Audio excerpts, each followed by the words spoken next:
The second stage of the Chūnin exams was supposed to be a large battle royal for the various teams to get Earth and Heaven scrolls. One each then arrive at the central tower. Team 7, led by Sasuke Uchiha, to Naruto's chagrin, was making good progress.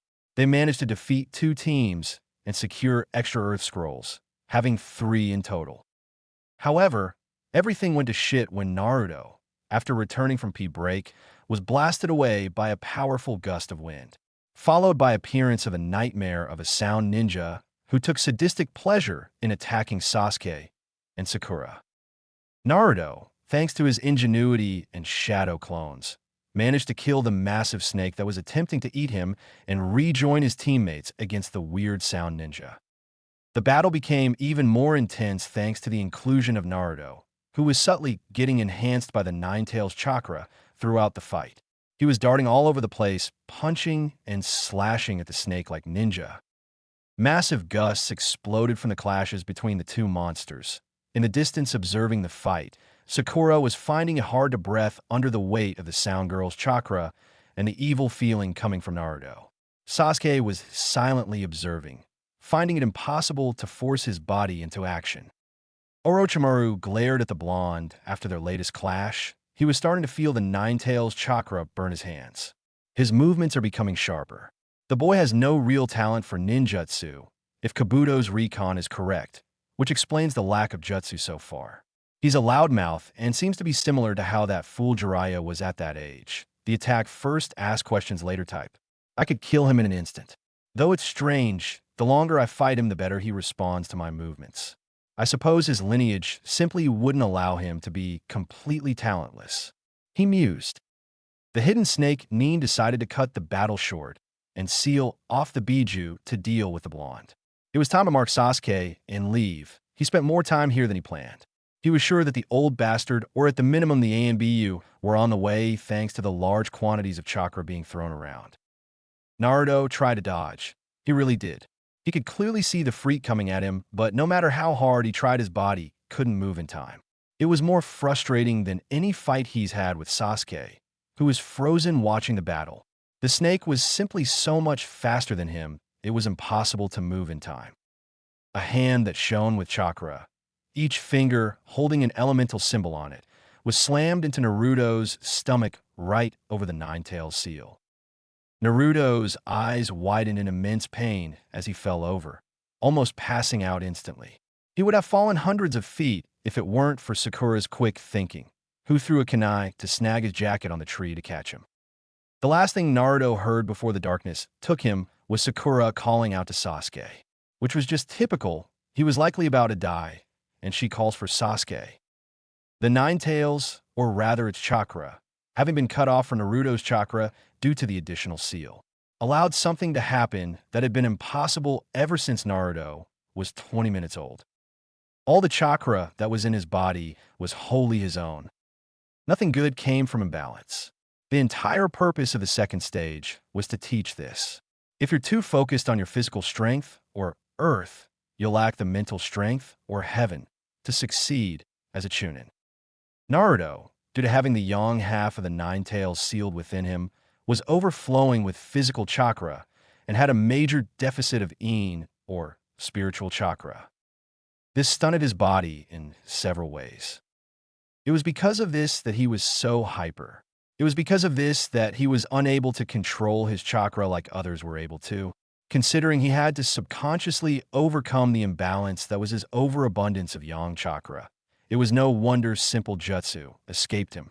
He was, unknowingly, having to siphon out the massive quantities of extra yang chakra and bolster his lacking inside, and somehow arrive at the ratio to perform jutsu.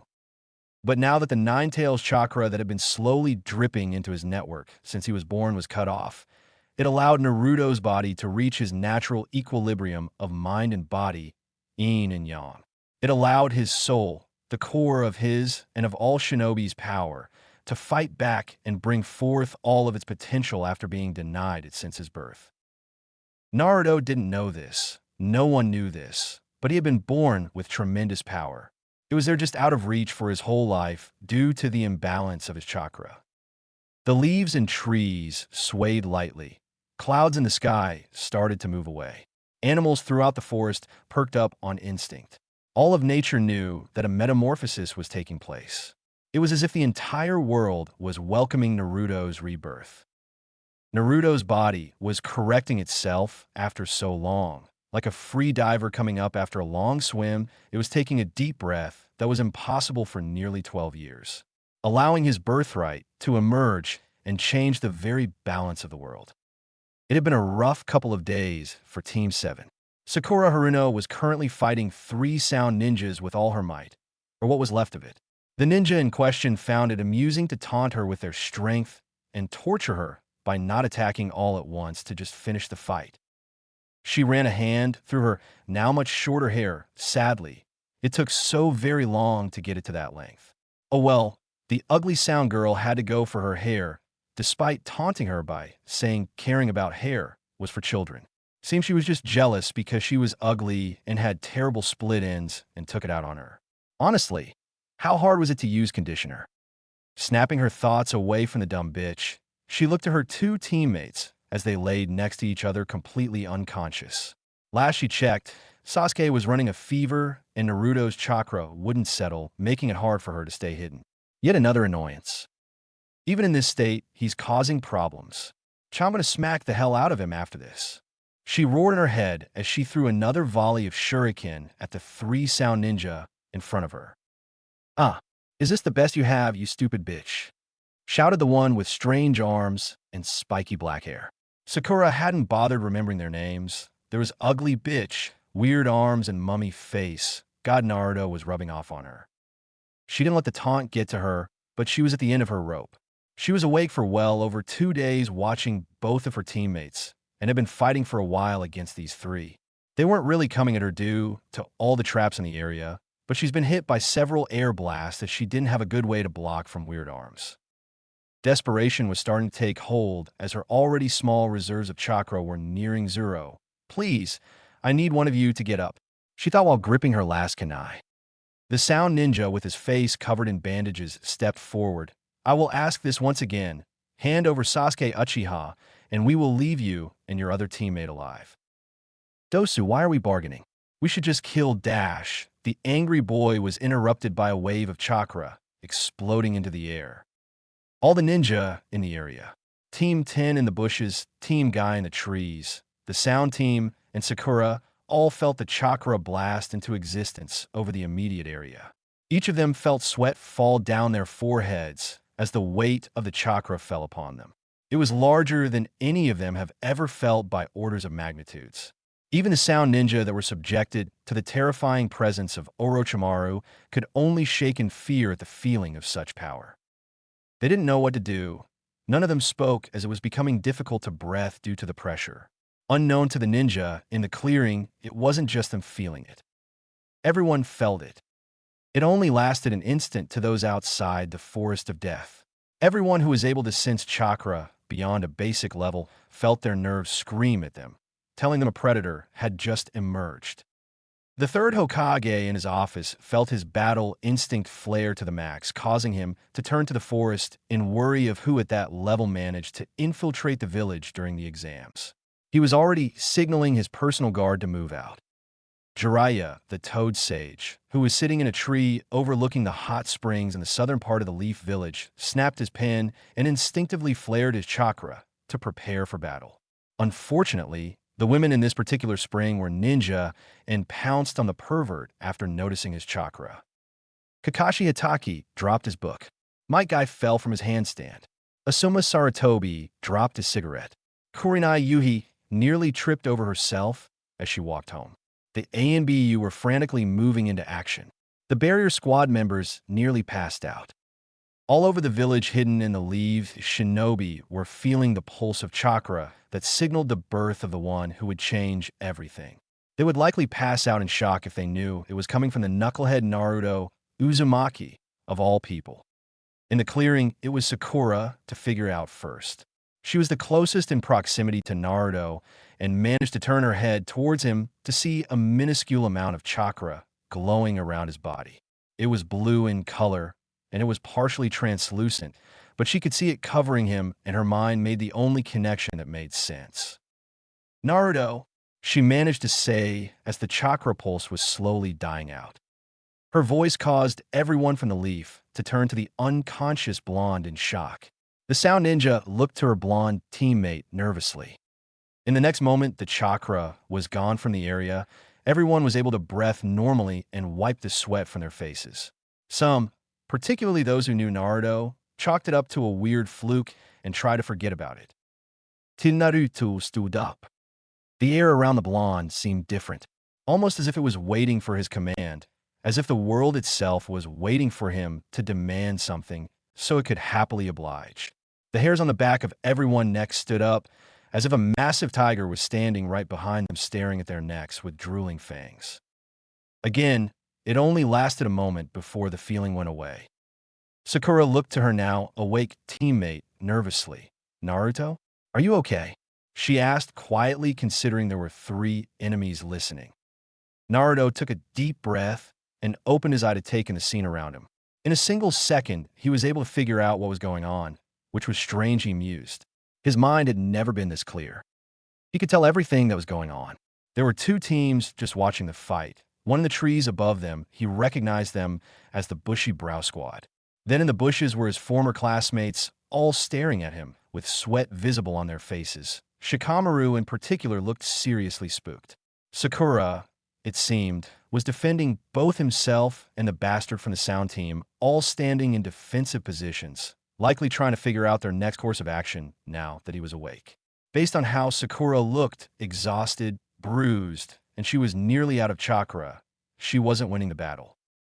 "Your eyes," Sakura whispered in shock. While staring at him, she noticed something else. "Your whiskers are gone?" This time at full volume, as she couldn't fathom what had happened to her teammate. The rest of the Leaf Ninja noticed what she was pointing out now that she mentioned it. Naruto's eyes were still blue, but they held a glow to them that was unnatural.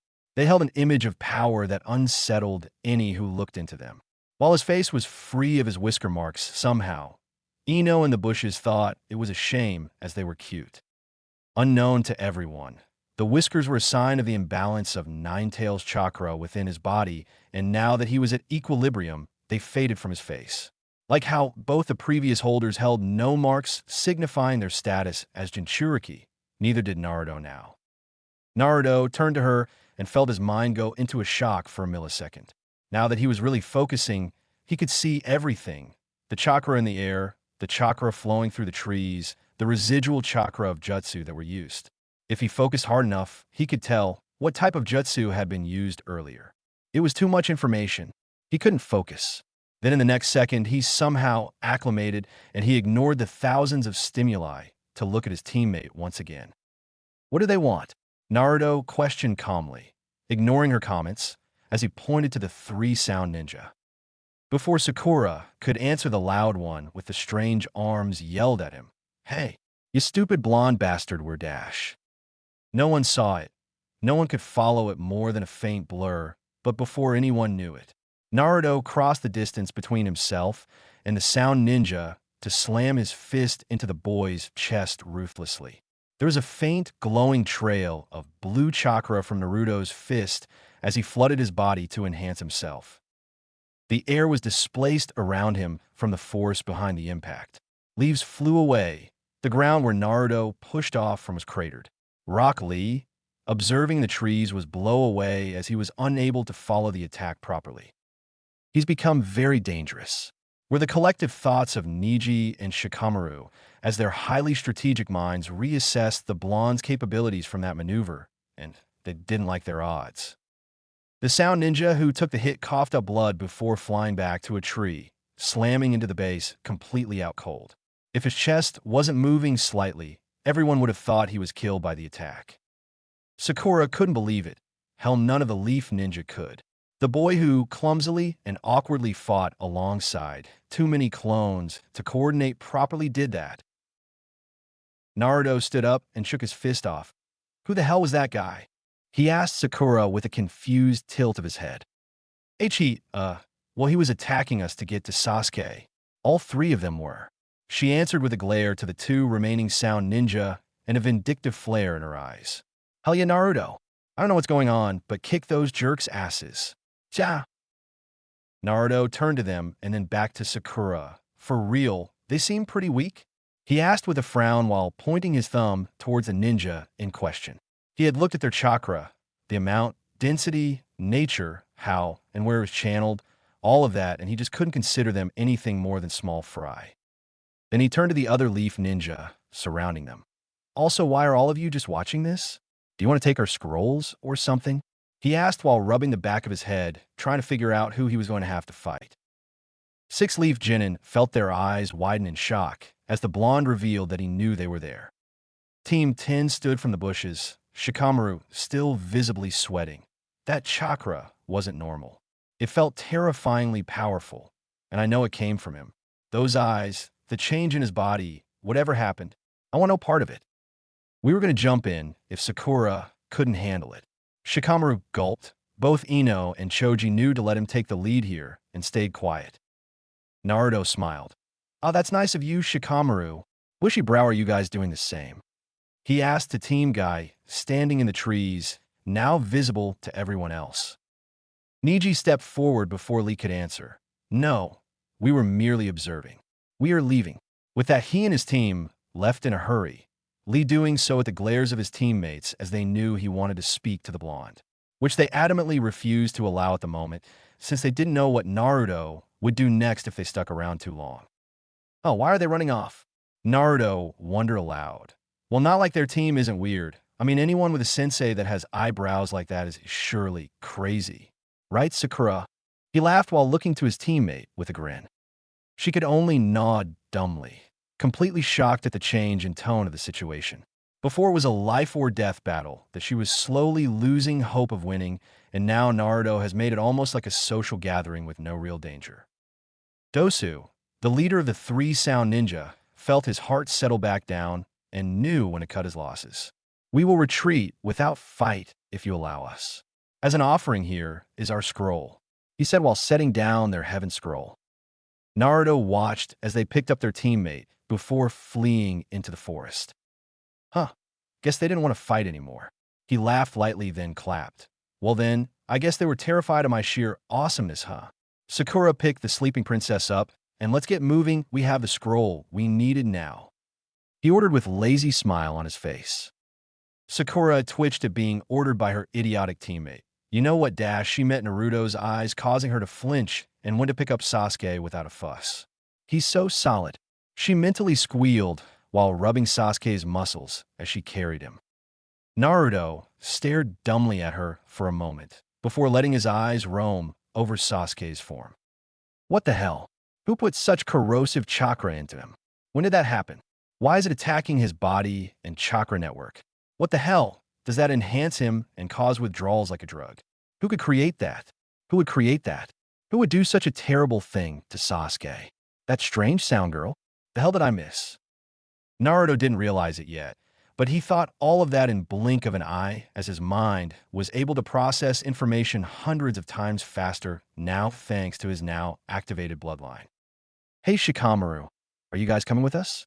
We're headed to the tower. He called out to Team 10 who were still frozen in the bushes watching the events that just happened. While tempted, Shikamaru shook his head. We don't have the necessary scrolls yet. We'll see you there, he answered before rushing off, dragging both Choji and Ino behind him, the latter of which looked like she wanted to comment before being pulled away. Sakura watched them leave numbly. She didn't believe for a moment that they would have helped had it gotten worse. Had it not been for Naruto's new terrifying presence asking them why they were here, she doubted she would have even seen them in the first place. She was sure they would have stepped in either right before she died or right after, hopefully the former. Maybe I wasn't ready for this test, she thought sadly. She was behind Sasuke and even Naruto before entering the exams, and it was the trials of the forest that hammered that home. Naruto, completely unaware of Sakura's inner thoughts, walked over to Sasuke and jabbed a finger overflowing with chakra into Sasuke's upper spine with a frown. If he was right and what he was seeing was correct, then that should slow the spread of that evil chakra into his system. Sakura felt the impact and spun around to Naruto with a glare. The hell did you just do? She questioned him fiercely, protectiveness of Sasuke overpowering her unease around Naruto. Naruto raised his hands with a smile, hopefully slow the spread of that chakra from the mark on his neck. Let's get going, we're not that far from the tower. He answered lightly. Sakura didn't know how to respond to that, and just decided to follow him silently. Her head was starting to hurt at the changes Naruto just went through. It took them 2 hours of walking to get to the tower. Naruto dealt with 3 teams that tried to ambush them at lightning speed, and they made it to the tower without much hassle. Sakura was done trying to figure out what was going on with Naruto, and just accepted that he was somehow way better than before and followed behind him tiredly. At this point, she just wanted a shower and a bed. She didn't care anymore. Sasuke was heavy on her shoulders, and it wasn't nearly as fun carrying him anymore. Inside the tower, they saw a sign telling them a riddle concerning heaven and earth. Sakura didn't even bother reading it. She let Naruto give his new brain a go at it. Naruto read it over a few times before snapping his fingers. Ah, we need to open one of each type of scroll at the same time, he exclaimed happily. Sakura sighed. Sure, let's give it a go. Wahoo! Naruto cheered as he opened both at the same time, while wiggling in place, excited at what was to come. Sakura felt her exhaustion fully hit her and unceremoniously dropped her crush to the floor, then sat on the ground. She was even more tired watching Naruto's excited attitude. An explosion of smoke came from the scrolls, and from it emerged their teacher from the academy, Irika. At first, he smiled at Sakura, then frowned in worry at the unconscious Sasuke. Turning to Naruto, he felt his heart stop. The chakra coming from him was the same as that terrifying pulse from earlier. If it wasn't for the fact that it contained no traces of Nine-Tails chakra, he would have believed the seal was broken and the demon was free once again. What the fuck happened to Naruto? He thought in shock, unable to form words. He didn't even want to mention the glowing eyes that made his head spin. Naruto didn't know nor care about the internal thoughts of Irika, and just waved happily. Irika-sensei, long time no see. We finally finished up in the forest. Thank goodness, cause there's a bunch of weirdos in there, I'm telling ya. He laughed. Irika chuckled nervously. Is that right? Well, I was supposed to tell you about the meaning behind heaven and earth, but I think we need to get Sasuke to the medics, and Naruto, I think you may need to see them too. Naruto waved his hand back and forth. No, I'm fine, not hurt at all. Sakura is out of chakra though, and her coils are pretty strained. Also, someone needs to look at Sasuke's neck mark. It's poisoning him with chakra. He informed Irika while picking his ear. Irika looked at Sasuke's neck and gasped in recognition, then turned to Naruto in confusion at his knowledge to what was going on. Sakura just sighed from her place on the ground. She knew Irika-sensei would catch up. Naruto spent the remainder of the time before the second part of the exams, finished in his room, just staring out the window into the forest and thinking. He didn't really get it when he woke up the first time, but he was starting to figure out how his eyes worked now. He'd have to think up a name for his eyes. They were clearly an ability similar to Sasuke's Sharingan. The best way to describe it would be as if someone who saw the world in the earliest, most basic version of a television now saw it through the latest cutting-edge monitor that the hospitals used. He instinctively understood chakra and could control it with the closest thing to perfection. Not to mention, he was able to remember things he saw perfectly and process information at extremely fast speeds. Naruto could see everything in incredible detail. He could even focus and see things in even greater detail than his normal vision, like from a tree to the individual threads that made up the leaves. He flooded his body and muscles like he knew the more experienced ninja did to enhance themselves to be stronger and faster, and found that not only could he do it unlike before, but he was able to do it to a level he didn't think possible till now. Earlier against the Sound Ninja, he was able to rush forward and punch him without anyone reacting, and he wasn't even really pushing himself. Another thing he noticed was that his eyes didn't turn off like Sasuke's Sharingan. They were always active. The constant input of information was helpful during a fight, and if you were trying to understand a situation as quickly as possible, but just sitting around lounging, it was a bit annoying. He actually started closing his eyes when he didn't need them. He found he was still very much aware of the world around him, even with them closed. He'd have to think of a better solution because he was sure he looked a bit strange walking around with his eyes closed, but still moving as if he could see perfectly. Since the pulse of chakra, people were taking the situation of the exams a bit differently. The Jonin and ANBU were stationed at various places around the tower to monitor for whatever or whoever was responsible.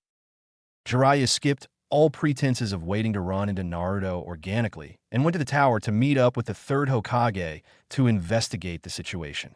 The Hokage, when he arrived at the tower along with Jiraiya and Kakashi, were pulled aside by Iruka. Iruka stared at what was likely the three most powerful leaf ninja with a serious expression. "It's Naruto," he said seriously. All three of them, who all had different levels of attachment to the boy in question, looked at Iruka with narrowed eyes, hoping it wasn't something bad. Iruka gulped. "That chakra, it was Naruto. He's different. When the prelims start, you'll see. He's in his team's room right now, if you want to see him now. Although I think addressing Sasuke Uchiha's curse mark is more pressing." Which is what the three of them did.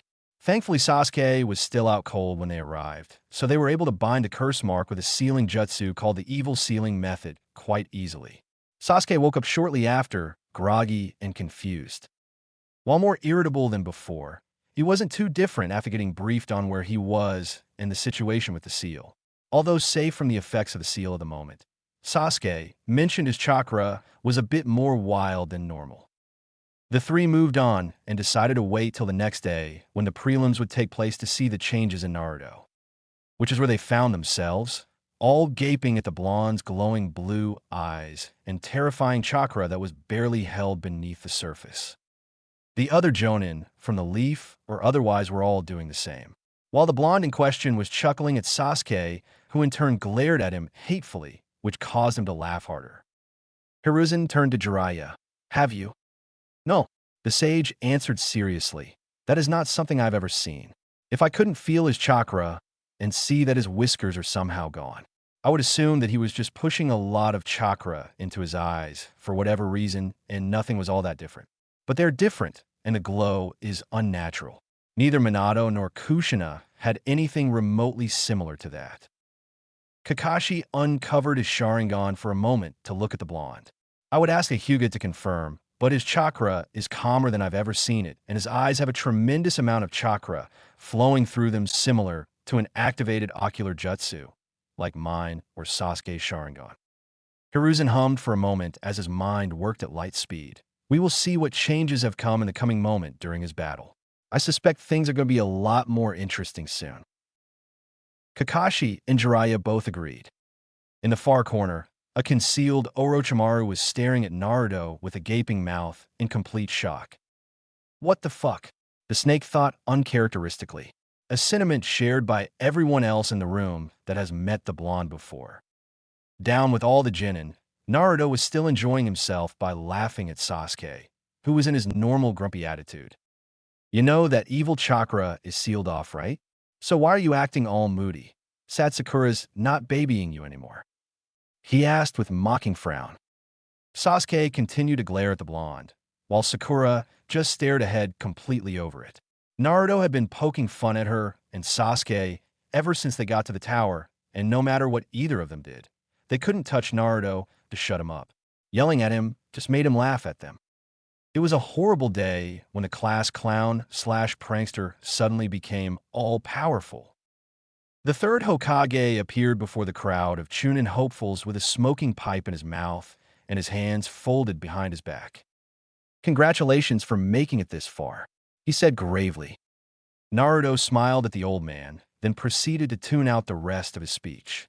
He got the gist of it. This was a substitute for war, and they needed to fight for the village. He got it. They were show ponies for the future of their respective villages to potential clients. When they asked if anyone wanted to drop from the exams, the guy with the info cards quit for some reason, even though he wasn't hurt or lacking in chakra. Naruto rolled his eyes, assuming that he was a coward or something. While stronger than practically all of the genin, here the guy still ran off, so Naruto didn't spare him much thought. After that, another monologue started, and Naruto decided to be himself. "Ah, old man, we get it. Can we move on? I'm about to pass out here." Naruto whined with his hands in the air in exasperation. The Leaf Jonin forgot about Naruto's new presence for a moment, and were reminded that he was in fact an immature idiot. Many took to glaring at both him and Kakashi, who was rubbing his head nervously, as Naruto's disrespect reflected poorly on him. Truly, do you understand? Hiruzen asked in amusement. Dujadam Hesir. Naruto answered, getting hisses from many of the Leaf Nin and a small snort from Jiraiya up in the Hokage observation platform. We're show pony for the old fogies, and there are too many of us for the main event, so you got to weed out some of the weaklings. I swear you take 100 words to say 20. The disrespect was ignored in favor for the surprise that Naruto of all people understood the situation when he was clearly not paying too much attention. Well, very good. A surprised Hiruzen muttered with a nod. I'll leave it to you. He turned to a sickly-looking Jonin, then moved to his platform with Jiraiya. The man introduced himself as Hade. If you would all look to the monitor, he said with a small cough. Names began flashing, and after a while it was Sasuke's and someone named Yoroi. Naruto looked at his teammate's opponent and saw that his chakra seemed to have special properties around his hands. Sasuke, watch out for his hands, he said quietly. Sasuke barely heard it, and before he could ask why someone else did. Kakashi, who was suddenly leaning down with his head next to Naruto's, added, Why's that? He whispered. Naruto fell back in shock. He didn't even know when Kakashi got there. Whoa, how'd you do that, Kakashi-sensei? He asked in bewilderment before answering. His churka, it's got something interesting going on with his hands. He whispered to the two who gazing at the boy in question. Kakashi hummed in interest, so his eyes did have some type of ocular jutsu that allowed him to see chakra. Well, you heard him, Sasuke.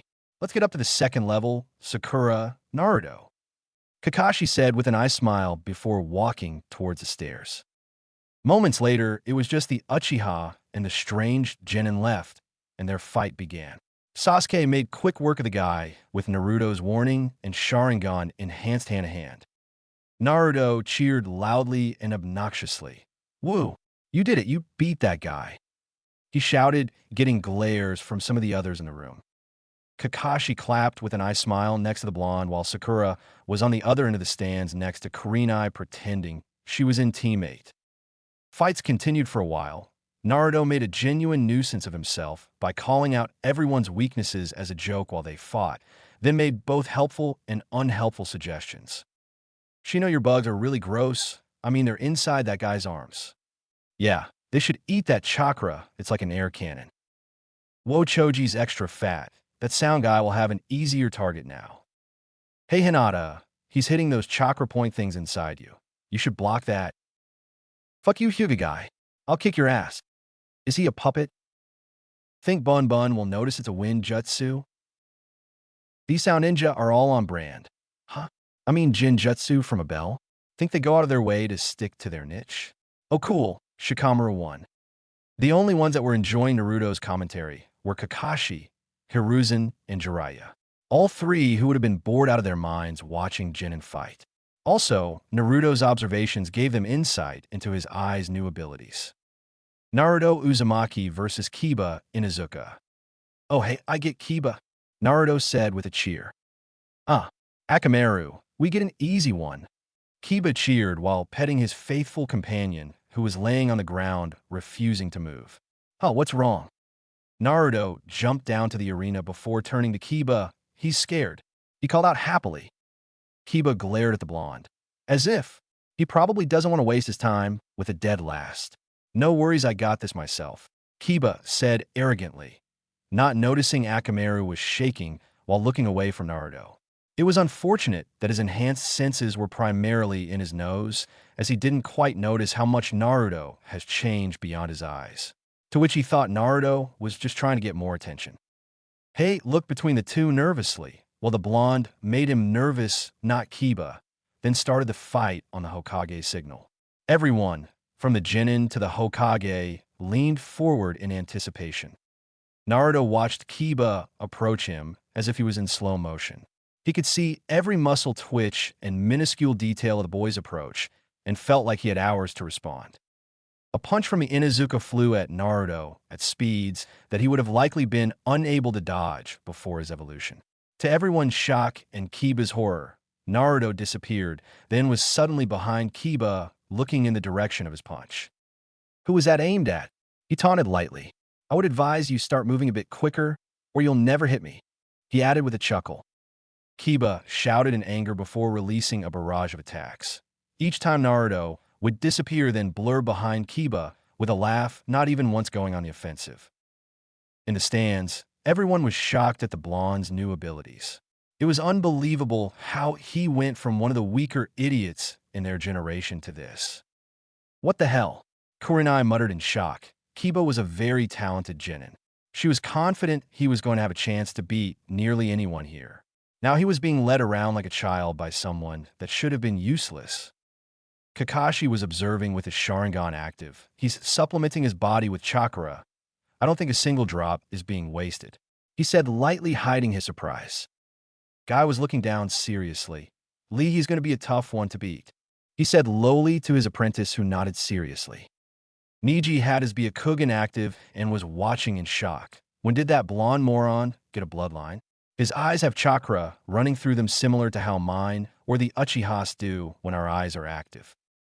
Everyone heard his comment and found their suspicions confirmed. Jiraiya continued to watch closely. The young Hyuga confirmed what Kakashi was saying. We'll have to talk to Naruto after the prelims, sensei. Something changed, Naruto, and I'll bet my fortune it has to do with Orochimaru attacking Sasuke in the forest. It was the only thing that made sense after all. Hiruzen nodded. I agree. I'll have Kakashi bring him to us afterwards. Although I'm sure he would have anyway. Sasuke glared as he watched with his Sharingan. I don't get it. That idiot didn't have a bloodline before, he said in shock. Sakura walked over. In the forest while you were both unconscious, Naruto's chakra and body changed. She said with a frown. He was different, or rather his presence was. He's still an idiot, just able to take out an enemy in the blink of an eye with no effort. Kakashi turned to her. Yeah? He asked lightly, although his performance right now led him to believe it. Kakashi was still curious at Naruto's improvements. The sound Jin and Zaku, the one Shino fought. She answered. I'm honestly surprised he managed to make it here after that. Naruto hit him harder than anyone I've ever seen. Shino, who was near them watching with his team, spoke up. Then that would explain where the broken ribs that my bugs felt came from. I found it odd he was that injured and still fighting, he commented. Down below, Naruto was having a great time, but found he was getting bored. I'm going to attack now, okay? He said to the huffing Inuzuka. Similar to before, Naruto blurred forward and punched Kiba. This time he made sure not to hit him nearly as hard as he did the sound guy from the forest. Though Kiba was still blasted off his feet and sent rolling back till he hit the wall, completely out cold. Naruto frowned as he looked at his fist. Am I that much stronger, or is he that weak? He turned to Kakashi. Did I hit him too hard? I expected him to be okay at that level. I didn't even put that much chakra into it. Kakashi answered from the stands with an eye smile. Naruto, there was enough power in that punch to knock out any Chūnin I've met, he said with a thumbs up. He didn't mention that some Jonin would likely have been taken out due to the impressive speeds Naruto just showed. Naruto listened to his sensei before turning to Kiba, who was starting to come to. Hey, dog breath, you suck. Oi, bronchitis, call it he's finished. He called to the proctor in amusement. Hate sweat dropped. Is he referring to me? He looked at Kiba for a moment, who was failing to get to his feet before nodding to himself. Winner Naruto Uzumaki. Naruto hooped, then jumped back up to the stands, smiling at his team. That was pretty easy. He laughed with a comical expression on his face. Team 8's Sensei Kurenai gave him a side eye at his disrespect, but didn't call him out. Shikamaru, who had been unable to think of anything else since Naruto's awakening in the forest, stepped forward towards Naruto. His personality is the same, so he may answer me here. What's up with your eyes? He asked nonchalantly. Everyone subconsciously leaned forward, hoping for answers. Naruto perked up. Oh yeah, I have super awesome eyes now, he said with a grin. Everyone in earshot fell over at his answer. Shikamaru shot up. I get that, you idiot, what's new about them? He shouted, much to his team's shock. Naruto leaned away from the Nara. Well, why are you all upset? I mean, I can see way better. Not to mention my chakra control is really good now. Honestly, it's not too big of a deal.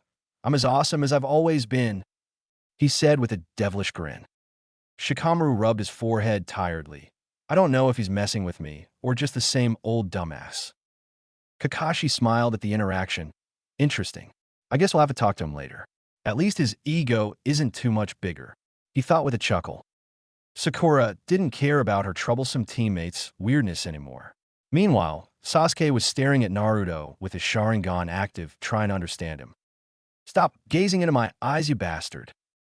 Shut up, loser. Naruto watched sadly as Sakura and Ino fell to the ground in a spectacular double knockout. The fight was boring. They were moving slower than anyone else so far. The only interesting part came when Ino managed to slam her mind into Sakura. Who would have thought that Sakura has a second personality? Naruto thought cheerfully, shame that she lost. It would have been nice for all three of us to make it to the finals. But with a showing like that, maybe it's for the best. Kakashi set Sakura down against the wall with Asuma, doing the same next to him with Ino. Team 10 and Team 7 gathered around their unconscious members. Well, not like that wasn't a lame showing, Naruto said simply. He turned to the two Jonin with mock disappointment and pointed to the two girls. That's your fault. I mean, they were so weak they both lost. Kakashi thumped Naruto on the head while Asuma glared at him but didn't say anything. Sasuke looked at Sakura sadly. I expected more from her. She did well to protect us in the forest. He grumbled. Yeah, but that was against the Sound Ninja, and we've seen they're pretty weak. I mean, Shikamaru beat one without throwing a punch, Naruto said, then chuckled. The only remaining Sound Ninja in the room, Dosu, could only glare at Naruto as he was too terrified to say anything in response. Kakashi thumped Naruto again. Don't insult other countries, he chastised barely. Naruto, in a lightning blitz of speed that Kakashi wasn't ready for, shot his arm out and thumped Kakashi on the shoulder, since he couldn't reach his head. Stop that, Naruto whined with an overdramatic frown. Kakashi only chuckled while he waved his student off. He really is the same as before, he just has this crazy ability enhancing his skills. He thought lightly. The next fight was Rock Lee versus a guy from the sand, Gaara. Naruto and the others watched as the beginnings of the fight were strictly hand-to-hand, most of which was Lee defending from omnidirectional sand that was protecting Gaara. The sand is filled with chakra, Naruto said with an uncharacteristic seriousness. Kakashi, Guy, and the rest turned to him with a frown. Down below, Lee back flipped away, then blitzed forward to re-engage. Obviously, otherwise he couldn't control the sand, said Sasuke with narrowed eyes, unknowingly saying what was on the Jonin's minds. Naruto shook his head. Yeah, sure, I wouldn't have mentioned it if it was just his chakra. But that sand has 2, no 3, different chakras in it. Strange, he said with a hum at the end. The Jonin who managed to hear him narrowed their eyes at the information, particularly Kakashi, who uncovered his Sharingan. Guy who was next to him leaned over as his rival worked to confirm his student's information. Kakashi covered his eye with a sigh. Whatever he is able to see, it's beyond what I can. To me, the sand has chakra in it, that's all. Lee landed on the statue after a series of dodges, and Guy, having more insight into Gaara now, decided to allow him to remove his weights. Rock Lee took those words with genuine excitement as he happily revealed weights beneath his leg warmers, then quickly held them up after removing them. Gaara merely watched silently, still showing no emotion on his face, which was ironic considering the tattoo on his forehead of the kanji for love. Naruto smiled at the interaction, not fully understanding the ceremony of the situation. You wouldn't think taking a few weights off would make someone that happy, he wondered. Who knows with those two? Kakashi sighed tiredly, long past trying to figure out Guy's eccentricities that were unfortunately passed on to his student. Everyone watched as the weight fell to the ground, wondering what the big deal was. The Sand Ninja watching didn't believe it would matter all that much, till the earth shook from the weights hitting the ground. The reaction from everyone in the room, from Chūnin to the supervising Jonin, Orochimaru in disguise, Jiraiya, and the third observing up top. They're insane. Naruto shook his head in amusement. I'd love to have a fight with Lee. He's got some incredible strength if he's that fast with those weights, and no chakra helping him out, he said lightly. Lee shot off towards Gaara several times quicker than before, Guy cheering him on with all the Chūnin muttering in shock at the speed. Naruto was able to easily follow the fight despite the incredible speed that they were moving at now. Well, Lee was moving at. Gaara seemed just as surprised and unable to follow the green beast as the rest of the Chūnin. After removing his weights, Lee's movements were not only faster, but far more precise. Naruto decided to watch him far more closely. The way Lee's muscles would contract for his movements, the placements of his feet, the way his shoulders angled, everything Lee did Naruto soaked up with glee. Now that his brain was processing information hundreds of times faster, he was able to pick apart what was happening in incredible detail. Lee's fighting style revolved around striking very hard and very fast. Naruto knew that his own technique left much to be desired, so he would work to incorporate these movements. At the same time, Gaara was able to maneuver his sand in more widespread ways now that he was directing it with his hands. Naruto was able to see the various types of chakra coming within the grains as he attacked. What's he doing? His bandages are moving. Naruto wondered aloud, getting Kakashi's head to snap towards him before he watched the fight more closely. True to Naruto's observations, Lee managed to kick Gaara in the chin, launching him into the air, then proceeded to follow up with an impressive series of kicks. Each impact reverberated through the room, getting small flinches from the Chūnin at the powerful display. The bandages wrapped around Gaara, allowing Lee to grab and spin the sand ninja into the hard ground. Naruto tilted his head in wonder while watching the turn of events. He looked over at Kakashi and Guy, who were talking back and forth lowly, then to the Chūnin around the stands, watching in anticipation with impressed looks on their faces at Lee's capabilities. Then he decided to ruin it for fun. That was a pretty good substitution by Sandboy, Naruto said with a devilish smile. Hope he isn't hurt too bad by the backlash, since he didn't really accomplish much. The ninja around him looked at him in shock, Team Guy in horror, before turning back to the fight to watch as Lee's attack landed and was revealed to be wasted. How the hell? Muttered Tintin while watching Lee barely dodge the sand due to the pain from the lotus. When, muttered Niji. Guy was frantic while watching the fight progress. I didn't even see it, he shouted in shock.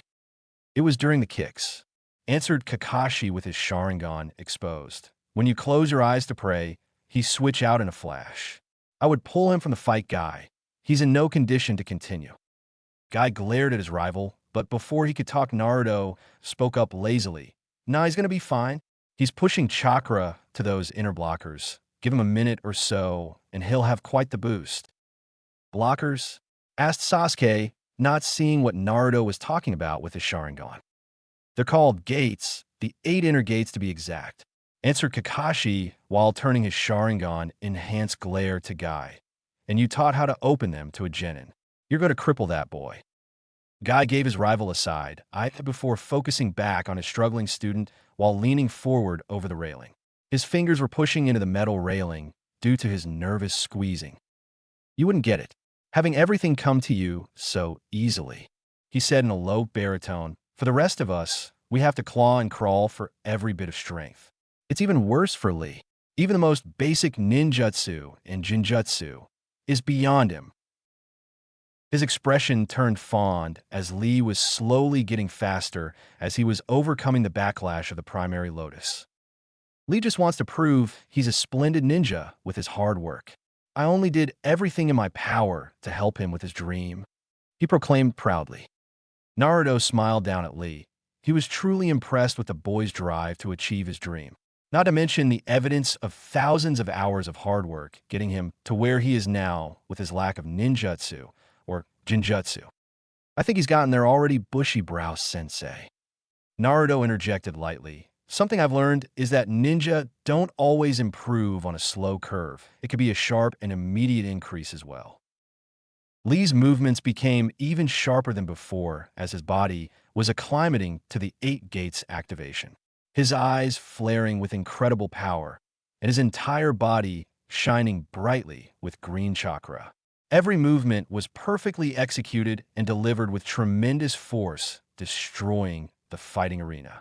Gaara was pushing even more chakra into the sand, trying to keep up with Green Jin in speed, but was being sent flying by a rapid aerial combo. I mean, he's already adapting and improving with every second. I can tell that he's become way better than he was before this fight. If he keeps going as he is, then he'll no doubt become one of the best taijutsu users the Leaf Village has ever seen.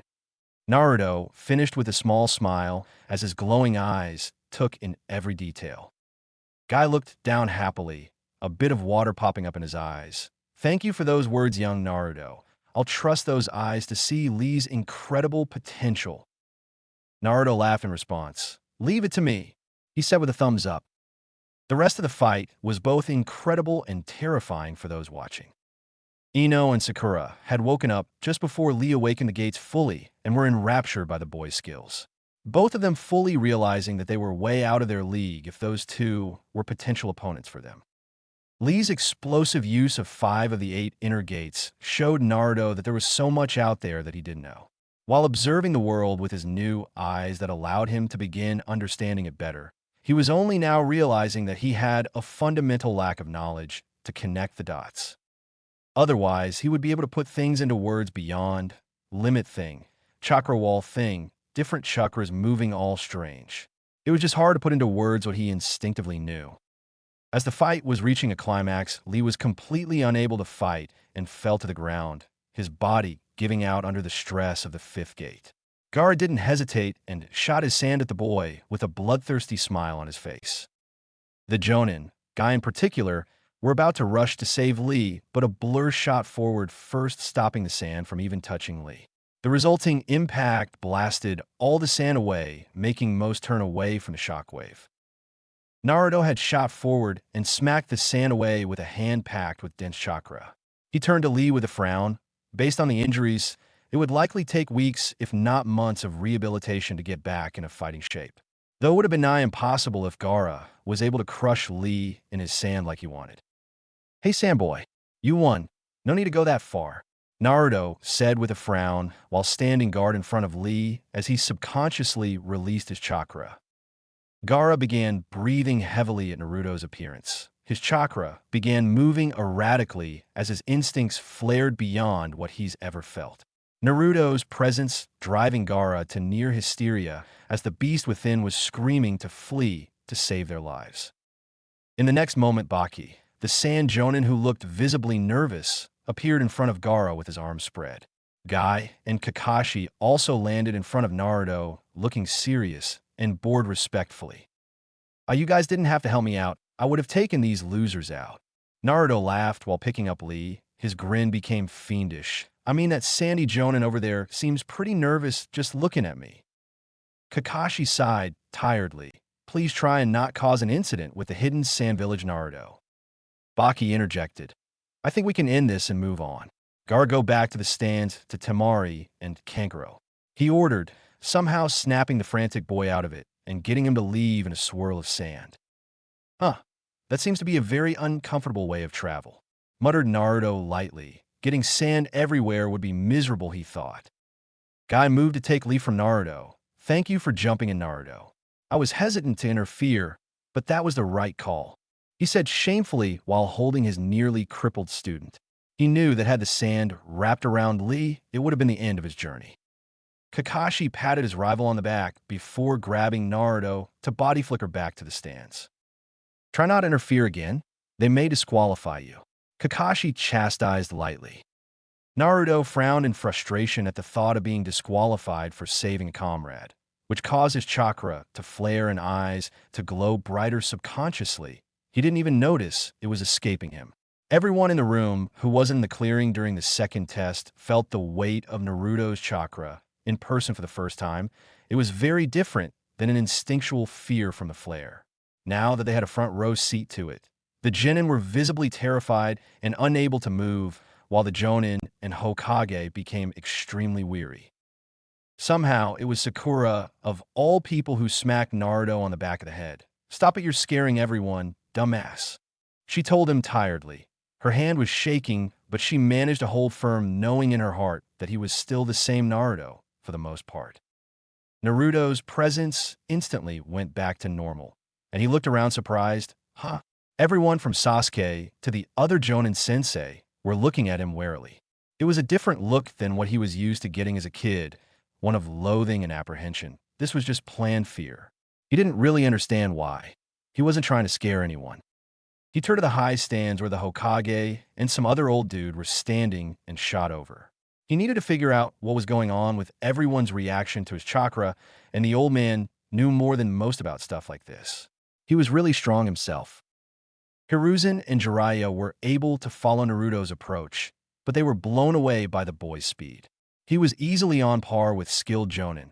Although his movements weren't exactly skillful, it was due to his masterful chakra control allowing him this speed, not physical skill. Landing on the railing, Naruto looked at the Hokage with a frown, then felt a bit vindictive, which caused his eyes to crinkle in amusement. Hey, old man, is everyone here so lame that I scare them that much? I don't get it. He asked with a whisper shout, making sure everyone could hear him to twist the knife. He found it pretty funny that everyone was so scared of him now. That prankster personality and his normal ego take on a much different tone now that he's this capable. Mused Hiruzen. Had it been anyone else, he would squash such things here and now. But Naruto's childhood flashed into his brain, and he felt the blonde probably deserved some respect as recompense. Jiraiya was the one to answer. You may not get it, but your chakra presence is far stronger than most would have ever encountered, much less greenhorns like we have here. He said seriously.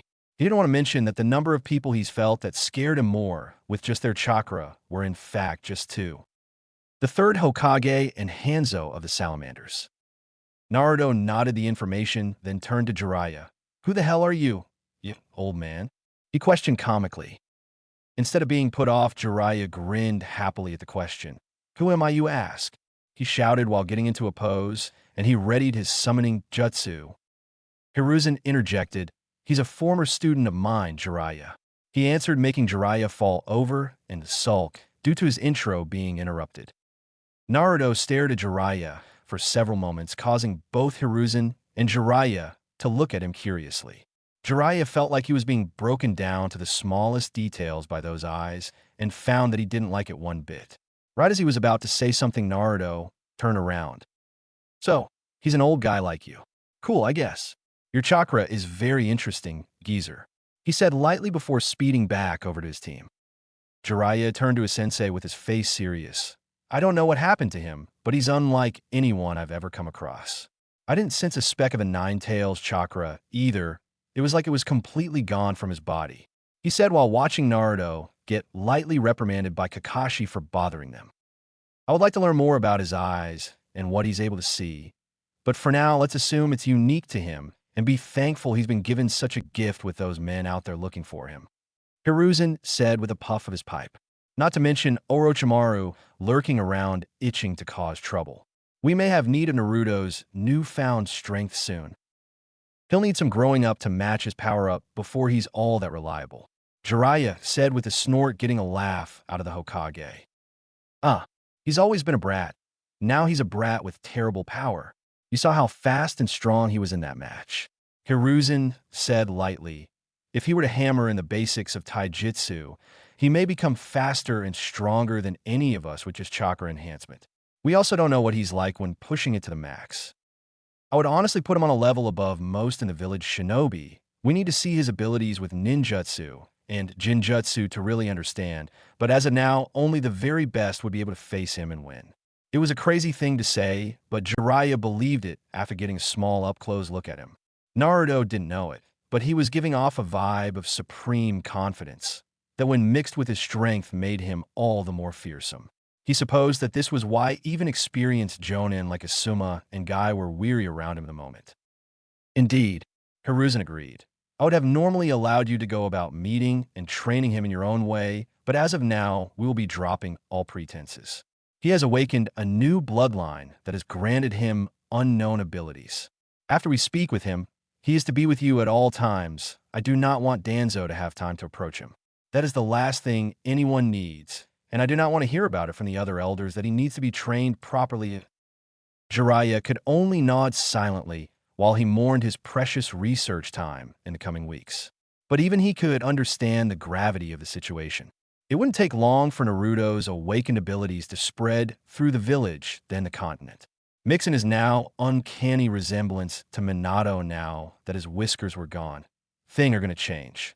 In his expert spy opinion, Naruto would have the month before everyone in a position of power to have at least heard a rumor about him. In their discussions, Hiruzen and Jiraiya didn't notice that the last of the prelim fights were finished and the winning Genin were gathered on the floor again to determine their opponents for the finals. Hate gestured to a small podium with a box atop it. We're not going to make it complicated. Pick a number. Number 1 will fight number 2, and so on. Sasuke Uchiha, please step forward. Sasuke walked up silently and drew his number. Funnily enough, it was number 1. From there it continued. Naruto watched on as it was decided that Puppet Dude would fight Shino. Shikamaru would fight Wind Girl. Dose of the Sound Guy got the highest number, meaning a free round, and finally he drew his number with a comical expression. He showed it to everyone else. He had been hoping for 2 to fight Sasuke, but he got 3, meaning the Hyuga. But that means, Naruto thought warily, while looking to Gaara, who by process of elimination was to be Sasuke's opponent in the first round. He locked eyes with Kakashi, who gave him a reassuring eye smile that only made him worry more. Sasuke could only clench his fists as he stared forward, ignoring everyone. So these are the matchups for the first round of the finals. We need time to allow the dignitaries and Kazekage to arrive, so you have 1 month to train. I would keep everyone in the finals in mind as you prepare. You don't know who you could end up facing should you win. Instructed Hate to the Chūnin hopefuls. With that, the second exam was officially over and everyone began leaving. The supervising Jonin and Chūnin left to perform their duties while the sensei gathered their teams to lead them out of the forest towards their designated training areas. Unlike the rest, Kakashi led his team to the Hokage, who then gestured for them to follow him out of the forest to his office in the Hokage Tower. Jiraiya was silently accompanying them while the Hokage's NBU guards were following from the shadows. Standing in the Hokage's office, Naruto absent-mindedly took in a room as the old people got settled. It was an interesting room, if you were honest, not due to the items within the room, but the residual chakra that had seeped into the environment. The desk that the old man sat behind was practically glowing from the chakra of 4 of the most powerful people in history having sat behind it. Naruto. The blonde's head shot up at Sakura's shout to notice that everyone in the room was staring at him. He tilted his head in confusion. I wasn't listening, he said plainly. Sasuke and Sakura shook their heads in embarrassment. Their teammate was as annoying as always, while Kakashi laughed awkwardly from his spot on the wall. Naruto, I asked what you can tell me about your eyes. The Hokage asked again, while staring directly into Naruto's new eyes. Naruto pursed his lips in thought. Well, I'm able to see chakra, you know, but that is a way too simple way to say it. It's like I can truly understand chakra and its place in the world. He explained lightly with a shrug. Kakashi latched onto that. What do you mean its place in the world? He questioned. Well, it's like the difference in knowing that salt is in ramen and knowing why and how much salt would make ramen taste the best. Answer Naruto. While a strange way to explain it, the Hokage and Kakashi actually understood what he was getting at. Jiraiya looked like he understood and smirked in amusement at the way he tried to explain it. Sasuke and Sakura weren't even surprised that ramen came into the conversation, so they just accepted it and moved on. If I'm really honest, I'm able to fully understand what I look at, but I'm having trouble putting it into words. Like the desk you're at, old man, it was created by water and earth chakra bound together by yang chakra. Naruto continued while pointing to the desk. Then there's the faint traces, almost impossible for me to see, of the same chakra that exists naturally in the world around us flowing through the wood. I guess since Old Man first had the ability of wood style, that's where it came from, he really must have been incredible. Everyone was spellbound at the insight Naruto was given by his eyes, most particularly Jiraiya, who had experience with teaching a person with tremendous eye powers. These abilities aren't too dissimilar from the Rinnegan that Nagato possessed. He too was able to perceive and understand chakra. There is a test to see just how similar. He thought before moving over to Kakashi, I need chakra paper. I know someone eclectic, as he would carry some around. Kakashi didn't really get why, but he handed the small stack of chakra papers he had over to Jiraiya. The sage moved over to the three genin and handed one to each of them. Sakura, if you would be so kind, please push chakra into that paper. Jiraiya instructed the girl, who did so curiously. A moment later, and the paper crumbled into dust. An affinity to earth jutsu. Very nice, something you and I share. Sasuke, please dash. He gestured to the Uchiha, who looked at his paper intensely. After a moment, instead of bursting into flame, his paper crinkled. Huh. Kakashi mused from the wall. Interesting. Sasuke looked down in melancholy. It would explain his issues with using the fireball jutsu in his younger years when learning from his father. Seems he just wasn't as inclined to fire as the rest of his clan, as much as him, and that made him look lesser to his father at the time. Lightning, interesting for an Uchiha, but with your teacher, it may be a blessing. Mentioned Jiraiya with a thumb pointed to Kakashi. Then he turned to Naruto, the real reason he asked for the papers. The Rinnegan gave the user completely malleable chakra, able to utilize all 5 elements, as if each were the primary affinity. He and everyone looked at Naruto as he held up his paper. After a second, Naruto grinned fiercely, and the paper began to glow a subtle blue. He turned his head to look over at Jiraiya and waved the paper happily. Huh, I broke your little test. Jiraiya felt his body weaken at the unique reaction. Never in his life had he seen something like that. No one had no affinity. Nagato's paper had a reaction of all the elements at the same time before turning into a strange black metal. Kakashi revealed his Sharingan to look at the paper, and Hiruzen was frowning as he looked on, unable to comprehend what he was seeing. Just kidding, laughed Naruto, and in the next moment the paper sliced in half. Win, muttered Jiraiya in shock. Then he glared at Naruto. What did you do, brat? He demanded, as that earlier reaction to his chakra wasn't natural. Naruto threw the scraps away with a shrug. Oh, well, I was watching when Sasuke and Sakura used their paper and noticed what was happening. The paper is so sensitive that even the faintest trace of elemental chakra causes a reaction. Yeah? So I removed any and all elemental traces from my chakra. He explained happily with a grin and an amused glint in his glowing eyes. Kakashi felt himself get a bit lightheaded. The level of control needed, he said in astonishment.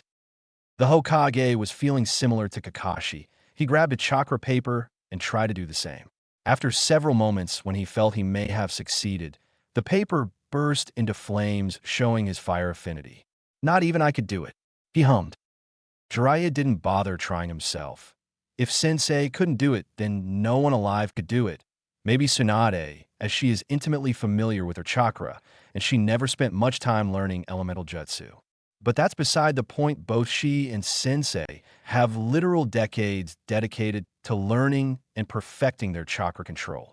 Naruto did it on a whim to mess with me. I think I'm understanding just what he's capable of now. Last test, and this will seal it. The sage walked up to Naruto, who looked up at him curiously. Everyone in the room watching curiously. Do this, Jiraiya demanded as he held up his palm and created a perfect Rasengan. Hiruzen and Kakashi connected the dots and felt sweat build on their heads at Jiraiya's implication with this test. If Naruto succeeded, then that would mean he had literally infinite potential with chakra, internally and externally. Naruto stared at the orb and felt himself be drawn in almost hypnotically. It was incredibly dense and was made up of hundreds of streams of rotating chakra. The orb was completely self-sustaining and would likely pack quite the punch on whoever was so unfortunate to be on the receiving end. He could tell this would be an incredibly difficult jutsu to learn. It just required too much to focus on and control to create, likely taking months of practice to get it to the level of being usable in battle. Whoever designed such a jutsu was on a whole other level in terms of smarts and ingenuity. Yeah, give me a second. Naruto cupped his hands and focused hard, looking directly at the jutsu, then back to his hands. After a moment, it started to form. It was slow and sloppy, barely held the proper form at first, as wisps of chakra were leaking out of it at first. It was slow, taking well over a minute to create, but after a moment it was done. Naruto extended his hand right next to Jiraiya's, and the two orbs of destructive chakra danced next to each other almost identically save for color. Jiraiya's held a small, faintest tinge of red at the outermost layer as his natural chakra color made itself known, while the other, Naruto's, was a deep blue with a white core similar to his eyes in color. "That's—" Kakashi exclaimed in shock. He couldn't even put it into words. The Hokage had long since put his smoking pipe down, lest he drop it on his stack of papers. Neither could form into words the implications of what they were looking at. Sasuke had his Sharingan active and was unable to copy the jutsu. Sakura frowned as she watched. She recognized the Rasengan from the textbooks and knew just how absurd the feat Naruto just accomplished was. Naruto drained the chakra from the orb and put his hand back down. "I think that was the perfect jutsu for me. I've got some interesting ideas from it," he said happily. He never considered chakra manipulation like that, which made him think he was thinking too small on what he should start learning for jutsu. Jiraiya let go of the orb and rubbed his eyes. "Naruto, you didn't copy it similar to the Sharingan, did you? To me, it seems as if you just instinctively know how to use chakra at A-perfect levels. That in your ability to see and comprehend chakra was what enabled you to create a Rasengan after just learning of the jutsu. Correct?" he asked, already suspecting it to be the truth. "Pretty much, yeah," Naruto said happily. "You know, you're making it easier for me to understand these eyes. I know what they can do, but I don't really get it. But I'm getting it now." Hiruzen latched onto that with a smirk. "You were a truly terrible academy student, Naruto," he said, lightly getting snorts from Sasuke and Sakura, who knew firsthand how true that was. "I believe you both know the best path forward for Naruto's training," he asked towards Jiraiya, and Kakashi. Both of them nodded with a small snort of amusement. "Oh yeah?" asked Naruto. "What's that?" Kakashi walked forward and patted Naruto on the head. "You need to study. You have a fundamental lack of knowledge, which is impacting your understanding of your newfound awareness, thanks to those eyes. Speaking of which, we'll have to name them. It's a new bloodline after all." "I don't know, Kakashi, you know who had the worst naming sense I've ever known, and if Naruto is anything dash," Jiraiya laughed, but he was interrupted by Naruto, who was staring past everyone out the window behind the Hokage's desk with a serious expression on his face. "The six eyes," he declared, causing a shiver to some in the room. "In my heart, I know that they are called the six eyes." "I figured that would be the case," mused Hiruzen. "Similar to other bloodlines that could be named one thing or the other, there is always the true name that people who awaken them instinctively know.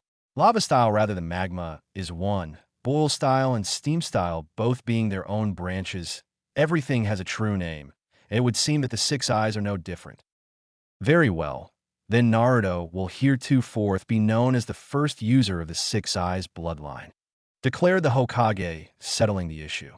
"That being said, news will spread on its own due to Chūnin exams, but until that is the case, I urge everyone not to mention them to anyone that doesn't already know about them, much less their abilities. Sasuke, you understand the danger of being one of the only users of an ocular jutsu." Sasuke frowned and gave the Hokage a nod in affirmation. When he was younger, he always had an AMBU shadow for the sole reason of protecting him from kidnappers and thieves. Security was tight for people like him ever since the Cloud incident with the Hyuga. Naruto laughed and waved a hand. "Ah, don't worry about that. I'm plenty strong enough to take care of some small fry going for my eyes. Please, spread word of my awesome abilities," he demanded with a devilish grin and arms spread.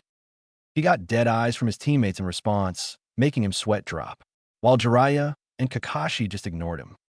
"That concludes everything I wanted to go over," Hiruzen announced, subtly hinting for them to leave. "Ah, I had a question," Naruto said simply with a hand raised. "What are we going to do about the snake girl? She was the one to mark Sasuke with the evil mark that's actively trying to poison him." Jiraiya stepped forward and whacked Naruto on the head lightly. "Leave that to us. That girl was in fact my old teammate in disguise, Orochimaru, who's perhaps the most dangerous traitor the Leaf has."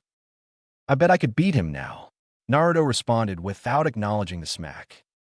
"Speed, strength, and a Rasengan won't be enough to do that, and we don't want him going for your eyes," responded Jiraiya seriously, now started to understand how deep Naruto's ego ran. Naruto shrugged without care. Pretty sure the fourth became feared above all others with those three things. But whatever, I'll step in if it gets bad, he declared before turning around, leaving the office. The rest of the room watched him leave dumbly. Sasuke and Sakura decided to follow his lead after bowing to the Hokage. After the three Jonin were gone, Kakashi turned to the Hokage and Jiraiya seriously. How could this have happened? He asked, voicing the thoughts of the other two without knowing. Jiraiya shook his head. No idea. There's never been a concrete reason for bloodlines existing. The Byakugan and Sharingan have been around for thousands of years, so their origin is nearly unknown.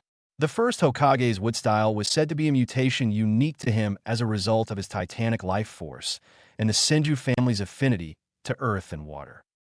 Hiruzen stood and looked over to the pictures on the wall, particularly of the fourth Hokage. Naruto hails from a very esteemed bloodline in Kushina, the only daughter of the Uzumaki clan's main bloodline in that generation, and was a distant cousin to Mito, who hailed from the same family. Both were born with powerful chakra that allowed them to subdue even the Nine Tails. But that isn't the only family Naruto was born from. Are you suggesting that Sensei's family had the six eyes? Kakashi questioned incredulously. No, that's not possible, Jiraiya said with a shake of his head. Hiruzen raised his hand to stop them. No, not in the way you're both thinking. First, we know nothing of Minato's family. He was an orphan from the Second War as far as we were able to trace. No, I mean that Minato was always able to understand things quickly, and for a person without the Sharingan, he was able to perfectly move and react at immense speeds. It could be that his unique natural talents and Kushina's immense chakra power merged into what has been born into the six eyes that Naruto has awakened. We also shouldn't completely ignore the presence of the Nine Tails in both Kushina and Naruto. The third Hokage sat into his chair tiredly. At the end of the day, mutations becoming bloodlines is something no one really understands. Orochimaru drove himself insane trying to understand the world because of things like this. He sighed. At the end of the day, the how doesn't exactly matter, Jiraiya said with a sigh. What's left is to see where Naruto goes from here. We don't have to worry about his potential anymore. I don't think anyone has been born with more than him. Kakashi nodded. Agreed. With all this taken care of, I'm going to be taking Sasuke to train for the month. He needs to be ready for Gaara, he said before leaving the office. The room was silent for a moment before Jiraiya spoke. It could be him, Sensei, Jiraiya said, full of melancholy. The child of prophesy. Nagato was killed, as was Minato. Perhaps it is Naruto who has the best of both worlds. Powerful eyes, immense power, and Minato and Kushina's spirit. Hiruzen gazed at his former student fondly. Perhaps you are correct. Good luck with him, he added lightly. 1 month later, Chūnin exams arena. Naruto walked through the tunnel leading to the open area where the finals would take place. In the last month, it wouldn't be small to say that he had changed in incredible ways. He, at the demands of Jiraiya and the Hokage, was forced to speed every morning pouring through textbooks that he pointedly ignored during his time in the academy. Though a benefit they learned of the six eyes was increased processing power for his brain, with that he finished his required readings after the second week. From that, it was just practicing taijutsu maneuvers to get his body up to the required level of a Chūnin. By Jiraiya's estimate, he had the raw skill of an experienced genin rather than a Chūnin hopeful like he was expected to have.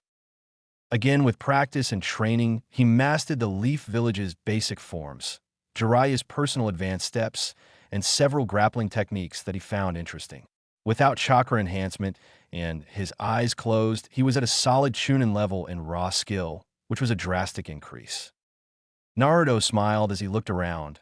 While not completely off, with these glasses on, he was able to limit the amount of input his eyes gave him. This way, he could do things like eat dinner, walk around the village, and water his garden without the constant stream of information his eyes allowed. It didn't tire him out or cause him headaches or anything, just a bit annoying sometimes when he just wants to relax and enjoy his ramen. In addition to his sparkling blue glasses that mirrored the color of his eyes, he changed up his outfit as the colors and style clashed something fierce. Instead, he opted for a slightly oversized black, almost blue-tinted jumper over a black shirt with similar pants. The shins weren't taped down like most, as he didn't mind the bagginess. Then typical shinobi sandals to round it out. In Jiraiya's own words, he didn't look like a moron anymore, which actually meant he looked good. That was something he learned about Jiraiya as well. The guy was a right taskmaster and refused to hand out even the slightest compliment. It was so bad that Naruto had to compliment himself during training to combat this. Jiraiya seemed to be flustered by this as he would scowl in the direction of the forest sometimes. All in all, if Naruto were to be completely honest, he didn't think anyone in the village would be much of a challenge anymore. He had, thanks to learning the Rasengan, devised a couple of interesting techniques that bolstered his already incredible ability to insane heights. Reaching the end of the tunnel, he noticed that other than Sasuke and that sound guy with the bandages, he was the last to arrive. Everyone turned to him and had various reactions to his new appearance. Most were just curious at the change. Naruto grimaced a bit, but didn't say anything. The guy with the cough was gone, and now it was someone else. "Hey, oral fixation, where's bronchitis?" he asked, interrupting everyone from their thoughts. Most of the gin and sweat dropped at his lack of respect, while Gunma felt his eye twitch. "Things change, I'm the proctor today. Also, don't call me that. My name is Gunma." Sure, strange guy." Naruto waved him off and stood to the side smiling at his to-be opponent Neji Hyuga. After a bit, Gunma touched his ear and nodded. "Got it," he said lightly. "Slight change of the order. Sasuke is running late, so his fight is to be pushed to the last of the first round. Neji and Naruto, you're up." Gunma then announced the same loudly for the crowd, who had various reactions to the news of the last Uchiha. Sakura sat down with a worried frown on her face. This was the out of character for Sasuke, although very in character for her sensei. She really hoped that it was his fault they were late, and not that the tardiness was rubbing off on Sasuke. She looked down at the crowd of genin and felt a slight longing to be a part of the group fighting for promotion. In the last month, she had been training very hard, with Naruto of all people, or she assumed it was him and not a clone. She was learning the basic form of chakra enhancement from him, as well as how to convert her chakra into earth nature chakra. Jiraiya, who was training Naruto, even gave her some pointers and jutsu scrolls with low-level beginner elemental jutsu for the earth style. That, mixed with her daily dedication to physical conditioning, put her several levels above where she was at the start of the exams. She actually felt like she could have competed now, if only Kakashi had taken the time to train her like this prior to the exams. "Where's Sasuke?" asked Ino as she sat next to her. Sakura observed her rival and felt that she wasn't the only one who busted their ass training in the last month. Her chakra felt different, and she held herself with far more poise than before. "No idea. I'm sure it's Kakashi-sensei's fault. He couldn't arrive on time without a blade to his throat," she complained with a sigh. A booming laugh came from behind her. Team Gai-san's Neji were all seated there to watch the finals.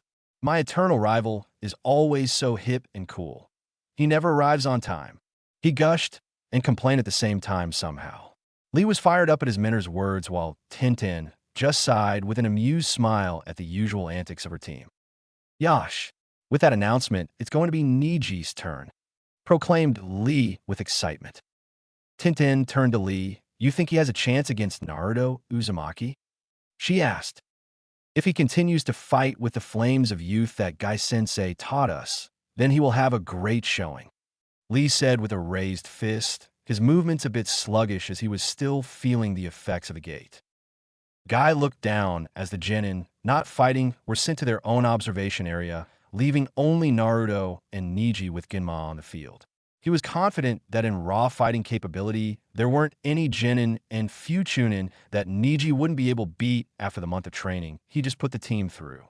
But he's keenly aware that Naruto Uzumaki wasn't a normal person anymore. Just the way the blonde was standing there, a picture of supreme confidence. His showing against Kiba, the flare of chakra during the second exam, and his insight he showed during the prelims led Guy to believe that Naruto was more akin to a Jonin than Chūnin. He just hoped that Neji was able to show his ability in the fight. He was confident in all three of his students' abilities, but he was also realistic. Naruto stood across from Neji with a smile, his glasses twinkling in the sunlight. Neji seemed serious and ready to fight. He wasn't planning on smashing him right away, as that wouldn't be very sporting. So he would play defense at the start and let the Hyuga dictate the pace. Begin. The crowd roared in excitement as the finals were started. Niji wasted no time and activated his Byakugan, veins bulging around his eyes as the bloodline flared to life. Naruto looked over his glasses at the activation curiously. The way the chakra coalesced around his eyes and brain from the Byakugan was quite interesting. He wanted to continue looking at them, but the fight started, meaning he should pay attention to Niji. Oh, well, time to get to it. Niji's chakra flared throughout his body, and he shot forward with great speed. His movements honed even further than they were a month ago under the tutelage of his sensei Guy, and his control over his chakra internally channeled far better than ever before. As soon as he was within range, he jabbed forward with a palm thrust that Naruto leaned away from. Another was similarly avoided. Every time an attack would come, Naruto would dance around it with minimal wasted movement. Niji started to flood his body with even more chakra, more than he could readily control. It gave him a bigger boost, but he was being drained even quicker due to the leakage. Naruto felt he'd shown his ability to move well enough and decided to respond. Niji's palm thrust was caught by Naruto's palm, who then pulled Niji off balance and slammed a ruthless fist into his face, knocking him into the air. Naruto, who was still holding his hand from the palm thrust, yanked his arm, causing him to spin midair but not fly further away. Quickly, Naruto spun in place and landed a devastating kick on Niji that sent him tumbling away till he stopped on the ground, wincing from the pain. Naruto started to limber up in place as he waited for Niji to pull himself together and re-engage him. Niji got to his feet and continued the fight. Hayashi Hyuga watched the battle between his nephew and the blonde Uzumaki with a fierce glare on his face, which wasn't really out of place for him. He didn't like the way his incredibly talented nephew was being treated like an unskilled child in front of the whole village and foreign contingent. That being said, he wasn't all that surprised. He and the other clan heads were made aware of the new situation with Naruto about a week ago when the questions regarding the chakra pulse during the exams made the Hokage finally make them aware of what happened. He and several of the others had demanded Naruto's presence to see for themselves, but the messenger shinobi was denied by the blonde, and when he was sent back, was sent packing by the boy all the way to the infirmary. All they got out of the Hokage was that Naruto's new bloodline, the Six Eyes, were a terribly powerful ocular jutsu that would give anyone a run for their money. Next to Hayashi, his youngest daughter looked at him with a frown, her Byakugan active to better see the fight. "Father, why does that boy Naruto possess an ocular jutsu? His clan's name is Uzumaki, and they aren't known for such things," she asked. Hayashi could only spare her glance. He recently awakened the genetic mutation that has been called the Six Eyes. No one is really sure where they came from, but such is the case with new bloodlines. Hanabi didn't really know anything about new bloodlines, but was a bit hesitant to ask more of her father while he was so focused on the match. She wished her big sister was here. She would have explained it and answered all of her questions. Sakura couldn't really say she was all that surprised by the turn of events. Naruto had honestly been faster in the forest. Not to mention, she knew that he was improving his overall skills at taijutsu, which in turn made him drastically better overall. Also, she was intimately familiar with his improvement of raw skill, as she was his sparring partner during the month. Lee, on the other hand, was cheering his head off for Niji, likely feeling kinship with the Hyuga now that he was the underdog against a bloodline user. "You could do it, Niji. Let the power of hard work and youth explode," cheered Lee with tears falling from his eyes. Everyone in the stands looked at him with blank expressions before turning to Guy, hoping he would reign in his genin. "Yes, let the springtime of youth explode, Niji," cheered Guy, who was also crying. "What did I expect?" were the collective thoughts of everyone in the audience. Naruto was genuinely enjoying himself as he slapped away Niji's latest attack. His movements were impressive. Unfortunately, the fight had been going for a while, and Niji hadn't really landed any attacks, so he knew that the crowd was getting bored. As Niji tumbled back, he felt frustration overtake his calm. When he looked up to his opponent, instead of Naruto passively standing around waiting for him to attack once again, he saw the blonde moving towards him at frightening speeds. Knowing that he had no other option, Niji flared his chakra and began spinning quickly, utilizing one of the Hyuga's prized jutsu, rotation. A large spinning dome of chakra burst into life, forming a nigh impenetrable barrier around Niji, the Hyuga's ultimate defense.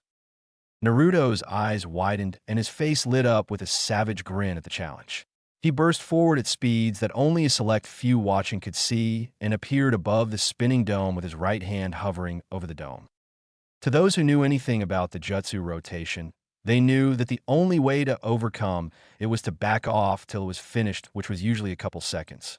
For Naruto, he felt a more amusing way to overcome it would be to overtake the power of the rotation and cancel it out with ruthless efficiency. The amount of power and precision to do such a thing was likely only possible for him, but he didn't care since he is him. Niji, who was mid-spin, felt his whole body come to a complete stop and his body rattle from the rapid deceleration. His Byakugan was the only reason he wasn't completely disoriented and knew what had just happened. Naruto overcame his clan's perfect defense, something that quite literally has never happened. Knowing that he needed to get away, he rolled and got to his feet, then hopped further away to gain distance. Naruto watched his opponent back away lazily. Might as well show off a ranged attack. I know I need to prove a wide range of abilities to get promoted. I certainly didn't have a good showing in the first part with that written test. Thanks to the Rasengan, Naruto's idea of what was a potential jutsu was expanded, and he had a whole month to experiment. For someone who could get the Rasengan down in a few minutes, that was plenty of time to try a variety of things. Thanks to Naruto's study into chakra and all sorts of theoretical chakra mechanics over the month, he learned all sorts of things. It is said that the tailed beast bomb, their strongest attack, is formed by a perfect ratio of positive and negative chakra hyper-condensed together. Yeah? Not exactly helpful outside of academic research for most, as it was practically impossible to separate chakra at that level for normal people. But Naruto has already proven he wasn't normal. Naruto raised a finger and a smile slowly spread across his face. By molding my chakra and forming it with primarily positive chakra, compacting it and coalescing it into a compact ball, I can make something quite powerful. Surrounding the compacted orb of positive chakra with a shell of negative chakra to hold it together, further building the volatility. The reaction is quite something. Naruto thought as a small glowing orb of blood-red chakra was gathered on the tip of his finger. It gave off an eerie glow even in the harsh sunlight. Chakra Enhancement Jutsu read, Naruto intoned as the orb cracked and the power burst forth towards Niji. The shockwave from the attack was so powerful that those in the crowd were unable to move in their seats as the force pushed them further into the chairs. Genma flashed away from the arena to a position behind Naruto to escape while Niji, who was the target of the attack, could only try and use rotation with all his power. "Father!" shouted Hanabi in shock as she tried to cover her face from the wind. She had been on the edge of her seat as her cousin was mercilessly beaten down by the blonde. Now she was actually scared for herself. Hayashi grit his teeth tightly, in both anger and fear, as his Byakugan showed him just how terrible this attack from Naruto was and how close it came to obliterating Niji. It was only thanks to Niji pushing every drop of chakra into a desperate rotation that he was still alive and not a stain on the arena wall. He felt even more anger when he saw the clear amusement on Naruto's face as he lazily watched the fallout from his attack. It was bad enough that the brat effortlessly overcame their rotation in the first place. Now, he was displaying jutsu strong enough to be classified as A-class on a whim. That boy was no genin. "It's over, no one is injured." Hanabi settled down. He commanded. Sakura had thought she couldn't be surprised by Naruto anymore, but then he blew up half the arena, and she had to shield herself from the debris as dust and dirt flew everywhere. Next to her, Ino, Choji, Kiba, and Hinata were doing the same. Guy grimaced as he watched the jutsu die down. Next to him, Lee and Tintin shouted in worry for Niji. He'd never seen that jutsu before nor anything really like it, so he'd assumed that it was either an ability granted to him by his eyes or he created it himself with the help of his eyes. Likely an A-class jutsu, in pure destructive capability as well as chakra consumption. If he weren't so confident in Niji's rotation, he too would have feared for his student's life. Just what was Naruto thinking, firing something of that magnitude off at a comrade? Wow, that was way stronger than I was expecting, laughed Naruto as he stared at the fallout of the jutsu. There was a large trench gouged into the earth in front of him all the way to the wall. The leaves on all the trees in the direction of the attack were blasted off, and all the grass was torn up. In front of the wall, Niji was heavily panting inside a small circle where his rotation protected him from the blast. The wall itself had a large crater at the center with a large web of cracks spreading out dozens of meters. I didn't put my all into that. I could have made it much stronger. If I were to estimate, I'd say that was about 40% of the power I could safely put into red at this moment. I had a feeling that Niji would have been able to block that much with the remaining chakra in his system and his skill with rotation. Hopefully we both look good enough to pass with that. Naruto pushed his glasses back into place and walked over to Niji with a happy little skip. Niji, that was a good fight, but I win, he declared with a grin and a thumbs up. Hey, oral fixation called the match. He's out of juice. Naruto yelled to Gama, who had been following behind him towards Niji. His eye twitched at the name, but he didn't disagree with the blonde and called the match in his favor. Naruto soaked up the attention of the crowd, feeling all sorts of things from all the people watching, such as admiration, excitement, unease, and fear. But what won out was excitement, as they roared with approval of the match they just got to watch. Instead of going where the rest of the competitors were, Naruto shot up to the roof of the left building that overlooked the Chūnin exams arena. The rightmost building was where the dignitaries sat, as it was the one with the most shade from the sun. The center were where the Hokage and Kazekage sat with their guard, and the left building were where everyone else sat. On the roof of the left building, sitting by himself, was Jiraiya, sipping on a bit of sake as he lounged under an umbrella to shade himself from the harsh sun. He acknowledged Naruto with a nod. Old man Jiraiya greeted Naruto with a grin. What did you think? I try to make it look as good as possible for both of us to get promoted. Jiraiya hummed as he poured more sake into a saucer. I think you may have drawn it out a bit too long, but no one will hold that against you for making it more of a show in this context. After all, excitement equals more business for the village. He explained, then took another sip of sake. I would say that both of you have a very good chance of promotion. Niji didn't get to show off much strategy since he couldn't really do all that much against you. Again, I don't think Sensei will hold it against him. I made him very aware of how strong you are. Naruto chuckled hearing that and leaned back onto his elbows next to Jiraiya. Oh yeah, Naruto asked lightly. He'd be very curious about that conversation. Jiraiya flicked Naruto on the head. I'm not adding to that ego by telling you that. You think well enough of yourself already, brat, he said with a twitching eye. Jiraiya's attention was drawn back to the arena floor. I believe even within the first few moments of this match, the Nara has shown strategic thinking on par with any Chūnin. He'll most likely be promoted, Jiraiya said with an impressed look on his face. Naruto gazed down at the match. The Wind Girl was pretty good, and Shikamaru was managing to stay a couple steps ahead, keeping him in the fight despite his lack of offensive power. His shadow manipulation could be far better, Naruto commented lightly while looking at the shadow stretching across the ground, speeding towards the Wind Girl. He has a far better grasp on it than his ability would suggest. It's like he's putting barely any effort into commanding the shadow. Then he tilted his head thoughtfully. You know what? That's pretty on brand for Shikamaru now that I'm thinking about it. Jiraiya snorted in amusement. Yeah, he's the Jonin commander Shikaku's son. That man wouldn't get out of bed if his wife wasn't there to nag him, he said with a laugh. Not surprised his son has a general lack of urgency at this age. Shikamaru's dad, is that important, huh? Naruto said in wonder. He was aware that his father was the clan head of the Nara clan, but he didn't know he also held a position of importance of that level. Yeah, Shikaku Nara. He's one of the most brilliant minds to ever grace the village. In terms of pure strategic thinking, he's likely the best, responded Jiraiya. Naruto turned to him curiously. Even better than old man Hokage, you and Kakashi-sensei? Jiraiya barked out a laugh. Me? I'm no strategist. I wouldn't call myself dumb, but I'm more of a solo act and can adapt better than most to a variety of circumstances, but commanding others isn't really my forte.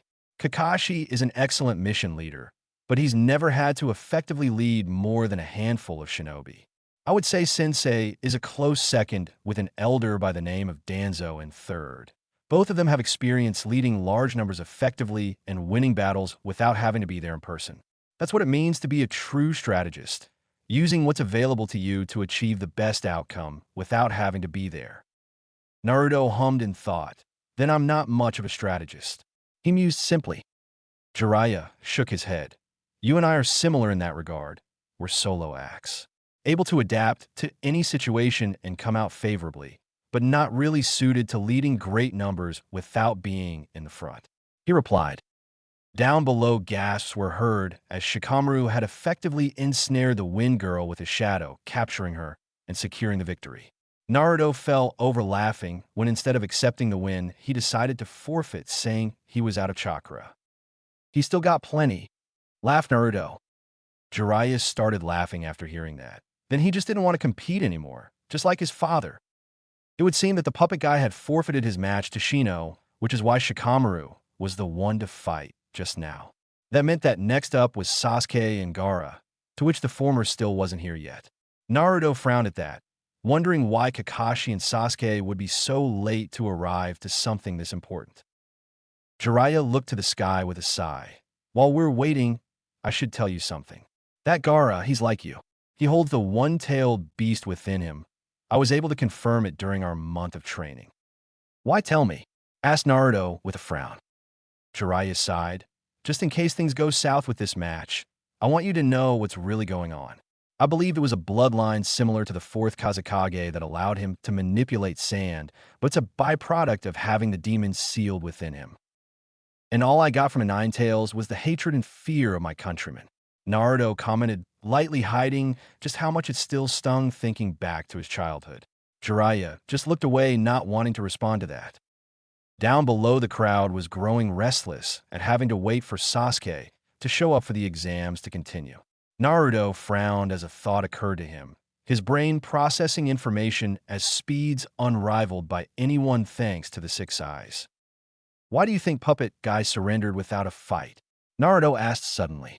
It doesn't make sense, right? Sure, it's not a terribly great matchup for him, but he's still trying to be promoted here. Jiraiya looked over at him with a frown. Who knows? I've long given up trying to understand greenhorns, he said offhandedly. Naruto sat forward and leaned over his crisscrossed legs with a frown. Or would it make sense to not want to show off his puppets in front of so many people? He mused. Exactly, he likely doesn't want to show his hand to everyone here, replied Jiraiya with a disinterested handwave. Naruto rubbed his chin in thought. I suppose, but do you think he has some sort of ulterior motive for the exam? Wondered Naruto. The puppet kid? Jiraiya asked incredulously while pointing in the direction of said person lamely. Naruto glared at him. I see what you mean. You really aren't a great strategist, no. I mean the Sand Ninja. He is one of them, if you haven't noticed. Naruto explained with an eye roll. Jiraiya frowned and turned his attention to his sensei as he sat speaking to the Kazekage in their booth. There wasn't much to how they were interacting, and the Kazekage had his face coverings on, so he wasn't really sure what was going on, though he doubted it was much fun over there. Raza isn't the type to wage war with the only ally he has, he said lowly, his tone becoming thoughtful. I don't think the Sand Village is in any place to wage war. They aren't exactly at full power these days. Naruto shrugged. If there was one thing he was still pretty ignorant about, it was the current situation of the world at large. His last month of learning helped him with the general information, but not the latest stuff. With that in mind, he decided to differ to Jiraiya and leaned back on his elbows. Still pretty odd, you know. Gama was at the end of his rope. Between the constant stream of displeasure aimed at him from the crowd and the arguing from the shinobi side on whether or not to disqualify Sasuke Uchiha, or not, he was about to decide himself and take the punishment. Somehow, as the face to the finals to the crowd, he was getting the feeling that they thought he was the person at fault here. Gaara was already standing at the ready, his gourd full of sand, was already open, and around him was a thin, wispy cloud of sand that didn't really justify the danger of the boy's jutsu. He hoped that whoever faced him was up to the challenge, or they just had Naruto fight him, would likely settle it without much issue. Genma, we have given him as much time as possible. You may move on. Genma sighed as orders from up top came into his earpiece. Seems even the last Uchiha didn't have an infinitely long rope. Right as he was about to speak, a burst of smoke exploded next to him. The crowd gasped while he rolled his eye. This had Kakashi written all over it. The smoke cleared to show Kakashi standing in the same laid-back manner, while Sasuke was clearly ready to fight. Curiously, Sasuke's attire had changed into an all-black jumpsuit with white bandages around his left arm. Maybe Team 7 had a joint shopping trip to get new looks? I really hope we're not too late. Kakashi asked worriedly with a nervous smile. Sasuke next to him bristled, but didn't talk. Genma shook his head with an amused smile. Right on time. I was about to disqualify you, he replied. The usually stoic Uchiha had a small smile on his face, hearing he was still in it. Before anyone could add anything else, Naruto appeared next to them with a wave. Joe, you're late, you bastard, laughed Naruto as he moved forward. I was sure that Kakashi-sensei's lateness rubbed off on you. The man in question let out an awkward chuckle while he rubbed his neck. Sasuke stared at him for a moment, then smirked. You won, right? Of course. Good, I'm excited to fight you. Kakashi walked forward and patted Naruto on the head. Interesting new look, Naruto. Congratulations on winning, although I can't say I'm surprised, he said offhandedly. Naruto smiled at his sensei before turning over to Gaara. Hey, Samboy, I hope you give Sasuke a good challenge. Good luck, you two. Put on a good show. He cheered before shooting off away from the arena grounds. Kakashi nodded to Sasuke. Good luck, and remember what I told you, he said seriously with a look that he didn't let up until Sasuke nodded in return. Then he left in a swirl of leaves to the stands. Genma looked between the two genin with a small feeling of unease directed towards Gaara. The guy just gave off creepy vibes. His right hand slashed through the air. Begin. Naruto landed up with Jiraiya and retook his position under the umbrella with a content smile. Sasuke became strong, he said suddenly. The movement of his chakra and the density of it has improved drastically from what it was last I saw him a month ago. Kakashi isn't one to train in half measures, Jiraiya responded. He may seem lazy, but when he gets serious, there are few that train as hard as he does. Just getting him to that point lately is tough from what I hear. Naruto snorted. Yeah, the guy didn't exactly train us into the ground. Down below, the fight began with Sasuke shooting forward at far faster speeds than what he was capable of before. To most, he was a blur that was shooting in and out of Gaara's range to pepper him with testing blows. Sasuke tried all avenues of attack, shuriken, kunai, punches and kicks, and as he expected, none of them broke through the sand. Gaara soon went on the offense and sent forward a wave of sand that Sasuke had speed away from with a body flicker lest he be crushed. As soon as Sasuke stopped moving, he shot a titanic fireball forward towards Gaara. Even in the stand, they felt the terrible heat of the fire jutsu as it neared Gaara. As expected, sand rushed to block the fire, and when contact was made, there was a large explosion that blasted away all the loose debris in the immediate area. Sasuke's jutsu are stronger thanks to his improved chakra and control over it, commented Naruto. Jiraiya hummed. He'll need more than speed. Lee in the preliminaries was faster, and that didn't win him the match, he said seriously as he watched the young Uchiha battle with Gaara. Sasuke flipped away from sand until he was halfway up the wall of the arena. He looked down at Gaara with a frown. Nothing he did was able to really get through, and now Gaara had locked himself behind a dome of sand that he wasn't getting through with brute strength. Knowing this was the scenario, he prepared for he started flashing through seals. Oh, Naruto said lightly as the sounds of thousands of chirping birds filled the arena. Interesting, that should do it. Curious jutsu to teach a genin, Jiraiya commented lightly with a frown, but didn't add more. Sakura gasped as she saw the familiar lightning jutsu, then turned to Kakashi. You taught him that jutsu from the bridge, she shouted in shock. Kakashi's eyes smiled at her. It was the best way for him to penetrate the defense of Gaara. Sasuke and I are quite similar too, since we both share a lightning affinity and possess the Sharingan. It felt right teaching it to him," he said while watching Sasuke charge forward at ludicrous speeds toward Gaara. Lee in the seats next to them looked down with a frown. "It took a genius like Sasuke a month to catch up to my speeds," he whispered to himself. Guy narrowed his eyes at Kakashi as he stood to his feet. "After you gave me trouble for passing on the Eight Gates formation, I didn't teach a Jinin an assassination jutsu." He reprimanded Kakashi at the hypocrisy. Kakashi only narrowed his eyes in response as he continued to observe the fight. "I only really have one shot here. Need to make sure I make it count," Sasuke mentally screamed as he blitzed forward with lightning speeds and slammed his Chidori into the sand dome, causing a wave of lightning to blast out in a dome around the point of impact. The world froze for a moment before a terrible scream erupted from the sand dome. "My blood! This is my blood!" screamed Gaara as shock and pain overtook his mind. The sand dome exploded outward with spikes that forced Sasuke to jump away from. With his Sharingan, he noticed that there was a strange, thick chakra spreading outwards from the sand as the screams grew in volume. Then everything went to hell. Naruto looked down at Gaara with his glasses held in his hands, completely exposing his glowing eyes. The six eyes told him what was happening with perfect clarity. "He's leaking tailed beast chakra at very high levels," commented Naruto with a frown before he noticed a wave of chakra cover the entire arena all the way to him, making him feel drowsy for a moment. "Genjutsu," thought Naruto before breaking it.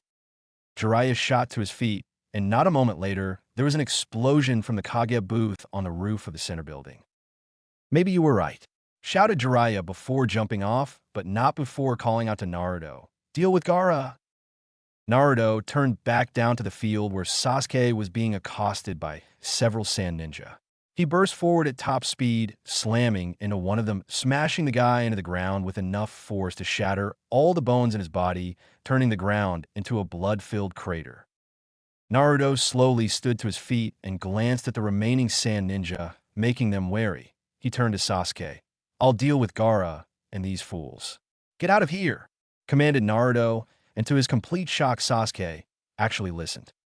Naruto was about to engage the sand ninja when a sunbond shot into the neck of the one on the left, and Genma walked up next to him. "I'll take them. Gaara's all yours," said Genma with a grimace.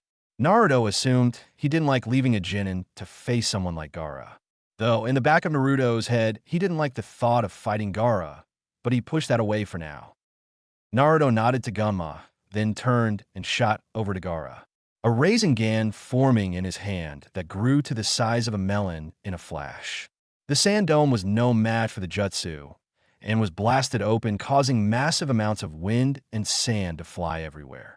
Naruto wasted no time and shot his arm forward to drag Gaara out of the dome and threw him away.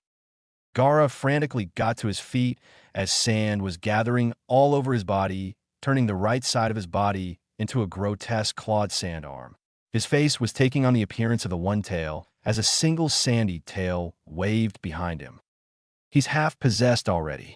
It would be trouble if he completely turned into the One Tails in the center of the village, which must be their plan, Naruto thought as he shot forward and re-engaged Gaara with ruthless attacks. Gaara, while empowered to levels that most Chūnin and Jonin would be unable to overcome, was being taken to task by Naruto with ruthless efficiency. Gaara was unable to follow the blonde's rapid attacks, and felt his body take substantial damage from each blow. If he didn't have the One Tail's chakra healing him, he would have likely been killed already. Claw slash, diverted with a kick, then followed up with an uppercut to the chest. Tail slam was caught, and Gaara was sent crashing into the ground. Naruto ducked under another swipe from the massive claw, and sked. "I know I'm hurting him. I bet he's being healed by the One Tails almost as fast as I'm injuring him, which means I need to hurt him worse," he thought with a frown. Movement from his peripheral had Naruto jump back in time to dodge a blade of wind that shredded into the earth where he was just standing. Gaara-sensei and siblings arrived shortly after and landed around him protectively. Naruto grinned. "After being so scared of him till now, all of you cowards think you'll protect him? I hate wishy-washy people like you." he said while pointing at them, his eyes glowing menacingly. Suppose I'll have to deal with all four of you, commented Naruto before moving to engage them. As soon as Sasuke's strike caused Gaara such terrible pain, the third Hokage, Hiruzen Sarutobi, had been in a whirlwind of motion. First, the booth exploded. He had avoided the blast by jumping up, but was caught in the air by the Kazekage, who held a blade to his throat. Then he realized foolishly that his student had taken the place of the Kazekage and was using the exams as a means to destroy the village. Truly, Orochimaru, I have failed you, Hiruzen said mournfully, completely unconcerned with the kunai to his throat. Behind him, Orochimaru, scared having noticed the Hokage's calm aura. Foolish old man, you think you're in control here? He demanded angrily. In the instant he asked, to which Orochimaru would later admonish himself for making such a mistake, he was blasted backward into the roof tile by a release of hyper-dense chakra. If it weren't for the barriers surrounding the two of them, the ANBU watching the fight would have found themselves forced to their knees from the pressure. The third Hokage of the Leaf, Hiruzen Sarutobi, the professor and proclaimed god of shinobi, had activated the full weight of his chakra for the first time since the Nine Tails had rampaged through the village.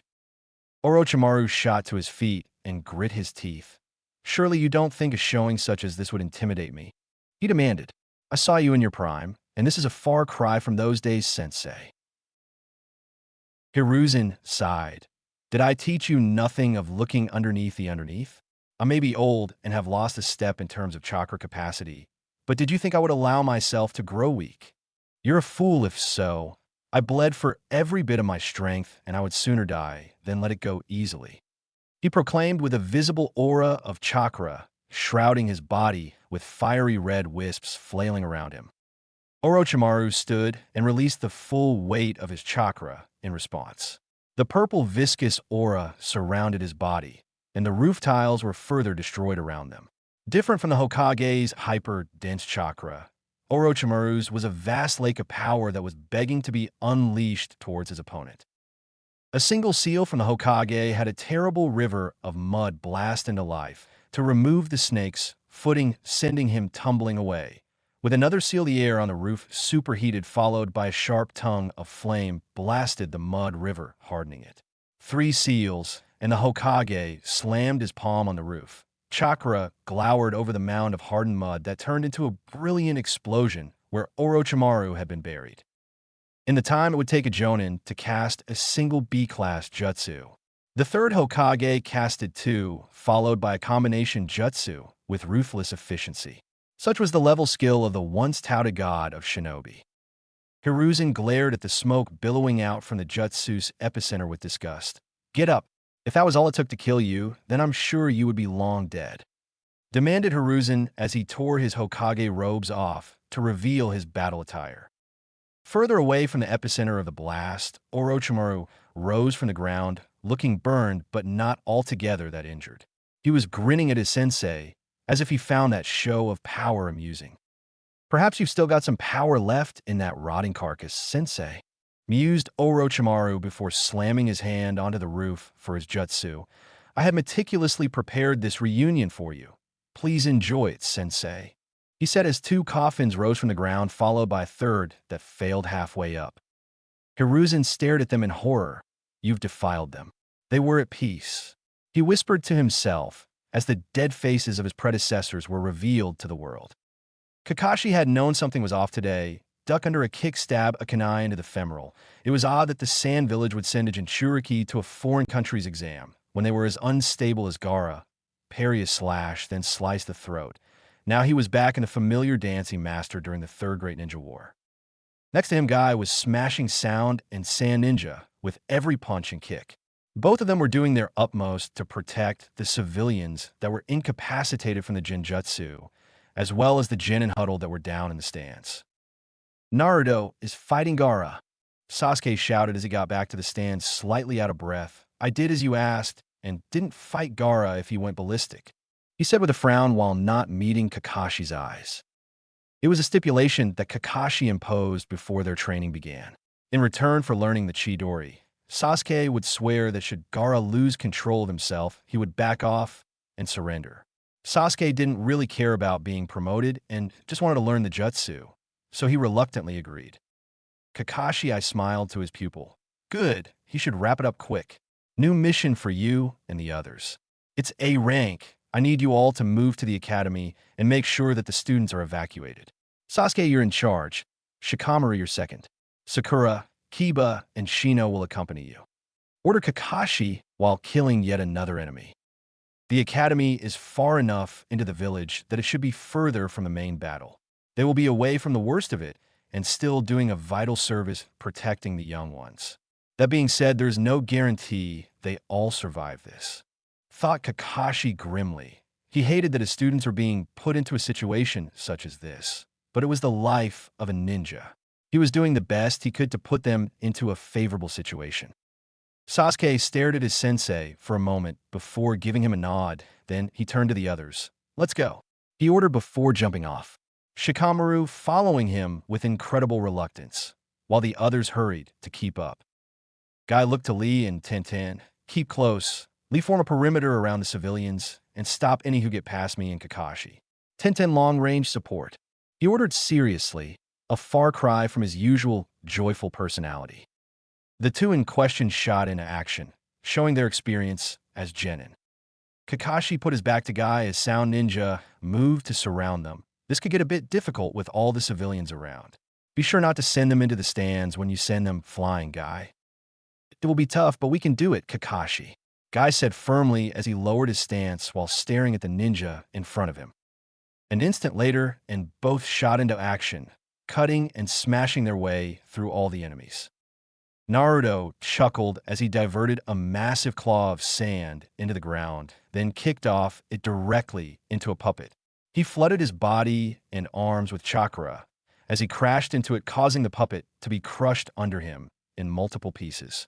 In the distance, the puppet boy himself was smashed into the ground by a shadow clone.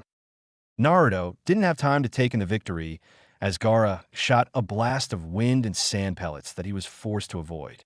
The area he and the puppet had been was shredded by the attack. Naruto decided that the next problem to deal with now that the poisonous puppet was gone was the Chūnin. He had been a nuisance with his attacks and hit and run maneuvers. Seemed none of these sand ninja were too keen to trade strikes with him. The Chūnin was keeping his distance to fire off wind blades that would cut him in half had they landed. So Naruto turned and went after Wind Girl, who was peppering him with powerful gusts to take him off balance. Her eyes widened, and she moved to run, but he caught up to her before she could take a second step. Naruto kicked her in the stomach, uppercut her falling head, grabbed her arm that was reflexively sent out to restore her falling balance, took it, and turned then twisted it behind her back.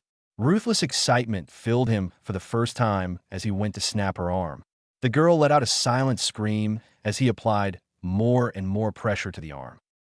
And there he is, Naruto thought as an arm shrouded in wind was slashed at his neck from his right side. While the Chūnin wouldn't rush to Gaara's defense, Naruto assumed that he would for the other two if he were going to kill them. And he was just proven right.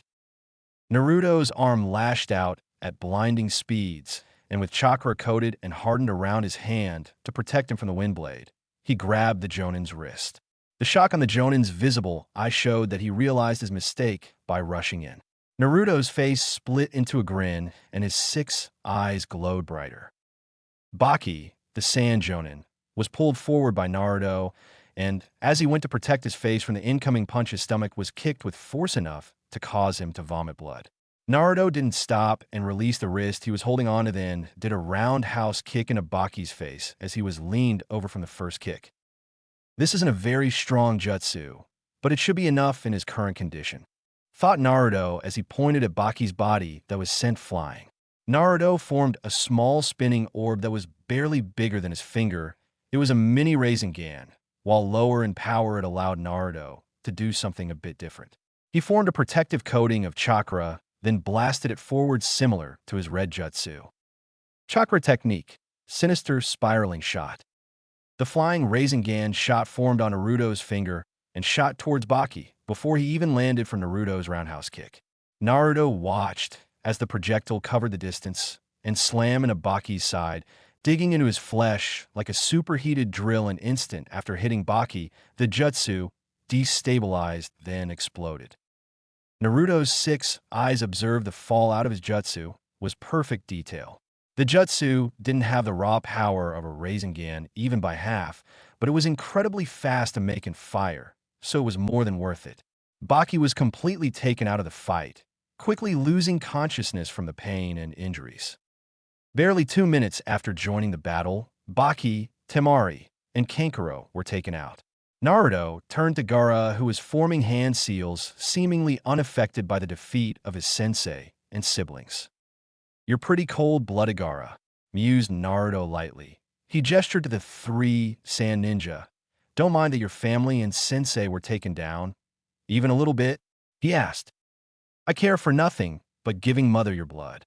Gaara seemed to growl before his face became deranged. "Let me prove my existence," he screamed as he released a sand twister at Naruto that was destroying anything in its path. Since awakening the 6-eye, Naruto has felt content and confident in his abilities. He had an awareness of the world and chakra that filled him with a sense of self-assurance that he didn't really feel anything but amused by the people he came up against in the exams. For the first time since awakening, his 6-eye, Naruto has felt something other than amusement while fighting someone. He wasn't scared, not in the slightest. No, he felt sad. Because Gaara shared a burden with him. They both held a beast within them, and neither of them asked for it. He wasn't dumb. Well, not anymore. He knew now that people like him were treated like trash everywhere.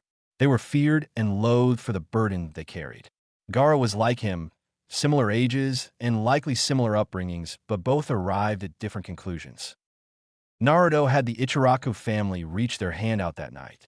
That cold, storming night when he was so very hungry, cold, and lonely. Then Old Man Hokage came into his life, then Iruka, then Kakashi and his teammates. Naruto held out long enough to find hands reaching out, offering him warmth and hope for a better life. Gaara, despite having a family, seemingly did not. Naruto wasn't amused to fight him. No, he was sad that he was facing what he considered a brother. Not in blood, but in burden. "I'll break through, Gaara," thought Naruto. It wasn't raining. It wasn't nighttime, nor was it all that cold. But Naruto felt that Gaara needed the warmth of an extended hand that wasn't scared of him. So he'd oblige. Naruto's thoughts happened in the moments between the sand twister arriving in front of him and Naruto, disintegrating it with a pulse of hyper-dense chakra blasted from his palms. Similar to the gentle fist by hundreds of times stronger. He basically slapped the jutsu away. Deciding to go on the offense, Naruto shot forward and hooked a punch into Gaara's side, then did a rising kick to his chin, launching him into the air. Naruto jumped into the air to follow him, grabbed his leg, twisted sharply, and threw Gaara into the wall of the arena with full force. Gaara's face exploded into a silent scream as his beast's chakra flared, exploding into the air, saturating the arena in its evil.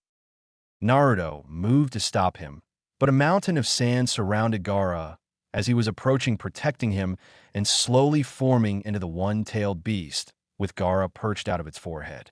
At the top, Gaara performed a jutsu that switched his consciousness with the beast, letting it take control.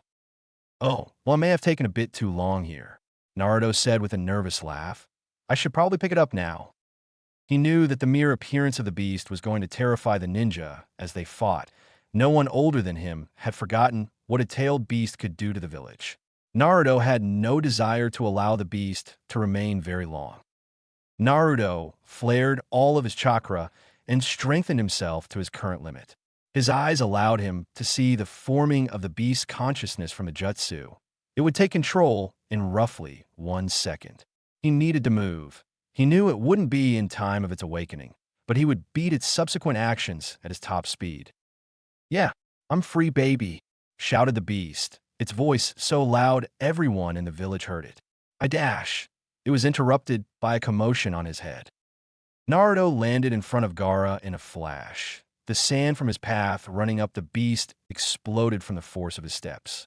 He didn't hesitate as he noticed the sand was forming tentacles around Gaara to stop him from hitting its host. Naruto's fist impacted Gaara's forehead ruthlessly, waking him from this jutsu, destabilizing the fully realized beast's chakra. "No," screamed the One-Tails as it tried to fight Gaara's returning consciousness, but was failing rapidly. Every leaf ninja in the village breathed a sigh of relief as the One-Tails was sent away as fast as it arrived. The only damage it caused was from its forming along the walls of the arena. Gaara woke as he was falling and stared at Naruto in horror. No, no, no, no. I won't let you take it away. I won't let you destroy my existence. He shouted in terror. He was trying to call for his hand, but found he was out of strength. Naruto landed on his feet as Gaara fell on his front, hitting the ground roughly. Naruto walked forward and sat down crisscross in front of him with a frown. How? How are you so strong? Gaara asked in a broken voice. Naruto's eyes that usually glowed with unimaginable power were dull with sadness. As much as he enjoyed fighting and beating people, he found no joy from this victory. It's unbearable, right? Asked Naruto with a frown. Being alone? I know the feeling well. I was spat on, kicked, and hated for the beast within me. I was alone, and in the silence of my solitude, I hated them. I hated everything. I wanted to crush them to get back at them for treating me this way when I didn't even know why. Perhaps even a part of me still resents them. Mused Naruto as the sounds of the battle sounded in the distance. Gaara listened on enraptured by his words. But I was saved by my friends, by those who I now hold precious to me above all else, even myself. Gaara's eyes showed his shock at those words. It is for them that I fight so hard. I won't ever lose, and I won't ever let anything happen to them. If you or anyone else tries to harm them, I'll kill you, Naruto said with a fierce glare that shook Gaara to his core. Suddenly, between Gaara and Naruto appeared 3 sets of feet. Naruto looked up to see a heavily exhausted and injured Team Baki standing in front of Gaara warily, but fully committed to protecting the down boy. Naruto looked at them for a moment before he smiled. I see, he said lightly as he noticed that in their eyes were no longer filled with wariness or fear of Gaara. Knowing the 2 siblings, there was nothing but worry and fear for him. Baki was similarly worried, like Kakashi was for them when he stood off against Zabuza. Gaara, you have a fine team, Naruto said with a smile. I trust that all of you will leave? Baki nodded firmly. Yes, the Kazekage is not leading us, he said while pointing to the barrier where Orochimaru was visibly clashing with the 3rd Hokage. I will be signaling the retreat. Enough blood has been spilled over a vendetta that was not ours.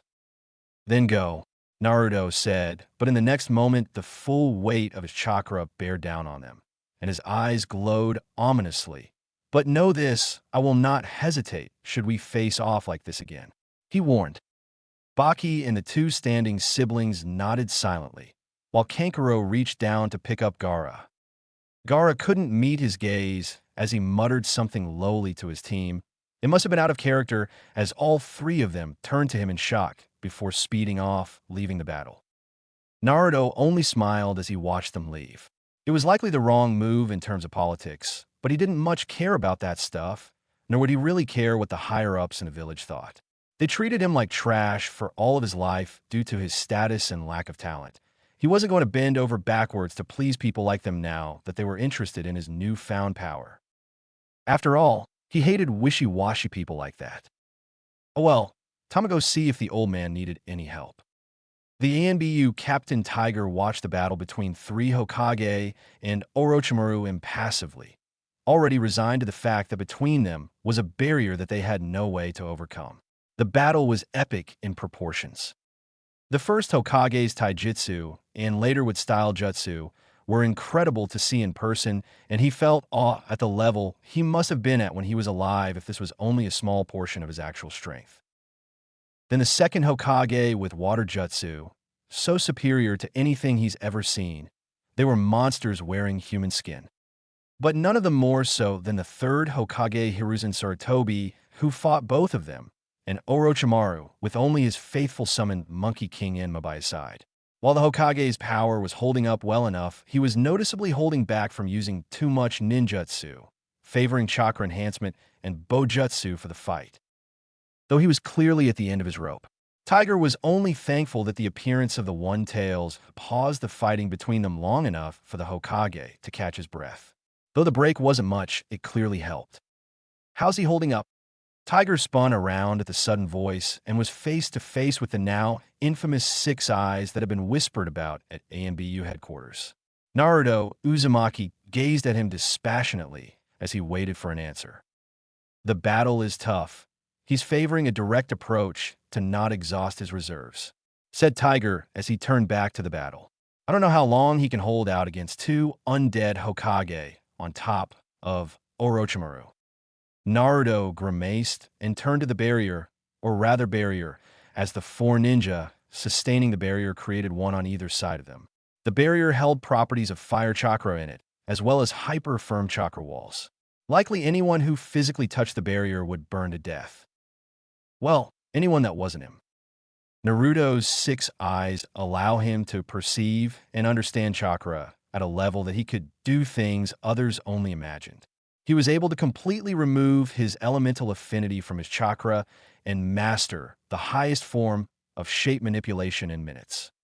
So with a solid coating of chakra around his body, an opposite ratio of what the barrier was comprised of allowed him to simply walk through. To the barrier that was chakra-based and static, it couldn't fight something that was its inverse. It would simply react in the inverse. So instead of a fire barrier, Naruto was faced with an opening that molded around him like water as he passed through it. The four ninja, sustaining the barrier, had to grit their teeth to fight the shock that was threatening to destabilize the barrier from his actions. Naruto stayed away from the fighting for now, waiting for his opening. It was a very fast-paced battle for now. Orochimaru was hanging back while the first and second Hokage were trying to bind the third. Right as the old man burned away the approaching tree roots, Naruto shot forward and nailed the second with a kick that launched him out of the recently made forest and moved to stand by the Hokage. Looked like you needed help, old man, Naruto said with a grin. These two aren't going to die or go away till Orochimaru releases the jutsu. I don't think we could disrupt this jutsu, perhaps seal it, he mused with a frown, his eyes picking apart the jutsu with hyper-efficiency. You shouldn't have come, Naruto, Hiruzen said with a tired sigh, seemingly resigned to the situation. The second Hokage's jutsu can only be cancelled by the caster or sealed. I only have one jutsu that fits the criteria in this situation. Naruto turned to look at him. What's the plan, old man? He asked. Hiruzen glanced at him before gripping his staff firmly. You will stay back and provide support at range, and nothing else. Orochimaru made himself known at this point. A young Naruto, welcome, he shouted gleefully. I simply must bring you home with me. Those eyes of yours are a scientific marvel I'm oh so curious to research. Naruto turned to him with a disgusted frown. Oi, I have no intention of going with you. You're lucky the old man won't let me kill you, he shouted back.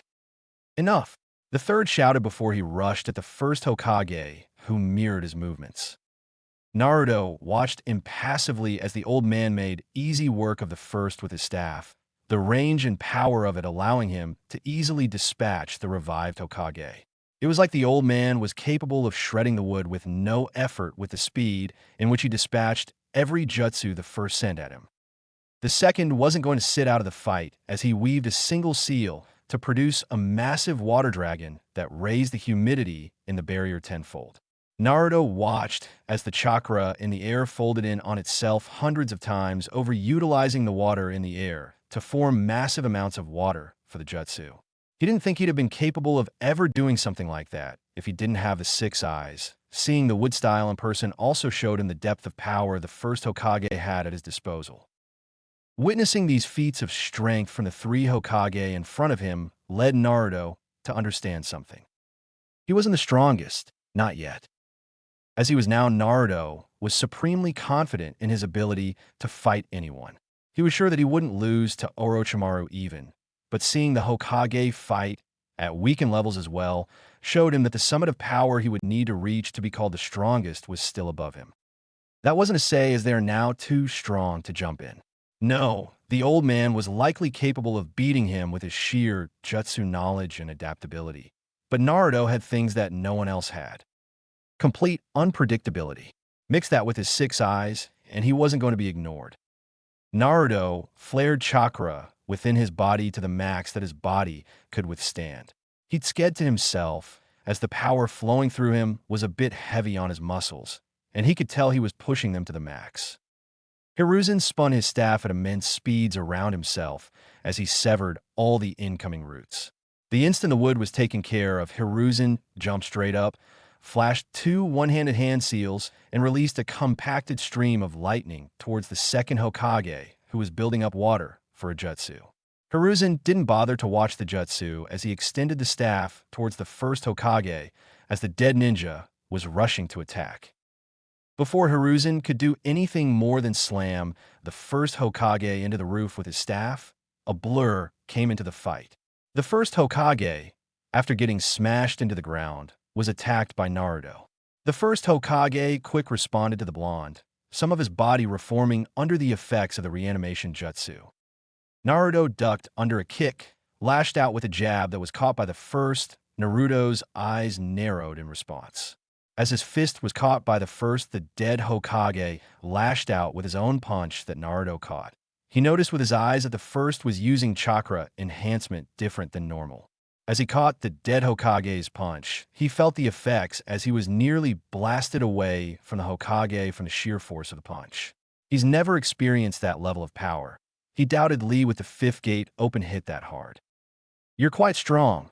I'm honestly impressed, Lord First Hokage," Naruto said with an honest smile on his face as he held the Hokage in place. "Not going to talk?" he asked when he noticed that the Hokage's face hadn't changed expression since he joined the fight. Naruto kicked the first off of him and quickly molded his chakra on the tip of his finger. "I'll put even more behind this than last time," Naruto said with a grin as he formed a red on the tip of his finger. "Old man," he shouted in warning. As soon as Naruto saw Hiruzen blur towards him, he fired off his jutsu. Unlike a wind jutsu, chakra enhancement technique, red was a powerful reaction of positive chakra violently condensed in on itself into a tightly compacted orb. The resulting fallout was a shock wave of pure force that the very air was displaced by. The force behind the jutsu was such that the ground rumbled even outside the barrier. He noticed that both Hokage tried to form barriers with their respective elements, but they were blasted away the moment the jutsu reached them. Naruto lowered his arm with a grin. "Well, that was fun," he cheered with a grin as he turned to the third. "But I don't think it really matters till we deal with Orochimaru. My predecessors were sent into the barrier, completely burning their bodies away. The rate of the regeneration will have them returned in less than 2 minutes," informed Hiruzen as he formed a set of seals with speed that Naruto would have never comprehended without his 6 eyes. "I want you to engage Orochimaru," the third said with deep reluctance on his face. "Your speed and strength is at a level that he won't be able to ignore you. However, I will move in as soon as this jutsu is ready. When that time comes, get out of the way." Naruto turned to the old man and stared at him for a moment. The chakra swirling inside of him was a mixture of so many different elemental ratios that he was genuinely curious as the outcome. But the power in the jutsu he was building showed the old man's resolve to finish off his former student, so Naruto could only nod with a happy smile. As Orochimaru was shaking off the disorientation of the red attack, he barely noticed a blue blur coming at him. Naruto slammed a ruthless kick into the snake's ribs that stole his breath. A 2-punch combo followed the kick at top speed. Knowing he needed distance, Orochimaru lashed out with a dozen snakes from his arm and jumped back. Naruto tore the incoming snakes apart with his bare hands, laced and coated with chakra, and moved to recluse the distance. Orochimaru smirked, then regurgitated a sword. Naruto's face grew with disgust as he flew towards Orochimaru. "Who keeps a sword inside them? I knew you were a freak," he said with wide eyes. "Ever heard of seals? You can keep all sorts of things inside them, like a sword, and it's way less crazy than swallowing it. Wait, you're a sword swallower, aren't you? I can't say I'm surprised, and this explains your interest in Sasadash." "Enough!" screamed Orochimaru as he swiped his sword in a wide arc. Naruto's 6 eyes noticed the chakra flowing through the blade, causing it to grow. He was aware of the sword's ability before it was able to grow 5 millimeters. Such was the processing speed of his eyes. To those watched, the blade grew nearly in an instant as Orochimaru went to bisect Naruto. The AMBU held their breath as Naruto was midair while the swipe came for him, and they didn't see a way to avoid the attack. Behind them, molding chakra at a furious pace, the third Hokage grit his teeth at seeing. He's got me with this timing. I guess this is the level of battle that I am just able to reach at my max. I need to increase my base level. This is the max my muscles can be enhanced without shredding them. Oh well, getting thrashed by Jiraiya more than made that clear. I guess I have to use IT, even though it's not totally ready, thought Naruto as he watched the elongated blade cut through the distance towards his neck. In the month before the finals, Naruto's training consisted of him learning all that he missed out on during the academy and as much as he could about chakra in the remaining time. Naruto's attention span during his academy time made it hard for him to sit and read or listen to his teachers. This made it hard for him to properly understand what he was seeing with the six eyes. It didn't take long to go through everything he missed and ignored. From there, he pushed to learn the basics of elemental chakras, shape, form, barriers, positive and negative principles, and final time and space jutsu. Naruto was able to form and manipulate theoretical chakras due to his perfect perception, control, and understanding of chakra with the six eyes. Red came from manipulating pure positive chakra. Blue, a jutsu he hasn't totally finished, was the inverse. Time and space jutsu, which from what he was understanding were basically teleportation and wormhole jutsu, as they were now, were the highest level of ninjutsu and sealing jutsu.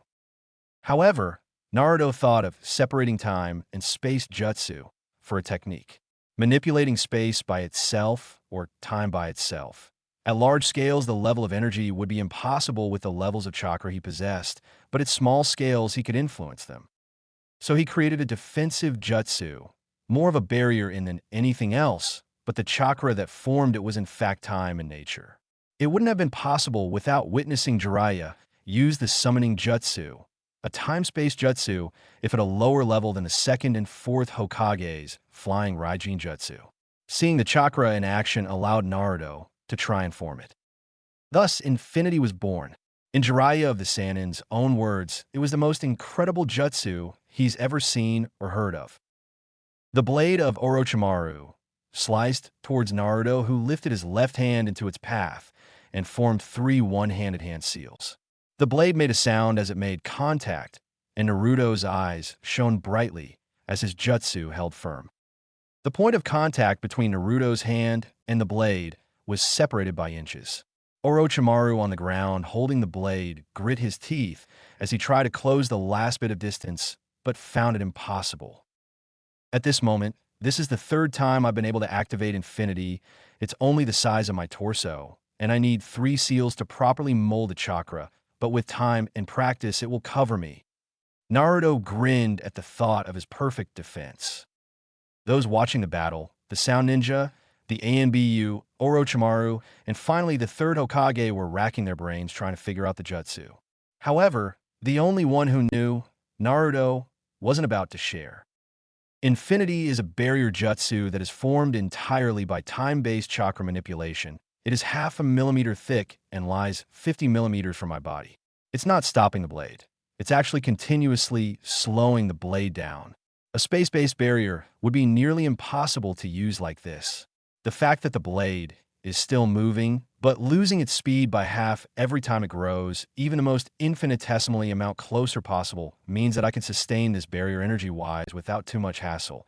It's truly the focus that is difficult in molding the chakra correctly.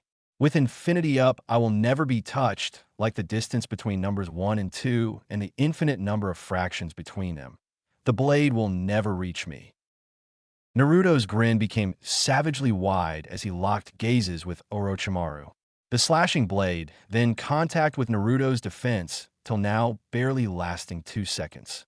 But they were still locked into the stalemate, neither side giving an inch. "Naruto!" shouted the third Hokage from the other side of the roof. Humming happily, Naruto allowed the momentum of the slash to push him away and land far enough away that the Hokage could attack. Orochimaru could only turn his head toward his former mentor as long-forgotten fear filled every cell in his body. because he recognized what was coming. Hiruzen Sarutobi was considered the god of shinobi for many reasons. Most notably was his mastery of all shape and form changes in chakra. He mastered all 5 elements to the level of a primary affinity, was able to mold his chakra into any shape he desired, and was capable of harnessing yin and yang chakra. Something no shinobi could do, bearing the great sage of the past and wielders of the legendary Rinnegan. The ultimate jutsu of the 3rd Hokage was this, Requiem of the Sage. First, it began by molding all the elements and keeping their strongest quality, the shredding wind, the solid foundation of the earth, the piercing energy of lightning, the power of flame, and the ever-shifting form of the water, and binding them with pure yang chakra as the glue.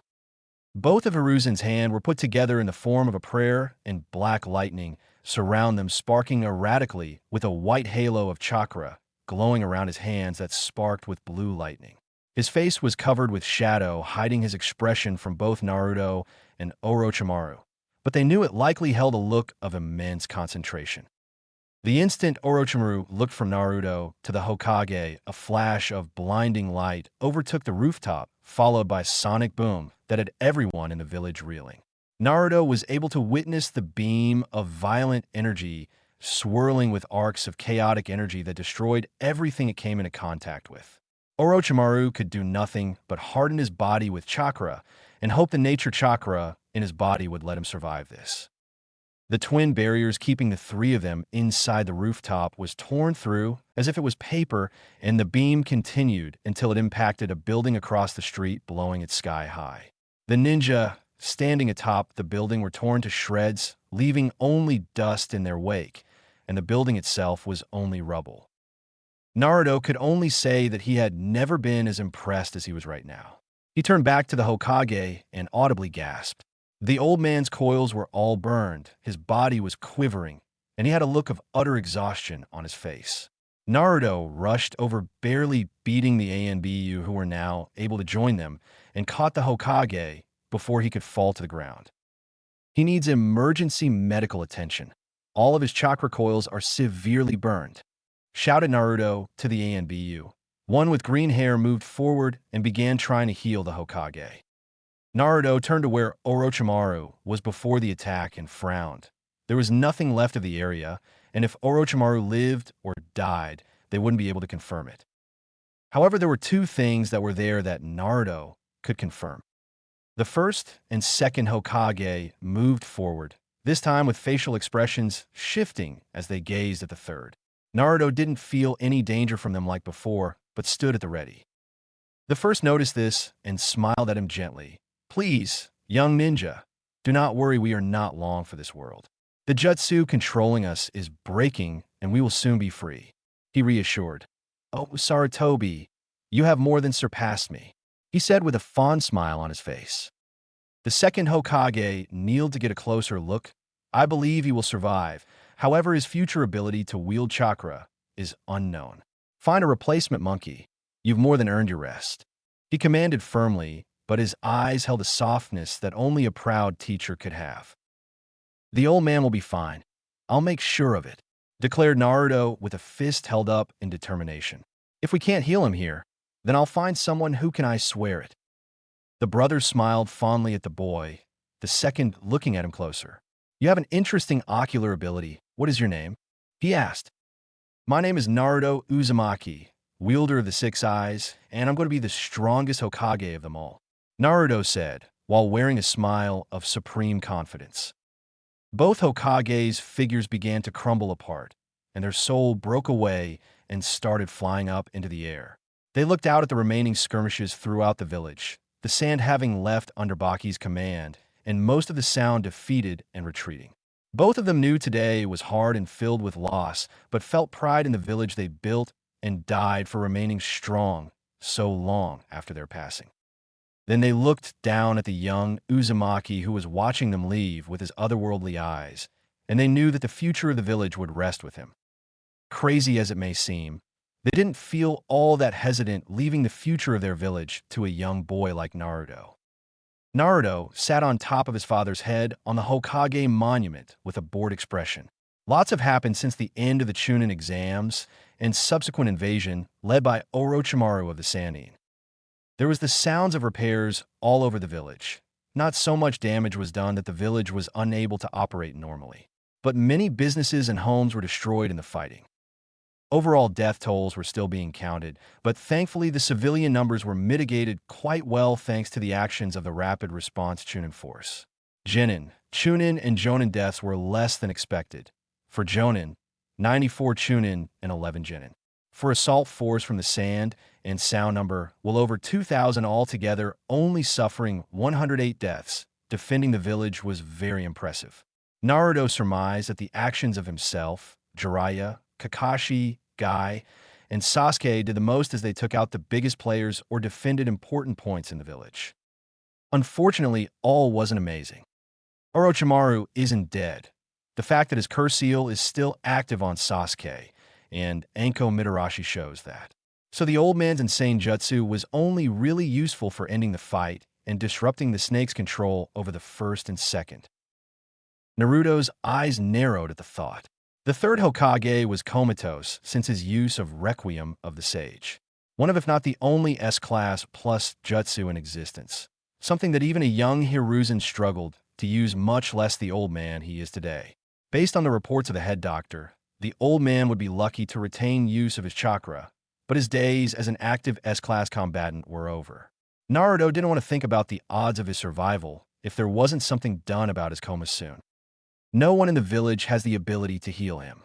Head Dr. Tori was only able to ease his pain. The head of the ANBU's medical squad carp was similarly unable to do much.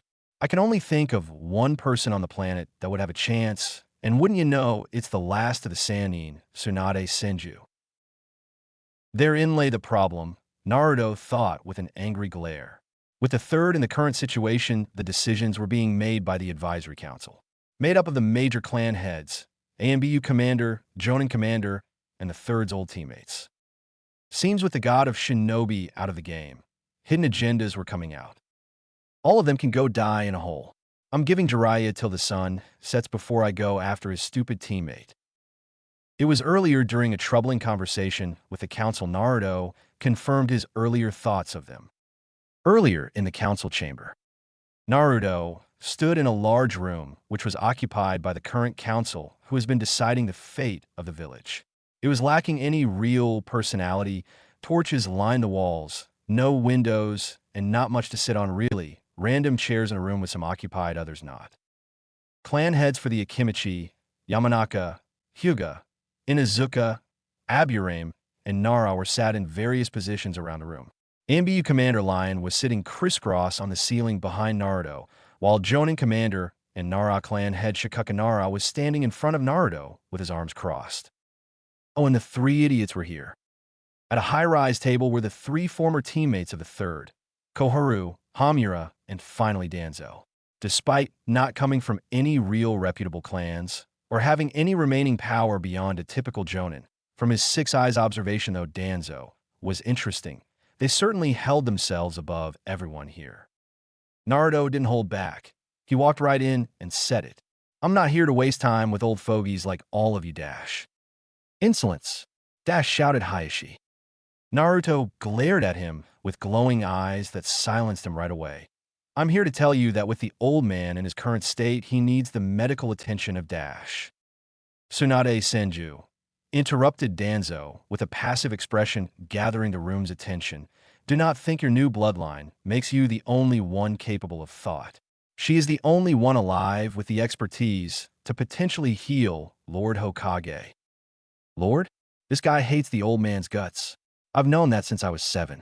Naruto thought with a slight narrow of his eyes. Great, then we're done here. I'll leave right now to hunt her down and bring her back. Naruto said with a grin and went to turn around.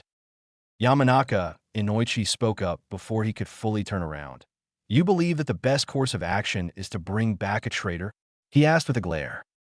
Naruto turned and looked at him for a moment with a frown, but it was Choza Akimichi who spoke up. Inoichi, Tsunade isn't a traitor. Inoichi turned to his former teammate. Of course she is. She abandoned this village after the Second War. How many have died because she ran away? Lady Tsunade's disappearance is and has been excused by Lord Third. Interjected the distorted voice of ANBU Commander Lion from the ceiling. Then what's the problem? Asked Naruto. This whole conversation reeked of politics, and he truly couldn't care less. The problem, you shitty fucking twerp, shouted some Inuzuka from her position, sitting atop her dog partner, is that many won't, nor should they take kindly to that woman's presence back in the village. Like they said, Dash. Who cares? Shouted Naruto while glaring at the council. I could care less about any of that. I'm going to bring her back to heal the old man. Anything after that he can decide, he said before turning to Shikako. I wasn't asking to leave or asking to bring her back. I was notifying you as a courtesy. A courtesy? Asked Danzo, not letting the frowning Shikaka speak. You've outgrown your station, Genin. You will do as commanded by your superiors, and in this case, it is to not leave the village. To many eyes are on you. Not even a week has gone by since the invasion, and already your profile is in the bingo books. The leaf cannot lose the 6 eyes or the 9 tails. And there it is. Naruto thought with a furious glare to the 3 idiots all agreeing with each other. Some of the clan heads agree to various degrees as well. The bugs will go with the most logical choice. The dog doesn't like me because I pounded on her son Kiba, likely a similar case with the Hyuga and shaming Niji so publicly. The Ino Shikacho trio are all strangely quiet. Naruto turned to the Nara and tried to lock eyes, but the man was staring towards the ground. He seemed torn on whether to speak up or not. Naruto wasn't sure if that was in his favor or not. Oi, Scarface, shouted an irate Naruto, getting a twitch out of Shikaku. You really agree with all this? He agrees as he knows it is the right choice. Hayashi Hyuga stated before walking forward. Mr. Uzumaki, you are not in any place to demand anything of this council, nor are you to leave this village without supervision. Supervision? Naruto thought, without changing his facial expressions. He forced himself to remain calm, as he could tell they were building to something. Koharu chimed in from there. Hiruzen may have tolerated your disrespect out of amusement, but it is high time you learn your station. It was already bad enough you had no control over the 9 tails as Argent Shuriki.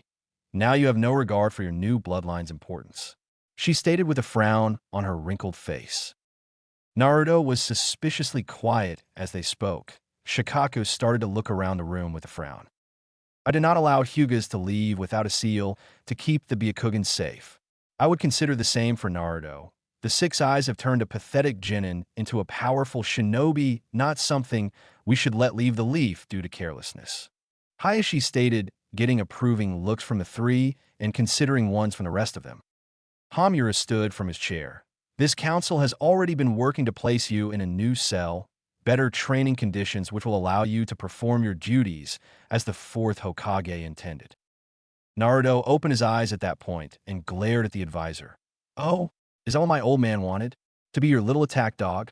Naruto wondered with a half-lidded glare that was glowing with unimaginable power. Those in the room felt hairs on their necks stand up before the words were registered. Boy, that isn't Dash, shouted and alarmed Koharu, but she was interrupted by Tsum. No fucking way you're his son.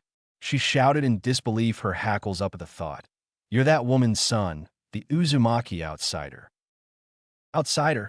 Murmured Naruto before a titanic amount of chakra was felt throughout the room. All individuals inside the room were war vets, some of multiple wars. Not since the 9 Tails was unleashed in the village 12 years ago did they feel such primal fear within their bodies. Naruto's body shone with a shimmery blue glow of chakra, and the ground around him cracked under the weight of his chakra. If the 3rd Hokage chakra was like a hyper-dense blanket and Orochimaru's was a malicious swamp, Naruto was like the deep ocean, and no one in the room could force their bodies to move under the weight. Danzo's lone eye opened as he stared forward, but he didn't move to say or take any action, merely observed Naruto. Naruto continued with an icy tone, do not refer to my mother as anything other than Lady Kushina dog. He said to some who gulped, then he turned to the rest. I have never liked any of you, the so-called High Council, Naruto said with a growl. Before the old man was put out, you had no power and were more than happy to let him lead the village. And his body isn't even cold before you try and take control. Naruto's chakra was pulled back into him, making the glow around his body resemble blue fire. He raised his hand in a claw-like motion with narrowed eyes. I believe you all need dash. Suddenly a hand was roughly slammed onto Naruto's shoulder, and if he hadn't recognized who it belonged to, he would have torn the arm off. The air in the room was once again saturated by powerful chakra, but this time it lacked the fearsome intent of Naruto's. Jiraiya, what are you doing here? Naruto asked, not even turning from the nervous council. Jiraiya smiled down at him in a goofy manner. Seems you and I had the same idea. I'll take it from here. I'll meet you outside, he said with a grin. Naruto snorted and relaxed his chakra and stance. Fine. Naruto threw a pebble from atop the Hokage monument with a sigh. The council was clearly trying to prevent the restoration of the old man and put a leash on him. He didn't particularly care about their reasons or intentions. They were cowards too scared of the old man to act till he was out of the game. From loyal advisors to ambitious swine, he hated wishy-washy people like that. It had been roughly an hour since he sat down on his father's monument, and he was pretty sure that Jiraiya would be done soon. He was anxious to get out of the village to find Tsunade Senju. The old man is stable at the moment. He isn't going to die if they can maintain him as is, but I believe that he will cross a point of no return in 3 weeks. The way his internal network was burned by his jutsu, that woman better be worth it. Naruto thought with a sigh. Don't think too hard. Naruto, you're far too young for wrinkles, commented Jiraiya, who landed next to him and plopped down. Naruto spared him a glance before turning back to the village. Did you talk sense into those fools? He asked, not particularly caring either way at this point. He was leaving come nightfall. Jiraiya slapped him on the back. Of course. Who do you think I am? I'm quite persuasive when I need to be, he exclaimed with a beaming grin on his face. Naruto looked at him, then shook his head. I can't believe those fools. He's not even dead, Naruto said with a frown. Jiraiya sighed tiredly. Crazy as it seems, Sensei's teammates Kaharu and Hamura are the two that care the most about preserving his vision of the village. They're just quite pragmatic and don't have his attachments to you and others that soften his decisions, he explained softly. Naruto turned to him with a raised brow. Soft? The old man was many things, but he wasn't that soft, wise and kind, sure. But he never held back after a prank went too far on my end. Jiraiya laughed. Yes, soft? If you weren't like a grandson to him, he'd have had you trained since you could walk and wouldn't have tolerated anything resembling a prank from you. Remember, Naruto, you're a deterrent for war, a Jinchuriki, and many would consider Sensei a fool for not treating you as such, several of whom are in this very village. I suppose, and the rest of those fools? I didn't think the clan heads would act like that. Yep, Jiraiya mumbled. That's a whole other issue. Many of the clans are still trying to figure out their standing in the village and the Fire Lord's court, since the Senju and Uchiha were basically wiped out. You present an unfortunate obstacle for their family's rise and acclaim. Naruto narrowed his eyes at that. Explain. There are currently 3 great clans in this country and this village. The Senju, Uchiha, and Sarutobi. You, or the Uzumaki, are being considered to be the 4th great clan right now. It's not confirmed yet, but it's all but set after this, Jiraiya said while extending forward a small booklet. Naruto took it and looked at it briefly. International Bingo Book. There was a marked page that Naruto opened too and felt his eyes widen in surprise. Uzumaki Naruto. Wanted for 50M Rio by the village hidden in the sound. Danger rating S-Class. Note. Wields a bloodline known as the Six Eyes Ocular Jutsu. Huh, Naruto said with a snort before handing the book back. The snake is a bitter one. Jiraiya tucked the book back in his pocket. You are now the 3rd, 4th if we still count Sensei, and the international community still does for now, S-Class individual aligned with the leaf. The Cloud Village boasts 3, the Sand boasted 2, the Stone boasts 4, and who knows what's happening in the mist with the war and constant defections. In the Fire Country's court, the 3 now, potentially 4 great clans have 3 of the continent's 4 S-Class ninja. You, Sensei, and Tsunade, which is why those clans in there are less than pleased with you, as you blocked one of the only times an opportunity to raise themselves has come in years. as they barely boast an A rank, much less S, so they know they can't compete with you in terms of strength. Add to your pedigree, the Uzumaki being a once massive and powerful clan, and your father being who he was, it was almost a no-brainer to elevate you and the Uzumaki to great clan status. Explained Jiraiya with a tired sigh as he looked out over the village. Naruto scratched his head with a frown. The hell does all that even mean? I get that S-class means I'm considered an elite ninja, but who cares about great clan? Is it really just status that's important to them? Don't underestimate the power of status. Tsunade has had benefits that have prevented her being labeled a deserter due to her clan status. Even if she was a non-elite ninja, her name alone would grant her many opportunities and leverage most would only dream of at the capital. Sasuke will have many privileges as the last of the Uchiha, loyal at least, once he comes of age. That is without the economic advantages and ears of people in the capital that can make big things happen. Many of the clans in the village would greatly benefit from such things, as most of them provide a service outside of producing ninja. Jiraiya then continued in a more serious voice. Also, do not discount the elevated status of being an S-class. While not a military title, as in you're still a genin at the moment, the level of power and prestige in S-class has awards them privileges and leeway of their own just to keep them loyal.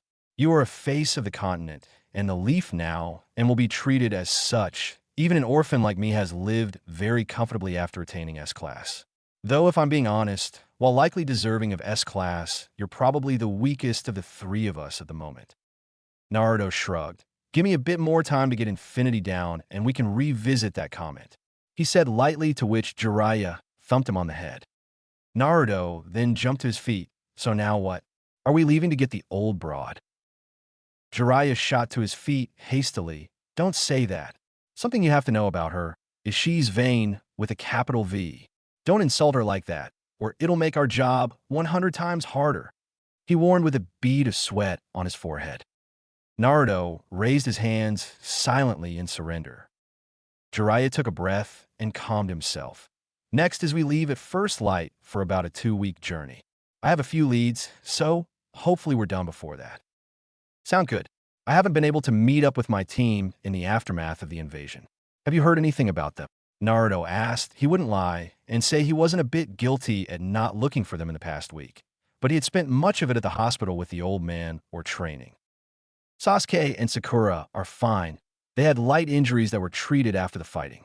Sasuke led the team sent to protect the little ones at the academy quite well.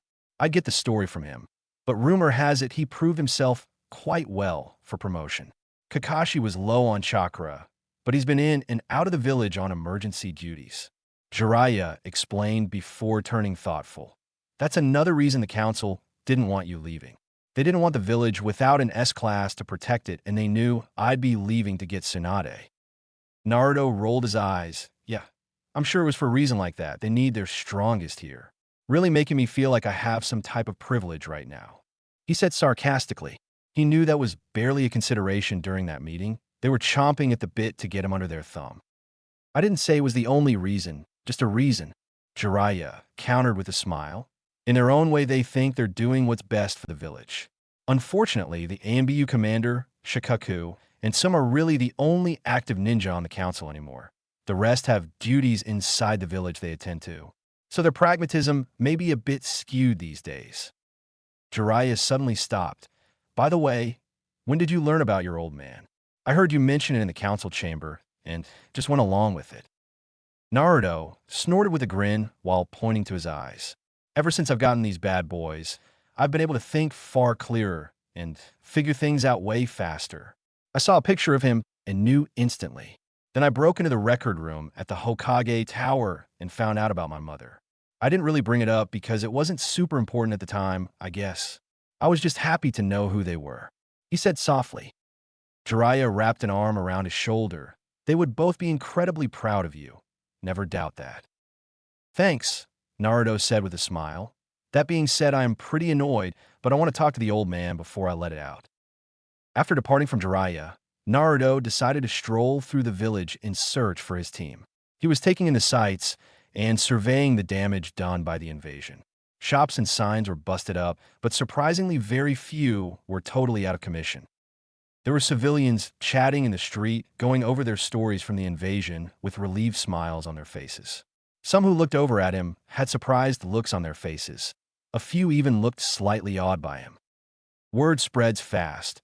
I'm sure my actions with Gaara and Orochimaru have given me a new image to the people of the village. Naruto mused with a smile as he basked in the attention, offering smiles and waves to everyone who looked at him positively. Can't say I hate this development. As he walked, he listened to the whispers as he passed by, saying he took down the tail beast himself. Makes sense considering. Heard he fought alongside Lord Hokage. Husband is a Chūnin, said he's to be considered a lord soon. Who would have thought that boy would turn out like that? Still pissed he turned all my linens pink last year. Heard he was the only to lure the messenger birds over the Hamura's shop to cover it in bird poop. Naruto had to withhold his laughter at the last few. He worked very hard on those pranks, and he was happy that their legend remained. He felt a warmth in his heart to hear whispers about him in a positive light. It wasn't that long ago that he would have to harden his heart just to walk home.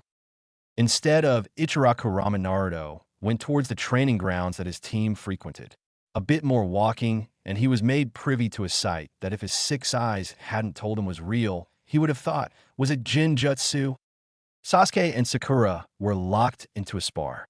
Sasuke didn't have his Sharingan activated, and it seemed to be hand-to-hand only, but they were going at it. Sakura's fighting style had evolved over the last month. Under the tutelage of Naruto, with Jiraiya's assistance, they made her from an academy fighter to a viscous opportunist. Sakura ducked under a jab, spun outside of Sasuke, and lashed out with a kick that the boy was forced to absorb before responding. Sasuke would throw a continuous combo that Sakura would deflect, dodge, and counter with incredible precision. Sasuke ducked low and went for an uppercut. Sakura saw it coming and leaned back. However, that was what Sasuke wanted and spun for a jumping back kick that she took full on her chest. Not out of the fight, she rolled with the momentum and slid back on her feet. Bursting forth with speed levels above where she was during the exam, she let loose a 2-punch combo that Sasuke ducked and deflected that she followed up with a calf kick that Sasuke deflected with a shin. Sakura front flipped from a shin and came down with a high kick that Sasuke was forced to block with both arms with a slight grunt. Sakura jumped back and noticed Sasuke approaching with high speed and sent forward a kick. Sakura leaned back from the kick, then continued with the movement for a high kick to Sasuke's chin that knocked him off balance. She shot forward and went for a haymaker that Sasuke dodged and grabbed her arm and held it behind her back. Naruto decided to announce himself then. Wow, Sakura, that was great. Soon you'll be a worthy teammate. He laughed with a grin. Sakura deflated at hearing his voice. Shut up, you moron. She shouted back, still being held by Sasuke. Sasuke turned over to Naruto. She's improved quite a bit. I heard she was training with you last month. Yep, I needed someone to practice on. She has some insane potential for hand-to-hand. I actually have a few ideas on what else she needs, Naruto said with a wide smile while walking forward. Sakura, your chakra control is good, but your chakra enhancement is wasteful and poorly channeled. Work on that, and you'll be way better. I'm getting better at maintaining optimal enhancement, but while I'm fighting it's tough to keep it steady, Sakura said with a sigh as she was let go by Sasuke. I have a few ideas on how to train. I think it's just going to take time. Kakashi-sensei had me enhancing myself at all times, and he would call out different levels, and I would have 2 seconds to match until it was second nature. Sasuke said as he stretched lightly. Though I haven't been able to maintain it for very long before tiring myself out, I have a few minutes at my max. Naruto wrapped an arm around Sasuke's shoulder. Ah, keep training and you'll get it, Sasuke. He cheered with a high-pitched voice. Sasuke responded with a shove, then glared at the trees. Sakura, keep training it. I'll help when I get back. I'm going to be gone for a few weeks to get Tsunade to come heal the old man, explained Naruto before becoming sheepish. Ah, don't tell anyone where I'm going or that it's for the old man. Don't think I should have mentioned it. No, you should not have, came the voice of Kakashi as he appeared next to them out of nowhere. Sasuke and Sakura turned from Kakashi's sudden appearance to Naruto. Why are you in the loop with Lord Hokage? Asked Sakura. Well, I'm not sure what I'm supposed to share, but since you're my team, I'll just trust your discretion. Naruto said with a lazy smile. Kakashi just quietly sighed, but didn't move to interrupt him. I fought with the old man, so I was there. He's out of the game, unfortunately, but with the help of Tsunade, he'll be up and about in no time. She's the only one who can help, so it's become top priority. Jiraiya and I are going to get her. Kakashi perked up after hearing that. Both of you? I'm surprised they're allowing that, he said with his lone eye showing a bit of surprise. Naruto narrowed his eyes at Kakashi. Don't tell me you're on those fools' side. I'm not sitting around while the old man is in that situation. I don't care about my status, and if it makes you feel better, I should be able to return at a moment's notice if necessary. Kakashi just raised his hands in surrender. Status? Asked Sasuke with a raised eyebrow. I've been dubbed S-Class, so they want to shackle me here, among other reasons. Naruto grumbled with an eye roll. Sasuke and Sakura's eyes widened comically. S-Class. They shouted. Sasuke's eyes fell to the ground, frozen in thought. Kakashi settled them down. Yes, it's more than earned considering his actions in the invasion and who they were against. It's customary for all of the Great Five to have an S-Class. Usually they're Kage, guarding the village at all times, and with Lord Hokage indisposed. Kakashi trailed off. Naruto, shouted Sakura in shock. You can't leave if Lord Jiraiya is going. What if Dash? Naruto interrupted with a raised hand. The old man's situation isn't known by the public. As far as anyone is concerned, he's resting. Even those within the village that don't have Chūnin clearance don't know. He explained. Wait, what do you mean you could return at a moment's notice? Asked Sasuke. Naruto blurred forward and hugged Sasuke. I'm glad you asked, Sasuke. He shouted, getting face full of Sasuke's hands as he tried to free himself. After unceremoniously dropping Sasuke, Naruto went through 11 hand seals, ending with the snake seal. There was a slight flare of chakra and a bit of a whoosh sound. Naruto in 1 second was in front of them, then at the next he was behind them. All three of them turned from where Naruto was standing to where he was standing several times. Kakashi just chuckled in disbelief, while Sasuke glared at the grass beneath his feet, while Sakura looked a bit excited at the development. I did that by playing with space-natured chakra. Naruto shouted joyfully. Basically, if I consider where I am 0.1, then where I want to be 0.2, I reduce the space between the 2 points to 0, and I'm warped to that point. The fourth Hokage did something similar, but with seals as the medium, and his was easier to make combat ready. Though with time my jutsu will be so superior, no one will even bring him up. He shouted with a wide grin and his sunglasses shining in the setting sunlight. It isn't as complicated as it sounds. I basically apply my infinity jutsu in reverse. I'm not expanding time to constantly slow down incoming attacks, but reducing the distance to 0 using space chakra. I should be able to do it over long ranges eventually, but at the moment, I can only do it to places in eyesight after 11 hand seals to get the chakra ratios right. Though I do have the anchor to help in my apartment for emergencies. Naruto thought with a hum. Space chakra was more tangible than time-based chakra, so he could play with it a bit more. Time was incredibly dangerous. He didn't want to mess with it too much and get sent into the fucking past or something. Looking back towards his team, he saw that Sasuke and Kakashi were off to the side talking about lightning jutsu, completely ignoring him, while Sakura was staring at him with wide eyes, clearly appreciating his genius. You're going to tear yourself in half doing stuff like that, Sakura said with wide eyes. Do you even understand the physics behind what you're doing? Cause if dash. Naruto's eyebrow twitched. I test it with clones. Hey, Kakashi-sensei, Sasuke, you done? He shouted. Oh, sorry, did you say something, Naruto? Asked Kakashi as he and Sasuke turned back to him.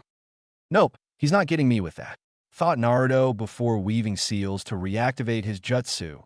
See you in a few weeks, losers, he said before warping out of the clearing. Naruto and Jiraiya were enjoying a nice stroll through the forests of Fire Country as they made their way towards where Jiraiya's intel suggested Tsunade was residing with her aide Shizen. So what's the big deal here? Asked Naruto with his hands in his pocket. Why is getting this lady so involved? I mean, at the end of the day, she's a leaf ninja, active or not. Jiraiya sighed. You're right, But remember what I said about great clans and S-class privilege? Well, she's taken advantage of both to be given indefinite leave, so the trouble isn't finding her, it's getting to her without her sensing us and bolting. If she knows we're coming, then she'll run, and we'll be on a chase I don't particularly want to have to be a part of. Naruto snorted. She sounds like a real handful. He laughed. I guess I won't complain too much. It's nice to be out of the village for a bit. The silence continued for a while, but Naruto had another question. So, why are you so focused on going to find her? I'm more than enough to go bring her back, and the old fogies would be happy to have you stick around. Not like they'd really trust me with anything like they do you. Well, that's 'cause you're still a twerp, Jiraiya said with a grin, getting an eye roll from Naruto. In all seriousness, it's because there are rules, and despite having more knowledge of chakra theory than any Jonin I've met, you are sorely lacking in the political knowledge of our country and the others.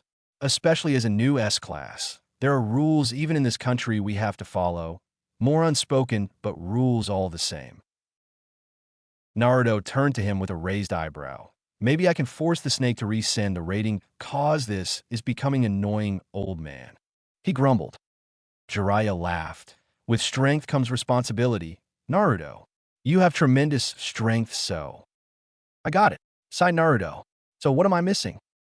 There's a balance between the Hokage and the Fire Lord. While ninja villages are largely independent from the capital, there's a back and forth. The Fire Lord in the capital is in charge, and there are 5 advisors, all of which hold large influence in the country and trade throughout the continent. Trade that we need: food, cloth, resources, herbs, basically things that don't grow or exist naturally in this country. With that, the capital also provides funds to the village in times of need, such as after the Ninetales attack, where we needed all the help we could get to quickly rebuild so as not to look weak to the other 4 great nations. Naruto hummed. I suppose it doesn't come for free? Jiraiya nodded. Exactly. The Hokage's ninja are tools to complete missions, and those with money can hire us. The Fire Lord and the 5 advisors often have work that needs to be done, for being political diplomats in other nations or taking care of rivals. Naruto saw Jiraiya giving him a deadly stare, and Naruto understood. The rivals weren't always in other countries. None of this is hidden from the Fire Lord or Hokage. In fact, it's actually encouraged to keep everyone sharp. We may not have the public history that the Bloody Mist does, but the Land of Fire has its own history of infighting. Besides the Fire Lord, the Hokage has the most authority in the country, with the 5 advisors being below that. Then are the great clans. See why it's important. Naruto rubbed his hair with a groan. Yeah, I get it. So what's the rules? You explained all that, but didn't answer my question. Jiraiya thumbed him on the head. I was getting to it, he said with a glare. You and I are the go-to hire for those in the capital. Our power and reputation make us ideal emissaries, as we can go most places to deliver messages that would normally kill all that approach from the leaf. Last year, I went to the Rock Village to deliver the updated trade agreement from the Fire Lord to the Stone Lord. I know you know how that's impossible for most others. Naruto nodded with an impressed face. Even with your rep, you have some balls, Jiraiya, laughed Naruto. I mean, you're the one who trained my old man, who tore those losers apart. Jiraiya snorted. They hate us, and him especially, but that Tsuchikage isn't a stupid man and knows there isn't a point to starting another war. For now, at least. He trailed off tiredly. Think they're losing it over me? Naruto asked excitedly. I mean, I look so much like him. Not to mention, I'm getting pretty famous thanks to the bingo book. Well, I hope they've seen it, Naruto said with a wide smile. Jiraiya went to thump him on the head again, but Naruto ducked away and laughed. Haha, old man. Then Naruto felt a thump on his head and turned to see a clone poof away. Seriously, when did you make that? Naruto asked with a blank expression. Jiraiya burst out laughing.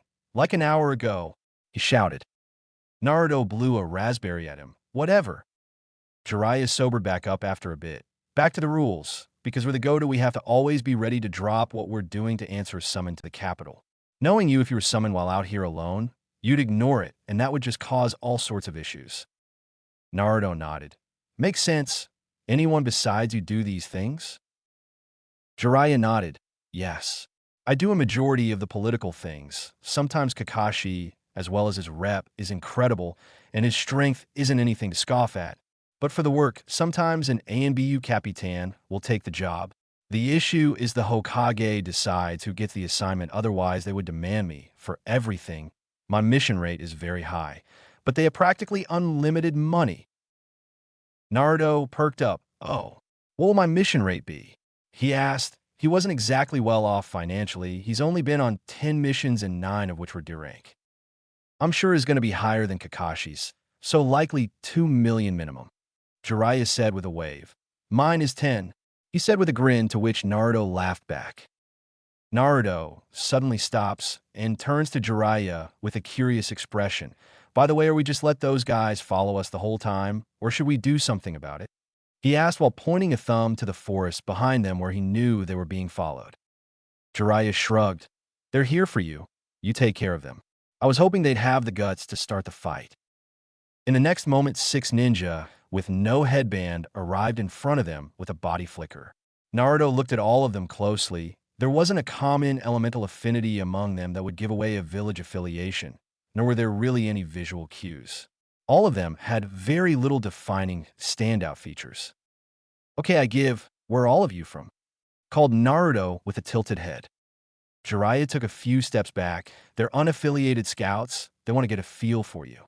This means that every lord and Kage now know of you and wants to see if you live up to the hype.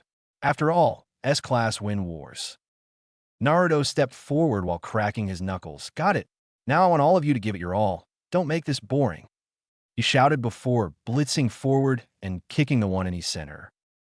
To the ninja's credit, he managed to raise his guard, but Naruto felt both arms break from the kick. Naruto's eyes glowed, and he blurred past the ninja. He kicked to get behind him and swept his legs from out under him and rained down punches with ruthless force. Once the ninja was completely broken, he stood back up and turned to the rest. The 5 were silently watching. I would recommend you come at me together. Naruto didn't wait and rushed another. This time the ninja he was attacking was supported by 2 more who came at him with tantos. Naruto pulled the ninja in the middle who had his guard raised with earth nature chakra to protect him. Naruto grabbed him and threw him at the ninja on his right, sending them tumbling away.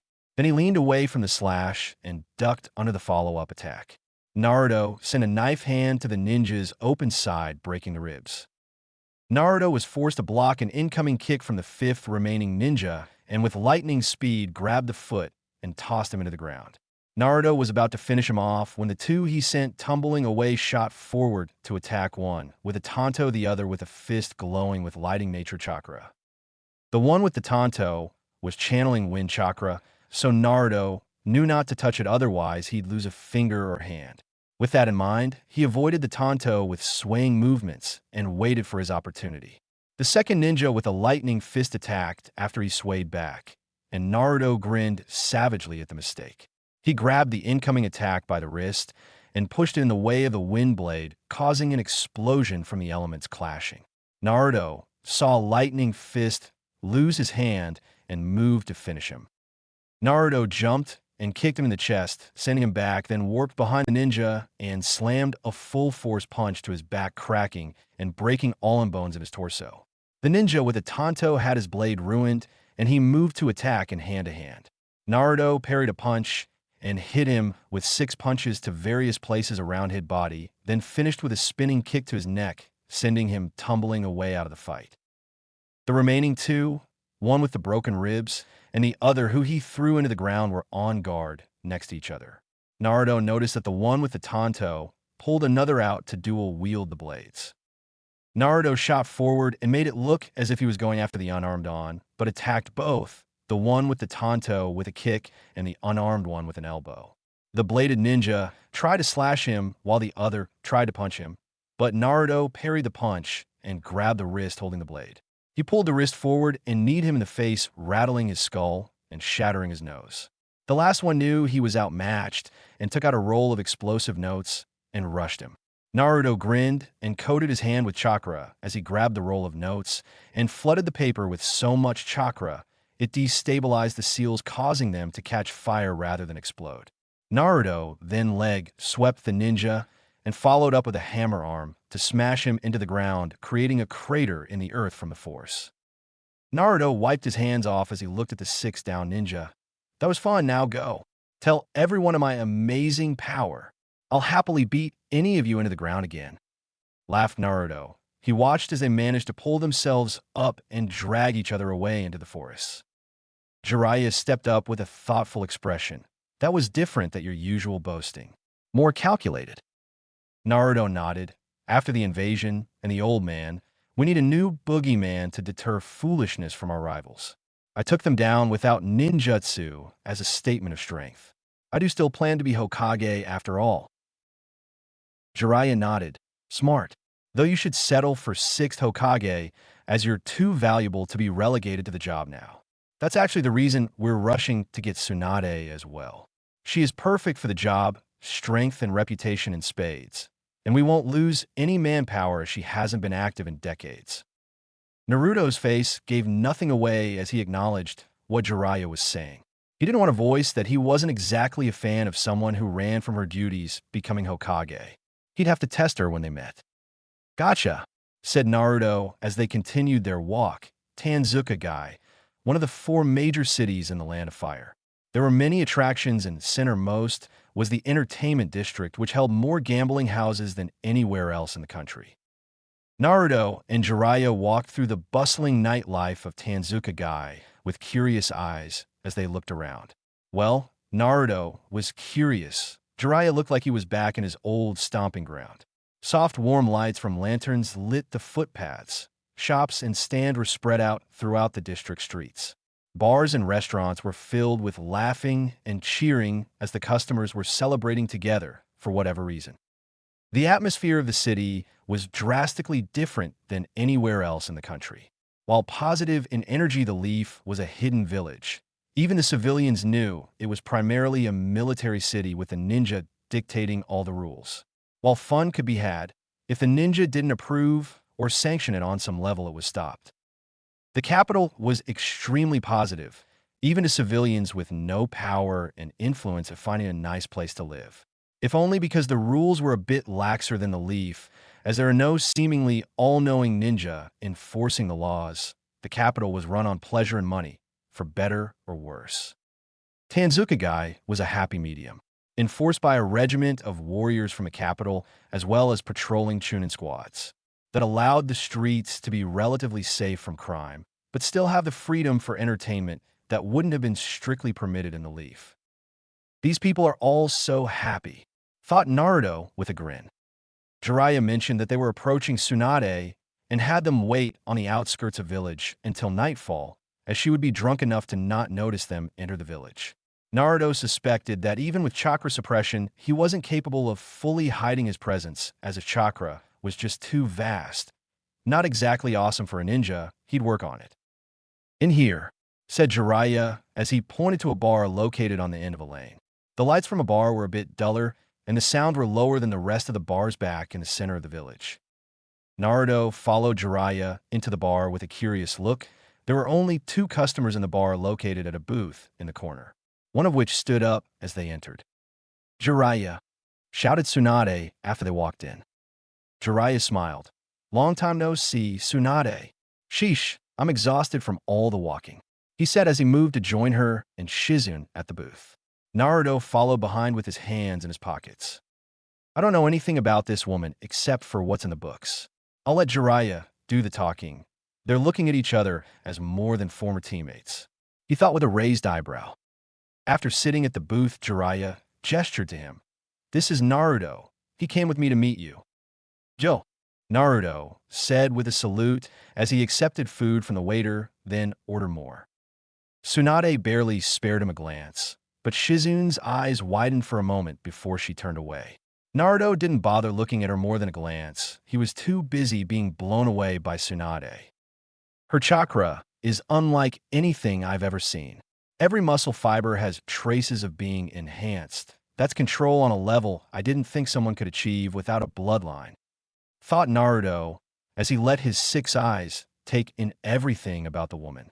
I would bet that even without her actively molding chakra to strengthen herself, she's stronger than the average Jonin. At her max, I bet she could shatter a mountain. It's crazy that someone so strong is so weak-minded to need a genjutsu to make herself look younger. Jiraiya took a drink from the sake at the table and sighed happily. You've grown even more beautiful, Tsunade. I've missed you, even if you spend so much effort to avoid me, he said with a grin. Surprisingly, Tsunade laughed. Maybe if you tried a bit harder, it wouldn't have been 2 years since we've seen each other, she said with a smile.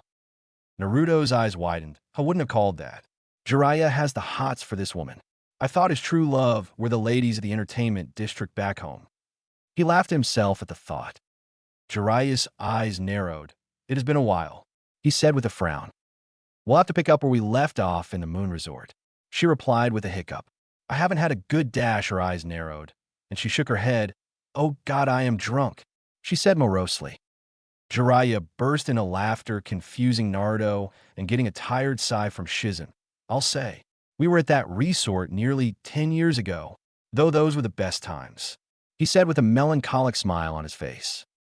Naruto tilted his head and connected the dots quickly, then burst into laughter, getting the attention of everyone else at the table. You're kidding, Jiraiya? You and her? That's wild. He turned to Tsunade. You must be something to snag this one, he said while pointing to Jiraiya, who was rapidly growing more and more nervous. I mean, there can't be too many out there that would settle for a Jinjutsu-clad old woman, much less Jiraiya of the Sannin. Somehow Naruto managed to hit every single conversation landmine Tsunade possessed, and he seemed to be even more thrilled as he finished speaking. Shizen pulled her pet pig that was nestled in her arms closer with a worried look while Jiraiya was sweating bullets in his seat. Tsunade glared at him with a thunderous look that even Naruto found a tad bit scary. Who do you think you are, you little shit? She shouted, standing to her feet. Why are you here, Jiraiya? If you wanted a drink, you shouldn't have brought a snot-nosed little punk. Naruto's face softened from a grin he was wearing as he felt a bit of irritation flare from her words.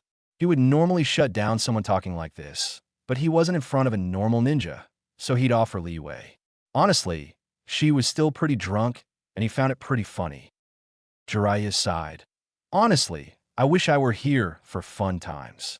I'm here to request you return to the village. Sensei hurt himself bad using that jutsu to deal with Orochimaru during the invasion. Tsunade's eyes hardened. So that old fossil used that, huh? Never would have thought he still had it in him. She mused, cruelly getting a twitch out of Naruto.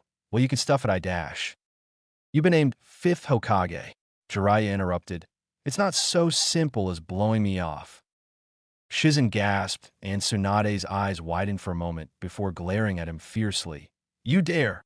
You hunt me down to demand I return to that place, and even worse, you convince those people to make me Hokage me. Tsunade jumped to her feet. You can both fuck off, she shouted, while slamming a hand onto the table, cracking it.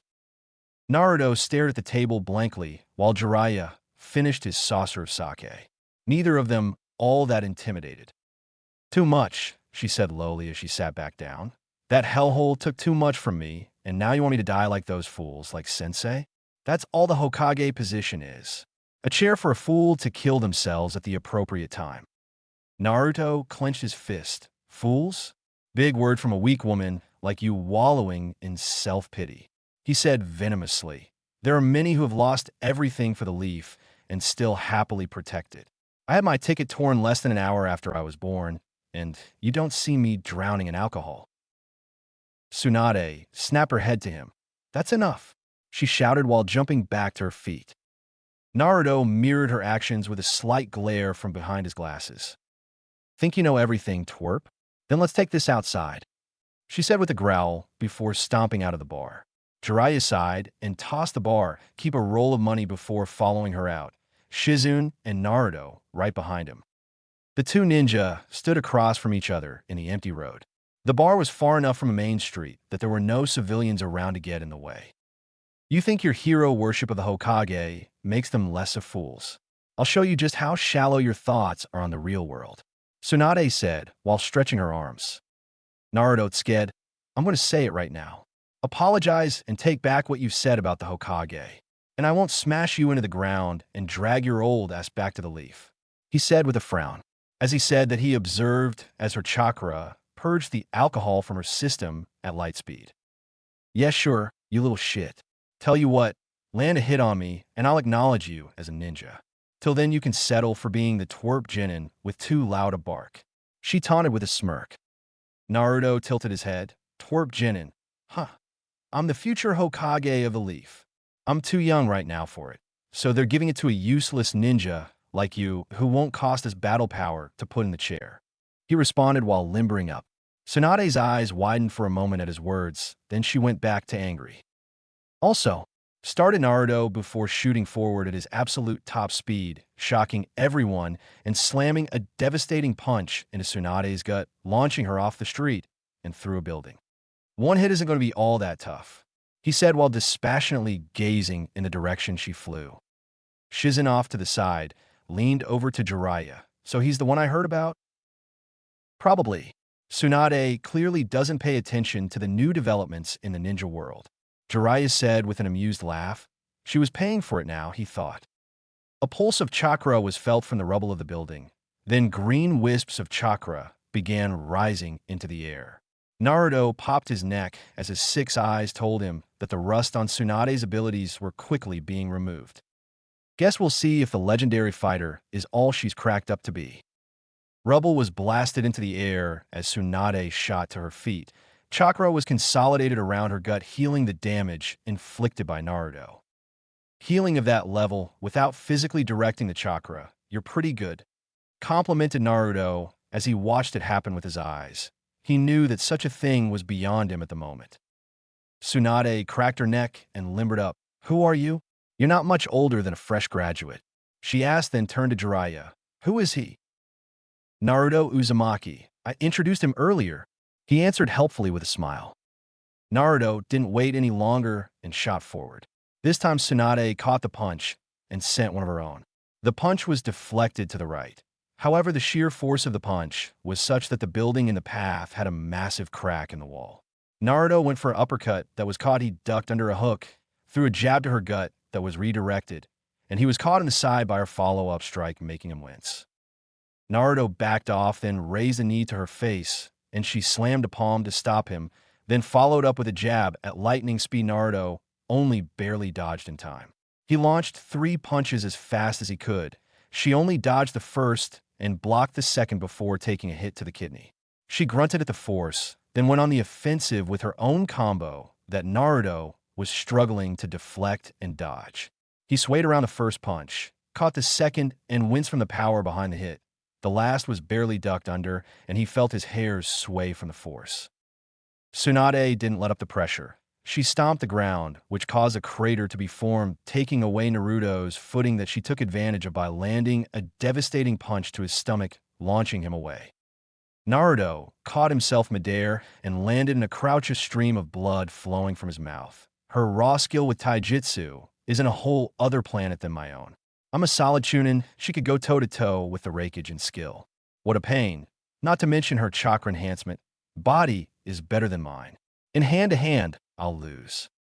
Okay, you're good, Naruto commented as Tsunade rushed forward with flaming green chakra flowing from her fist now.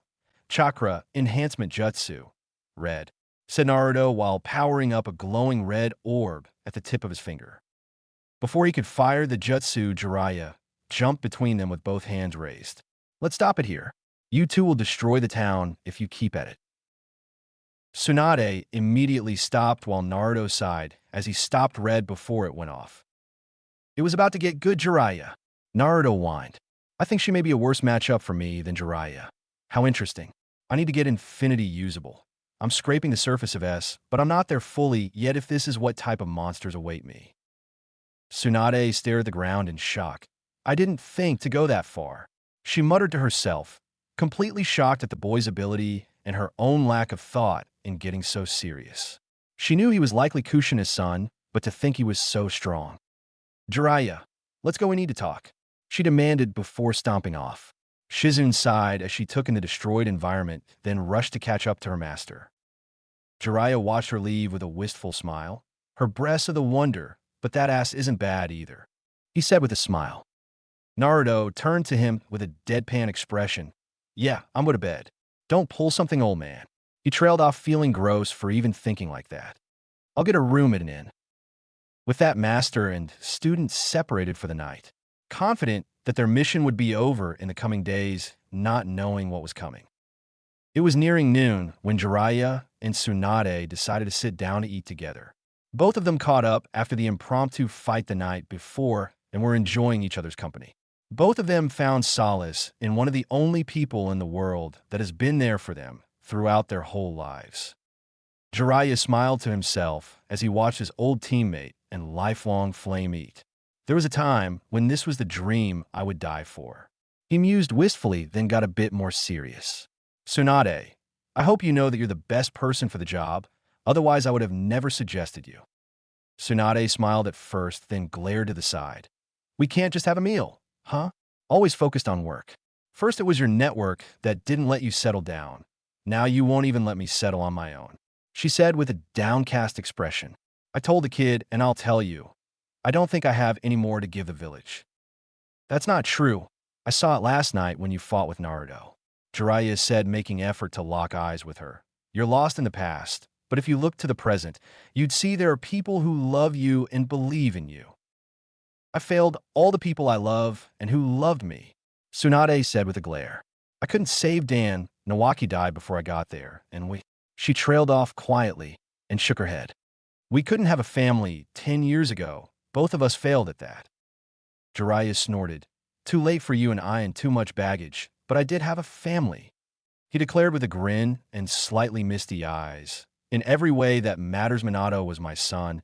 I certainly taught and loved him like he was my own, and I felt like Kushina was my daughter when they married, he said with a small smile as he thought back to different days. Tsunade's eyes softened. They were amazing people, though very distant. Kushina was family to me too. Yeah, agreed Jiraiya. And I'm going to do all I can to be there for Naruto and guide him to be a proper ninja. He has much to learn, but I have the utmost faith in him. Tsunade hummed at the mention of the blonde. Just what is with that kid? He shouldn't be that strong at that age. Minato was a strong Chūnin at that age, but that boy, even Sensei, didn't become an S-class till he was 16. Jiraiya sighed. You noticed that even at night he wore those glasses, correct? She nodded. He possesses an ocular jutsu called the Six Eyes, potentially a new bloodline. Really? Tsunade asked in wonder. What does it do? Well, it is similar to the Rinnegan and Sharingan, but not quite the same. Jiraiya pursed his lips as he thought the best way to describe it. It gives him the ability to see and understand chakra at a level only equaled by the Rinnegan, if not greater than. Okay, but knowing and seeing chakra should let him. Right, Jiraiya said with a nod. He can perfectly control chakra, even theoretical chakras, thanks to his eyes. The jutsu he was about to use last night was red, pure positive chakra, hyper-condensed in a shell of negative chakra. The power is absurd. Another jutsu is blue, which is the inverse of that. But as he showed last night, he can also use chakra enhancement, body to incredible levels with no waste.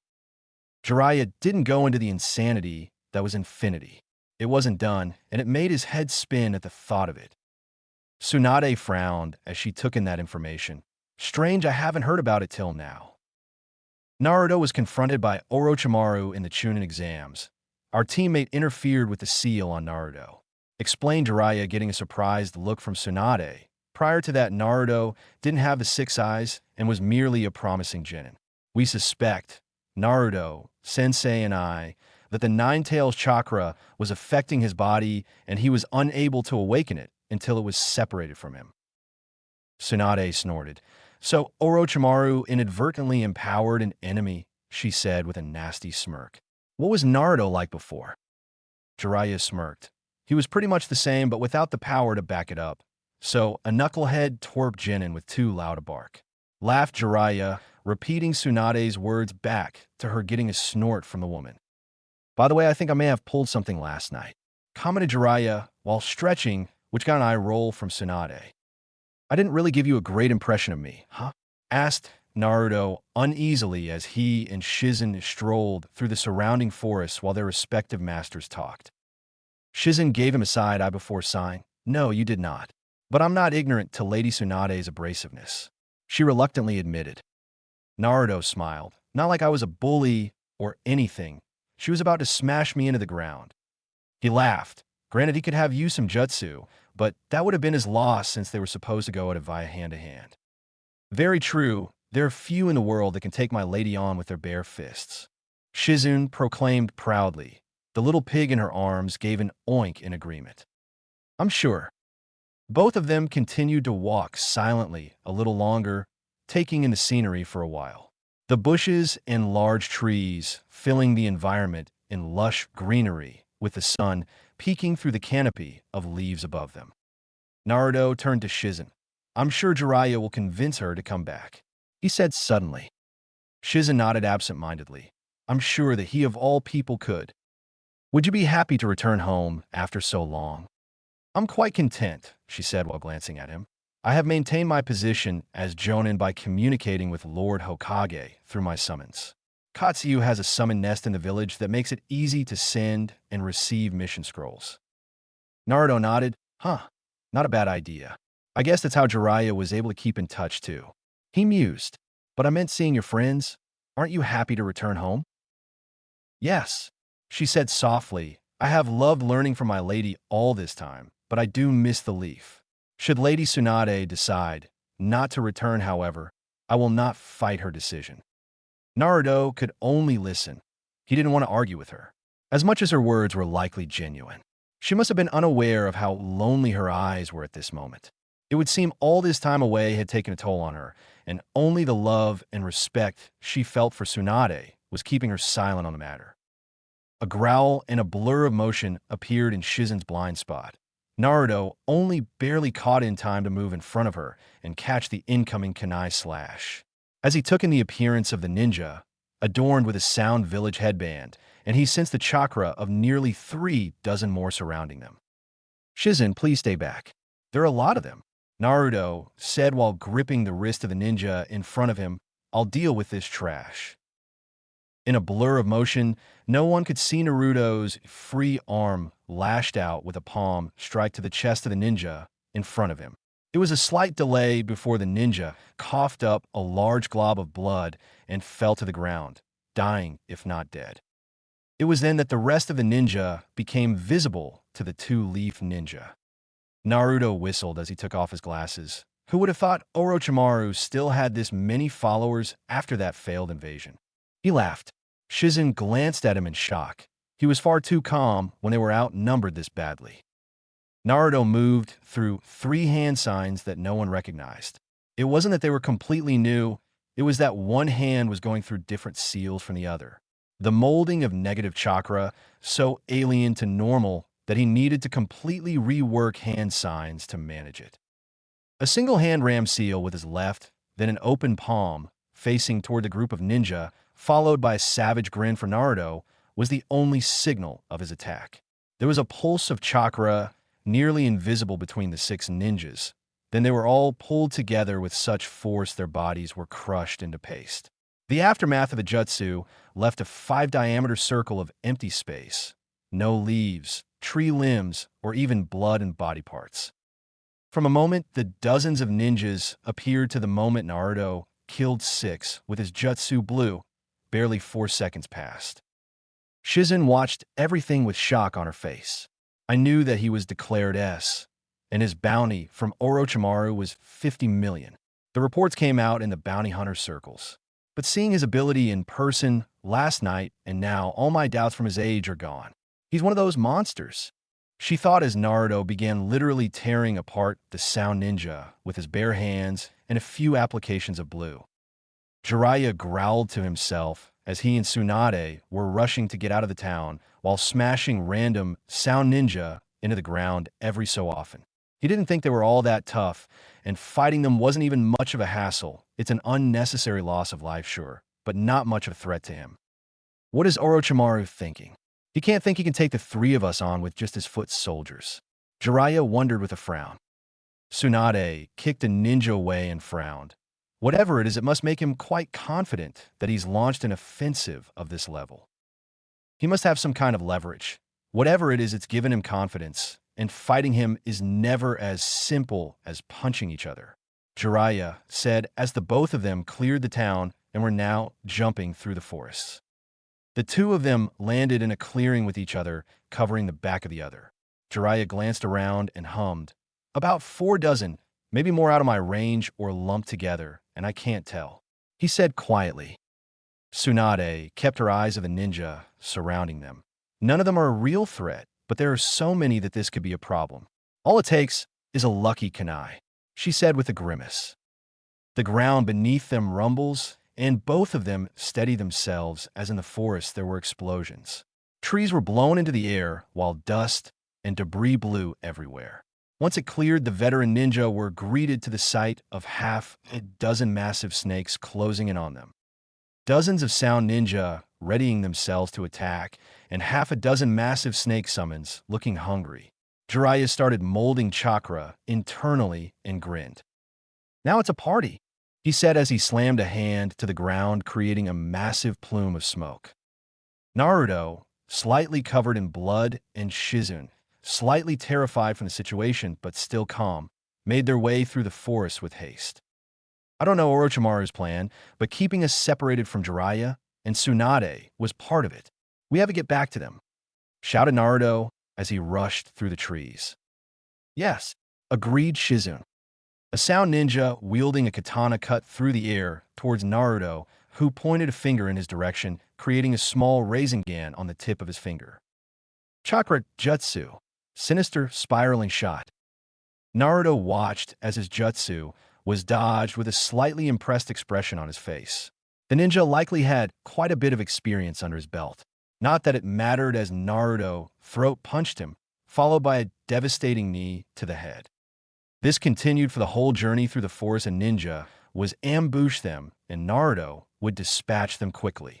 That was until Naruto and Shizun were forced to stop as the sight in front of them filled them with unease.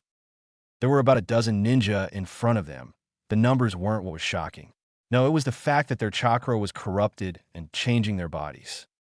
Naruto's 6 eyes told him everything. The chakra is corrupting them with nature chakra and mutating them. This damage is irreversible. Their minds are going into a frenzy as the chakra overtakes them. Naruto grimaced as he made another realization. They're fighting it. I can see it. Chakra trying to push the foreign chakra back, but they're not doing it right. They're fighting it, they don't want it. Naruto's body shook slightly as he glared up at the ninja with fury on his face and a slight wetness in his eyes. I'm sorry, he muttered to them while knowing they couldn't hear the words. I noticed it recently, thought Naruto, and he readied himself to fight them. Ever since I woke up in the forest with these eyes, I've become more ruthless. Thinking back, I wasn't the kind of person to kill people without a very good reason. I had to force my resolve to kill Haku on the bridge, but now I don't think too deeply. Maybe because I've noticed that all the ninja that I've killed were loyal to that madman Orochimaru. But now, the first and centermost ninja was hunched over with horns coming out of its spine. It howled loud enough to disrupt the air as it charged towards Naruto. He met the charge with a clash that cratered the ground beneath them. Naruto felt his body rattle from the collision. While its strength was devastating, its mind and speed weren't, and Naruto quickly shoved a Rasengan into its head before it could realize what was coming. The blood and gore from the impact covered the front of Naruto's shirt, and he felt his eye twitch. I don't want to kill them. 2 more attacked him, both having massive claws poised to shred him to pieces. Naruto jumped up at the last moment, letting them crash into each other. 2 Rasengan, 1 in each hand, were slammed into the head of the mutated ninja beneath him. Naruto stood and watched as he was being rushed by the rest. He glared and charged his chakra. In front of his right hand, a swirling, malevolent ball of red energy burst into existence. But they want me to, and I have to. Chakra Enhancement Jutsu, red, he said before releasing a cataclysmic shockwave that tore the forest asunder. Trees in the Jutsu's path were torn from the ground and swept the incoming ninja in the shockwave. Naruto could only watch dispassionately before rushing into action. Jiraiya heel slammed a sound ninja with monstrous mutations taking over its body. Its head cratered into the ground, instantly dead. He absorbed a tackle and parried the momentum into the ground and slammed a Rasengan into its body, killing it. What a pain. Jiraiya thought as another ninja approached him. This one was kicked away as he was forced to parry the slash of the next one, duck the third, and counter the fourth. Jiraiya, with speed that was uncommon in someone of his size, jumped into the air before weaving two hand signs to release a fire style Dragon Flame Bomb directly below him into the four mutated ninja. In the distance were the three remaining snakes battling it out with Gamabunta and Gamaken. Gamabunta was likely enough for snakes of his caliber, but he wanted to be sure in case Manda showed up. Seeing as Orochimaru hadn't showed, it was likely the boss snake would come later. Behind him was a kneeling catatonic Tsunade being protected by two horse-sized toads with swords on their backs. She was able to take out three ninjas before one of them sliced their arm open to cover her face with blood, causing her to collapse from her trauma. It's bad enough they have these numbers. Then there are the curse mark, mutated ninja. I had to summon two boss-sized toads, then two soldier toads. If I'm conservative in my assessment, I have used about a third of my chakra. If it gets worse, I may need Ma and Pa for Orochimaru. Jiraiya thought with a grimace. He didn't want to go that far for something like this. Then he turned to the hill, overlooking the battlefield, where a single solitary figure was observing the battle. A young ninja that Jiraiya recognized from the reports of the invasion. Kabuto Yakushi was overseeing the battle with a sound headband on his head, fully announcing to the world his affiliation. Guess the report was true. He was a traitor. Jiraiya thought before gritting his teeth. I'm really wanting to smash that smirk off his face. As more mutated ninjas were about to rush Jiraiya, the entire field was overcome by a menacing and terrifyingly powerful chakra. Even the mutated ninja were frozen in place from their instincts. Naruto Uzumaki, 6 eyes glaring at the world and powerful chakra flowing off of his body, emerged from the tree line with a small tear track falling from both eyes. Jiraiya looked over at him with a worried expression. Naruto, said boy turned to his master with wide, enraged eyes. I've killed a lot of people that I really would have rather not have. Naruto said blankly before his eyes settled on Kabuto in the distance. Hand signs were weaved in a flash, and Naruto warped directly in front of Kabuto, whose brain couldn't acknowledge Naruto's sudden appearance before he was punched directly in the chest with all of Naruto's strength. Blue chakra flowed from his fists in thick wisps trailing from the path of his attack. Kabuto vomited blood and was blasted off the hill and into the tree line behind him. Gamabunta managed to kill the last snake while Gamaken dismissed himself as the fight finished. Right as Gamabunta was going to announce his farewell, the ground in the center of the clearing exploded and a massive purple snake slithered into the air. Naruto warped over to Jiraiya, barely sparing a glance to Tsunade behind them, and watched as the massive boss snake entered the fray. Dozens of meters in the air, the menacing head of Manda hovered over them, gazing down at them with malicious intent. No way, muttered Jiraiya in shock. Why would he go back? Naruto frowned as he looked back at Manda and noticed the figures standing on top of his head. There were 3. First was Orochimaru, covered in bandages and gazing down at them with a furious glee in his eyes. In his right hand was a sword already out and ready to go. Next to him were 2 more figures. Interestingly enough, all 3 of them were wearing similar coats. They were black with red clouds. As Naruto looked closer, he recognized the 2 beside the snake. First was young, only 5 or so years older than himself. He was stoic and bared a striking resemblance of his teammate Sasuke. Itachi Uchiha gazed down at them with a Sharingan active and no emotion on his face. The second seemed particularly thrilled to be here. His skin was strangely blue, his teeth were sharp and shark-like, and there was a massive, bandaged sword hung from his shoulder. The monster of the hidden mist, the tailless-tailed beast, Kisame Hashigaki, looked like Christmas had come early as he looked over the battlefield. Naruto wasn't sure what team or group they were a part of, but he wasn't excited to see 3 ninjas of their caliber on the same side against him. What a mess, muttered Naruto as he readied all his brain power into summoning infinity. There's been a debate that has been around for as long as ninja have been killing each other. Since the first Senju killed the first Uchiha thousands of years ago, before many clans even existed. It was a simple question. Which ninja is the strongest? Over the centuries, there were changes in what the best are called: special, elite, legendary, or just plain old strong. Unfortunately, it has never been an easy thing to figure out. During the era of Hashirama Senju and Madara Uchiha, the designations, known as letter rankings, were created by the lords of the five great countries to tier the clans they wanted to hire for work. This allowed them to measure what they were up against, who they needed to hire, and how much ninja were worth in payment.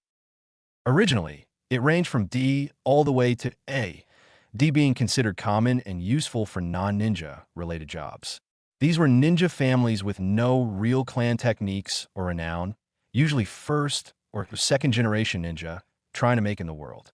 C were more renowned families, such as the Shimura clan, who were known for wind jutsu, but only bolstered one or two strong ninjas. B and A encompassed the known clans of today. The Naras were A, B, and Hyugas A. Clans with these ratings usually possessed a unique skill or bloodline that set them apart. However, the Uchiha and Senju clans broke the scale of A. The lords needed an entirely new grade to quantify them. Thus, the designation of S was created, signifying special. From there, it caught on to rank individuals by the same ranking system. But the questions remained the same, even if the wording changed. What constituted someone achieving S? Many debated that it was by killing elite ninja, such as Chūnin, with ease. Others by amount of chakra, or jutsu knowledge and secret arts. While those factors came into it, the way someone achieved S was not by self-declaration, but by public opinion, particularly by enemies. If a Kage could declare their own ninja S, then there would be dozens, and the scale would break. So today, for a ninja to be considered and accepted as S, then your enemy must overcome their pride, overcome their ego, and declare to the world that said person was so powerful that they were head and shoulders above the rest of the elite. Usually this was followed by anger and a very high bounty. That being said, it was never cut and dry in who was the strongest. One S was not equal to another. The third Hokage being so far above his rival Kage that he was named the god of shinobi. The legendary Sannin were considered all Kage level in strength and reputation.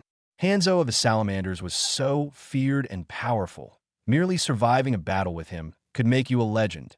See the Sannin for reference. Then there was Hashirama and Madara. Again, it was the Uchiha and Senju that broke the scales. Both of them in their time, and to this day, were so powerful that entire nations feared their gaze. Thus, they were given the rank of S+, meaning they were completely otherworldly in power, no one bearing each other being a match. Even then, Hashirama won out and had been declared the strongest Kage in history and god of shinobi. Why was this important? It made the scales of strength clear in that there wasn't a set level and easy way to measure strength. Experience and personal knowledge, as well as talent and intelligence, come into play as well. A veteran could lose to a novice if the matchup was bad. A kunai could kill a Kage. Just because someone used water jutsu didn't mean they always won against someone using fire jutsu. Which brings focus back to the Battle of Tanzuka Hills. In a battle of 5 S-class ninja, all of which were declared above elite by the world, with abilities and power so great one of them could change a battlefield with their presence. This battle should have a clear winning side, since it was 3-on-2. It should be obvious. Should be. A grunt of pain sounded throughout the fields as Kisame Hashigaki was choke-slammed into the ground by Jiraiya before being kicked into the distance through a distant hill. Orochimaru was being barraged by Naruto Uzumaki's ruthless hand-to-hand, though it wasn't completely one-sided. Orochimaru had been declared a snake even before he debuted as summon partners. It was in his ruthlessly efficient methods of attack, coiling then striking vital points, twisting and maneuvering around his opponents to disorientate them. He was as lethal and meticulous as the snakes he represented. Naruto had been forced to dodge and parry more attacks today than he ever had, though he was getting better.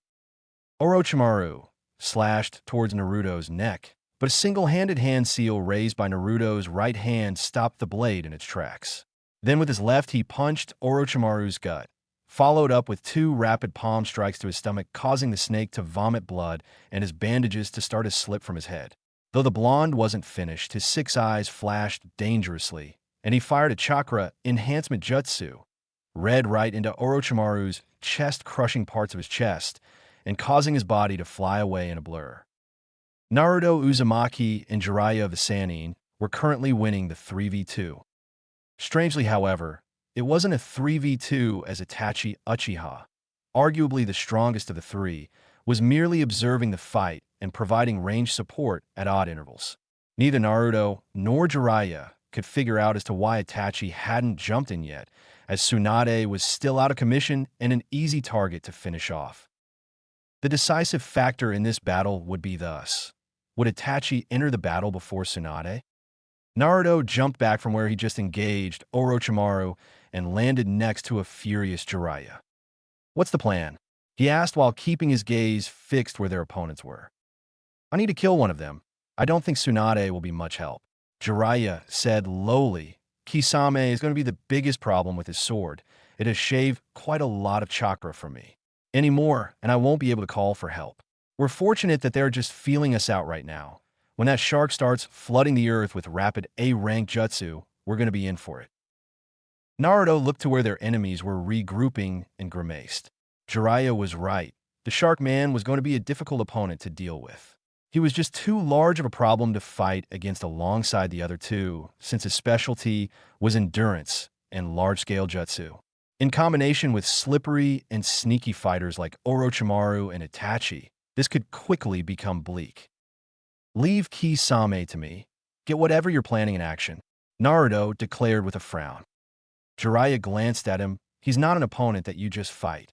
He's got more chakra than any of the 5 Kage, and a sword that feeds him more," he warned. "I got it," Naruto assured him with a grin, then warped away.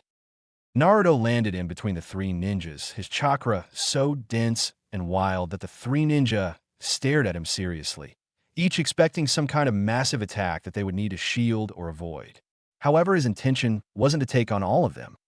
"I'm going to take the blue one. You two have fun," Naruto shouted with a killer grin as he blasted another point-blank red into Kisame that shot him out of the clearing into the surrounding forests.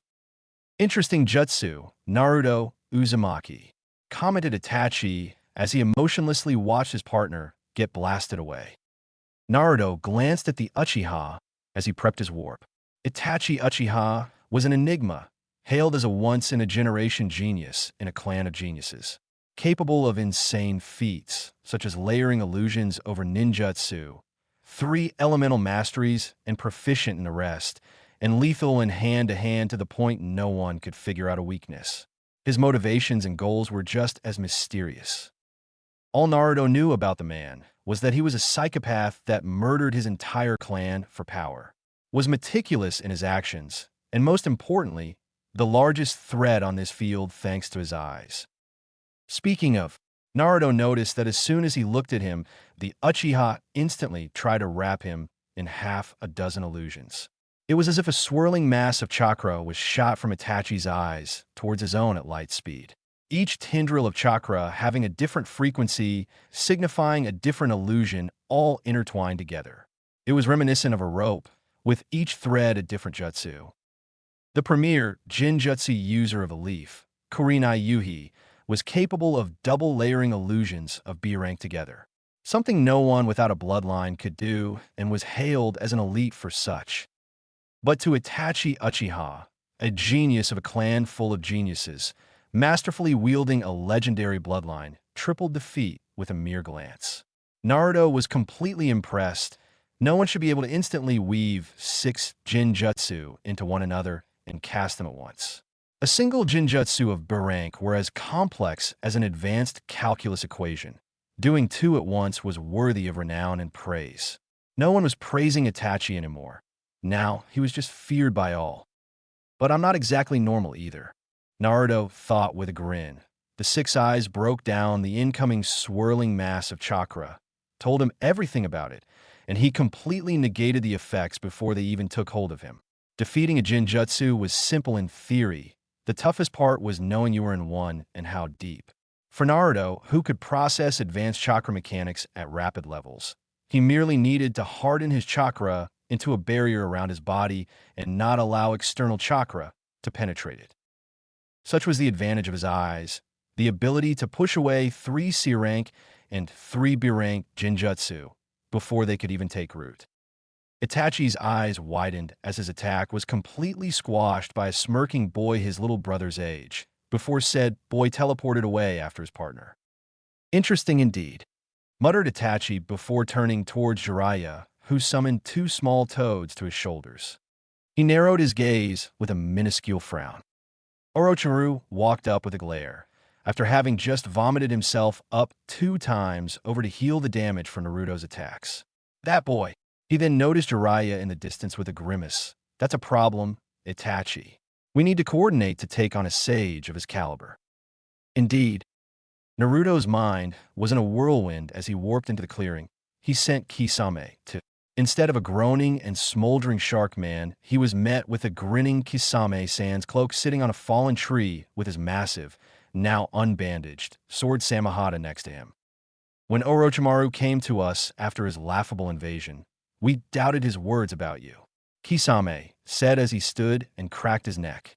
He said that you could give anyone a run for their money and would only become more of a problem thanks to those strange eyes you've awakened. Naruto listened to his words and noticed that Yin chakra was being channeled throughout Kisame's body to heal his internal injuries and reduce his fatigue. It was different to Tsunade's methods. Hers was like using the most purified water to methodically wash something, leaving no streaks behind. Kisame's method lacked any and all finesse. Instead, relying brute force healing, it was akin to using a water dragon to clean a window. It gave Naruto an idea. I didn't think a blockhead like you would be able to use medical jutsu, commented Naruto as he stretched his arms and neck, but if you can do that, at least you're going to last longer than I thought. He finished with a grin before getting into his stance. It's Samahata using stored chakra to heal and fix me. I'm not doing it, grinned Kisame as he stood to his full height, nearing 7 feet tall and stacked with thick muscles making his frame dwarf Naruto's several times over. Don't die on me, brat. We still need the fox within you. Naruto wasted no more time. He shot forward with blinding speed, nailing Kisame with a punch and a knee to the stomach right after. The massive sword was slammed into the ground where Naruto was standing, but he was able to avoid it, not without feeling some chakra being pulled away. Samahata was swung in a wide arc that Naruto jumped over, then came down with a kick to Kisame's face, who blocked the kick with a forearm. Pushing off the arm, a second kick was sent to the side of Kisame's head that was blocked by his headband-clad forehead, causing a clang to sound out into the air. Naruto pushed 2 fingers into Kisame's grinning face and fired off a red point blank. The power was heavily reduced, but still impacted Kisame, sending him back a few meters. Kisame shot back towards Naruto with a savage grin and killing intent rolling off him in waves. Naruto took a deep breath at the pressure and prepared his next jutsu. At the tip of his finger, he made a small orb of blue chakra. Let's see, thought Naruto as he fired off chakra jutsu, sinister spiraling shot. It was a small Rasengan that flew towards Kisame with incredible speed. For a ninja at a level below Chūnin, they wouldn't be able to follow its path with their eyes. However, Kisame was not below the level of Chūnin, so he slapped it away with his sword. The jutsu made impact for a moment before it was snuffed out against the blue scales of the legendary sword. Naruto shot forward and filled his arms with even more chakra than he did at his normal peak. But instead of internalizing it to enhance himself and potentially ruin his muscles, he hardened it externally. It looked as if his arms were incredibly hot with a haze whiffing off his fists. Kisame didn't waste time and did an upward slash that tore through the ground as if it weren't there, sending debris into the air along with the massive blade. Naruto gritted his teeth and punched the incoming blade with all his strength. The impact of sword and fist clashed with a thunderous boom that distorted the air and sent a shockwave out that blasted all the loose debris away. While competitive, it was clear from the clash that Naruto was inferior in terms of raw strength, as he felt his bones shudder under the force of the clash.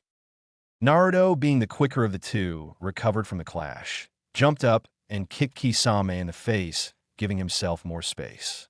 Hand seals were flashed through as Naruto prepped his next jutsu. Kisame, who was getting ready to re-engage, he felt the air, No, the very world around him started to shift. As the very world was pulled in on itself to overcome the lack of space created with the use of blue, Kisame was able to reduce the effects enough to get out of the way thanks to Samahata absorbing the power, but not without taking damage. Naruto noticed that Kisame's only injury, a fractured leg, was being healed almost instantly thanks to his sword's stored chakra. The crude method of medical jutsu was still efficient enough to heal him in a matter of seconds. I see. I believe I understand how that sword works now. Naruto thought as his stance relaxed slightly. He's perfect. He thought with a smile that Kisame was unnerved by, as it wasn't malicious but thankful. The hell is with that smile, boy? You're creeping me out, Kisame said with a shark-like grin. He rested his massive sword on his shoulder. I'll admit your jutsu are strong, but they don't mean anything if Samahata eats all the power before it hits me. Naruto took a deep breath and held up a single-handed ram seal. Don't worry, I'm going to start hitting you now, shark face, Naruto said as the chakra around him changed. Kisame blasted off the ground, cratering the earth beneath him, swinging his legendary chakra eating sword at Naruto's face with murderous intent. Naruto raised his right arm to block the blow with his 6 eyes blazing. Kisame's eyes narrowed as the boy looked to block his sword with one arm. In a clash of strength, he had already proven he was superior, and any chakra enhancement would die once he was close enough. As Samahata neared, Naruto planted his feet and took the hit, or rather it looked and felt as if he did to Kisame. The instant the sword got within an inch of Naruto, it was completely stopped. Kisame glared, as if his sword was being stopped by the strongest shield in the world, but he could feel the chakra blocking him start to weaken. An instant later, his sword made contact with Naruto's arm, shredding the sleeve and gouging out a chunk of skin, spraying blood into the air and onto the ground. Naruto shot forward and went on the offensive, not even acknowledging the damage. He punched forward, though his fist was blocked by Samahata. Kisame felt the same kind of resistance before, but the force from Naruto was managing to push him back, until the chakra shield was weakened, and Kisame pushed back, taking more skin from Naruto and sending blood into the air. Kisame went to attack with a textbook two-handed swing downward that Naruto took with an X-shaped block. Like before the same shield took the hit, Naruto pushed the attack away to the side, but at the end of the parry more skin and blood was taken from the blonde's arms. This back and forth continued for several exchanges till Naruto's arms, legs and chest were all leaking a large amount of blood. Through it all, Kisame was becoming more and more confused, for instead of becoming nervous and scarred, Naruto was becoming happier and happier with each exchange. He suspected that the blonde was trying to suppress his nerves and appear strong in the face of certain defeat. Till the grin of supreme confidence was back on Naruto's face. Kisame watched as Naruto, streams of blood trailing behind him as he rushed forward, neared him with a fist held at the ready. Kisame knew what to do. He'd done it dozens of times. He readied his sword and swung towards the blonde's midsection. Just like the other exchanges, the sword was stopped by the same invisible shield. However, unlike last time, there wasn't that split moment of the chakra being drained, allowing Kisame to damage the blonde. This time, Naruto pushed forward, not even acknowledging the sword, and slammed a punch to Kisame's chest. Unlike previous punches from Naruto, whose power was based purely on physical enhancement from chakra enhancement, body, this time he had all of that force behind the invincible jutsu infinity. Kisame's entire chest was cracked and broken from a hit, and he was blasted out of the small blood-soaked, clearing into and through several trees. Kisame's Samahata absorbs chakra, but there is a limit on speed. I tested it with all my techniques, all of which have different areas of effect, speed, power, and chakra types. Thanks to my eyes, I was able to figure out that he was the perfect training dummy for infinity. Speed is irrelevant for my jutsu if it's done right. After all, it's literally time chakra. Clashing with Kisame gave me the perfect training to perfect my use of time chakra and control of infinity. Naruto thought with a grin as he wiped some blood from his face. He then moved to address his wounds. Steam began to rise from his body as he crudely healed all the wounds inflicted by Kisame. It was a partial mix of Tsunade and Kisame's methods of healing. However, he did it in a bit of a different way. Unlike most medics whose top-level control allowed them to harness Yin Chakra to heal, Naruto could go a step further. He combined Yin Chakra and pure positive chakra together. Crude and inefficient at the moment since he was new to this, but was healing him far more completely than he'd ever seen since it was nearly twice as powerful as normal healing thanks to the positive chakra, enhancing the Yin Chakra. With time, he bet he could do this perfectly and in mere moments. For now, this was enough. I can use infinity now. I can cover my body completely. Naruto thought with a satisfied smile. It takes a lot of focus to maintain, but this is a massive step forward, small torso-sized shield to my entire body. Naruto grinned as he looked to the west, the direction he sent the shark flying away. He felt a rumbling and sensed a metric ton of chakra being built up. Trees and stones were blasted into the air as something approached, destroying everything in its path. The air became humid, and trees were torn from the earth with thunderous rumbling. A massive blue shark of water blasted through the trees into the clearing at blinding speed. Instead of running or blocking, all Naruto did was hold his hand up in a single ram seal. A massive trench was ground into the earth in front and behind Naruto as the water shark impacted and blasted past him. The attack continued from one end of the clearing through where it hit him and to the other end, smashing and uprooting trees on the other end. After a few seconds, the water stopped, the mist started to clear, and the ground was completely soaked. Kisame walked into the clearing with a serious frown on his face as he took in Naruto's completely unscathed appearance. That strange shield of chakra, how did I not break through it? Kisame couldn't help but ask as he walked closer. If Samehada could shave through it, then it shouldn't have held up. Naruto laughed. No, you've got it all wrong. My jutsu was being drained and weakened, not broken. I wasn't able to properly form it how it was supposed to be and needed practice getting it right. He explained while gesturing to the sword. Kisame instantly understood. You're a crazy kid, I'll give you that, he said with a savage grin. Using my blade Samehada to train a jutsu is a first. You even managed to heal all those wonderful reminders. Yep, I don't want to get more blood on my clothes, you know.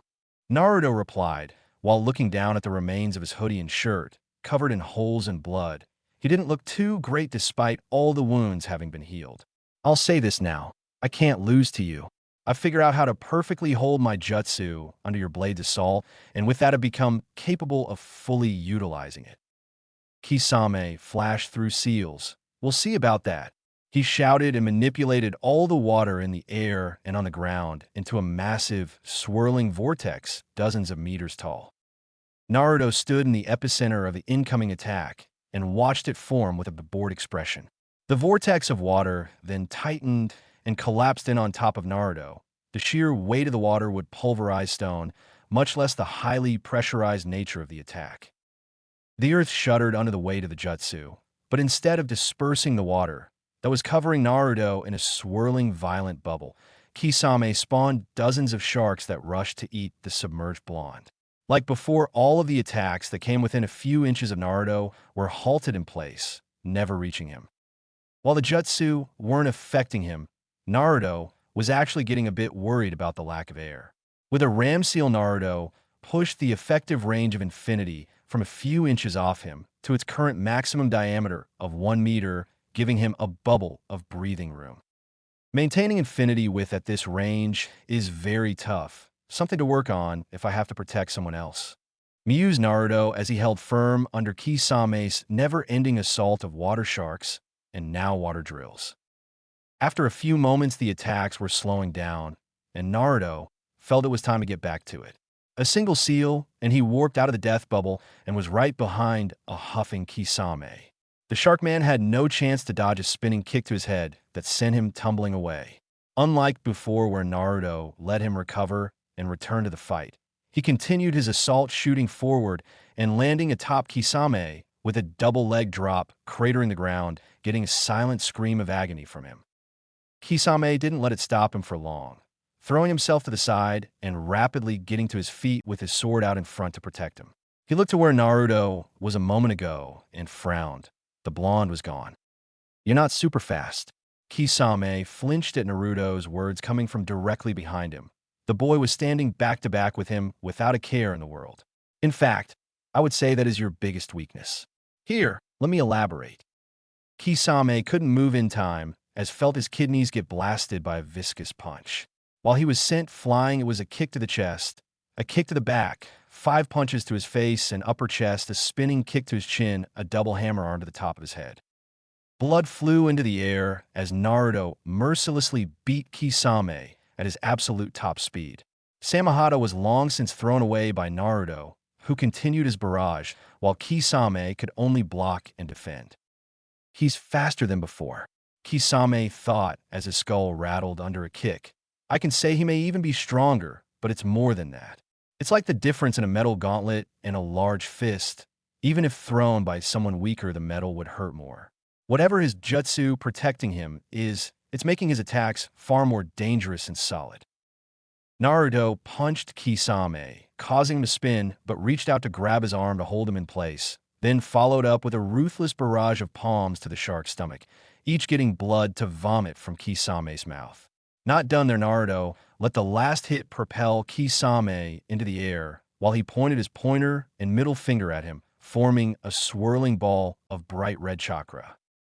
"Chakra Enhancement Jutsu, Red," he said as the airborne Kisame was fully hit by the jutsu, sending him flying away. The forest in the direction he fired his jutsu was completely ruined.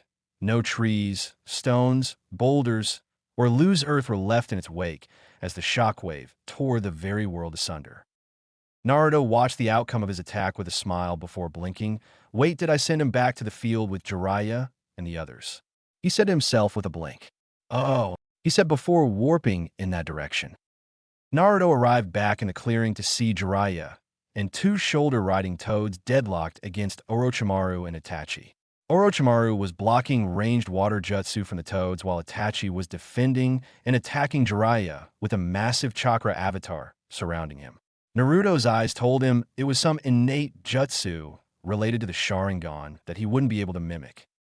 A rumble was heard, getting the attention of the others, as Kisame was blasted into the clearing through the trees, landing in a heap at the edge.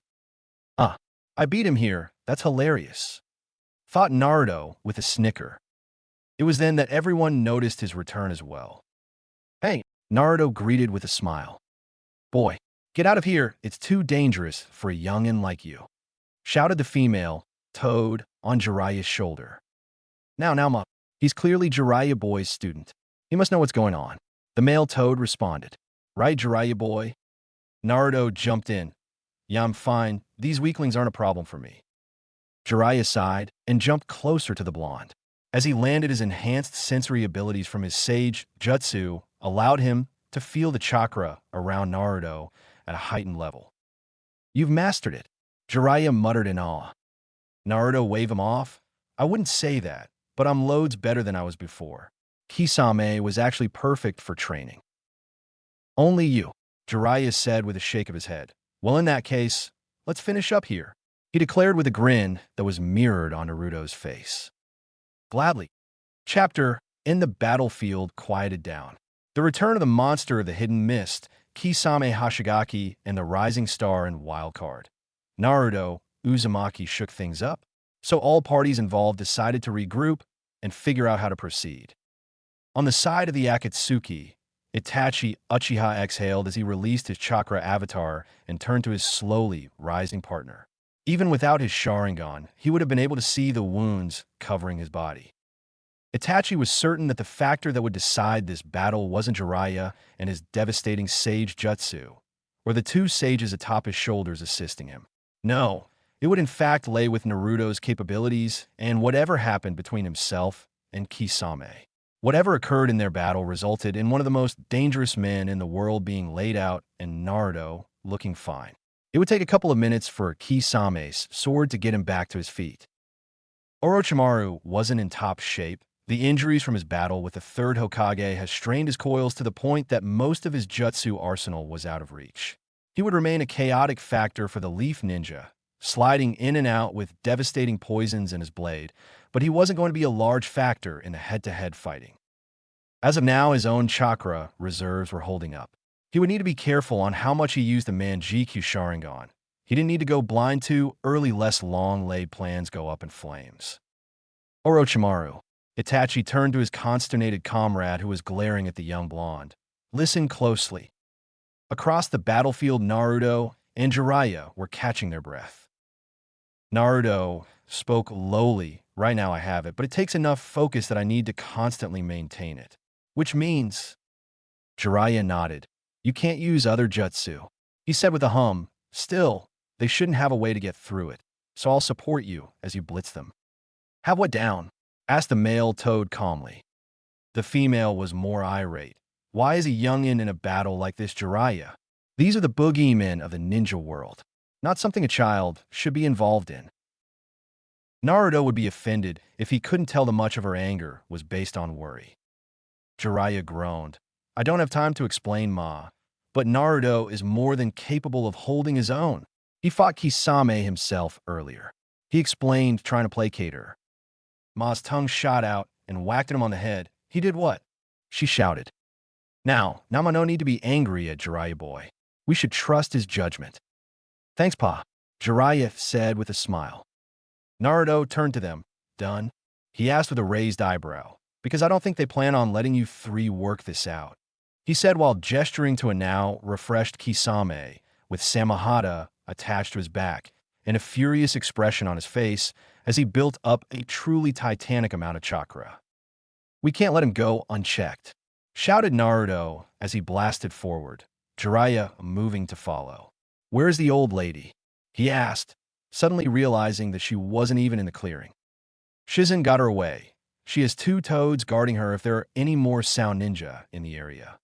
Answered Jiraiya, while looking towards the direction where Shizen went. Got it. Orochimaru's sword extended right in front of Naruto, moving to stab him right through the chest. Naruto let it hit infinity and pushed past it without skipping a beat. As he neared the snake, whose sword was already back to normal, he was accosted by both Itachi and Kisame on either side. Samahata was trying its darndest to saw through infinity while Itachi was stabbing it with a kunai, while his piercing Sharingan took in everything about his jutsu it was able to see. Naruto ignored Kisame, who was then slammed into by Jiraiya and went to punch Itachi. He was vaguely aware of Orochimaru moving to assist Kisame. As Naruto's fist moved towards Itachi, he took in the opponent he felt was the deadliest on the enemy's side. The genius of the Uchiha clan's taijutsu was once described to be as majestic as a river. His movements so fluid and perfect that he was untouchable by any that weren't the very best of Jonin. Naruto's fist was parried at the wrist and redirected to the side. His other hand was back-fisted towards Naruto's jaw the instant his attack was mitigated. However, as the attack was about to connect, it was stopped in place. Odd, thought Naruto with a grimace.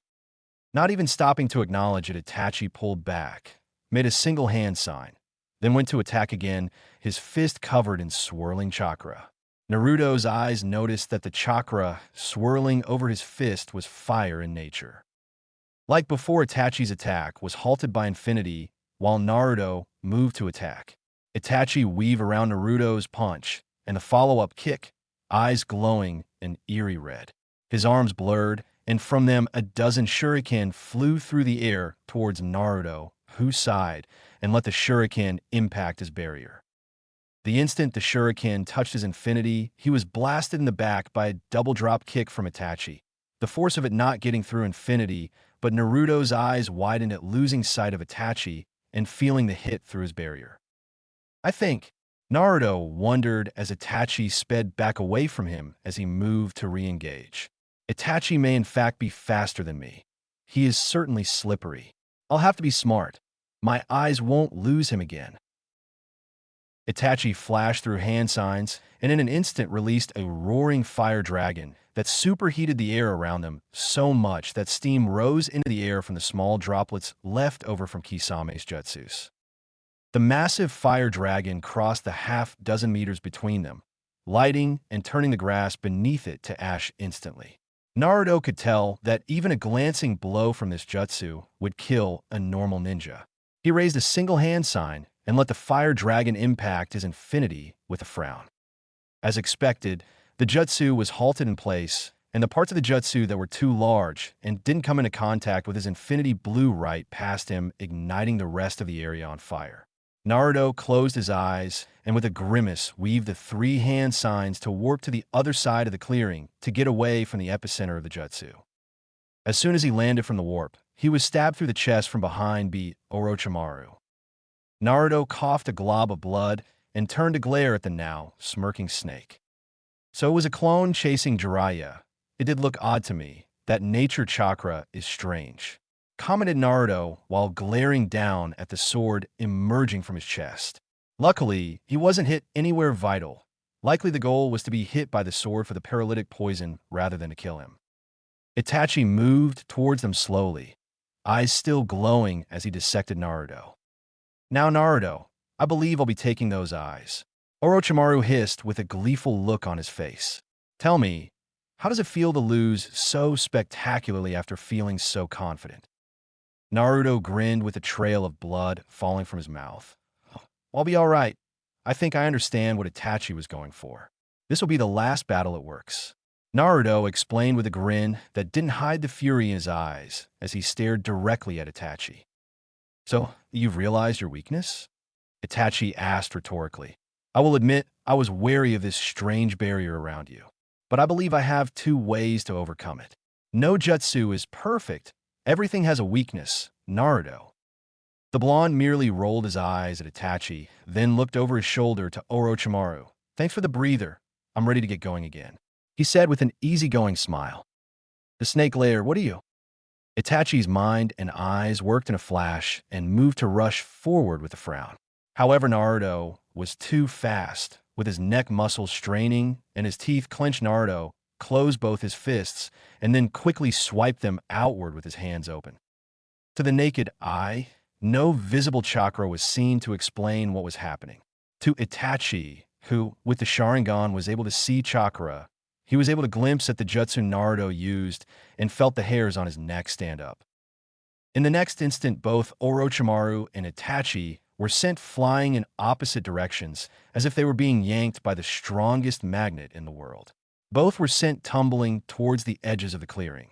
While Naruto moved to heal himself, he was unable to remove the poison completely, but he wasn't in any danger of locking up anymore.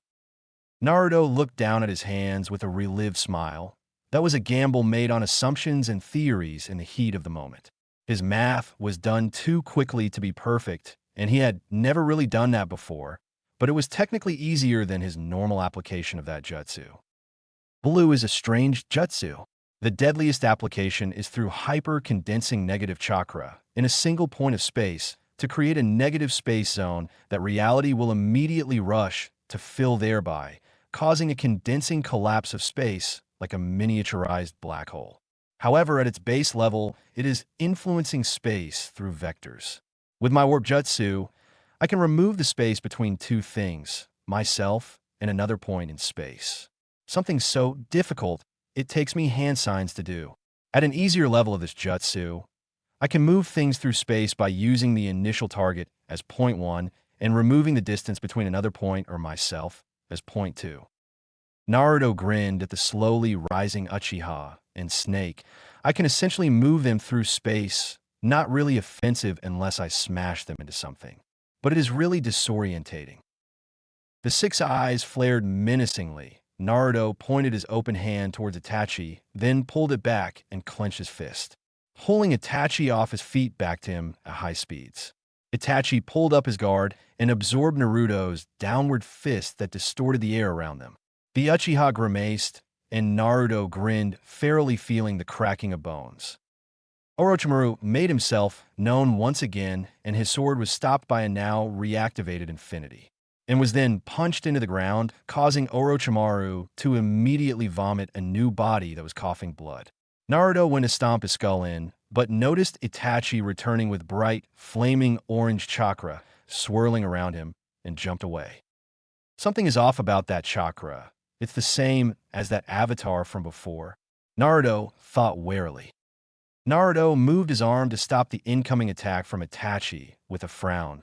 The instant Itachi's fist came into contact with infinity, there was a moment before his fist broke through impacting against Naruto's forearm block. The chakra of the Yata mirror, my second method Naruto, Itachi said with his Manjikyu Sharingan blazing red. Naruto pointed a palm at Itachi, blasting him off his feet. I see.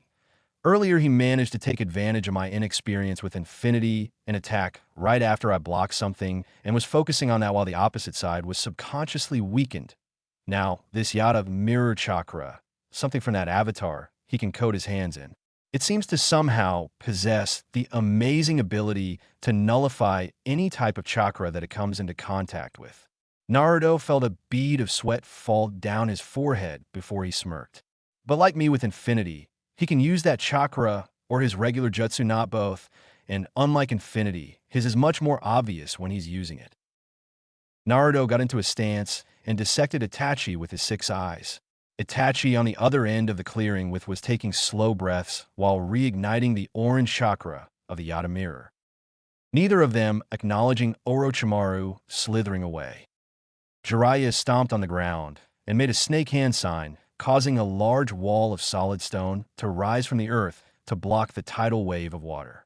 He jumped to the top of the wall to see Kisame blasting across the water, sword in hand with a menacing smile.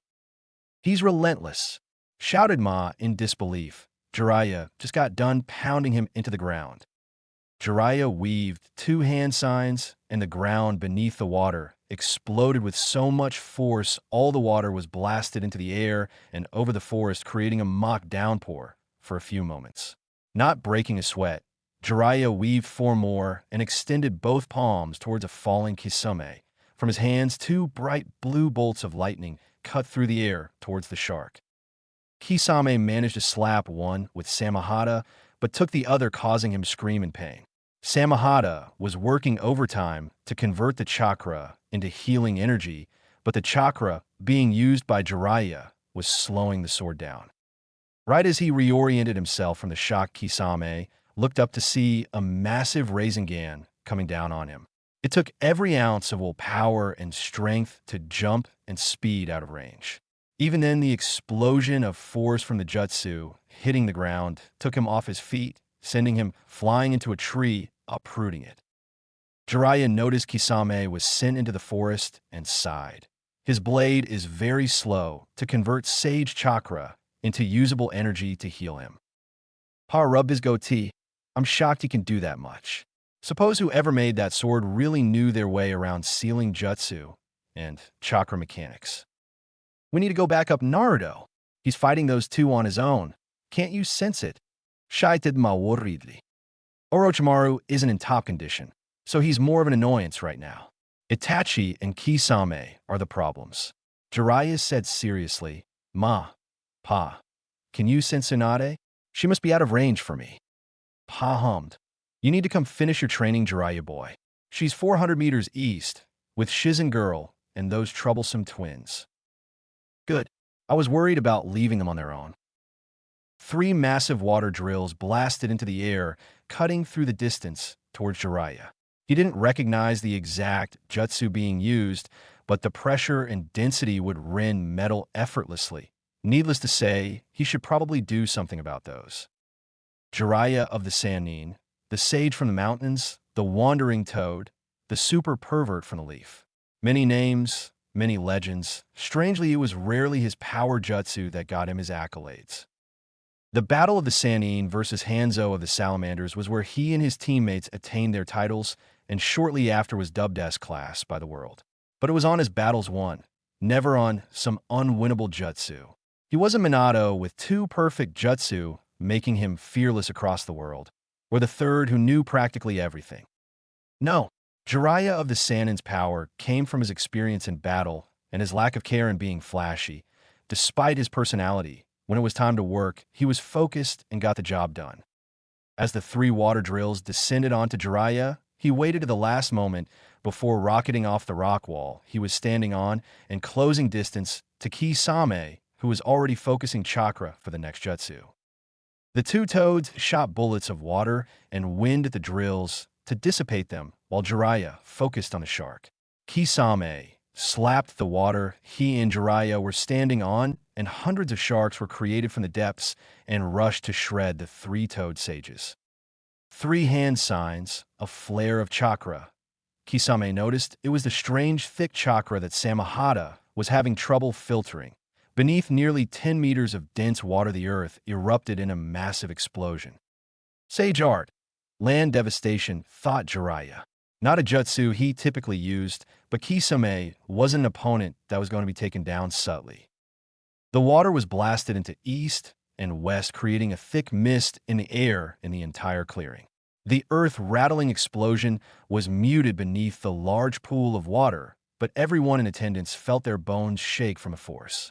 The ground beneath them was a massive, jagged crater that looked as if 100 paper bombs detonated at once. Both Kisame and Jiraiya found themselves falling nearly 20 meters. However, only one of them was caught unawares. Jiraiya held a single tiger hand sign and blasted a large flame bullet at Kisame, who screamed in pain until he crashed onto the ground. Samahata, a few feet away, was wiggling to reconnect to its master to begin healing him.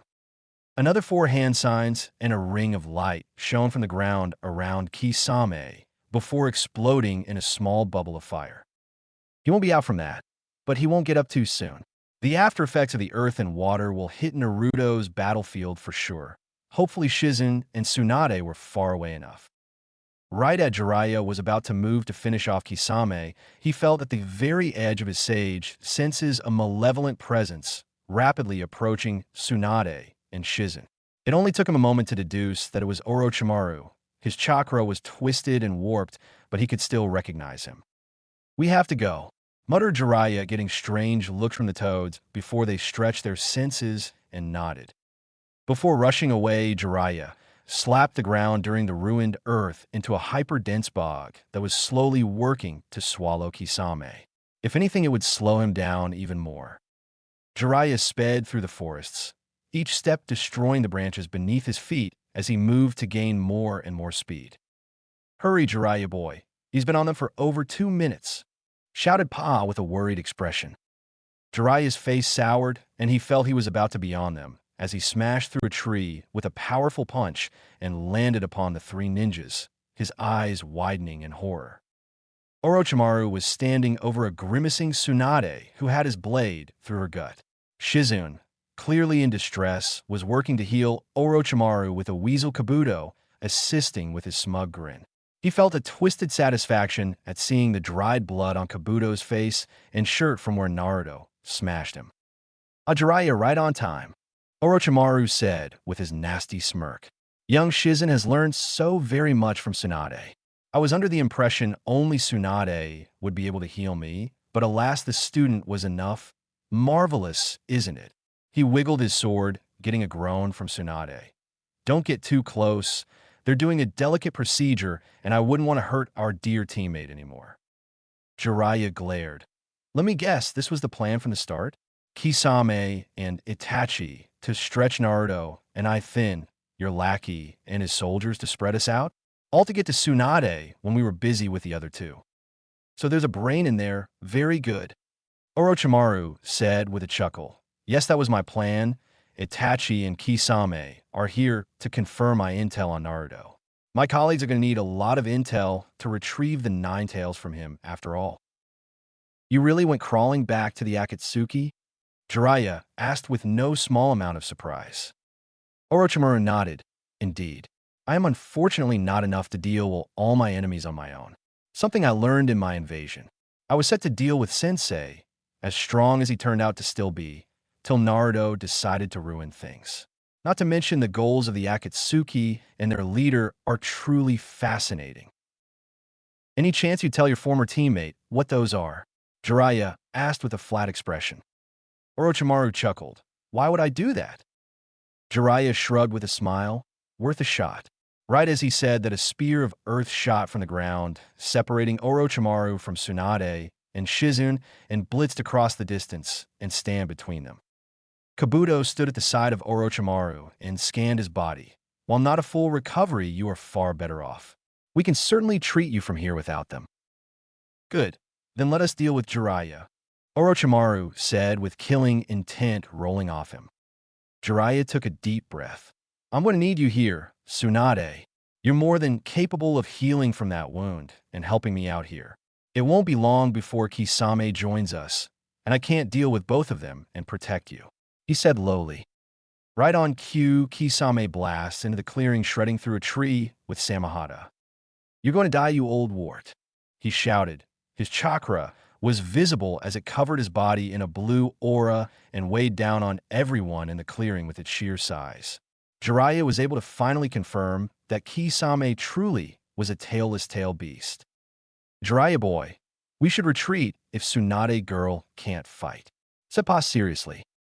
Right as things are going to get bad for Jiraiya, a massive orange chakra avatar was blasted through the tree line, shaking the earth under the force and weight. Itachi, in the center of the avatar, coughed roughly as he stood to his feet. A blood-soaked Naruto stood atop a tree, breathing heavily as he stared down at Itachi and took in the scene around him. Naruto sped over to Jiraiya. Itachi is a handful. He's got ways around infinity. As he spoke, Naruto began to slowly heal himself. Itachi was receiving aid from Kabuto on the other side as well. What? Jiraiya asked incredulously. He has a jutsu unique to his Manjikyu Sharingan that seals the chakra of infinity to let him hit me, Naruto said with a petulant frown. Jiraiya shook his head. Well, no jutsu is perfect dash. I'm aware, shouted Naruto. The steam from his injuries tapered off as he finished healing. Jiraiya eyeballed the now closed wounds with a critical eye. Are you healing yourself?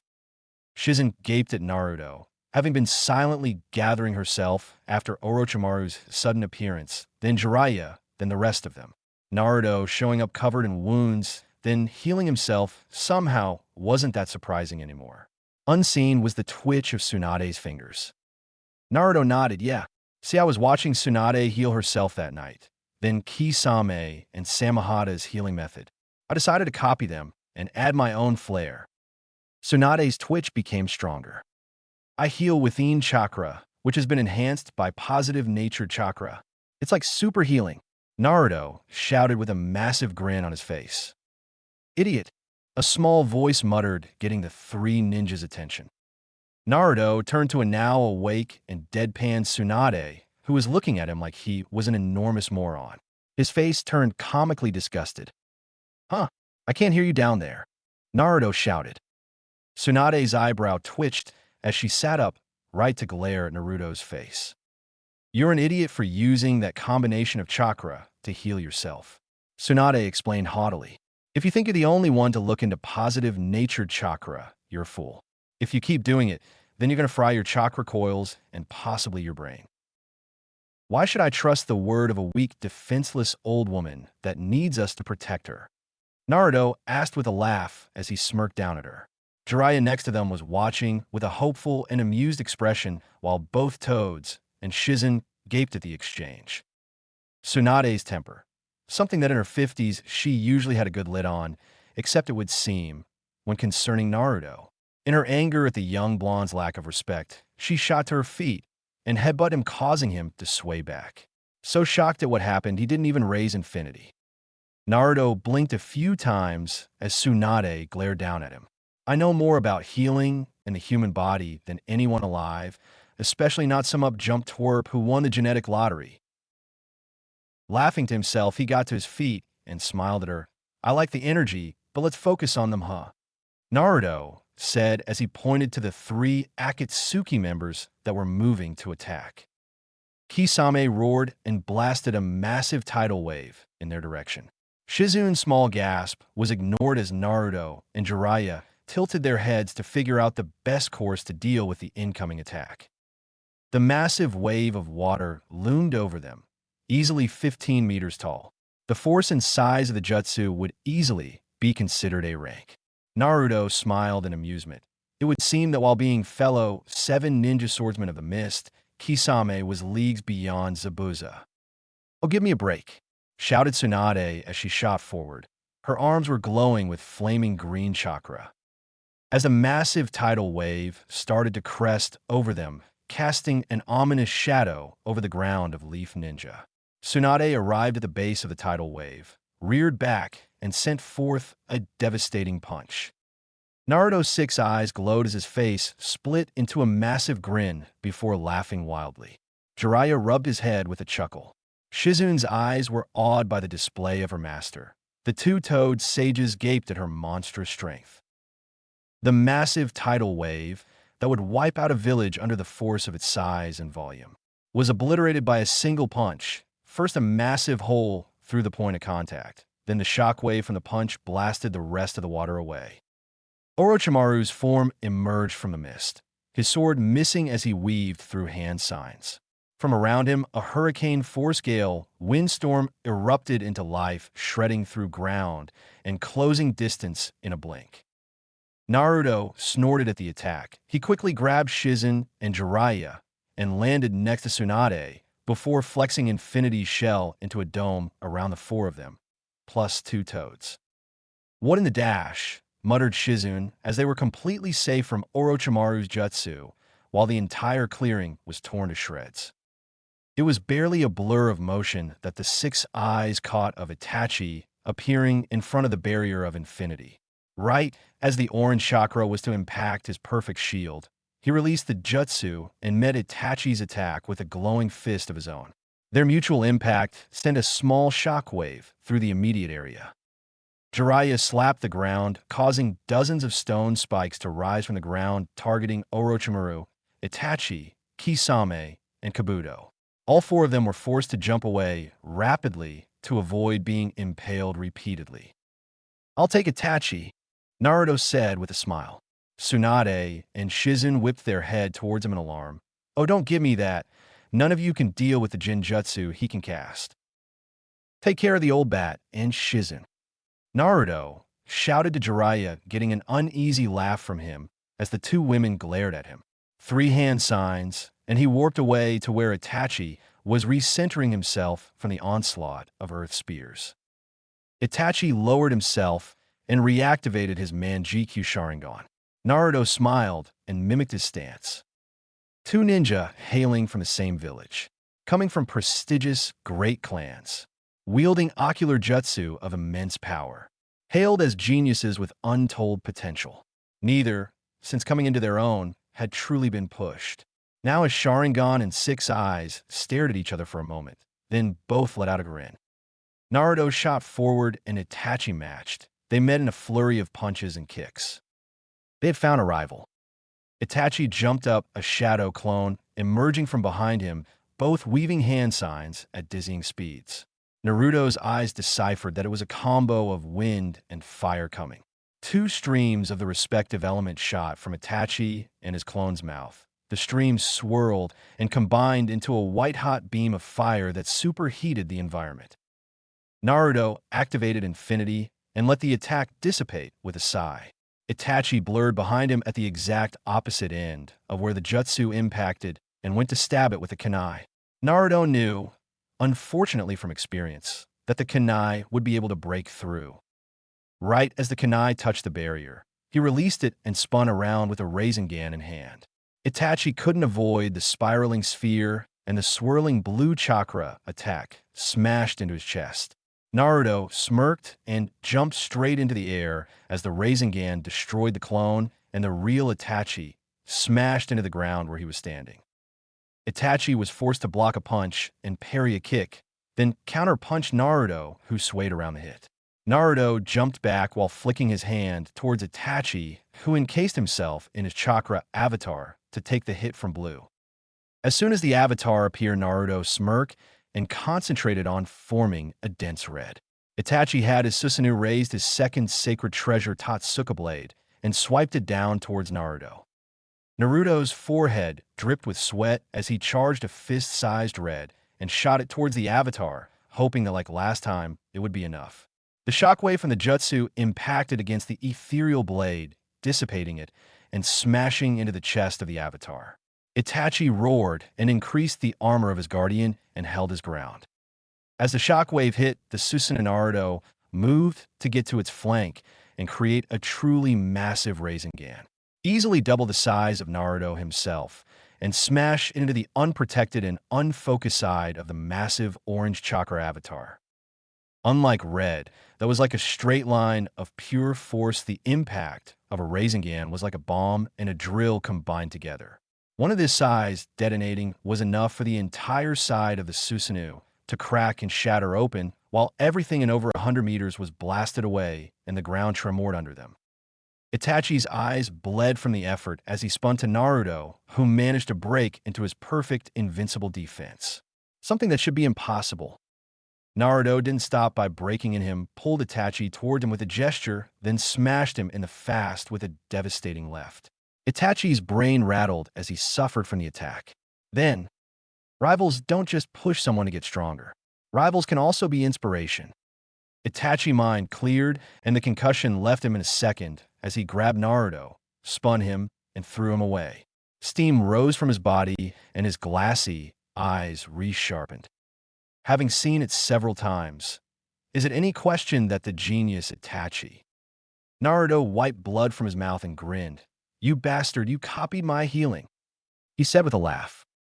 Renewed, the two shot back at one. Another Naruto flicked his finger, and Itachi was forced to jump from where a sinister, spiraling sphere impacted the ground.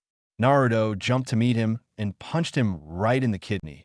Itachi responded by grabbing the fist and slamming a knee into Naruto's face, sending them both plummeting to the ground.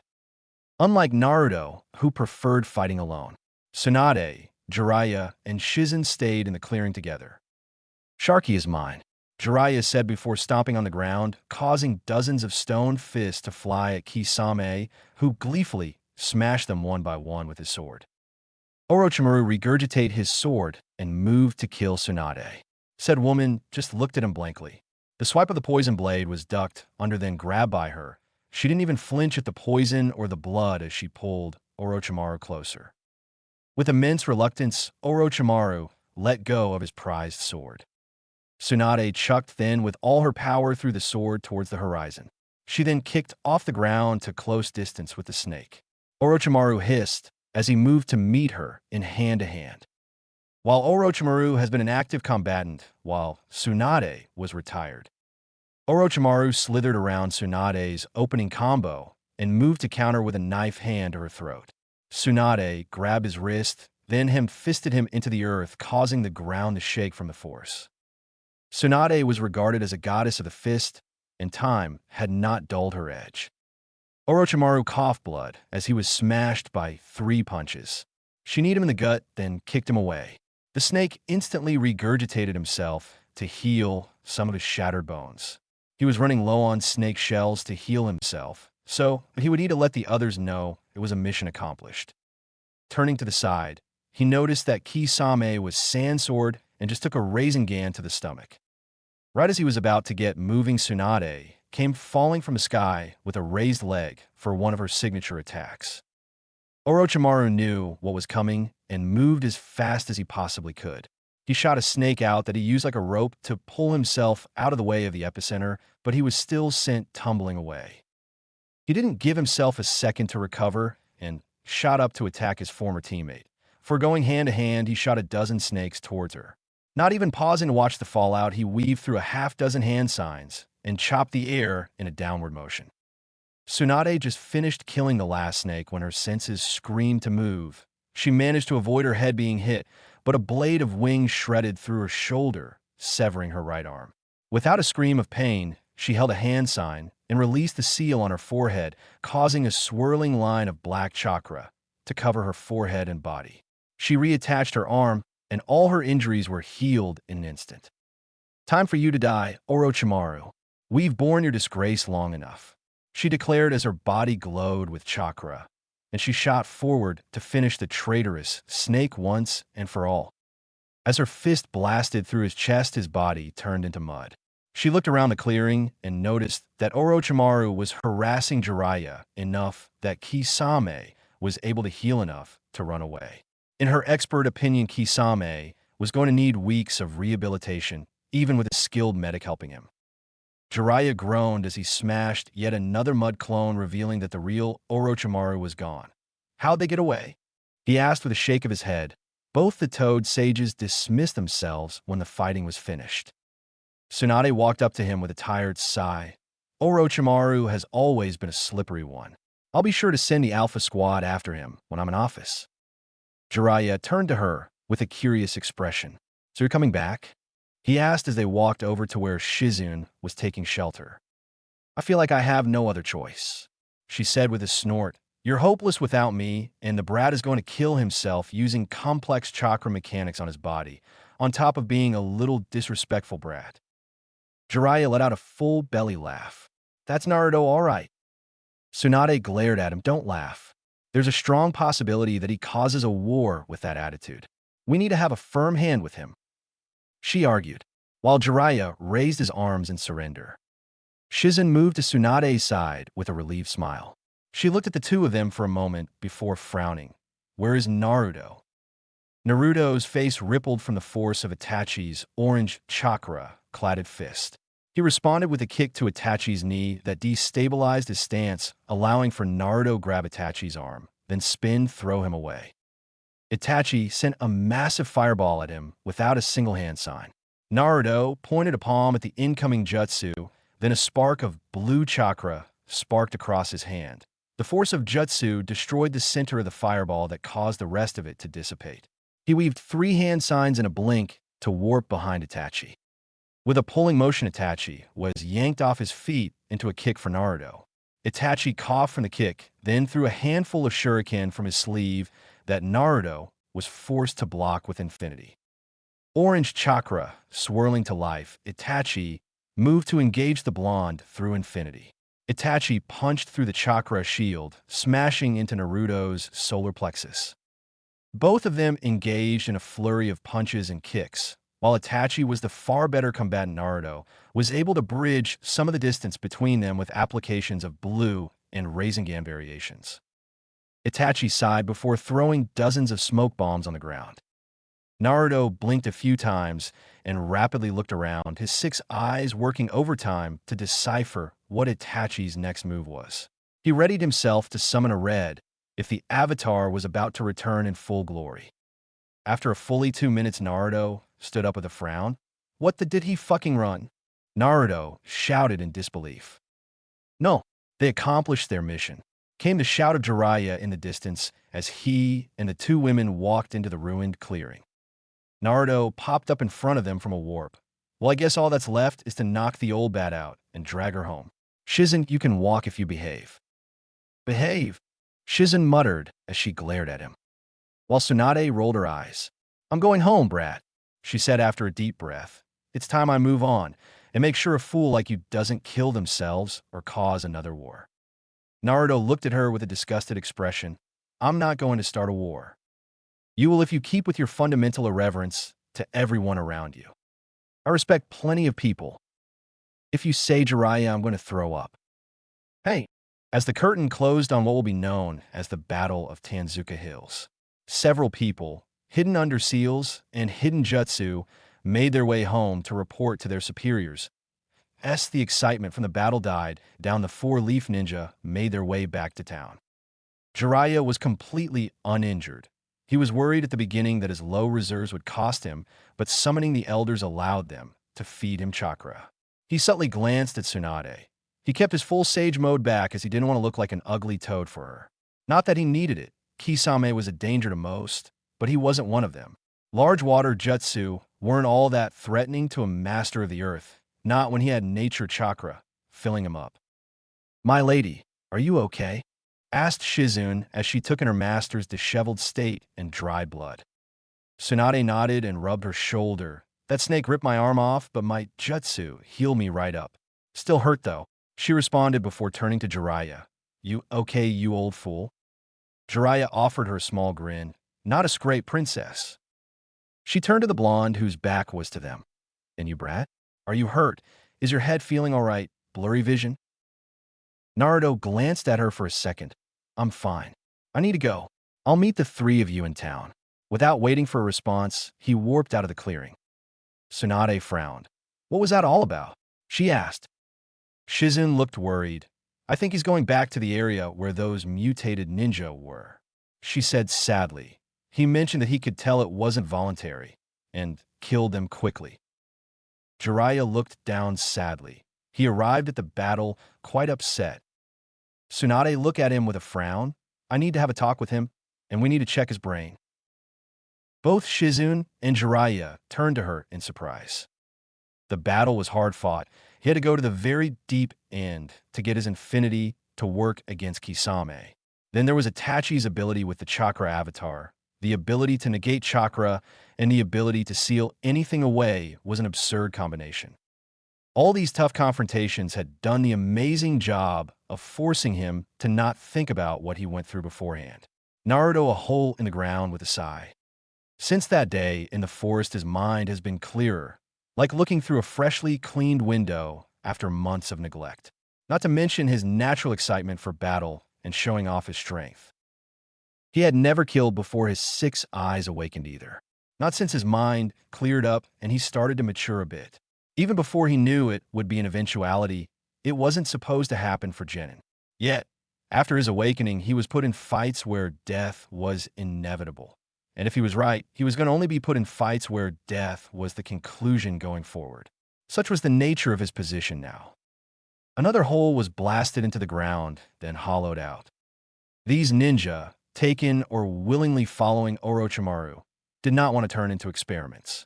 The strong, the S-class, they attracted people in droves, and even one such as Orochimaru would attract many followers to potentially gain strength from his greatness. However, no one would want to turn into a mindless beast sent out to die.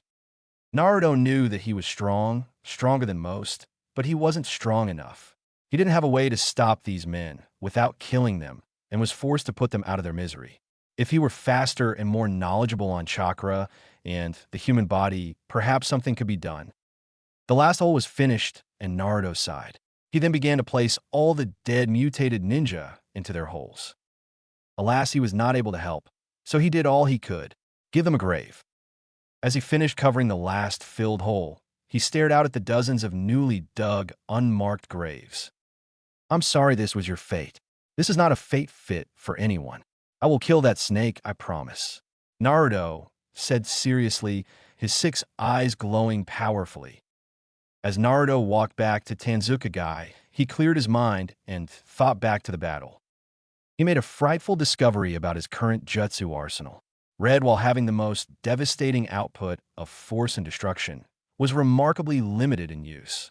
Blue was far more useful and far more versatile despite being less outwardly destructive.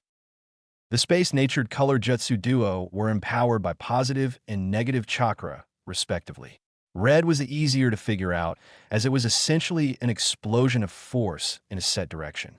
Blue was more difficult and more complex due to the way negative chakra interacted with space-nature jutsu. He'd have to think on it more and do some testing because he is starting to think he was underestimating his creation.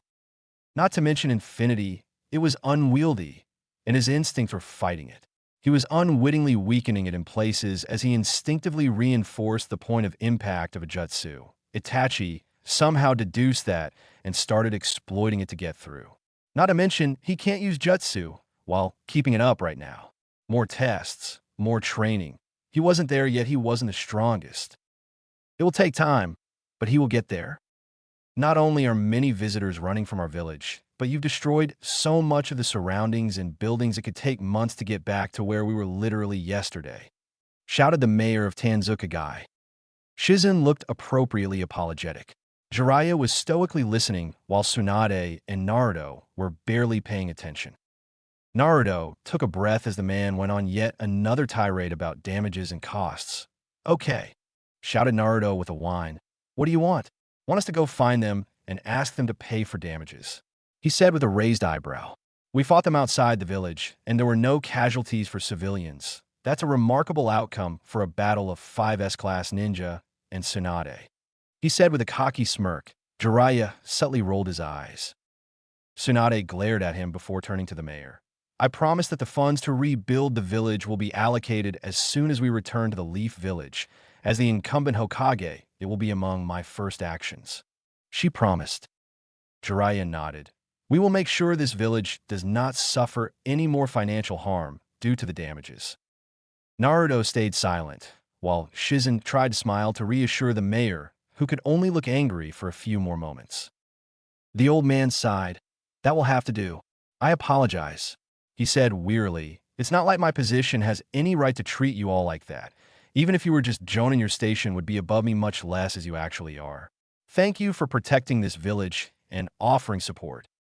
From there, it was logistical conversations between the two Sannin and the mayor on how they would approach the repairs and further developments that have been on hold since the invasion. Naruto had to admit that despite being out of the game for decades, Tsunade handled it with more grace than he'd seen by anyone barring the third. By the time the four of them started making their way out of the village towards the Leaf, it was late in the afternoon. Unlike their entrance to Tanzuka, the exit was devoid of all life, as the locals were holed up in their homes and many of the tourists were gone. Naruto felt a bit of pity for the innocent people that wanted to escape the normalcy of their lives for a fun-filled trip only for a devastating battle to take place and terrify them. This was supposed to be peace times. Such things haven't been commonplace in nearly 14 years. After a few hours of walking, they decided to make a small camp to rest. Jiraiya, seal master extraordinaire, unsealed a variety of items and food, making their night as comfortable as possible without being in a hotel. Soon they sat around a fire, with Jiraiya regaling them with hyperbolic stories of his journeys. Suddenly, Tsunade interrupted him to ask Naruto a direct question. "How are you using that healing jutsu?" she demanded with steely eyes staring directly into the sunglass-covered six eyes. Naruto turned to her with a raised eyebrow. "I told you I'm powering in-nature healing jutsu like yours with positive chakra to hypercharge the healing effects." Tsunade frowned. "That's what I thought. I'll tell you this now. If you do it too much without knowing proper healing techniques, you're going to fry your brain. It's working perfectly fine. My injuries were quickly healed, and I haven't felt any pain in my head." Tsunade walked forward. Naruto frowned, but allowed her to put her palm to his forehead. Jiraiya and Shizen watched silently. She activated a yellow, glowing bubble of chakra and placed it over his head for a few moments. In a lightning-fast motion that took Naruto by surprise, Tsunade scratched his cheek with her nails. "What the hell, lady?" he shouted in shock as he touched his scratch and saw blood on his finger.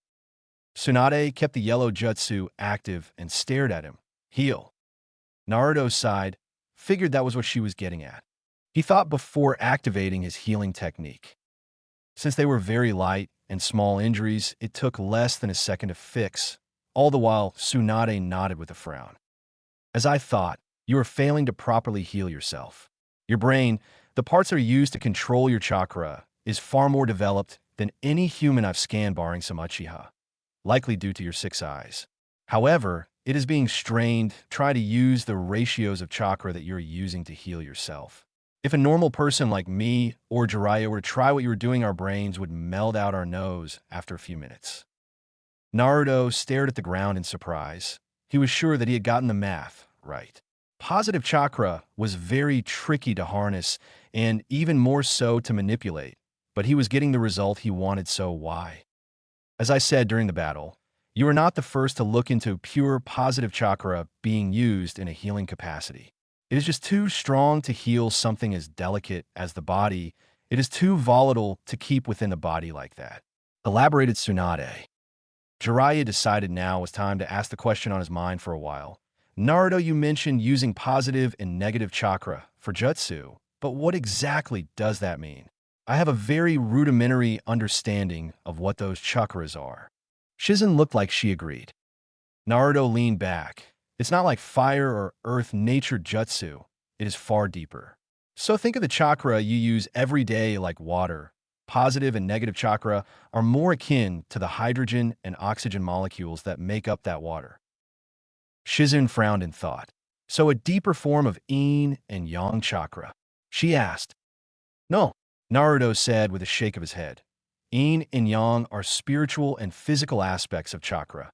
Yin being the spiritual part that illusions and healing make the most use of, creation and formation, while yang being the physical that chakra enhancement body and clans like the Akimichi make use of power in life. He continued, so, if I were to break it down in how I use it, I'd have to tell you that the jutsus blue and red are space nature jutsu. This confused them even more, but he continued. Think of a jutsu like a flashlight. The nature of the jutsu like space, fire, or whichever, like the battery, and finally the positive and negative chakra as the charge within a battery. He didn't bother explaining how infinity was time-based chakra mixed with space nature chakra. It was why he couldn't use it properly before his fight with Kisame. He was thinking that to halt incoming attacks, he would only need time chakra, but he actually needed mostly space nature with time chakra sprinkled in. It wasn't space-time, it was space and time, which is immensely difficult. I see now, Jiraiya said with a low rumble. Naruto, you need to refine your knowledge of the human brain and human body as well as healing jutsu. Like before when we told you your greatest weakness, you have gaps of knowledge that don't let you take advantage of your innate comprehension of chakra. Now Naruto was surprised. I don't understand if I don't use it too much. I should be fine, right? Tsunade sighed. Right now, the strain on your brain would likely be completely gone in a matter of days due to your genetic vitality. But if you were ever to truly push your healing, your mind will start to overheat, and you'd slowly lose fine-tuned control of chakra. Naruto scratched the back of his head. Fine, not like I'd really need it anytime soon. Fighters like Itachi, Uchiha don't grow on trees. At that, the three others agreed. Naruto then shot up. Wait. Itachi managed to replicate my healing. What about him? Does this mean I won the fight and he's gonna die? Tsunade frowned. Seeing as how he has a very powerful ocular ability, his brain is likely as developed as yours, so he shouldn't die that quickly, but the fact that he managed to copy it at all means he has experience with positive chakra. Unless he is secretly a medic or doctor, I'm not sure how that would be possible. Jiraiya looked down with a frown. He had the answer to that, but that wasn't something he'd share verbally with anyone. Could that type of healing fix a disease? Asked Jiraiya out of the blue. Naruto didn't know, and Tsunade hummed. It would need to be perfected, and it would very much depend on the disease. Healing isn't cut and dry like that, and some are just not curable through chakra. Chakra can expedite the process, but it isn't a miracle at the end of the day. It's the body healing itself. So no, Naruto said with a flat stare. She took too many words to answer a yes or no question. Jiraiya frowned, but didn't say any more. Naruto yawned and stood up. On that note, I'm getting to bed.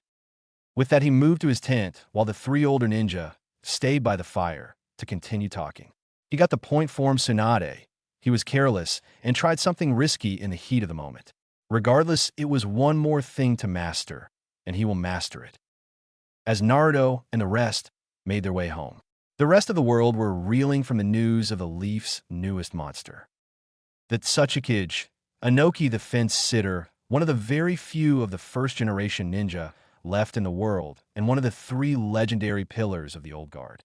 The other two being the third Hokage and Hanzo of the Salamanders, was not happy. In front of him was one of the unmarked ninja. They are a shadow group that work independently of any of the Great Five Nations and sold information, such as when anytime a new S-class is announced, they were the first to challenge to gauge their skill to sell the intel. Inoki looked over the stack of paper. The report covered the entirety of the now-dubbed Battle of Tanzuka Hills. Apparently, they made use of the many dying sound ninja to conceal themselves under seals and illusions and continue to gather information. Smart. So those Leaf Ninja have a new bloodline, and a powerful one at that. The old man hummed. The distorted voice of the unmarked spoke. He is powerful, and he is young, already contending with other S-class ninja. The price for this information is set at 10 million. Inoki waved him off as he looked over the documents and wrote some notes down before snapping his finger. Take this to the administration office. I want his face and this information in our next bingo book. He ordered one of his masked guards who sped off. Inoki growled. The Leaf was becoming a force once again. After losing the fourth, he wasn't worried about them getting greedy, but now they have Uzumaki and Tsunade back. He wasn't going to let this go. It was time to get his forces back into shape and kick up Kurotuski's training. The winds of change were howling. Line break. The Raikage, the Berserker of Thunder, the living lightning bolt, the A of the dreaded AB combo. He was considered the strongest of the great five Kage in the world. The Hokage and Tsuchikage being out of their prime, Kazekage was irrelevant to him, and the Mizukage either dead or insane. It wasn't that much of a claim anymore. Something that annoyed him nonstop. Regardless, as he paid off the unmarked ninja and glared at the information in front of him. Recall B, bring me Durui, C, Yujito, and Samui now. He demanded to one of his assistants, who scurried off with a squeak. This Naruto Uzumaki was clearly the son of his rival Minato Namikaze and that fiery red-head Kushina Uzumaki. Now he was a procession of a new bloodline and holding his own against the monsters of the shinobi world at 12. He wasn't going to hold back anymore. That meddlesome Tsuchikage had been poking at his territories for the last few years, and now it was time for him to start kicking his forces into top gear. The stone and the leaf needed to be reminded that the cloud was the strongest. He furiously scribbled down some notes and handed them off. It was time Naruto Uzumaki was added to his bingo book. More money would cause more eyes to be put on him. He wanted every interested party with a knife to be going after him. Itachi Uchiha sat down in a meditative position as he activated the jutsu given to him by Pain to communicate with the rest organization for their meetings. He looked over at Kisame, who was medically knocked out, to allow him to heal. What a mess. Space distorted, and he could see the colorful, blurry images of his fellow Akatsuki members. Itachi turned to his leader, who was gazing at them through the legendary eyes of a sage. His staunch and absolutely stunning partner Chūnin stood next to him silently. Thank you all for making it on short notice. Started Pain, his baritone voice and powerful gaze unnerving Itachi slightly. I would like us all to hear the report from Itachi and Orochimaru. As I understand, Kisame is unable to join due to injuries. That got reactions out of the group. The more unstable ones laughed. Itachi knew it was his turn to speak. It was a successful assignment. Naruto Uzumaki's abilities were as Orochimaru said them to be, if not better. However, he showed no signs of the nine tails in his abilities. I estimate that if he is out of our reach for too long, it could become a group effort to bring him in. His abilities? The gravelly voice of Sasori of the Red Sands spoke up. He possesses jutsu that can manipulate space in a variety of ways and a full body barrier that protects him from any and all harm. However, it is imperfect at the moment, as I was able to exploit some holes. Very well, Pain said. Orochimaru's intel was confirmed as legitimate, and he has been brought back into the fold. As of now, Kisame is out of commission, so Orochimaru will partner with Itachi. I want a written-out list of strengths and weaknesses for Naruto, Itachi, as I may decide to bring him in myself in the future. Continue your assignments and recon. We will reconvene in 1 month's time. Dismissed. Ordered Pain, and the many blurry silhouettes blinked out, leaving only Pain and Chūnin. The boy is good. The deep voice of a masked man spoke from the shadows. I observe the fight. Itachi will lose if they fight again due to his sickness and Naruto's growth rate. What do you suggest? Asked Chūnin. We wait and put pressure on the boy.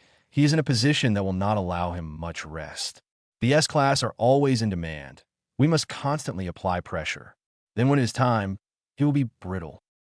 The masked man's lone eye hole glowed red with a blazing Sharingan. The village hidden in the leaves was as sight for what seemed like an endless mission for Naruto, while realistically only being about a week or so. It felt like months. Naruto looked around with a laid-back expression and an easygoing smile. His sunglasses glinted in the light, and the people they passed looked at the group in awe. Tsunade was leading the charge, walking with purpose, Shizen by her side faithfully, while Jiraiya calmly walked a few steps back. Naruto rolled his eyes as he noticed the real reason he let Tsunade lead. Unlike normal returns, they weren't headed for the Hokage Tower to report. They were going to the hospital to immediately treat the old man. Jiraiya making it a point that they needed him awake to keep certain parties off their back. Naruto tried not to let his annoyance show. He wasn't fond of the so-called High Council after their last conversation. They could all suck a rock for all he cared. Tsunade's presence caused all the people and staff at the hospital to part allowing the group to go to their destination unimpeded. Naruto quite liked the treatment they were getting. Everyone was so reverent of the old duo that they couldn't bring themselves to speak up, much less approach them. Such legendary figures to the ordinary person or ninja. Naruto would get there soon. The two ENBU guarding the door to the third were less impressed. "We're here to heal the old man. Honestly, use your eyes," Naruto said with a roll of his eyes, getting a thump from Tsunade and Jiraiya that he pointedly ignored. "The brat is right. Please open the door," Tsunade said with authority. Silently, the two ANBU weaved two sets of hand signs and slammed their hands onto the ground, deactivation a variety of seals that covered the floors and walls, then proceeded to usher them inside. "Man, we sure took our time," Naruto said lowly at seeing the state of the third. He was noticeably smaller and weaker.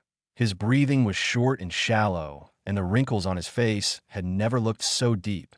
Naruto pushed down the urge to grab the old man's hand for comfort. For himself or the old man, he couldn't tell. Jiraiya laid a hand on his shoulder and stood next to him silently as Tsunade got to work with Shizen. "They can fix him up," Naruto said. Jiraiya turned to him. "Are you asking or telling me?" "I'm telling myself," he answered.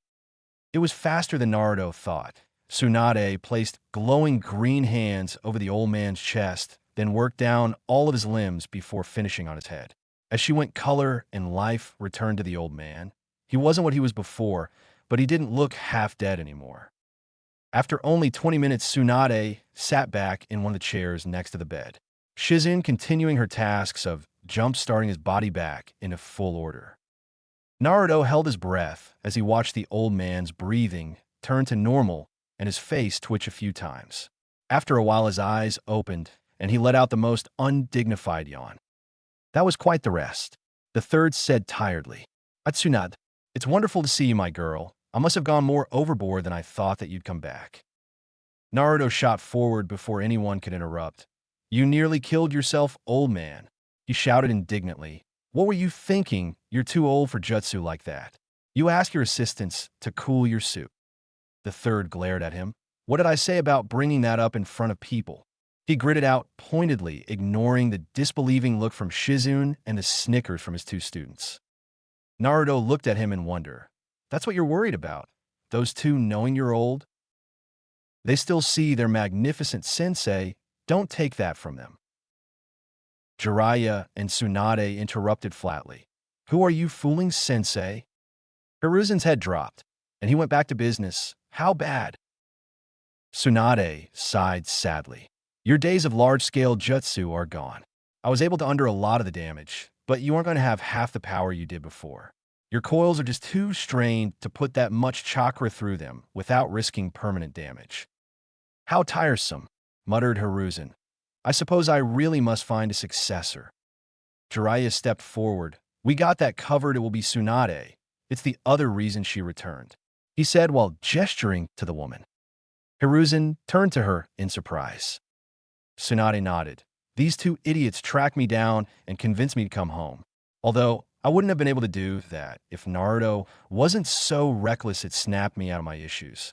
I still have a bit to work through, but I think I'm back in shape," she stated proudly. Hiruzen couldn't have looked more proud than he did now. Under her sensei's gaze, Tsunade had a nearly unnoticeable blush that she shook off.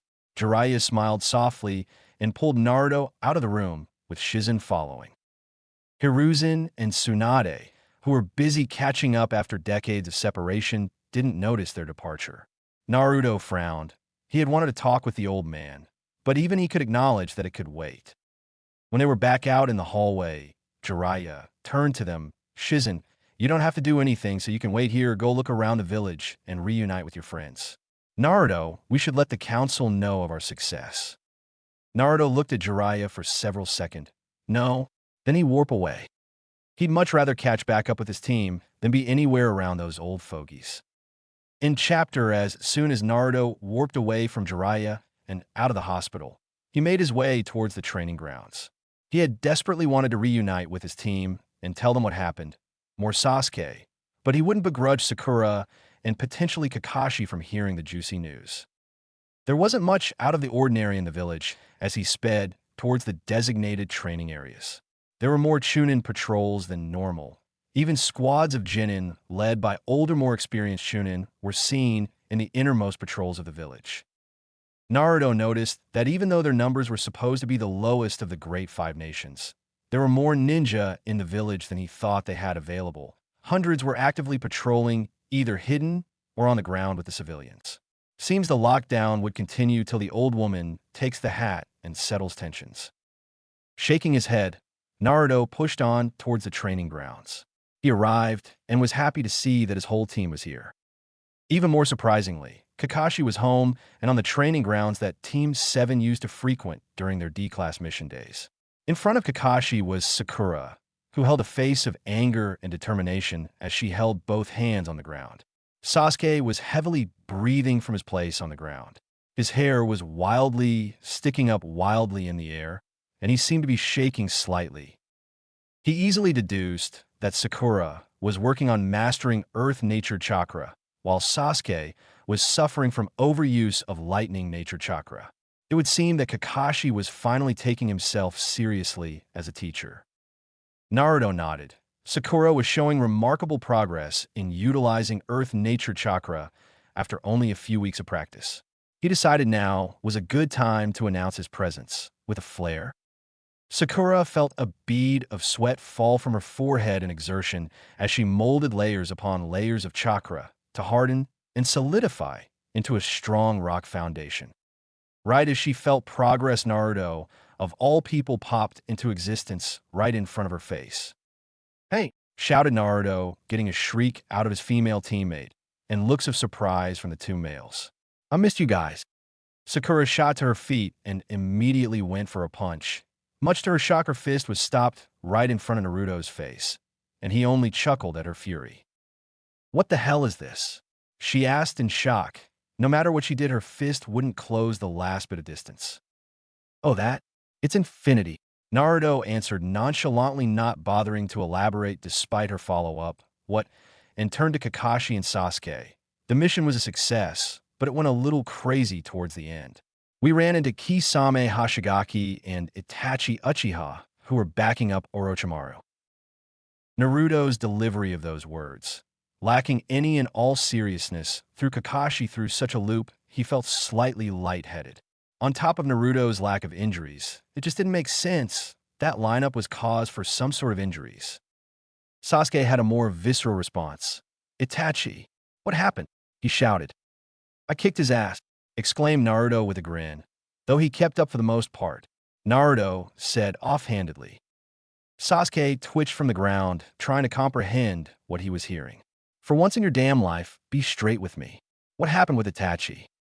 Naruto blinked at his usually silent and apathetic teammate. "Well, it's like I said, I fought with Itachi," answered Naruto. "He's good, very good. If I were to put honestly, if I'm a 10, he's a 9.5. Naruto then turned to Kakashi with a thoughtful expression, making the man in question look at him curiously. Kakashi would be a 7 on this scale. Kakashi, instead of a sarcastic remark, or even a condescending one like he was known for when teasing his students, actually hummed at that assessment. "That's quite generous, Naruto. So I'm closer to Itachi than I thought. After all, I'm quite out of shape compared to what I used to be in my EMBU days." Naruto looked at Kakashi with a narrowed gaze. "You're a capable Jonin, not to mention your Sharingan further enhancing you. I'd say outside of the S-class, you're the second strongest. That got a look out of all of Team 7. So Naruto elaborated, "If my guy can use the 8 inner gates, then he's stronger than even me when going all out. For now," he added quietly at the end. Kakashi nodded. "That's very true. Can you tell us anything about Itachi's jutsu?" he asked while subtly eyeing a silent Sasuke glaring into space. Naruto thought for a moment. While his Manjikyu Sharingan has a fearsome ability, it's a chakra avatar that's massive and can take some incredibly strong attacks without flinching. In fact, the only jutsu he had that would break it open was a full-powered red or a massive Rasengan. Sasuke looked down with a frown. Sakura, who silently listened this whole time, finally spoke up. "How about his Jinjutsu?" she asked. Naruto waved her off. "For anyone besides me, it would be a way harder fight. I can see the buildup of chakra for his Jinjutsu. and negate it from entering my system. Sakura nodded her head in a daze. She wasn't even sure why she asked. He then turned to Sasuke. You and I are going to start playing together. I've seen how he fights and the jutsu he favors. Ninjutsu. He has a very wide arsenal. And in taijutsu, he's better than everyone in this field. Six eyes flared, and he made sure to make eye contact with Sasuke. His Jinjutsu is unparalleled. He instantly tried to ensnare me in 6 Jinjutsu from a single glance. Kakashi's eye widened. That's unheard of, he said in shock. Sasuke gritted his teeth and clenched his fist so hard his nails pierced into his palm. Naruto knew that some dark thoughts were swirling around in his teammates' heads and flicked a micro red at him that hit with the force of a thump. Hey, I just said you and I are going to train. I'll beat you until you're strong. Relax, chided Naruto with a smirk. Now that the Itachi stuff was out of the way, he can address the other stuff that went on in the mission. So we have a new Hokage. It's that old woman Tsunade. Not sure how I feel about it, but she's about the only candidate that would do it. Kakashi nodded silently at the news. He didn't seem too surprised, so he must have expected this outcome, or just flat out knew that was what was coming. Naruto wasn't sure how to know Kakashi was, not that it really mattered all that much. Sakura smiled. Wow, I've always admired Lady Tsunade. It would be fantastic if she started teaching new medic ninja. She's not all that great, Naruto said flatly, but she could be, who knows. Sakura didn't seem convinced as she rolled her eyes. Lady Tsunade is one of the greatest ninja alive. Naruto nodded. There was no denying that, even if she left much to be desired in his opinion. Regardless, that's the news. More will come, I'm sure, as the old woman gets pushed through the system to take the hat. The old man is up again. She fixed him quite quickly. 3 relieved sighs left his teammates at the news. Even Sasuke looked relieved to hear that the third was okay. Naruto had no idea that Sakura and Sasuke were that invested in the old man's survival. Beyond passing out a few missions and the graduation speech, he didn't think they ever spoke to him. Sure, that was their leader, but Sasuke didn't strike him as the most patriotic individual. Unknown to Naruto, the thought passing through his 2 teammates was a bit different. Thank goodness, someone who can control Naruto is still alive. Deciding not to linger on thoughts of that and move on, Naruto smiled. So with that in mind, I have some training I want to start as a team. I need help. My infinity is giving me trouble, and I need to have some added assistance. Beyond that, I will help all 3 of you with your weaknesses. Kakashi tilted his head. What would you help me with? He didn't sound all that offended, more genuinely curious. He'd once been the youngest in the room and the strongest at the same time, so he wouldn't begrudge Naruto too hard. Naruto smiled. Glad you asked. You have a stamina weakness. Your chakra capacity is actually above the average for Jonin, believe it or not. It's just the usage of the Sharingan is so high. I actually think you have staggering reserves. You just get drained so fast. I'll show you how to control the flow of chakra to that eye. Kakashi seemed impressed at the thought. He then turned to Sakura. You're on the way to being strong. I need to continue where we left off on taijutsu, and I'll help with your chakra enhancement, body technique. Kakashi and I will help you with ninjutsu and whatever you want to specialize in from there. Now Sasuke, Naruto said while turning to the last teammate who waited with a scowl on his face. There are many areas we need to improve, basically every area. If your goal is to surpass Itachi, then I hate to say that you have a long way to go. But, Naruto shouted with a happy grin at Sasuke's furious expression, I have a plan. I'm going to beat you into the ground every day until I force your eyes to mature. I will help you with chakra control, and you will work with Kakashi on controlling those funny red eyes of yours. Naruto's grin became predatory as he started to think of all the ways to beat up Sasuke in the name of training. Many memories flowed into Naruto's mind of their time in the academy, and after when Sasuke would ruthlessly beat him down in every spar. Oh, how exciting it was to be on this end of it. He was sure Sasuke would get stronger in the process. Yeah, it would work. What about you? Asked Sasuke. Were you improving on what's infinity? Naruto smiled. Well, the jutsu I developed, it is based on space-natured chakra and forming a barrier around myself while adding a small stream of time-natured chakra into it. Put simply, Anything that comes into contact with it is slowed down and never touches me. Think of it like the infinite number of fractions between 1 and 2. The three listening looked truly astonished, but Naruto scowled. It's far harder than it sounds. It took some crazy work to get the ratio right and to operate how I wanted it to. Yet even then, now my subconscious is messing with the jutsu. If the barrier is in place, nothing can penetrate it, but I subconsciously reinforce the area of impact and in turn weaken the opposite side. Itachi instantly took advantage of that to break through in our fight. Naruto pointed at them. That's why I need you three, with different jutsu and tools to attack me from different angles while I fight my own clones in hand-to-hand combat. I need to make the barrier automatic. He declared with a grin. If infinity becomes something I can subconsciously maintain, then I will be able to use jutsu while it is active, another current weakness. Kakashi felt lightheaded. You'd be invincible. He trailed off looking faint. Naruto shook his head. No, nothing is perfect, and infinity, while close, isn't either. I did learn of a weakness. At the end of the day, it is still a chakra barrier and will fall victim to the same things as other barriers. He said seriously. Sakura looked nonplussed, and Sasuke narrowed his eyes. Neither of them was all that knowledgeable about barriers. Kakashi hummed.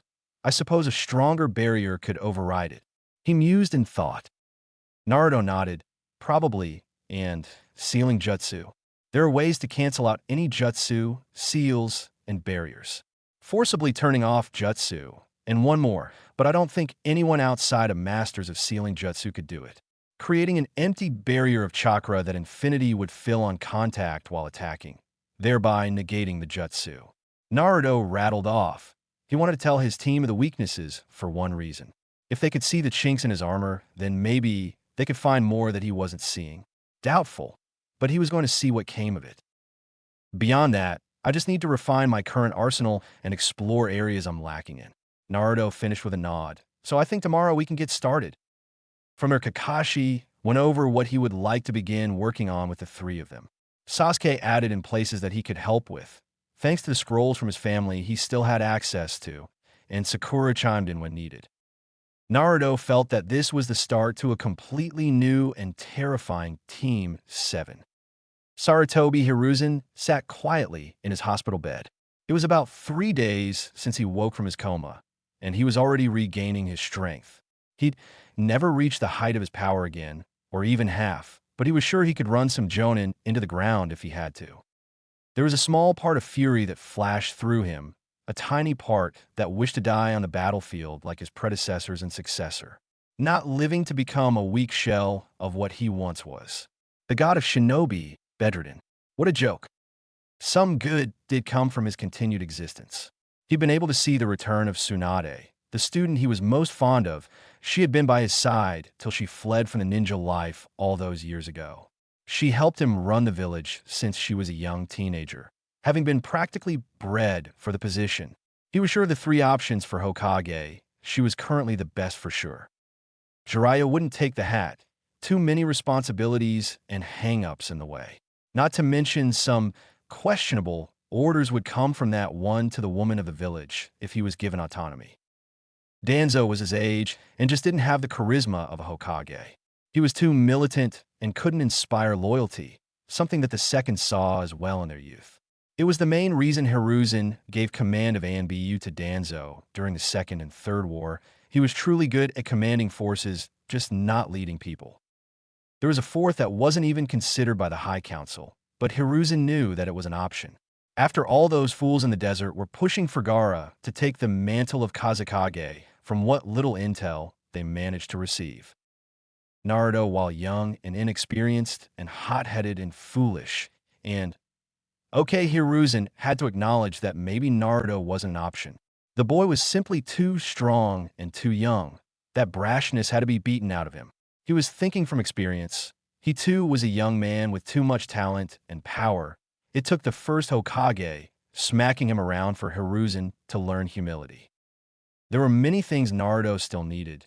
Then there was that which had been pushed aside for a while, and who knew what it would do to the 6 eyes. Also, from what Jiraiya had told him, Naruto has become a bit too curious about his past and unturned stones that were meant to stay hidden till he was older. The door to the hospital room opened, and of all people to visit, Naruto walked in with a down expression. They hadn't had a chance to speak since he woke up, almost as if the boy had been avoiding him. Naruto took a breath. "We need to talk, old man." Hiruzen felt the urge to smoke, but the nurses had confiscated his pipe. He could only nod. "Indeed, we do, my boy." "I know about Mom and Dad," Naruto said lamely. He knew the old man knew that he knew, but it felt right to say it. "I just want to know why. Sure, my dad had enemies, but just knowing that I came from a loving family would have helped." He finished in a whisper. Hiruzen wasn't that surprised that Naruto came right out and said it. The boy had always been straightforward. So all he could do was exhale tiredly and feel all too old in this moment. "It was more for the sake of the village than yours." Hiruzen said feeling now was the time to be completely honest rather than telling one of their strongest people half-truths that could blow up later. "Believe it or not, I made some truly terrible and downright horrible decisions as Hokage for the betterment of the village. I have personally put to the sword hundreds of people, if not thousands in my time. I knew that by keeping this truth from you, from everyone not in the know already, that I could keep wandering eyes off of you in the village until we were stronger." Naruto frowned, but didn't speak up. Hiruzen continued. "It's the unfortunate burden of the hat. Naruto, the best and most terrible decisions come directly from you. Ordering an attack that will take the lives of thousands or condemning a small boy to a lonely life to keep him and the village safe." "Now, what everyone knows now," Naruto muttered, not feeling like he was strong anymore, but like a small kid asking the old man what he should do next after flunking a test in the academy. "I am angry, so very angry, that my whole life I spent it not knowing why I was alone and why no one wanted me." He took off his glasses to stare into Hiruzen's eyes. "Now I have the special eyes everyone cares about, and now I get to know about my family, and now everyone wants to be around me. What if I had never gotten these eyes?" He shouted. "Then I'd be dead," Hiruzen said frankly, making Naruto's eyes widen. "My boy, I would have died on that roof, and you would still be alone. Perhaps in the future, you would have become strong and turned people around from their fear and hatred, but without those eyes, it would have taken much longer." Naruto hissed and looked down. "Then I'm glad I have them. I want you here to see me, to watch me become the strongest. You're the only one I know in the whole world that's been there the whole time," he said seriously, making sure not to look at the old man. He didn't want him to see his eyes water. Hiruzen hadn't been looking at him regardless, as he looked towards the ceiling with misty eyes. "I'm thankful that you feel that way still. I'm truly thankful you were there to help me, my boy." Neither said a word for a while, both lost in thought and dealing with a swirl of emotion both usually didn't feel too often. Naruto wasn't sure how to proceed. He was still very angry at the situation, but he didn't really have it in himself to be mad at the old man, and that just left him feeling tired. Hiruzen felt a burden on his heart lighten a tad as a conversation he'd been dreading for over a decade didn't end in someone he considered family cursing him. It may not be a perfect situation, but he'd take it over what it could have been any day. "Did they leave behind anything?" Naruto asked suddenly. Hiruzen was snapped out of his thoughts and smiled. "Indeed, while most of their things were destroyed in the Nine-Tails attack, there was quite a bit I was able to salvage and put into storage. I'll show you." Hiruzen made to get up, but Naruto looked at him worriedly. "Don't think of me as a frail old man," snapped Hiruzen, to which Naruto could only hastily nod. Shakily at first, Hiruzen got to his feet, but after a couple of seconds he became more steady. Naruto noticed that the old man had been slowly funneling chakra through his body to strengthen himself. He was ready to go. The ANBU, knowing that he should still be in bed, were caught in a weird place. They had no authority over Hiruzen, but knew he was breaking the rules. Naruto snickered as the masked guards fidgeted in place, trying to figure out what to do. "Enough," ordered Hiruzen in his Hokage voice. "Accompany us or stay. You are my elite. Stop fidgeting like schoolgirls waiting to confess to their crush." That stopped them as they silently fell and stepped behind their leader. Naruto felt like he was about to pop a blood vessel from holding a laugh. Hiruzen didn't hold back the smirk. They made their way to the Hokage Tower where the high-security storage lay. Many things were kept inside, mostly sacred tools, scrolls, and treasures that couldn't be stored elsewhere. Gold that had been taken from the land of stones during the Third War, or from the land of water that was so valuable 1 kilo could set a family for 4 generations of luxury. Many more. But in there as well was a large box that Hiruzen led Naruto to. Inside weren't scrolls or jewels that held riches for him. Naruto didn't really want that anyway. There were clothes, pictures, and a notebook that had burned edges. The pictures were from different times in his parents' lives. Some from his dad's academy days then, with his teammates, another with Jiraiya. Even one where his parents looked like fresh genin. His mom had pictures with an older woman with long red hair, by herself at graduation, then with his dad and Jiraiya. Then the pictures as a couple ranging from dates to their wedding photo. Naruto's mouth quivered at the last one, and he noticed his eyes stung. The last frame was a picture of his mother and father. His mom was very pregnant, and next to that photo on the frame was a slot without a picture, and under it had the words "Our son Naruto" carved into it. All he could do was hold the frame to his chest tightly.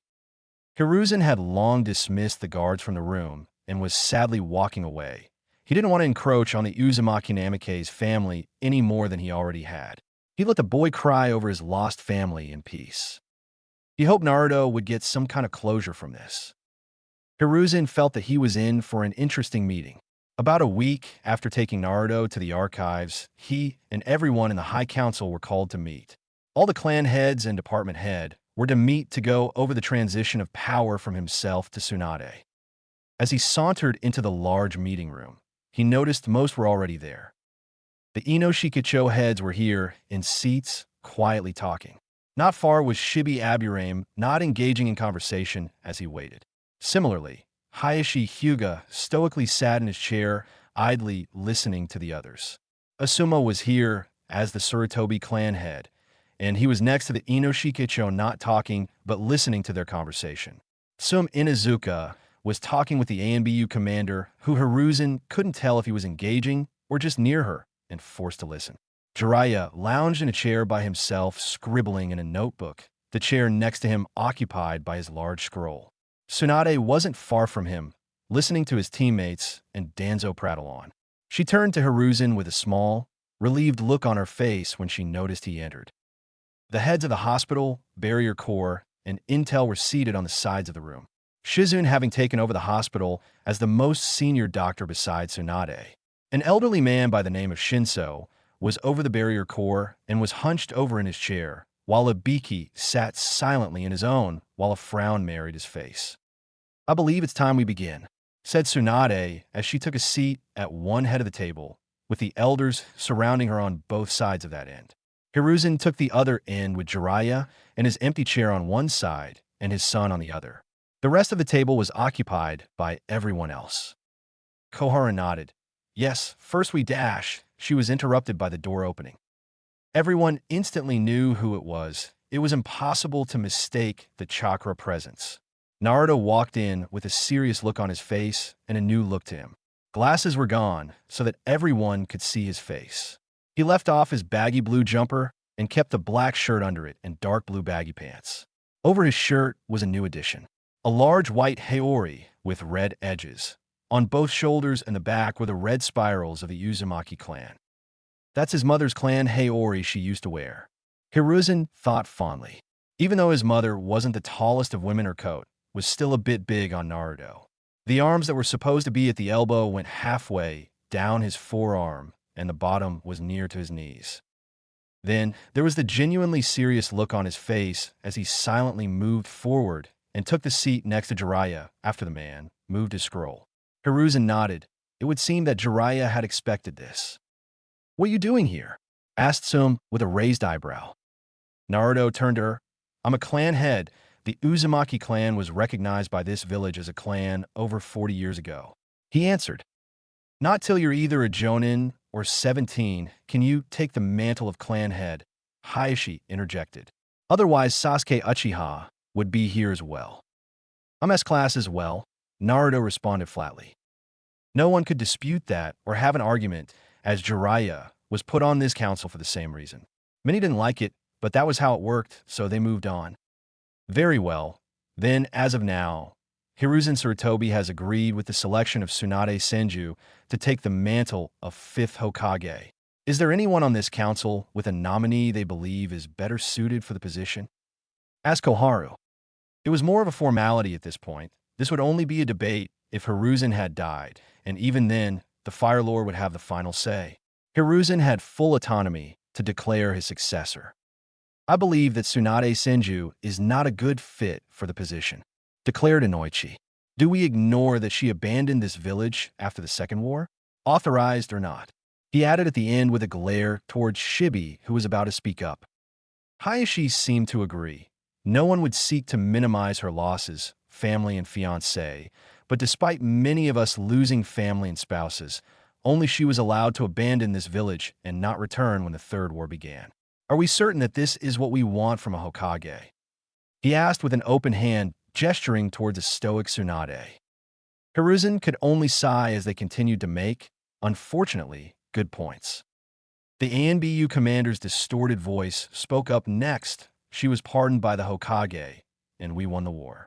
This is an unnecessary argument. Ino glared at the commander. How many lives were lost due to her not being here? She trained up Shizen just fine. She could have stayed and trained medics. Naruto couldn't fault their argument here. He didn't want her to be Hokage for the same reasons. But he wouldn't add wood to this fire. He'd just watch.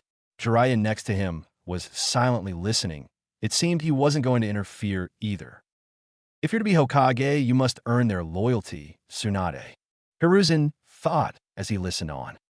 The elders didn't look like they wanted to add anything, and Shizen, representing the hospital and medical corps, looked like she was restraining herself from speaking up. You're right, Tsunade said, suddenly taking Inoichi off guard. I abandoned this village. I ran from my pain and tried to ignore the world for all these years. Many died for my actions and inaction, and I will work with the remaining years I have to atone for that. She made sure to make eye contact with everyone in the room. Then she continued, I know there's a long road ahead of me to regain the respect of this group, and likely a number of ninja bearing the leaf headband. Already I'm working to repair problems that I feel would benefit the whole village. If all of you put your trust in me, I will show you that the fire within me that nearly went out has been reignited. I don't want to wallow anymore and drown my sorrows in sake. I want to work to make sure that the next generation doesn't suffer the fate of mine and yours. But to do that, I need all of your cooperation. I need all of you to put your trust in me, if only for a little while as I show you my worth. No one could mistake the passion and fire in Tsunade's eyes as she spoke. She made sure to put every bit of spirit she could into her words to make sure all of them were felt by the people in the room. Both Inoichi and Hayashi had gone silent as they listened. Naruto took a breath and looked at the old man. Bad choices that were regretted didn't mean they were bad people who didn't deserve a second chance. He knew what he had to do. He turned to Tsunade. I'll help where I can, Lady Fifth, he announced, cutting through the silence of the room like a blade. Next to him, Hiruzen couldn't keep the proud smile off his face, and Jiraiya's grin was wide and bright. Inoichi could only sigh tiredly as he slumped in his chair, while Hayashi stewed stoically in his own. The elders, again, remained impartial in this conversation, while the rest knew this was merely a formality anyway. Then the matter is settled, announced Koharu. Then we can dash.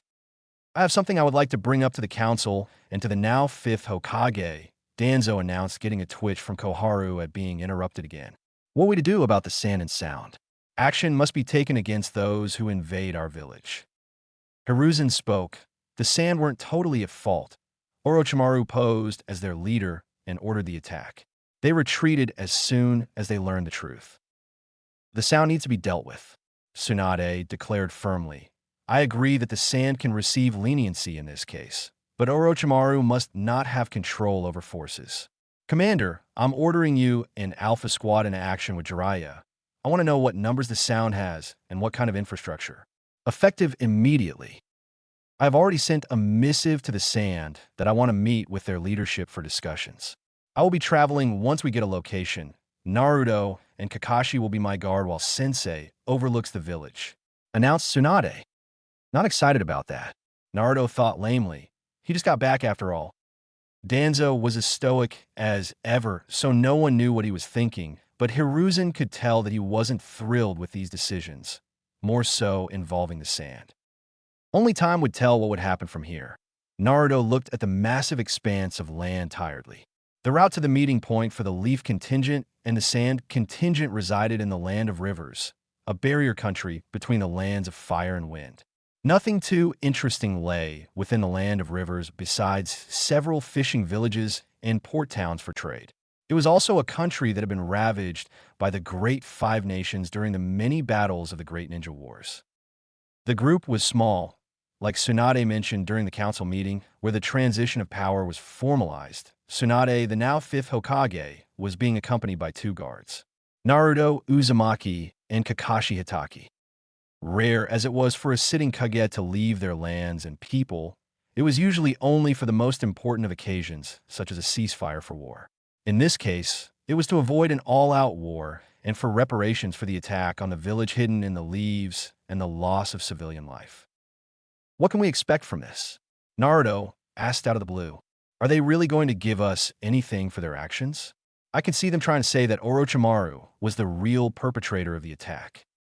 Kakashi hummed. They will need to provide something of value as they know that their military might have taken a massive hit with the death of the 4th Kazekage.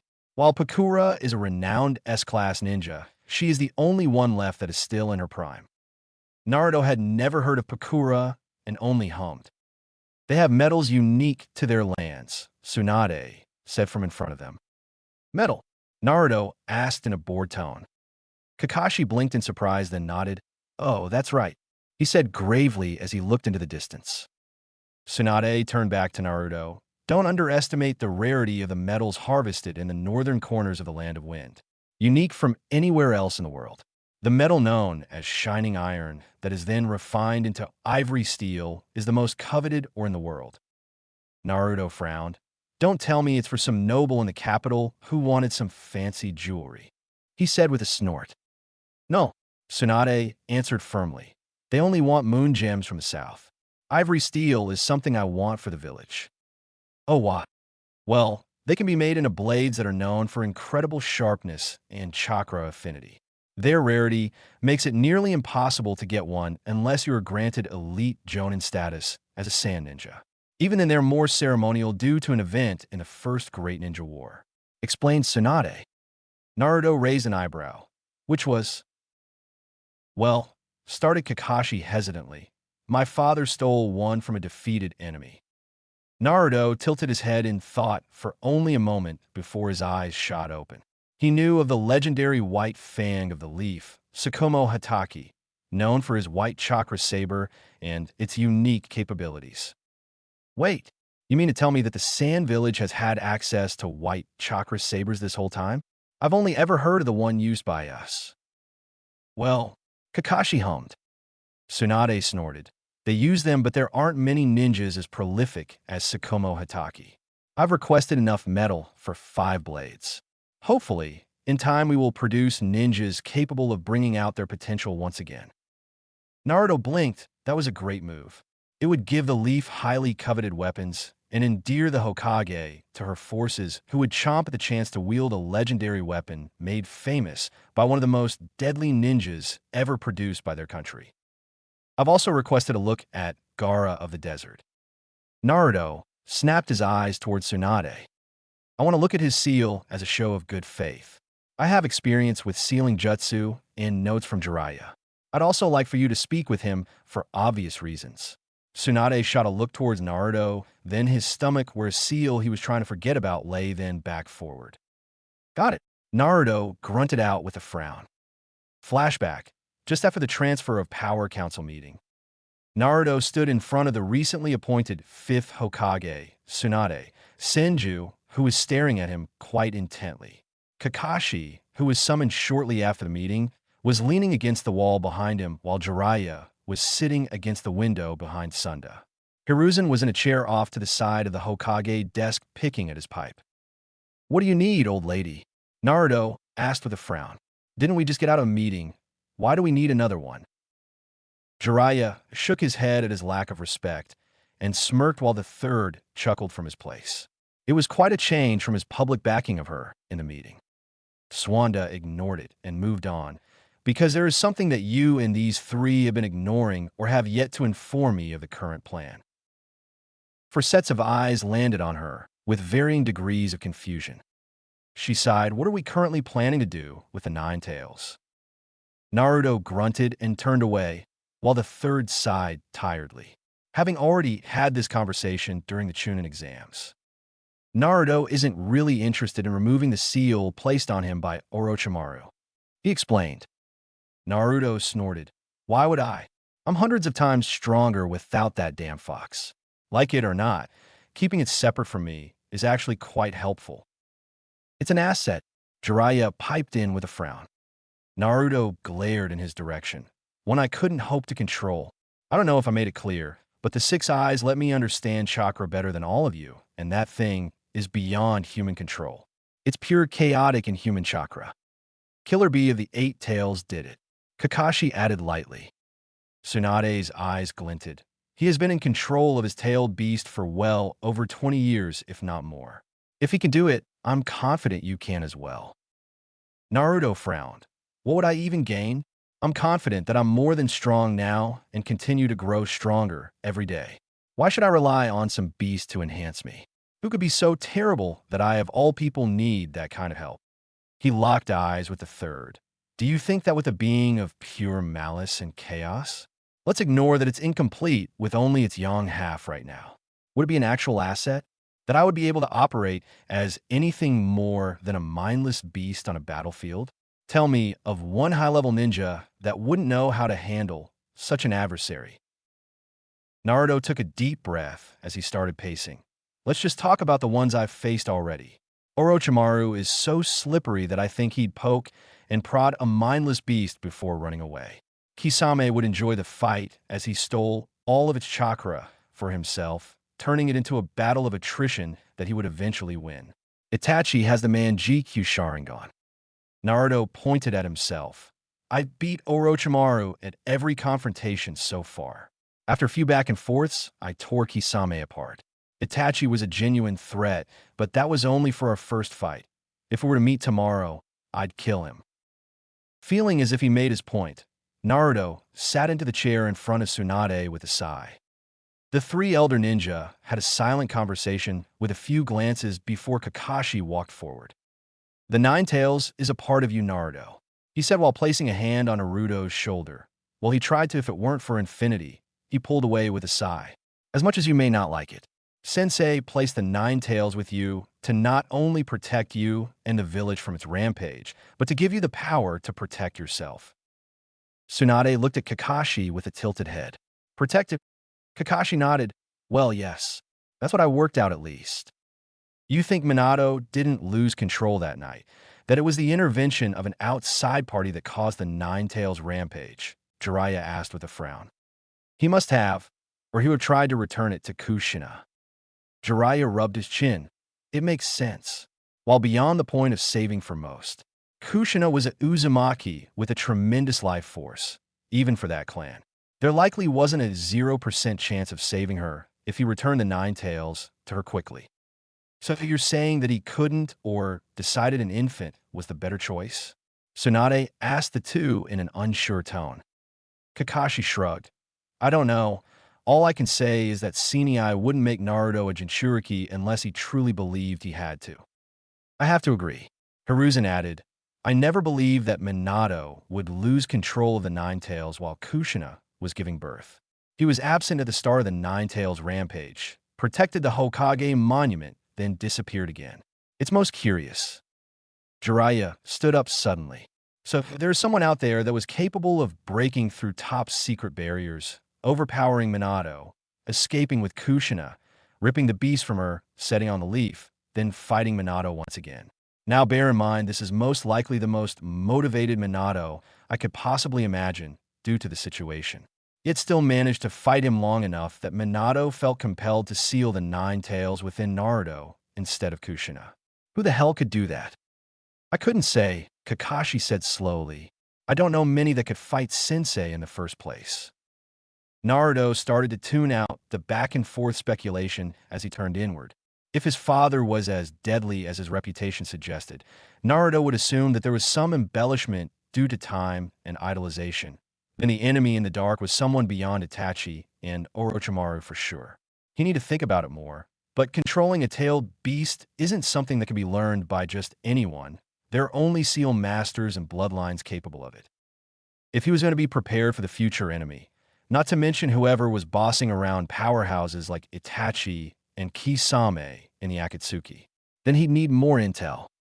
As much as it physically pained him to admit, he wasn't going to get any real answers from speculation. As far as he was aware, there was only one entity that knew the truth, and he doubted it would happily divulge that information. If he was really honest, it wouldn't hurt to at the very least make contact with the Nine Tails in this case. He was sure that he could forcefully stop the slow trickle of chakra after the seal was removed if he had to. That being said, he really didn't want to have to open himself up to the beast. Every problem in his life, till now, could be traced back to the fox. Even not being able to use his bloodline till he was sealed showed that the fox was nothing more than a hindrance. Though communicating with and relying on something were two entirely different things. He could open the seal up to, at the very least, speak with the beast and react from there based on its responses. But he wasn't going to follow the lead of these four. If he's going to do it, he'd do it his way. Fine, Naruto said, suddenly interrupting the discussion. I'll open up the seal. Jiraiya perked up, but Naruto quickly shot him a look. I'm not going to use its power. I don't need it, you old perv. I just want to know what it knows. If there really is someone out there capable of all of that, I'd very much like to know. Naruto's eyes suddenly began to glow and the weight of his chakra escaped his control for a moment. I would very much like to kill whoever it is as well. Well, that's all well and good, Naruto. But I can't have you escorting me to a diplomatic meeting with a wild card like that. Tsunade said with a frown. I just wanted to know the game plan. We will proceed with the removal of the hindering seal when we return from our mission. Fine with me. Agreed Naruto. Hiruzen stood with a groan. When the time comes, I will assist you as best I can. He offered with a smile that Naruto returned. You're too stubborn, Jiraiya moaned. Fine. It's a start. When we're back, we can start looking into connecting with the Nine Tails. Naruto, in the meantime, I want you to focus on honing your connection to your chakra. You instinctively know, but I want you to have an intimate connection with your chakra, purposefully. Naruto had no idea what that meant. Back on the road to the land of rivers, present time. Naruto clenched his fist at the reminder of opening up to talk to the Nine Tails. He wasn't thrilled, but it really was his only move to learn more about that night. Listen up, Tsunade ordered as she came to a stop. The meeting point isn't much further ahead. We shouldn't expect a warm welcome. Naruto, I want you to not speak. Naruto moved to speak. No, you are the least diplomatic person here. She turned to Kakashi. Your reputation precedes you, so your presence is enough, especially if that old lady is there. Kakashi tilted his head at the mention of an old lady, but didn't comment. Naruto huffed and turned away. I'll do the talking. Let's just hope nothing crazy happens, mentioned Tsunade with an impatient sigh as the meeting point came into view. Line break. Nearly 2 kilometers away from the meeting point of the Sand and Leaf, a small group of individuals gathered to plan their next move. The group consisted of 3 people, all male. The first was a younger man in his late teens. He wasn't that impressive physically, but he made up for it with his chakra, dense and vast. The second was a much older man, pushing his 60s, with a formal set of robes and a katana at his side. He was meditating in the corner of the room at the moment. The last was a well-built man. His ninja attire was form-fitting and showed off his thick muscles. He was slightly scared on his arms and neck. Curiously, his presence lacked any and all chakra, as if he was suppressing it to the point that it was invisible. The target is entering the building, said the well-built man. If we can cause a large enough distraction, then we will have an easy time of it. He turned to the young man. Hero, I want you to set explosives around the building. On my signal, ignite all of them. Then he turned to the old man. Isho, when the bombs go off, I want you to kill whoever you can in the chaos, then move towards either Kakashi, Hitaki, or Baki. They have the highest bounties besides Naruto, Uzumaki. Isho opened one eye. Are you confident in killing Naruto, Uzumaki, Jinzo? The intel around Infinity made it seem impossible. Such a thing isn't overcome lightly. Jinzo grinned, his eyes glowing with power and malice. I'm confident that I will enjoy myself and get rich in the process. Hero now, he shouted. Hero shot off at the command, having stuck around to hear Isho's question and Jinzo's answer. They would only have a small window to attack as the conversation started. Afterward, their guards were sure to go back up. Jinzo smiled. He and his 10-year career as a bounty hunter had never failed. He's killed many shinobi and samurai, from younger rookies up to experienced Chūnin, and he was excited to make his biggest payday ever on a young brat with the 6 eyes. His hand fell into his tool pouch and pulled out a long katana. It was etched with seals, and at the end of the handle dangled a talisman. It was a sacred blade of the Uzumaki, bought off the black market for around 30 million. He was sure that he and Naruto Uzumaki would be having fun soon. The Leaf and Sand contingent made their way into the meeting hall of the massive hall, located in an abandoned fortress. While nobles needed gaudy luxuries to entertain them as they sat around and talked, Ninja needed a large room to fit everyone in a neutral zone. On the Sand side were 3 people: Baki of the Sands, premier Chūnin, and renowned A-class ninja. Naruto would put Baki as the Asuma or Kakashi of the Sand Village. Next to him were 2 women, an old woman that Tsunade snorted at when their eyes met while the old woman huffed. Next to her was a much younger woman who had orange and green hair. Her torso was covered in bandages, and she wore a loose, open kimono over her shoulders. Naruto heard that she didn't often leave the village after a failed assassination attempt years ago. The elders of the village didn't want to risk losing her and her bloodline. The old bat is Lady Chiyo, a renowned puppet master, whispered Tsunade. The younger woman is Pakura. Naruto took in the 2 women. Neither of them had all that impressive chakra signatures. Chiyo's chakra flowed much slower than he'd seen most ninja, but it likely came with the impressive chakra control from decades of puppetry. Pakura's chakra gave off the impression of heat, like the haze in the air from a hot summer's day.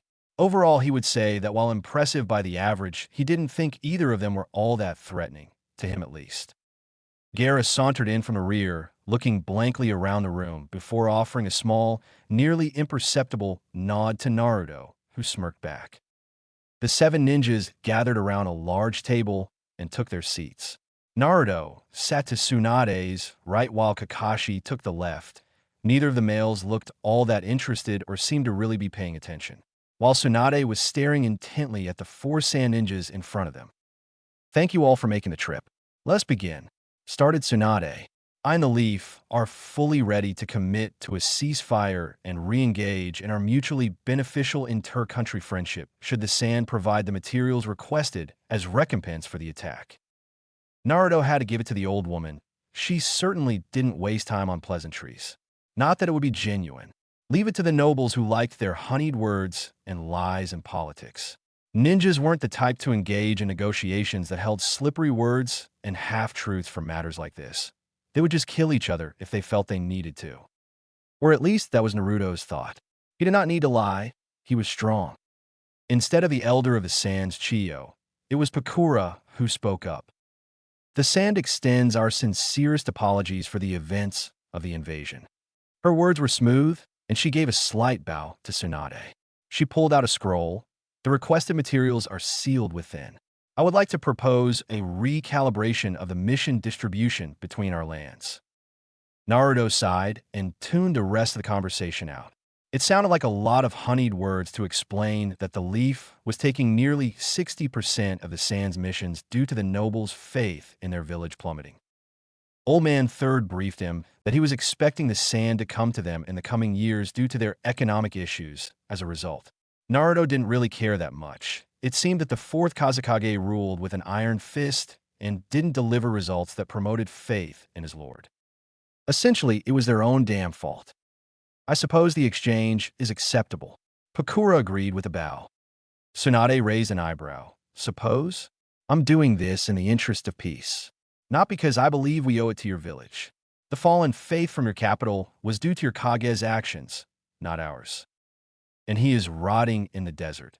To Naruto's shock, it was Gaara that interjected to the surprise of the other sand ninja. Our village suffered due to my imbalance and the fourth's lack of forethought regarding his actions. We will recover our strength and image if given the opportunity. Tsunade turned to Gaara. You feel you've recovered from a low-powered, if not broken seal? She asked. Yes, the elders have since strengthened my seal, and I've managed to recover much of my mind as a result. Naruto, Tsunade asked, turning to him. With a sigh, he hooked a finger around his glasses and peered into Gaara with his 6 eyes. The sand ninja felt the hairs on the back of the necks stand up at the sight of the bloodline.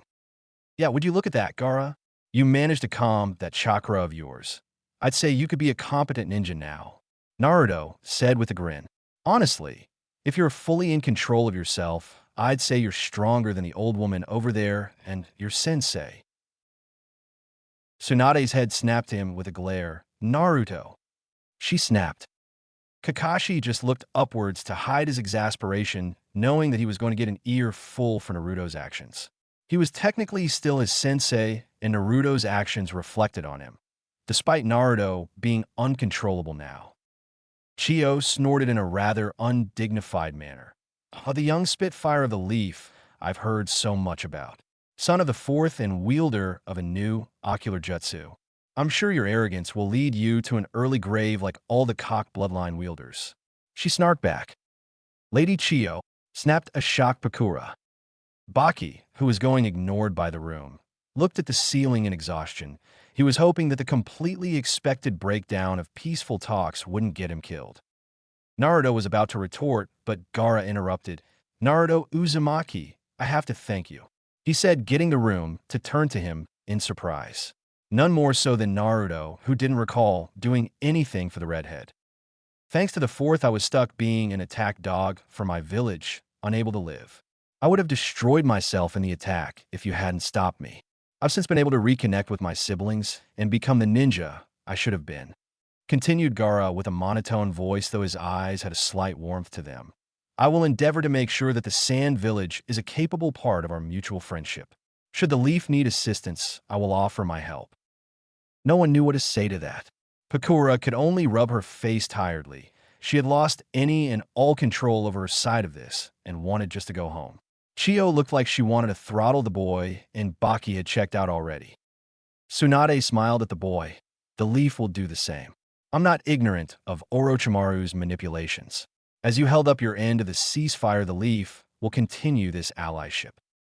As the leaders of the two villages continued to talk about the alliance, Naruto felt something at the edge of his senses. He didn't know what it was, but he was suddenly on edge. Naruto threw his glasses away, shot between the group, and held up a single-handed ram seal. Both sides of the table shouted in shock at his actions, but he ignored them and flared out his infinity to encompass all of them.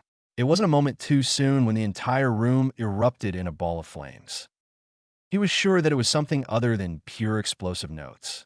It must be some sort of bomb or S-rank jutsu, as Naruto could feel the force behind the explosion. This us or them? Naruto asked the shell-shock group, while he directed it to Tsunade, who looked up at him in shock, then turned to the Sand Ninja, who were equally as shocked. So someone else, got it.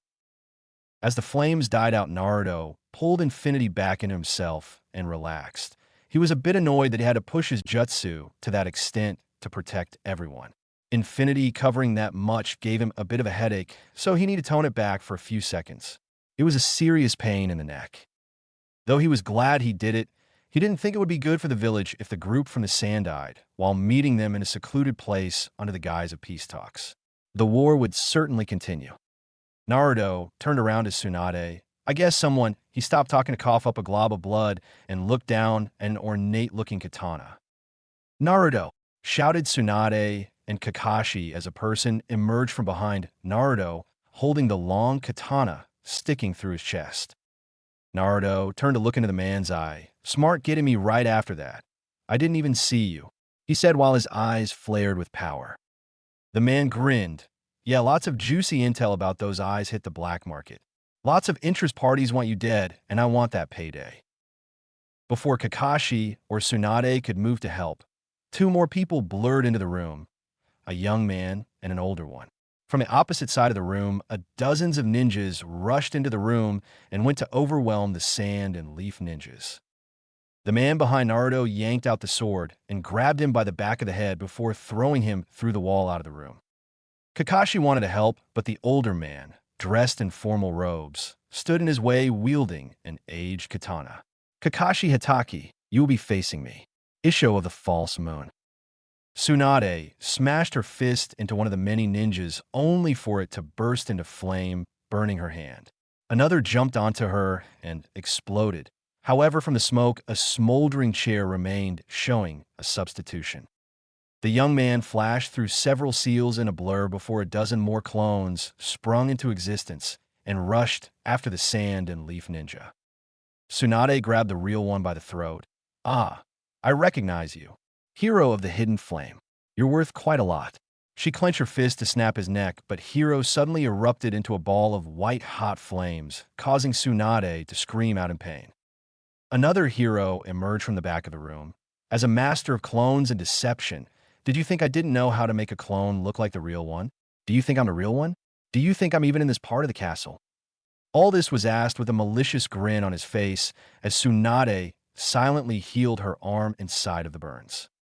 Let's play Tsunade of the Sannin, he shouted before his body exploded, filling the room with white-hot flames. Jiraiya mulled over a recent intel report. The Land of Sound was a vast and seemingly barren country, but what lay beneath were dozens of underground labyrinths home to hideouts, outposts, and full-on camps for Orochimaru's forces. AMBU Squad Alpha estimated the forces under Orochimaru's control numbered just under 2,000, which was a massive force to be loyal to an international criminal. However, they weren't exactly of high quality. Most of them were barely trained bandits and various other missing men who followed Orochimaru in hopes of a stable environment without looking over their shoulders. Jiraiya predicted that if they killed the snake, over 90% would abandon the country and go back to being solo criminals. Which meant if they killed his old teammate, then they could essentially call it a job well done and go home. Therein lay the problem. Finding Orochimaru was something of a task he'd given himself in the last decade with no success beyond vague tracks that lead nowhere. His plan at the moment was to split the Alpha Squad into 4 groups of 5 operatives and have them strike at the north, south, east, and west corners and try to drive the forces further into the country to force them into a smaller set of locations. If the reports were correct, then it was working well so far. They had destroyed 7 bases and nearly 200 of Orochimaru's ninja, but they hadn't run into any of the elites on their list. None he would even classify as Chūnin. If the intel was correct, Orochimaru has around a dozen or so elite ninjas he personally trained under his command. So the tough part of the mission hadn't even started yet. This is going to turn out like any mission I've had about my old teammate, more trouble than it's worth. I hope Tsunade and Naruto are having a better time. Jiraiya thought with a groan. Naruto was not having a great time. If there was one thing that annoyed him these days, it was idiots who were full of themselves. In retrospect, he had been one of said idiots. But he wasn't one anymore. The guy in front of him, he really didn't even bother to pay attention when he was told the guy's name was. The one who got a lucky shot in after he thwarted a massive surprise attack. Everyone at this meeting owed him for that. With a sword that was doing things that really should be possible. The guy was now looking at him like he was fresh prey to be devoured, all the while Naruto healed himself of the stab wound. It was a good stab, but nothing he couldn't recover from. Yes, Naruto decided, the one thing that really annoyed him these days was idiots like the guy in front of him, who was laughing while waving around some fancy katana like he was tough.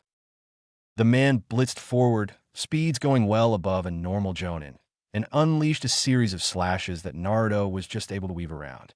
Every movement from the man was perfectly executed. Naruto would have to admit that in terms of raw physicality, this man was superior to most that he'd encountered. Naruto threw a punch that was weaved around and countered with a kick. The blonde duck grabbed the extended leg and tossed the man away. There was barely an impact as the man maneuvered midair to recover and blast off from the ground as soon as he touched.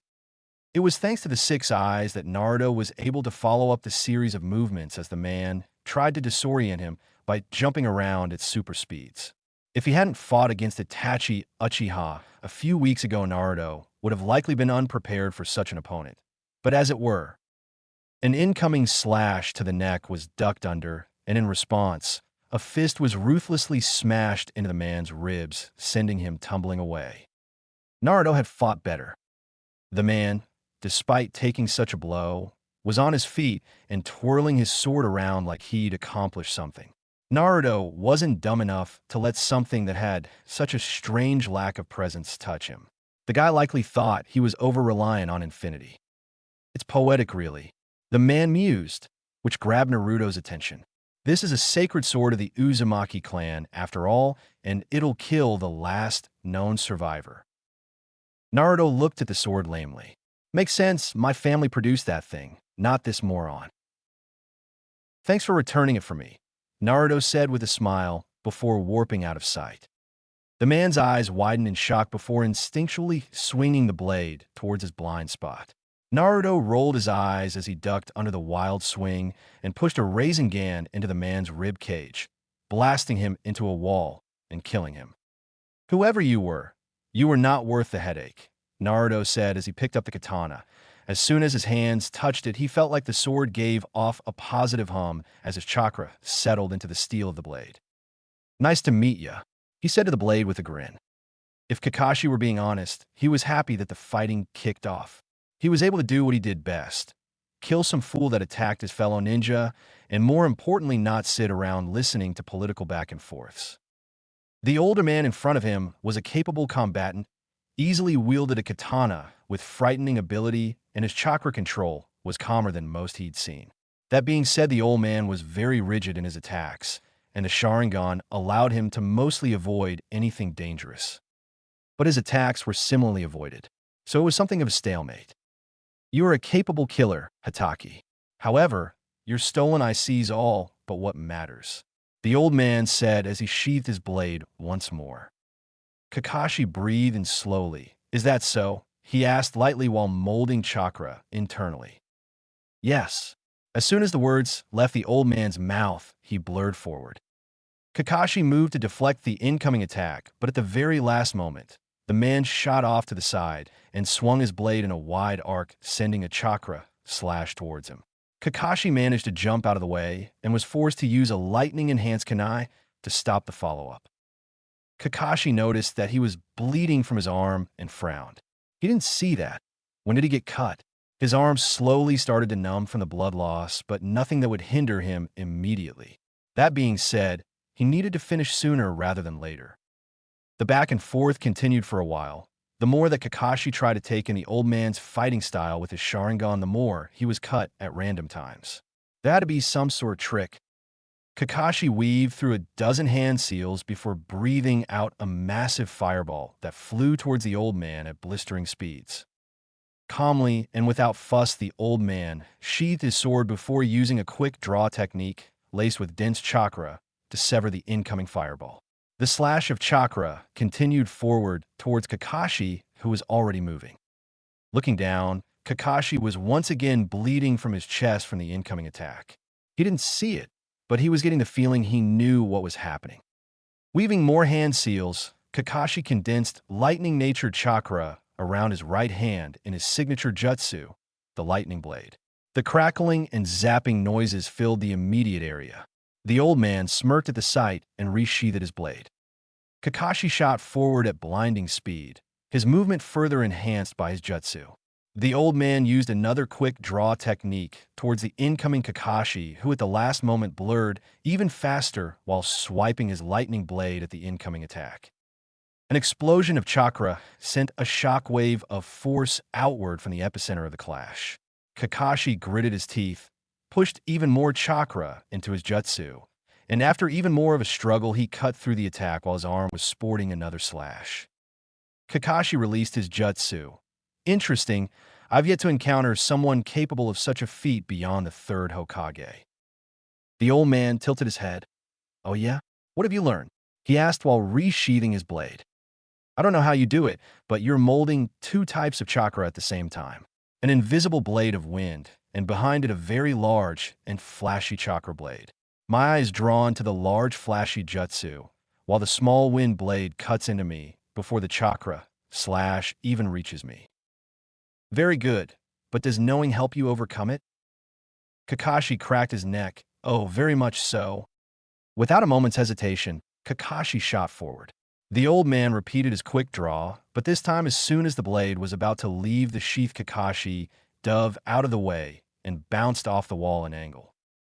The old man's first slash was missed, and he tried to repeat the attack, but before he could even resheath his blade, the cold steel of a kunai entered his neck. Kakashi gazed down at the dead old man dispassionately. Isho of the false moon, what an interesting technique. Tsunade could say without hesitation that she was more angry at this moment than she'd been in 15 years. The little shit of a ninja attacking her was a prodigy with clones, and she has wrung his neck perhaps 57 times, and each one has been one type of clone or another. The brat wasn't even that impressive at anything, but essentially stall tactics. No injury she'd receive has taken more than simple healing to fix. I'm surprised a legendary ninja and Kage can't tell a clone from a genuine person. Hero of the Hidden Flame commented lightly from his place on the ceiling. Want a hint? Tsunade breathed out an angry sigh and gazed up at Hero. I'm going to enjoy killing you, she said darkly. Two heroes rushed her from her left and right. Tsunade didn't even acknowledge them. She stomped the ground and cracked the earth beneath her feet, shaking the entire area. From there she kicked two rocks, one at each close, which blasted through their skulls before they could even try to dodge. From both clones came an explosion of fire. Good job. That's two more. Tsunade glared at the roof before throwing a massive rock at the observing clone. Like she expected, the rock hit the clone on the roof and burst in a flame upon its death. The sounds of fighting were heard in the distance. It would seem that the contingent from the sand was engaging the forces brought to bear by these mercenaries. She hoped that if the real hero was out there, he would die soon. She was getting tired of killing clones. 5 more clones rushed toward Tsunade, who only sighed and met them with her fists wreathed in dense chakra. Fire burst into life with each hit. Naruto cut his way through the mercenaries that attacked them. The Uzumaki blade sang with joy with each kill. He wasn't sure how he felt using a tool that had an echo of a personality, but at the moment the sword made everything a bit easier and quicker. In the distance, he saw a couple of puppets cutting their way through ninja, while in another corner blood-red flames turned everything to ash. Naruto's eyes told him that the flames were comprised of a perfect combination of fire and wind chakra feeding and enhancing each other. Pakura of the scorching sun indeed. Naruto was confident that Pakura would be a tough opponent for him if he didn't have infinity. Her jutsu was so hot that being near them for too long would likely cause dehydration and overheating. Not to mention the damage of actually touching her flames. What a powerful bloodline. Then there were the floating grains of sand flying everywhere and far in the distance, in what looked to be a whirlwind of sand flaring up every few seconds. Gaara wasn't playing around, it would seem. Naruto had to acknowledge the level of growth that the redhead had shown. He'd improved his control quite a bit ever since the invasion. Or was it that he was more sane and more in control of himself? Whichever it was, Naruto was honestly impressed. He wished his teammates were that quick on the uptake. Perhaps then they'd be able to come on missions with him. Naruto took a deep breath. Let's just cut to the chase. They'd have to sacrifice infinity, as the chakra structure couldn't be maintained with the complex force of the barrier. But for ninjas like these, he doubted they'd need it. Naruto's 6 eyes flared, and he molded chakra into a familiar hand seal. Multi-shadow clone jutsu. It felt good to call that out again. A couple of months of focusing on his new fighting style didn't mean he didn't appreciate the good old shadow clone jutsu. 24 clones popped into existence in front of him. He made that many with the sole purpose that all of them would have enough chakra to fire off a red if needed, though again he doubted they'd need it. Curiously, the sword in his hand didn't get copied into the clones. We'll have to look at you a bit closer when we get home, Naruto muttered to the blade, which again felt like it was humming happily. His chakra wasn't being suppressed by the blade or absorbed, rather ambient chakra around the blade was being absorbed. Curious. Without a word, all of his clones shot out toward different battlefields while he went back inside to see if Kakashi or Tsunade needed any help. Baki of the Sand Village wasn't struggling with the opposition. There were many, but none of such quality to make him sweat. However, it only took a lucky kunai to kill you, so he had been on high alert for the last 20 minutes of fighting, something that was starting to get to him. 3 ninjas in front of him charged at him with various weapons, none of which looked to be with skill greater than a Chūnin, but Baki met them with a wind blade nonetheless. A simple slash here, or there caused blood and body parts to fly into the air. He turned and saw even more ninjas rushing towards him. He had to have killed around 15 mercenaries at this point. How many were sent to this meeting point, and by whom? Before the incoming ninja could reach him, they were taken off their feet by a blue blur. Baki could barely keep up with the attacks, but after a blink, the enemy ninjas were on the ground broken and bloody. "I'll take care of the rest," Naruto said before speeding off. Baki looked around and noticed that all the observing ninjas were all dead. With that, he took a seat and let out a sigh.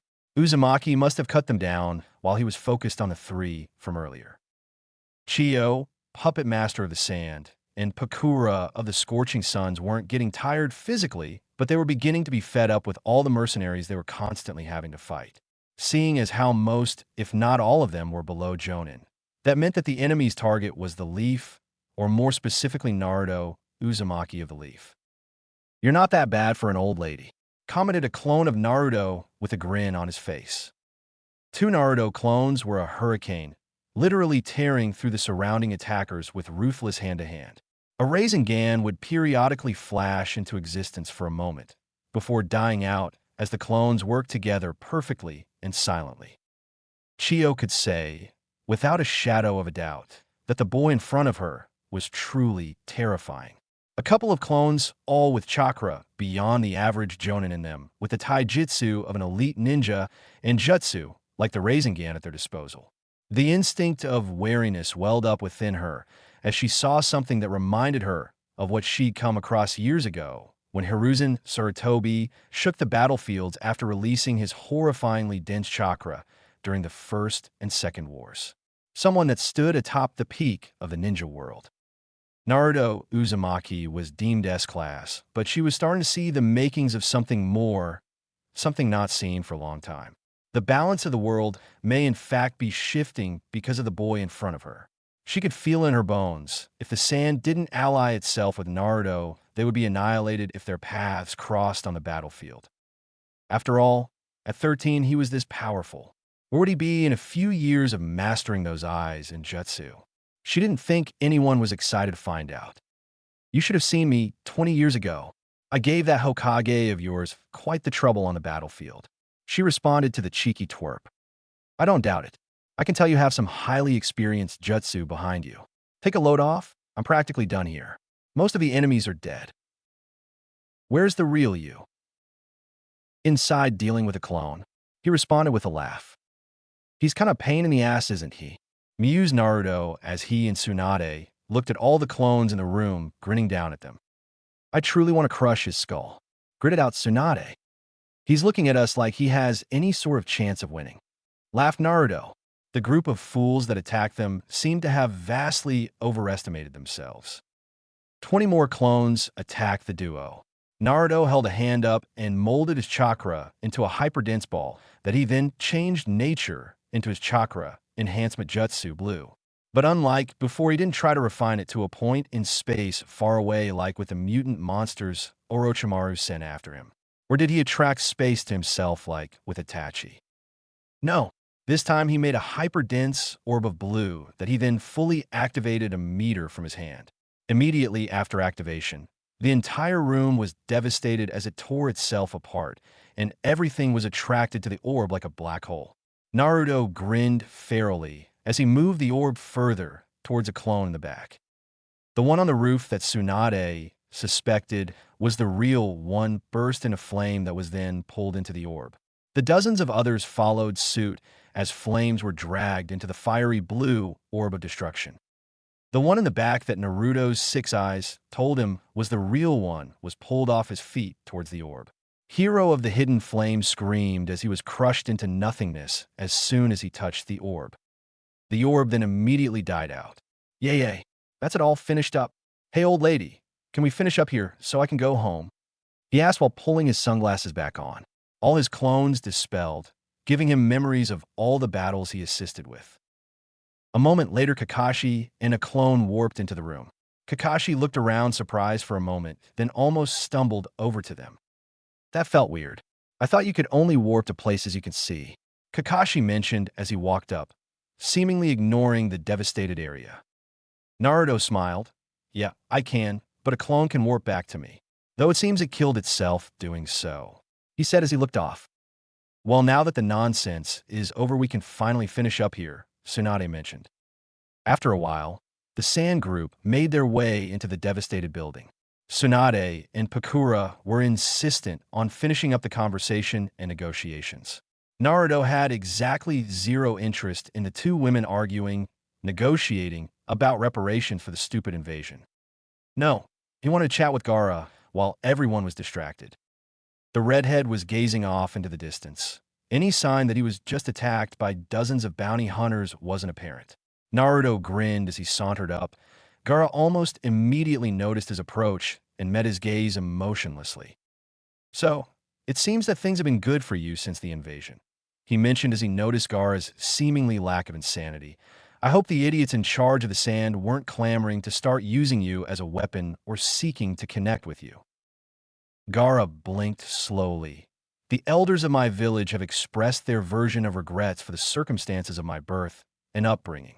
My time has been spent with my siblings, though Temari rarely lets me out of sight if we are both in the village. Good. I was worried those wishy-washy types would go back to using you. Or worse, now that you have your mind in working order, Naruto mentioned happily. Gaara again blinked slowly. Yes, I did enjoy soaking my sand in the blood of those that irritated me, he said quietly. You still want to do that, don't you? Every day. Naruto laughed. The fact that you don't means you're as normal as any of us these days. I mean, I don't have much patience for annoying people anymore. At least those with ill intent. The higher-ups in my village are pretty annoying and full of themselves. I take it you too have to deal with empty platitudes due to your strength. Oh yeah, before my eyes awakened, I was ignored and tossed aside like garbage. Now I'm the guy they all want in their corner. Makes me sick that people who wouldn't even take the effort to spit on me now want to be my best friend. Gaara nodded. Assassins were sent by my father and a few of the higher-ups after me since I was young to train me or kill me. They now speak of making me the next Kazekage. Naruto turned to Gaara in surprise. Really? It is something of a goal of mine to be Hokage. Maybe someday in the future you and I will meet wearing those fancy hats. I would very much like that, Gaara said with a small smile. It's thanks to you I was able to reconnect with my siblings. Naruto waved off the sentiment. I don't kill people that are innocent. Despite your temperament at the time, I know you were as much a victim as anyone. Trust me, I understand. He finished quietly. Gaara didn't have a response to that. The two merely enjoyed the silence as the two women finish up the logistics of the renewed alliance and reparations owed to the Leaf. Sasuke Uchiha didn't think his life would change so drastically in a couple of months. Before the Chūnin exams, he was a rising rookie that was growing slowly but steadily with his team. A girl with potential she'd never realize as she was too focused on him to train, and the fool with the determination to go the distance and the grace and talent to go nowhere. He had somehow become friends with them. To his everlasting shock, Naruto had become someone he'd almost given his life for in Wave. He didn't think he'd ever do such a thing for anyone ever since Itachi. Now, Naruto wielded some all-powerful never-seen-before ocular jutsu. Sakura was training diligently every single day with tips from Naruto, Kakashi, and even Jiraiya of the fucking Sannin. She was now stronger than he was when they started the exams. Sasuke looked down as his burnt hands with a tired sigh. He'd overdone his training today once again. He had already started experimenting with variations of his Chidori. In Kakashi's own words, he was beyond most Chūnin at this point, and it was all thanks to Naruto's training and offhanded comments. Your chakra control is so bad, I'm surprised you can mold jutsu. Try building up the whole amount first. You're not good enough to multitask yet. Now Sasuke was able to control his chakra enough to gather the necessary amount for a jutsu all at once, then activate a jutsu almost immediately. What sounded like a longer method was actually far faster, and he was getting better at removing unnecessary waste from his jutsu with every session. Why are you building chakra in your core? You punch with your stomach or something? His chakra enhancement body was now far easier and more potent he even considered. Sasuke.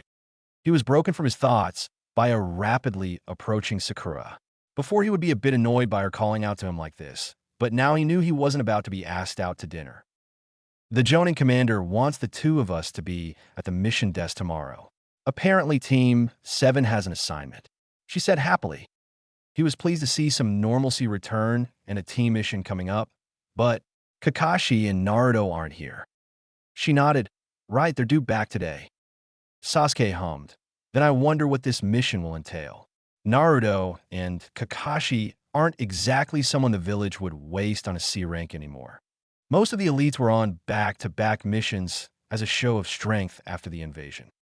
Yeah, I think it may have to do with the sound. I think we may be sent to help out Lord Jiraiya. She whispered. Kakashi-sensei is one of the best trackers the Leaf has in Naruto. Well, besides Lord Jiraiya and Lady Hokage, he's the only one who could kill the snake. The both of them were still having trouble wrapping their head around the complete shift in dynamic their team had undergone, especially around the moronic blonde. Sasuke rubbed his face. Well, then I suppose we should get some rest. If we're going on a mission like this, it's going to be worse than Wave. Neither of them forgot their first foray into the real world. Sakura smiled. I won't be useless this time. She swore with a clenched fist. I've made some serious improvements and I'm going to have your back, she said with a smile. Sasuke, to his own surprise, returned the smile easily, and Ayu. The moment was ruined by Sakura's full-body blush at Sasuke's smile. Sasuke mumbled as Sakura turned away and started dancing in place before speeding off. Maybe things haven't changed all that much after all, he said with a snort. Naruto smiled as the gates to his home village were finally within sight. The mission to escort the old bat to talk with the Sand contingent was something he was eager to put behind him and not think about for a while. Since the invasion 2 months ago, Naruto has been active nonstop.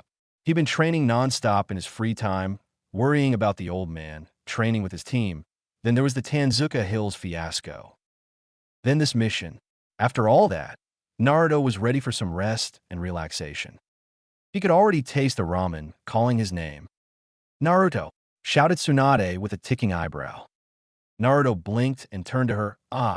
Sorry I wasn't listening, he admitted sheepishly. The Hokage sighed. I'm aware, she said slowly. I was saying I want you to report to my office first thing in the morning. Oh, small, he whined. I can't have a single day off. Tsunade had the audacity to smile. No, she said before body flicking away. Naruto, whose eyes could follow the movements, only felt even more irritated by the pleased smile she wore as she went her way. He then turned to Kakashi, who was staring absently at a passing cloud. Thank for the help, sensei, he shouted in exasperation. Kakashi turned to him slowly. Oh, you missed when she told me that I was to report first thing as well, he responded happily. Get used to being important. It's never as fun as it seems, he chirped before leaving as well. Naruto entered the village and glared at the gate guards that had the gall to ask for his papers. Their response was to yelp and hide behind their desk as he made his way into the village. He was getting his damn ramen. Oh, you're even more of a cutie, squealed Ayam as she rubbed her cheek on Naruto's. It's been so long since you came by. I'd heard you changed, but not this much. As soon as he walked in, she giggled at his new look. Long blonde hair no longer held up by his headband, and his bright, otherworldly 6 eyes that seemingly helped the sky within them. She'd found him adorable. Naruto, who was completely fine ignoring her actions as he put down his 7th bowl of ramen, hummed at her words. Yeah, sorry. This is the last place I want to avoid, you know. We know, kid. Tucci, ramen chef extraordinaire, said as he whipped up another 5 helpings of noodles. Though I felt your absence in my wallet, he said with a laugh. Naruto snorted. I'm sure you did. Keep them coming. He cheered as he finished his bowl. So, any fun missions you can tell us about? asked Ayam, who'd finally finished hugging him. Naruto frowned. Well, fun isn't the word I'd use. More chaotic and wild. I did fight Orochimaru for a bit, and Itachi Uchiha. He said with a shrug, not exactly the same kind of fun he had described some of his others with his team. Ayam paled at the names. Even a civilian like her knew of such infamous individuals. To think the small boy she considered a little brother was going against such monsters. Are you sure you're okay? She asked with worry. Naruto waved her off. I'm fine, he said before looking at her. I'm strong. Neither Tucci nor Ayam could really say anything about that. Both of them had heard the rumors, not to mention the heavy weight of Naruto's presence that even they could feel in the air. It was a stark change from the happy-go-lucky Ora Naruto had before. Naruto continued to eat ramen for a while. A few people came in to order food, then would leave. By the time Naruto was on his 9th bowl, a familiar trio entered the stall.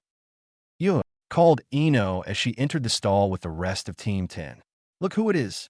Naruto, we haven't seen you since the exams. What have you been doing? As normal, Ino sought information that would satiate her curiosity without hesitation.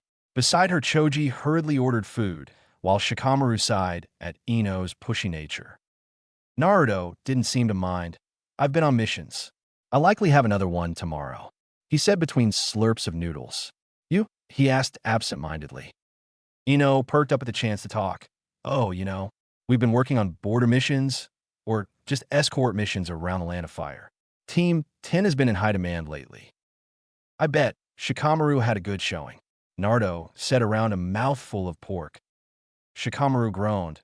You're not kidding, I thought losing would get people off my case. Everyone with sense knows you could have won the match, especially the blonde you fought, Naruto said with a snort. Ino turned to glare at Shikamaru. You could have won the match, she asked incredulously. Naruto laughed. Like I said. Shikamaru smirked. Well, it doesn't matter. I was promoted to Chūnin anyway. Asuma-sensei has been running us ragged between missions. Apparently, we're ready for real training, he said with a roll of his eyes. Naruto nodded. Good. I don't want you three to stay so weak. It wouldn't be good. Also, you were promoted before me, he said with a hum. I wonder if they're ever going to promote me. It wasn't something Naruto really cared about anymore. Between the mission to get Tsunade, then the escort mission, and just his general worry about the old man before that, he just didn't really think about his rank. He did what he wanted anyway. Shikamaru turned to him in surprise. You weren't promoted? Naruto shook his head. No one said I was, not that I really care. I'm sure it's just a formality at this point. You're way too strong to be a genin, Choji added around a mouthful of ramen. Again, Naruto only shrugged. Yeah, but the old lady may hold off just to annoy me. Anyway, Ino said, getting attention back on her. Are you going to talk about these new eyes of yours? My dad won't tell me anything, and I'm too curious how you went from loser to this. Naruto glared her way, getting a flinch from everyone in that direction. I wasn't a loser. After your showing in the exams, I'm sure I would have kicked any of your asses without them. The 6 eyes gives me perfect understanding and control of chakra. Shikamaru wisely ignored the first half of Naruto's statement. It was irrelevant at this point. That's very powerful, but isn't that similar to the Hyuga or Uchiha bloodlines? Perhaps you have a derivative of theirs. Who knows? Though I can't copy things I see like Saskew, and I can't see through walls or in a near 360-degree field of vision, Naruto said with a shrug. But don't underestimate the power of chakra control. Ino seemed unconvinced, so that's really it? I mean, if that's the case, Sasuke should be able to go even further since he can do what you said and more. She finished with a satisfied smile. I was worried the world was really ending if your stock was higher than his. Naruto laughed. Sasuke isn't surpassing me anytime soon. I mean, I was kicking Itachi's ass on my last mission. Though, Sasuke isn't really using his full potential. Too many hang-ups in that head. I mean, even now he could be a level or 2 higher if he just let go of all that crap. He was sure that Sasuke could give some weaker Jonin a run for their money if he let go of his baggage and just moved, but as it were. Interesting, an older male voice said from behind them. Naruto turned to see Asuma Sarutobi and Kurenai Yuhi enter the stall. Kurenai was looking at him incredulously, likely having heard his statement and didn't fully believe him. You expect us to believe you took on Itachi Uchiha? Kurenai asked with a raised eyebrow as she and Asuma took their seats at the stall. Naruto rolled his eyes. I don't care what you believe. He then thanked Tucci for his 11th bowl of ramen. He didn't expect so many people to show up at the stall while he was enjoying his ramen time. Now, he had people asking him all these questions. He had like half a day off, and it was stuck with people grilling him. Maybe Kakashi-sensei had a point hiding from everyone. Well, strong or not, it's hard to believe that someone that graduated from the academy not even a year ago is at that level. Kurenai said with a shake of her head. It's that lack of imagination that'll keep you so weak. Naruto said offhandedly. Honestly, I'm shocked at the level of the Jonin in the village. Outside of Guy and Kakashi, most of you are honestly far weaker than you should be. Asuma narrowed his eyes at him while Team 10 watched wide-eyed at the exchange. Maybe you should take it easy. S-class or not, that doesn't make you invincible. Remember, you're still quite inexperienced. Naruto shrugged as he finished wolfing down his last bowl of ramen. Just calling like I see it. Don't like it? Get stronger. It's not that complicated. See you around. With a quick set of seals, he warped back to his apartment, leaving a stunned audience at Ichiraku Ramen. Naruto landed in his mess of a living room and smiled. His little anchor seal he placed on the floor. Little may have been an understatement. It covered the entire floor. He'd put it up before his mission to get Tsunade as insurance in case he needed to rush them back. It was a sort of beacon for his warp that he should be able to lock onto from anywhere. Unlike his father's jutsu, the warp anchor couldn't really be miniaturized or sealed within itself like the jutsu shiki for the flying thunder god. Jiraiya said the actual seal was a square meter in size before his father and mother sealed it on itself. Something Jiraiya still didn't understand, and he didn't bother trying to. Hopefully, soon he'll overcome his ability to only warp within eyesight. For now, though, this was enough. Naruto walked into Tsunade's office right on time for their meeting. Inside, much like he expected, was his whole team, the old man and Shikaka Nara. Everyone was standing around, idly chatting about something. Well, at least your tendencies haven't rubbed off on him too bad. Swanda grumbled to a sheepish Kakashi. His team rolled their eyes at the comment, while Shikaku and the third looked amused. Naruto frowned. I'm right on time, Grandma, he said flatly. Tsunade glared at him. A shinobi of your standing should arrive 10 minutes early, she declared imperiously. Now you're just being ridiculous, Naruto said tiredly. What's the mission? Why am I here if you got Kakashi-sensei going? Why can't I have a day off? He was still a bit ticked off about the back-to-back-to-back missions. This better be something good. We're in trying times, Naruto, the third said kindly. Your abilities are going to be in very high demand until things settle. I don't get a day off, so you don't either, brat, Tsunade said right after with a smirk. You and the old perv put me in this seat, so that's the tax. Many in the room, not used to working with her directly, were shocked at their new Hokage's personality. It was far different than her reputation would lead you to believe. I hate it here, I want a vacation, whined Naruto childishly. The third chuckled at his response, while Tsunade grinned, both enjoying this for different reasons. Sasuke, Kakashi, and Shikaku watched uncomfortably as Naruto acted like himself to the two highest authorities in the village. None of them had the balls to talk back to their superiors in such a way. Even Sasuke, who was the least formal of them, was cringing a bit. Sakura, however. Oi! Shouted Naruto as he rubbed his head. The hell was that? Act right, shouted Sakura after smacking the hell out of his head. Lady Hokage specifically asked for Team 7. Let's show her that we're the team for the job. My apologies, Lord Third, Lady Hokage, she said with a bow. I don't need to prove anything to that old bat. I saved her life like 2 weeks ago. Naruto's shout was completely ignored as Tsunade beamed at Sakura. Marvelous, Sakura. You might be in for promotion if you keep a level head like that in the field on this mission. Kakashi, keep an eye on her. I want a report of her actions in detail. Kakashi's eyes smiled while Sakura blushed and looked away. Naruto stepped forward towards Shikaku and Tsunade. Speaking of, am I getting promoted anytime soon? I just found out that Shikamaru was promoted.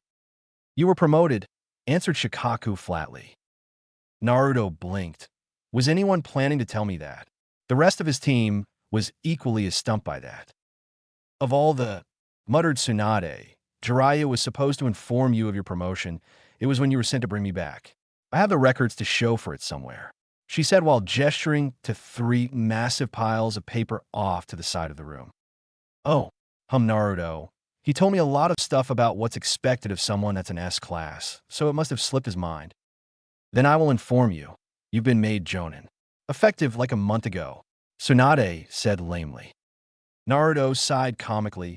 Okay, that wasn't as exciting as I was expecting. Also Jonin? He asked, surprised. The third nodded. I do not believe we would be putting you in charge of any large operations anytime soon. Not until you get some more experience leading teams on assignments. Shikaku and the elders believed that it was a formality to name you Jonin. We agreed when learning of their decision.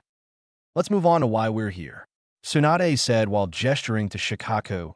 Shikaku, for those of you who don't know, is the Jonin commander and chief strategy advisor to the Hokage. She introduced the scared Nara clan head. Shikaku stepped forward. Nice to meet you, Mr. Uchiha. Ms. Haruno, you both attended the academy with my son. I've heard quite a bit about you both, he said kindly. Now, the mission that Team 7 has been selected for is Search and Destroy. We are sending you forward to back up Lord Jiraiya in routing Orochimaru and his forces root and stem. Kakashi is the foremost tracker we have that has a combat efficiency for this mission, as well as his Black Ops experience, making him perfect to work in conjunction with Alpha Squad. Shikaka briefed while the man in question nodded. Naruto, you are one of the few we have that can take on Orochimaru. This will make it so the forces we have can cover more ground, rather than Jiraiya being stretched thin in the land of sounds. Sasuke and Sakura are to provide combat assistance and backup. Sakura hummed. I take it, Lord Jiraiya will continue as is while we work as a team in another part of the land of sound? Kakashi-sensei can follow the trails, and then we have Naruto if we run into Orochimaru. Tsunade smiled. Indeed, you will be kept in contact with Jiraiya by the use of summon messages. Jiraiya and Alpha Squad have cleared approximately 60% of the country. Team 7 will begin in the territory on the western corner. There you will follow any trail you find. Any updates on the location of Orochimaru will be relayed to you via toads from Jiraiya. Naruto nodded. Got it. Basically run around the land of sound until we find him. One question. What if he's already abandoned the country? It seemed the obvious choice. Why would the snake want to defend a country he didn't have much use for anymore? Clearly, he only took control to build forces to invade the leaf. That is also something we're heavily considering, Shikaku said with a frown. Your reports of Orochimaru joining, or rather rejoin the Akatsuki, means that he has immensely dangerous allies and his ties to the country are even less so than before. Worst case, we take any and all strength Orochimaru had within Sound Country, so he can't return. Well, then we should address the issue of this mission with that in mind, Naruto said seriously, getting everyone's attention. Orochimaru was working with Kisame Hashigaki and Itachi Uchiha. If we run into him, then those two will likely be there. Sasuke's Sharingan instinctively activated his brother's name. Kakashi's eyes hardened as well. The third and Shikaku grimaced while Tsunade took a deep breath. Naruto, started Tsunade, making sure to lock eyes with Naruto. If you were to face off with Itachi Uchiha again, can you win?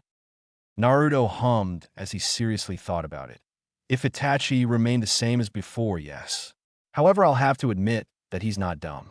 He'll likely have thought of new ways to come at me since we last fought. It'll be a bloody fight.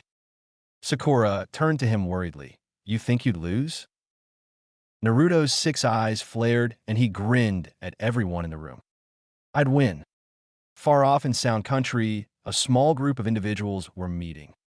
Orochimaru was smirking at his companion, Itachi Uchiha. So, Itachi, what do you think of my ideas? The Sannin asked happily. Itachi glared at the man with his Mangekyo Sharingan. If you spoil Sasuke before he's become useful for me, I will turn that brain you cherish into mush. Your pathetic curse mark is nothing more than a drug that destroys the mind of those who wield it. I will be sure not to spoil him. Orochimaru said with a smile. I just want to make sure that you understand that I will be taking his body and eyes as my own. I do so desire the eyes of the Uchiha. It is only Lord Pain's word that is keeping you alive, but even that will not stay my hand forever. Sasuke has a role to fulfill. Stay out of my way. Orochimaru's poker face was good enough that he had no tells showing how nervous he was at having an opponent like Itachi against him once more. He'd never forgotten the trivial way that the Uchiha had handled him before. Are you two having fun? A grinning Kisame asked as he entered the room. He was bandaged up but otherwise fine. Not yet, Kisame, but now that you are here we can begin, Orochimaru said with a smile. As you both know, my country is being attacked by my former teammate and a squad of AMBU Black Ops. Likely Rho or Alpha. I would greatly prefer to kill them and keep my hold over this land. With that in mind, we should deal with them. Kisame's grin turned feral. I too would like to kill that old toad. Itachi, however, had to be the voice of reason. Jiraiya is a very powerful opponent. I do not believe, unless outnumbered, we can expect anything better than mutual destruction in a one-on-one confrontation. Even I have no real counter to his sage jutsu. Yes, grimaced Orochimaru. I will seek out Jiraiya with my summons. If we know where he is, we can take out the ANBU without issue. Once he's alone, or at the very least without a regiment of ANBU backing him, we should be able to deal with him quite soundly. Just tell me where I need to go, Kisame said with a wave of his hand. I'll let the two of you do all the strategizing. I don't care for it. And if Jiraiya gets back up? Asked Itachi, not even bothering to voice the name of who he meant. Orochimaru and Kisame grimaced. Then we kill that little twerp. Remember what Leader Pain said. The Shark Man said with a frown. And that jutsu will work, asked Orochimaru to Itachi. You've experienced his infinity jutsu. Do you think that will work? Itachi took a deep breath. The logic behind it is sound. However, knowing this, Naruto is far less experienced than us. Yes, but he is very adaptable and highly capable of learning on the fly. We will not have many opportunities to take him off guard with this jutsu nullifying field. Orochimaru smirked as he eyed the scroll containing jutsu notes and Fuinjutsu formulas. Ah, what a fascinating creation domain. Arrival into the land of the sounds met Team 7 with the wildly lackluster landscapes and populace. Or lack of populace, rather. The war, if it could be called that, had pushed many of the non-ninja out of the country, seeking refuge in the surrounding countries that didn't have one of the great five nations as an enemy. Naruto felt that the air in this country was different. Perhaps not the air literally, but his instincts were telling him that something was off. The mission to retrieve the old woman to heal the third was too rushed and important for him to really think about much else besides finding Tsunade. But now, Naruto was feeling like something was at the edge of his senses, just waiting for him to let his guard down. He peered at his team to see if he was alone in this feeling. Kakashi was the same as always, lightly informing Sasuke and Sakura of the methods of the ANBU and what to expect in working with them in an active operation. Sasuke was soaking the information up. He had expressed an interest in working in the Black Ops, but hadn't formally set his intention to join Naruto or Kakashi yet. Sakura was listening and adding her own ideas to operation, though most of her suggestions were received, with Kakashi mentioning that they had likely thought of such tactics. Naruto moved forward, a bit away from his team's formation, but not so far that he was outside of hearing range, and spread his senses outward. Nothing, he couldn't tell if that was worrying or not, but at the moment, he wasn't able to sense any other ninja in the area. His instincts were still telling him to be wary, but he couldn't find a reason to be. He'd stay on guard for now. Anything? Kakashi asked lightly as the others caught up to them. Naruto shook his head. No, it's strange, I feel like someone is watching me, but there's no one around. Trust those instincts, Naruto. You've been in too many high-level missions to ignore them. Instructed Kakashi. If you sense anything, let me know. We're nearing the meeting point. Sasuke and Sakura joined them. The four of them continued onward silently for the rest of the journey, all of them making sure to keep an eye sharp to the surroundings for ambushes. None of them forgot their first mission in unknown territory. Zabuza had gotten the drop on them quite spectacularly. After a while, they neared the area where they were supposed to meet with their AMBU contacts. At first, it looked like an empty clearing, but after a quick glance without his glasses, he noticed there was a barrier in the area. Naruto looked at the barrier with his 6 eyes closely. It was a barrier jutsu that masked the area within in an area denial and obfuscating illusion. Naturally, his eyes could preserve the barrier. It looked like wispy smoke hovering in the air around the small set of tents. It was a smart idea that Naruto never really considered.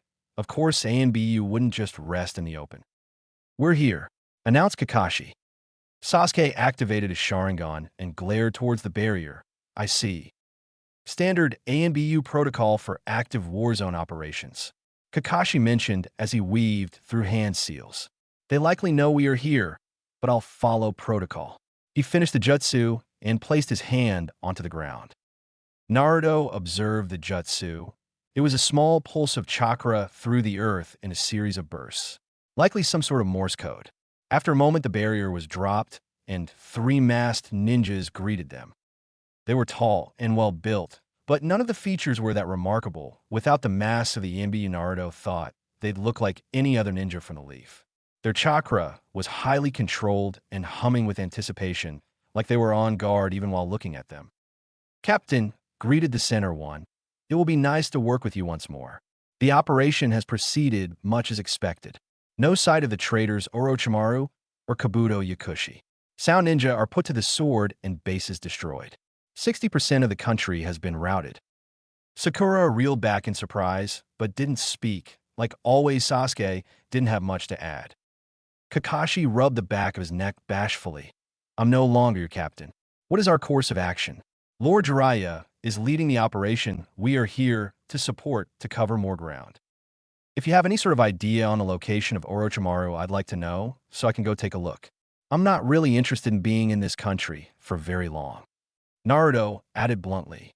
None of the ANBU had any reactions, but the one on their left reached for a scroll in his hip holster. The operation was to close in on the center of the country to push anything noteworthy into one location as they fled our capture. Lord Jiraiya is assisting on the western side of the country. Coordination is through toads and summon scrolls. The ANBU presented Naruto with the scroll. Naruto opened the scroll. Sakura and Kakashi leaned over his shoulders to read along. So far, many bases held scientific research recovered by the ANBU for further investigation back in the Leaf. No notable opposition. There has been no sighting of any of the guard present at the invasion. They've found the remaining 3 locations at the center of the country and were waiting on Team 7 before initiating the operation. Got it. So Jiraiya and I are taking a base while Kakashi and you all take another, Naruto said with a grin. I bet that old toad is betting he'll find Orochimaru, but I'll be taking that snake's head once and for all. The operation will be as follows. The center operative spoke up again. The commander will be leading the assault on the northernmost base. Captain Kakashi and the rest of Team 7 will accompany that force. Sakura and Sasuke met eyes and nodded while Kakashi hummed quietly. Naruto Uzumaki will be taking the eastern base. The base has been scouted and has several of Orochimaru's strange experiments have been seen within. Jiraiya will be taking the western base. Briefed the center operative while pulling out a map of the area and gesturing the bases as mentioned. Should Naruto, Uzumaki, or Jiraiya complete their base, they are the rendezvous at the northern base to assist. Naruto stretched and limbered up. Well, no time like the present. As I said, less time spent here the better. He looked over the map one more time. I'll go ahead and take down my base. Knowing my luck, there won't be anything of value there, and it will be a waste of time. Kakashi glanced at him. Do still show caution. There are no limits to Orochimaru's trickery and depravity.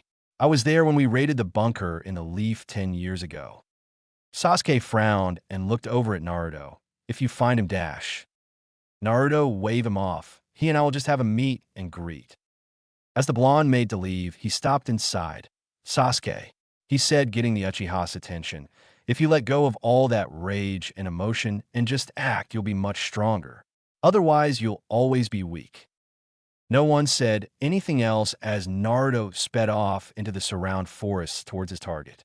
Sasuke sat quietly, stunned, as the words echoed in his head. They were the opposite of the words he's been living by for his whole life. Let's get moving. We have to reach the northern base for the commander to start the operation. Kakashi ordered lightly. Despite no longer being the captain, the 3NBU jumped into action. Such was the respect that former captain of squad, Ro Yenbyu operative dog still commanded.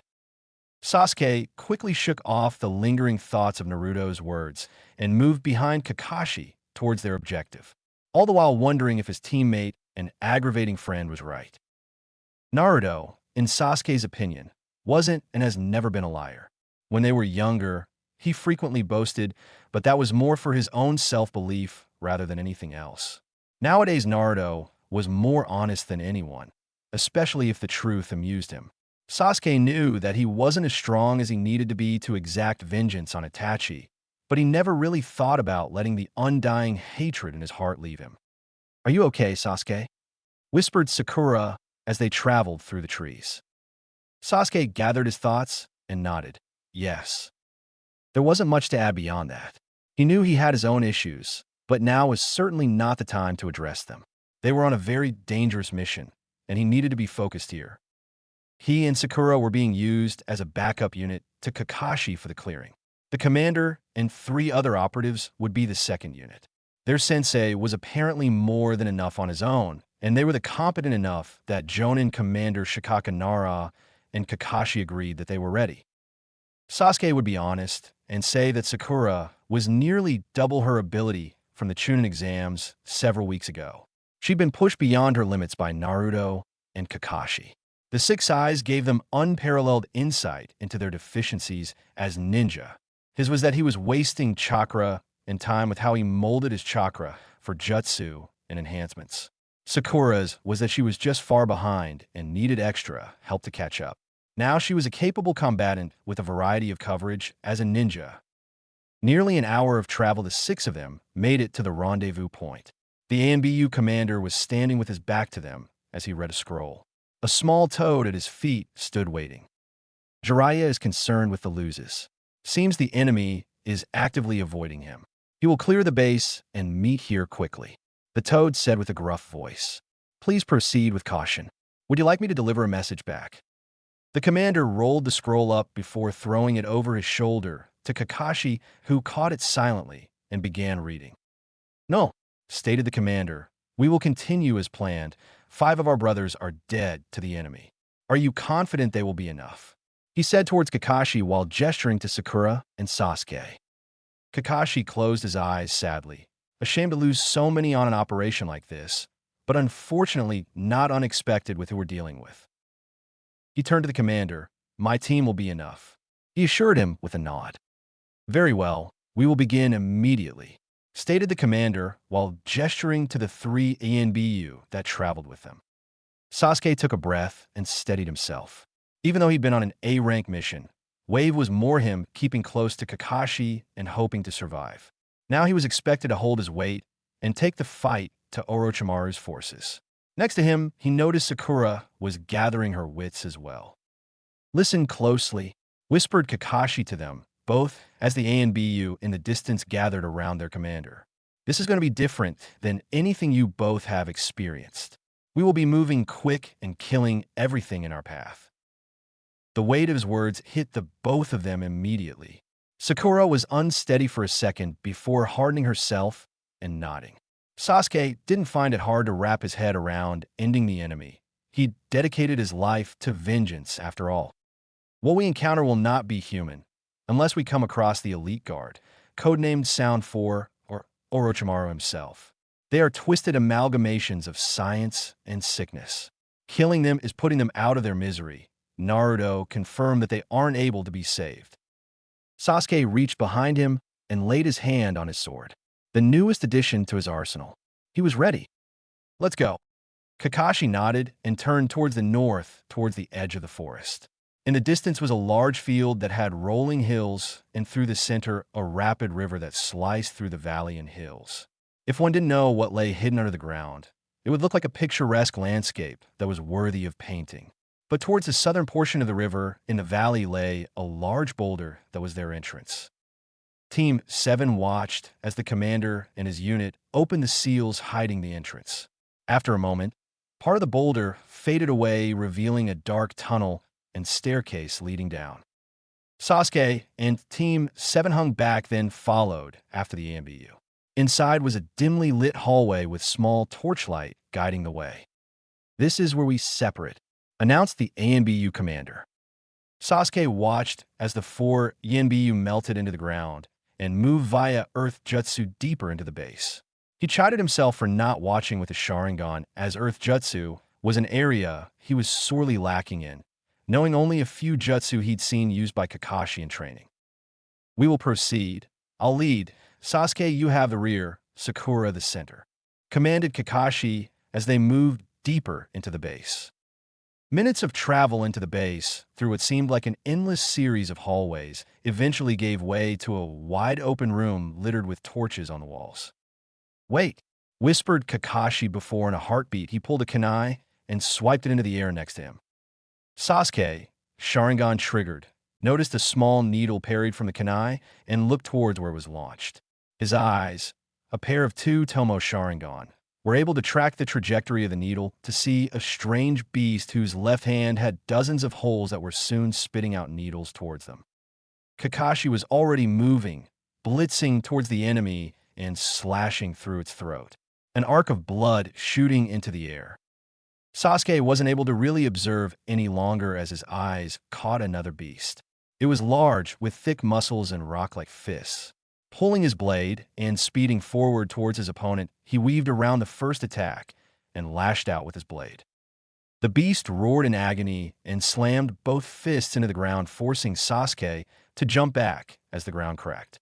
Sakura slammed a hand onto the ground, and the area beneath the beast shone with a yellow hue before exploding in a shower shrapnel. Sasuke wordlessly weaved 3 seals and swiped a hand enshrouded with lightning, releasing a shower of needles of lighting towards the beast still reeling from the Earth Jutsu. Sasuke's eyes saw the beast fall to its knees and shot forward. He then plunged his blade through the eye of the beast, finishing it off once and for all. "That thing was tough," muttered Sakura as she looked around the room. "Sensei finished 2 of them already." Sasuke flicked the blood off of his blade and nodded, his eyes surveying the area to find any hint of another monster. It was a minuscule flicker of chakra, but Sasuke was able to notice it thanks to his eyes and moved quickly and tackled Sakura out of the way of a massive tail, piercing through the group right into the air where Sakura was previously standing. Gathering themselves to their feet, they watched as another monster, longer limbs with wicked claws and a spiked tail. Its body clearly started from a woman, but he'd be hard-pressed to call her human any longer. Sakura shot forward, her fists holding a pinkish hue of her innate chakra. The clawed beast screeched as it met her charge. A massive claw swiped at Sakura, its size nearly that of her torso. A smooth lean back avoided the eviscerating strike. She then followed with a counter to the stomach. Right at the moment of impact, the chakra, enhancing her fist, erupted, causing a devastating blow of force that compounded with Sakura's incredible, yet strangely natural power. The screeching clawed beast was knocked back half a dozen meters before it dragged itself back forward and shot back toward Sakura. 5 hand seals and a burst of chakra caused the beast to be met with 3 pillars of earth rising from the ground, impacting it in the leg, chest, and head. Sakura tossed a kunai with an exploding tag at the reeling beast that exploded in the monster's face. Sasuke, who was about to jump in when the first blows were exchanged, could only watch the battle with a feeling of pride in his teammate and partner. She'd come a long way from the spectator she was during Wave. The screeching beast fell to the ground in a bloodied heap, blood pooling around it as most of its upper torso was blown away in the explosion. They surveyed the area around them for a moment before relaxing their guard. Kakashi, who'd been culling the beasts around the edge of the open room, made his way to them. "Great work. Putting 2 of them down at your level is impressive. Your run-of-the-mill Chūnin would be hard-pressed to accomplish that without injury." He complimented them with his trademark eye smile. Sasuke felt the low hum of pride at his sensei's words, but he could see the pride in Sakura's eyes. She confided in him that she felt a tremendous shame at her performance during the exams. So to be told she'd performed beyond the standard today meant a great deal for her. How do we proceed from here? He asked. Kakashi peered around the room in response. We'll need to keep moving. If anyone is here, they'll know we are as well after all that. He mused lightly. Sasuke winced. He knew that if the snake was here and not interested in fighting, he'd have likely ran off already. That may be a good thing, Sakura said, getting their attention. First, the AMBU won't be as loud as us, so they'll likely be even harder to detect, as whoever might be here will focus on us. Second, if Orochimaru is here and doesn't wish to fight, he'll go to another base, and the other two have Lord Jiraiya and the knucklehead in them. Kakashi beamed at his student. Well reasoned. That is precisely why we'll be moving forward through that hallway, he said while gesturing to a dark passage off to the side that was opposite of the way they came in. Now we make noise. The commander already expected us to get the attention and will be acting accordingly. Sasuke rotated his arm and took a breath. Then let's go. Sooner we clear this area, the sooner we can go back up Naruto in case he needs us. Could we back him up if he needed help? Asked Sakura with a blink. Naruto smashed the head of another beast into the ground. That made 15 since arriving. If you were to bet on it, he'd guess that this base was just a storage for these things. Pop, pop, pop. Naruto grunted and let out a sigh. His 3 shadow clones popped, and he got the intel that they'd cleared their quadrant of the base, and there was no sign of Orochimaru, Itachi, or anything noteworthy. That would mean that the other 2 bases likely held the snake. He'd need to hurry. He didn't want Jiraiya having all the fun, just his luck a whole lot of nothing. Hopefully his team weren't in over their head. Knowing the general luck of Team 7 when it came to their missions, he wouldn't hold his breath. Jiraiya grabbed a clawed hand out of the air, twisted the limb till he felt it break, then threw the beast to the floor, caving its skull in from the impact. He'd managed to clear most of the base and was met with a complete lack of anything or anyone noteworthy. There were roughly a dozen beasts, men and women twisted by the curse mark and wicked science, stomping around waiting for something to spark their ire. Jiraiya made quick work of all of them with a little bit of stealth and force. Nothing flashy, he'd done what he needed to and was ready to rendezvous with the commander. Knowing my luck, Orochimaru's cunning, and just the general nature of a mission like this, I wouldn't be surprised if it goes off the rails soon. Jiraiya said to himself as he employed an earth to quickly leave this underground base to make his way to the northern one. Hopefully it was Naruto that was being ambushed by Orochimaru and his potential Akatsuki allies, and not Kakashi and the ANBU. One his own Kakashi could hold his own, he was sure, but not with the 2 greenhorns. Kakashi crept forward deeper into the base. He'd been met with a few more beasts, but far fewer than he was expecting. Counting the 3 he took out, the 2 his students finished, and the ones they encountered while clearing the base, they hadn't even encountered 10 in total, and they have over half the facility cleared. It was becoming a bit unsettling, almost like he was being led somewhere without much resistance. He turned his eyes toward his students and noticed that while lightly injured from some hits, they were fine and ready for more. The beasts were a good test of their mettle for sure. Hopefully the only one they'd encounter this mission. If he had his way, Naruto or Jiraiya were dealing with Orochimaru right now in one of the other bases. The hallway opened up once more, a massive room twice the size of the one they were in earlier. The scale of the open room was similar to that of the building that hosted the preliminaries during the Chūnin exam. Lining the walls were more torches filling the room with light.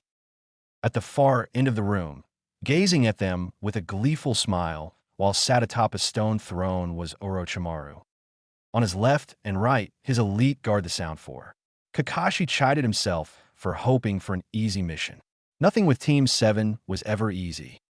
Welcome Kakashi, Sasuke, and Sakura. Orochimaru's chilling voice echoed through the room. I'd hoped to have some little ANBU rats to fill my belly, but I'm more than pleased with you 3. I can't say I'm all that pleased to see you, Kakashi said lightly while readying his chakra. He was about at 80% of his full capacity, more than enough for most opponents. Sasuke and Sakura were clearly taken off guard but were standing firm. He looked at them silently for a moment before tilting his head curiously. I have to wonder, Teams from the Leaf consist of 4, and I'm aware of who it used to be on your team. Tell me, where is that troublesome, foolish blonde? He's dead, Sasuke said flatly. He fell down the stairs and broke his neck. Sakura nodded. He was trying to avoid a black cat that walked in front of him. She said sadly, if Kakashi wasn't in front of one of the most deadly and horrible traitors of the Leaf, he might have shed a tear in pride at their snark. Shameful, really, he added, because why not? Orochimaru was amused by their words if his grin was anything to go by. Is that so?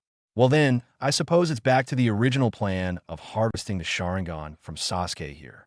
Itachi was a bit prickly when I asked for his, you see. He mused as he took a step forward. Orochimaru grinned. Tell me, Kakashi, are you confident in your team facing mine? Are you confident in facing me? If Kakashi was back home in a mission briefing and was asked that question, he'd say no. It wasn't good planning to put him against Orochimaru. Anyone could die to a throat slash, but the odds weren't in his favor. Mix in the 4 guards staring at his students like they were on a dinner plate, and he would have likely said no without much fanfare. But in the actual situation, faced with odds like this, and backup he knew was on its way, well, there was only one answer. Of course, why else would we be here? Kakashi said with an eye smile. Kakashi wasn't one to bluster or lie about his abilities. Barring a select few individuals in the world, he knew that he was able to at least contend with most in a fight. However, with his 2 students with him, both being outnumbered and potentially outgunned, he was less sure he'd be able to completely focus on the rogue Sannin. Orochimaru could smell the hesitation, which made him smile dangerously. My precious Sound 4, Sakanyu-kan, Jirobo, Kimu, I wish for you to test the Uchiha and his teammate. I want to know if Sasuke is worthy of bringing into the fold. His eyes, slitted and snake-like, gazed into Sasuke's Sharingan with no hesitation. Sasuke, if you impress me, I will help you unlock the full potential behind my gift and catapult your power to face Itachi. Sasuke glared at the snake, his eyes flaring with his birthright as he fought to withhold a retort, as he knew the Sannin would enjoy anything he said. The Sound 4, after hearing the command of their master, silently moved towards the 2 genin, their eyes already picking apart their opponents and silently sending signals to each other. Sasuke and Sakura, in response, were moving closer to one another. Kakashi clenched his fist, knowing that he wouldn't have a chance to really assist, and met Orochimaru's gaze as he knew that he was going to have to keep the largest threat from his students. He wasn't sure where the ANBU were. They should be around here somewhere. I believe you, and I have some unfinished business, Kakashi said with an eye smile, knowing that acting light would annoy the snake more than the serious anger he felt. I also believe you cursed my student, and I am quite upset about that still. No one believed the flighty way he said those words. Everyone knew he was furious. Orochimaru only chuckled sinisterly, not bothering to respond to Kakashi. Silence filled the room, either side seeing if the other would move first. The dark room seemed to close in tighter as the tension skyrocketed. Taiya, the pink-haired girl, was the one to break the tension, rapidly firing off notes from her flute, casting auditory illusion after illusion towards Sasuke and Sakura. Sasuke was largely unaffected by the illusions as his eyes were able to perceive the chakra attempting to infiltrate his system. Sakura pulsed her chakra in a triple pattern, beating off the illusions as she dashed to the side to avoid a stream of webs fired from the other Sound 4 operative, Kidamaru. The spider-like ninja was darting to and fro while firing off streams of thick and dense webs. Sakura was forced to flood her body with chakra to enhance her to beyond Chūnin speeds to avoid being captured. The 2-headed pale-haired male Sakanyu-kan and a larger male Jirobo were harassing Sasuke. They seemed to be the short-ranged, focused duo, while she got the longer-range ones. Knowing that the biggest threat was the illusions confusing her while she was trying to avoid the web, Sakura devised a plan. It would be risky, but it was, in her battle-distracted mind, the only option she had. She moved sporadically, throwing shuriken and kunai at every chance she had towards Taiya, while the spider guy was hidden waiting for his chance. There would be only one moment for her to make a meaningful move. She gazed over to Sasuke. He was busy moving and weaving through the massive strikes of the larger male, while the other would duck in and out of range to attack him from odd angles. She knew that in strict hand-to-hand he would be fine. He had the advantage of the Sharingan. Taiya, who was constantly streaming together notes this whole time, stopped to take a breath, the first one in the battle so far. Sakura pounced and shot forward. It was a bluff. The moment she moved to attack Taiya, she was forced to jump back as a stream of webs was shot toward her to tie her up. This did two things. It showed her the spider guy Kidamaru was, and gave Sakura the opportunity to mold her chakra internally for a jutsu. In a span of 3 heartbeats, while dashing out of the way of the webs, Sakura molded chakra internally. Taiya, towards the side, moved to re-engage her now that she had her breath back. Then, with 2 hand seals, a remarkably low amount for the level of jutsu, Sakura slapped her hands to the ground, and the entire area around her and her opponents became murky and dense. The stone ground boiling and giving way to a swampy bog that held her opponents in place as they were slowly sunk into the dark depths of the jutsu. Earth release, swamp of the underworld. Sakura screamed internally. It was the last jutsu taught to her by Jiraiya. Something of his own personal arsenal that he thought she'd be able to make use of. Area denial and incapacitation was something that Sakura needed in her toolbox, and now she had one of the very best jutsu for it. While she managed to get both of them in her jutsu, it was Kidamaru she wanted. Taiya summoned 2 massive lumbering beasts that were working to get her out of the jutsu, but she ignored her. Twin kunai in hand, Sakura dashed towards Kidamaru and was poised to slash his throat. Right as she was about to land her attack, he transformed. Kidamaru, the already mutated and deformed male with 8 limbs, had his skin darkened with a dark red hue. His eyes turned yellow and black, and had 2 large horns sprout from his forehead. With newfound strength, he was able to pull himself halfway out of the bog before sending a wide wave of web toward her to force her away. Sakura cut her losses and tossed 3 kunai toward Taiya, and her beast, one of which had an explosive note.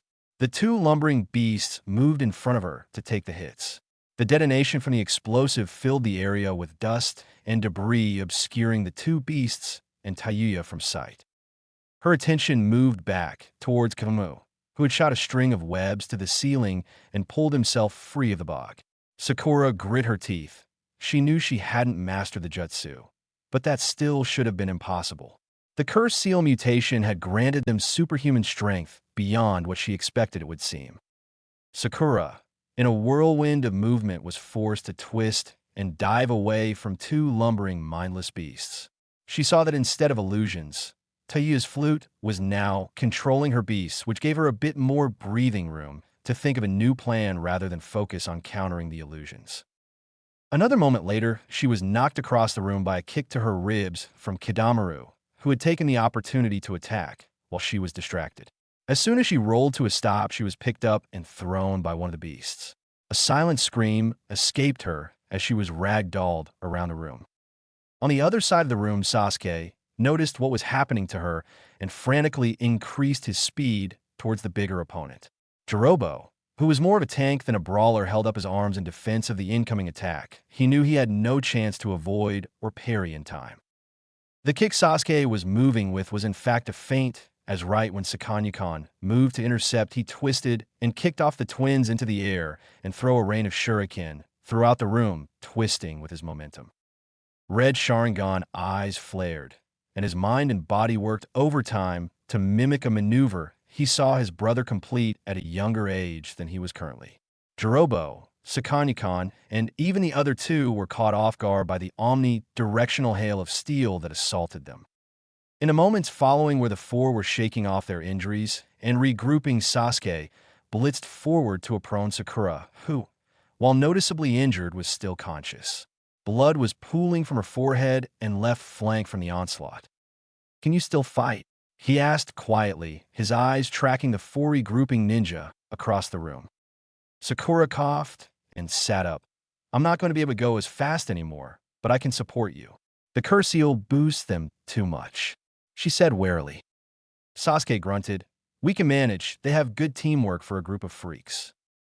A melody filled the room once more, and the fighting continued. Kakashi, in a moment of self-reflection, would honestly say he owed Might Guy his life right now.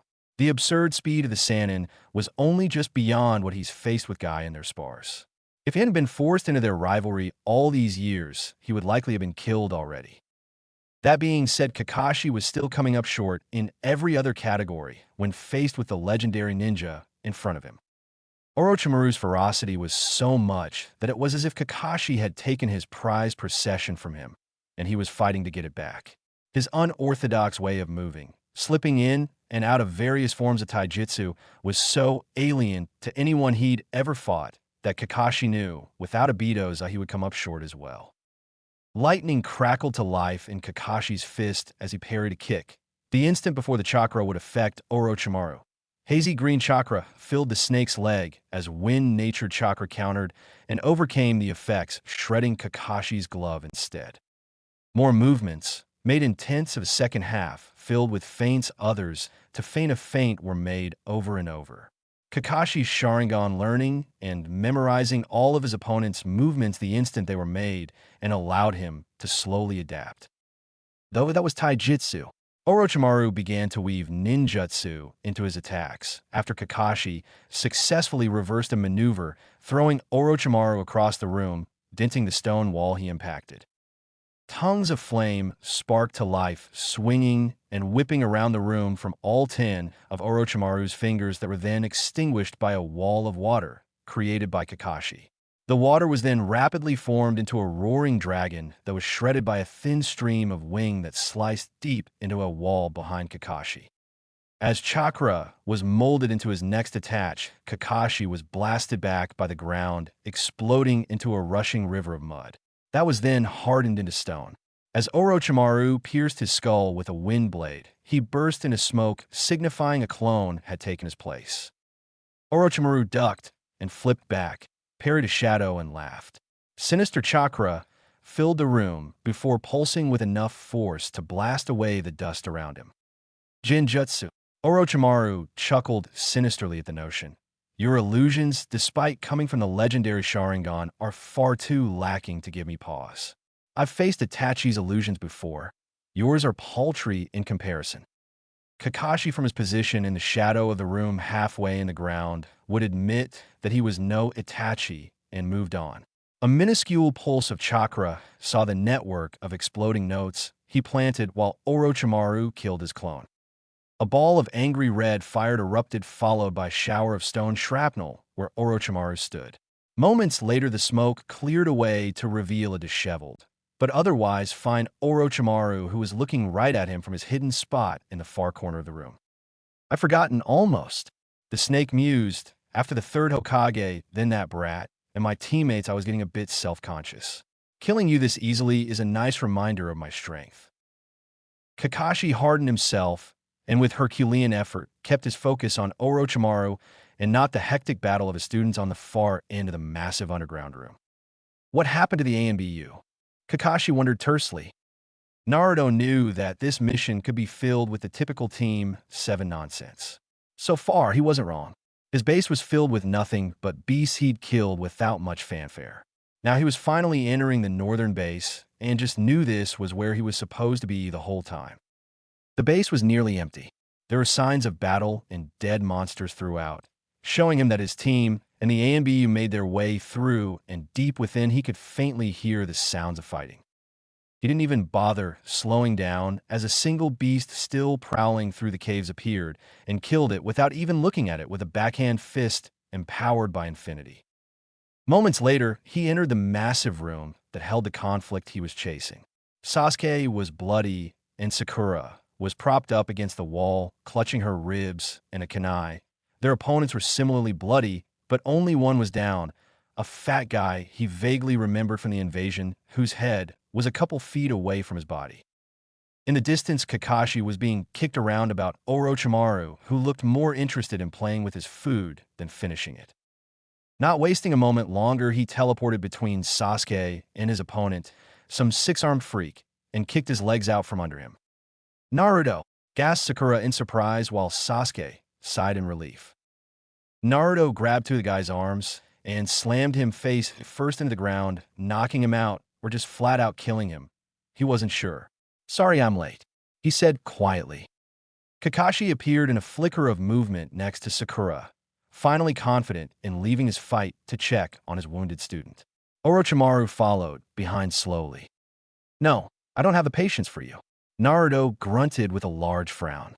Hands moved into a cross pattern, shadow, clone jutsu. 6 clones, all bearing his 6 eyes, burst into existence. In the next moment, they shot forward, 2 to each of the strange guard, while Naruto rammed right into Orochimaru in a shoulder check that took the snake off his feet.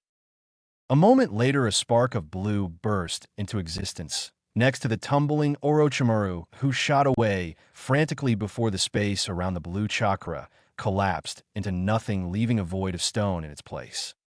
Naruto vaguely felt his clones finish the 3 guards. They were already weakened by his team after all. In the distance, Orochimaru gathered himself. "You're not wasting any time, are you, Uzumaki?" His voice tense. Naruto rolled his eyes. "No, I'm just tired of seeing you. I feel like every time I go on a mission it's to deal with you." He pointed both his index fingers at him, and 2 spiraling sinister shots flew towards him. Both dodged, and the ground exploding where they hit. Orochimaru was ready for Naruto, who was flying towards him at absurd speeds, only for at the last moment, he teleported to his blind spot and landed a kick to his ribs, sending him to the ground in a crash. Naruto gestured to Orochimaru, then pulled his arm back and clenched his fist. Orochimaru was pulled off the ground, and was rocked by a haymaker to his face, then sent crashing back down to the ground, cratering the stone floor. As Naruto was about to finish the fight, his right hand molding a Rasengan for the snake's forehead, he was forced to teleport back as a massive sword swung through the air where he was just standing. Not even a heartbeat later, an enormous fireball was flying at him. He would have dodged if his team wasn't behind him. With a single hand seal, he flared infinity to stop the jutsu in front of him and let it dissipate. Naruto sighed tiredly as the blue-faced Sharkman Kisame and the emotionless Itachi Uchiha sauntered into the room. He could feel the anger radiating off of Sasuke behind him and the trepidation from Kakashi. "I was wondering if you two would be here, or if Jiraiya had dealt with you." Kisame growled. "He'll get his. You're our focus for today." Naruto took a deep breath and threw his glasses off his face. He could tell that Kisame was back in fighting shape and Itachi was at his 100% as well. Both were annoying opponents at the best of times, but he was going to have to deal with all 3 of them on his own. Itachi stepped forward. His place at Kisame's side was filled in by Orochimaru. His eyes weren't in their Manjiki form, but rather the normal Sharingan. They looked eyes. Naruto noticed that he didn't even bother trying to ensnare him into an illusion. "We've prepared for you. I know that the time since we've last battled, you've likely improved your abilities," Itachi said, then started gathering chakra into his chest and skull. "Our leader has provided us a technique that will eliminate you. Goodbye, Naruto Uzumaki, Jinchuriki of the 9 Tails." Naruto tensed. He could see the chakra working through Itachi's body. It was unlike anything he'd ever witnessed. A mixture of raw chakra and a form of barrier mixing and mingling. Naruto charged up a red and shot it towards him, but Orochimaru and Kisame were able to block it. Seeing that range wouldn't work, he teleported in. At the last moment, he realized that was exactly what Itachi was waiting for. Both of Itachi's hands curled into a crude and different hand seal Naruto didn't recognize.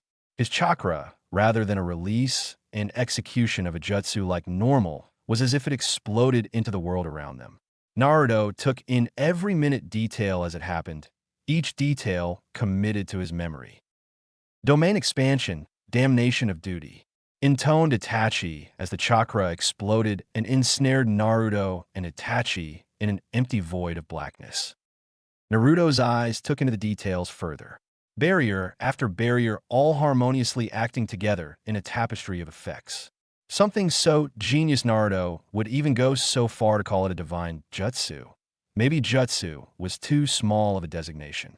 Chakra from Itachi was enhanced. Chakra from Naruto was hindered. Jutsu for Naruto seemed tougher to use, and his infinity no longer worked. It was as if his jutsu was being sent elsewhere, still active but not on him. Then the void changed, a barren street with empty homes on either side of them.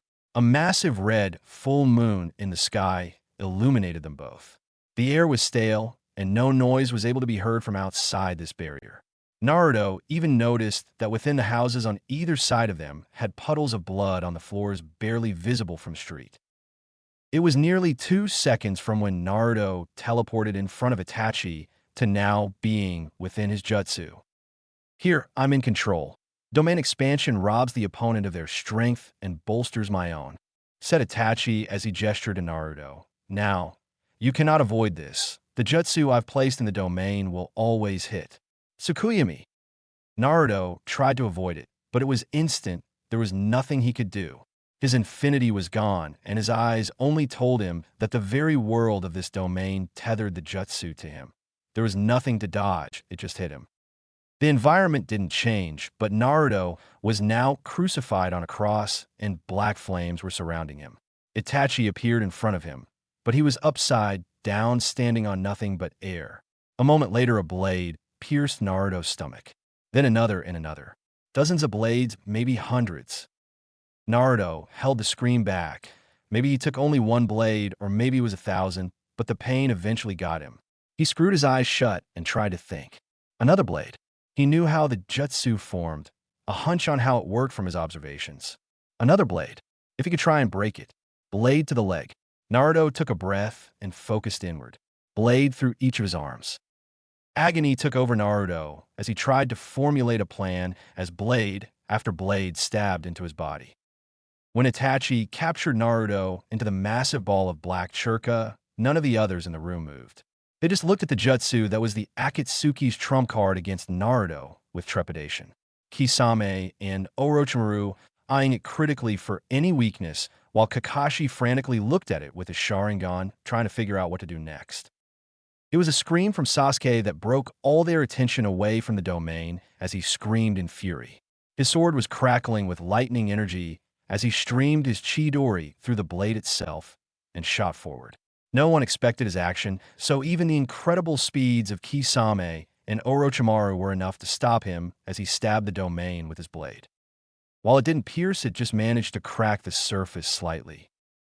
At the same moment, Kisame was blasted through the wall to their right by a Geta-clad foot courtesy of Jiraiya. The hell is that?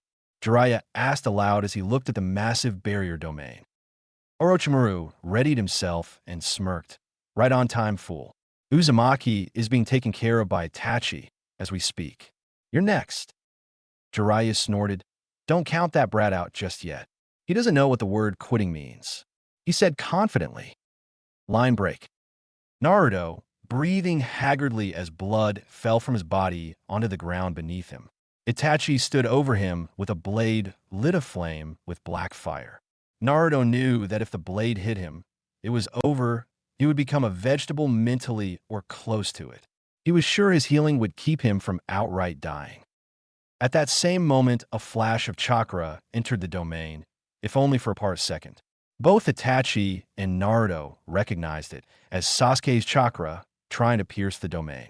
It was the lapse of concentration for that brief instant that allowed Naruto make a desperate move. Itachi huffed at his brother's actions, useless as it was. He turned his gaze back to Naruto and grit his teeth. Naruto's chakra was moving in a pattern he'd not seen in their previous battle.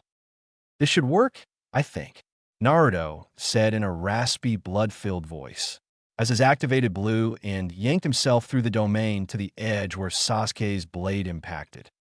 Though the domain expanded endlessly, he knew the edge was right here. Naruto didn't know or care if it would work. It was his only chance. Itachi stabbed Naruto a half dozen more times, pinning him to the ground. Naruto chuckled and spat blood. He didn't need to be able to move for this. Itachi, not knowing what the blonde was planning, knew he needed to finish this now and moved to stab Naruto through the chest. Naruto at the same moment sent a pure, unconcentrated blast of red straight down to the floor of the domain. Right at that moment, Itachi's blade pierced his heart. The large black ball of chakra shattered, breaking up the fighting in the large room.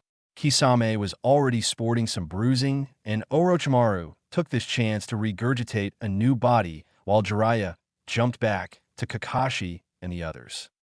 As the domain fell apart, Itachi was shown standing over Naruto with the several blades of chakra piercing all over his body, one through his heart.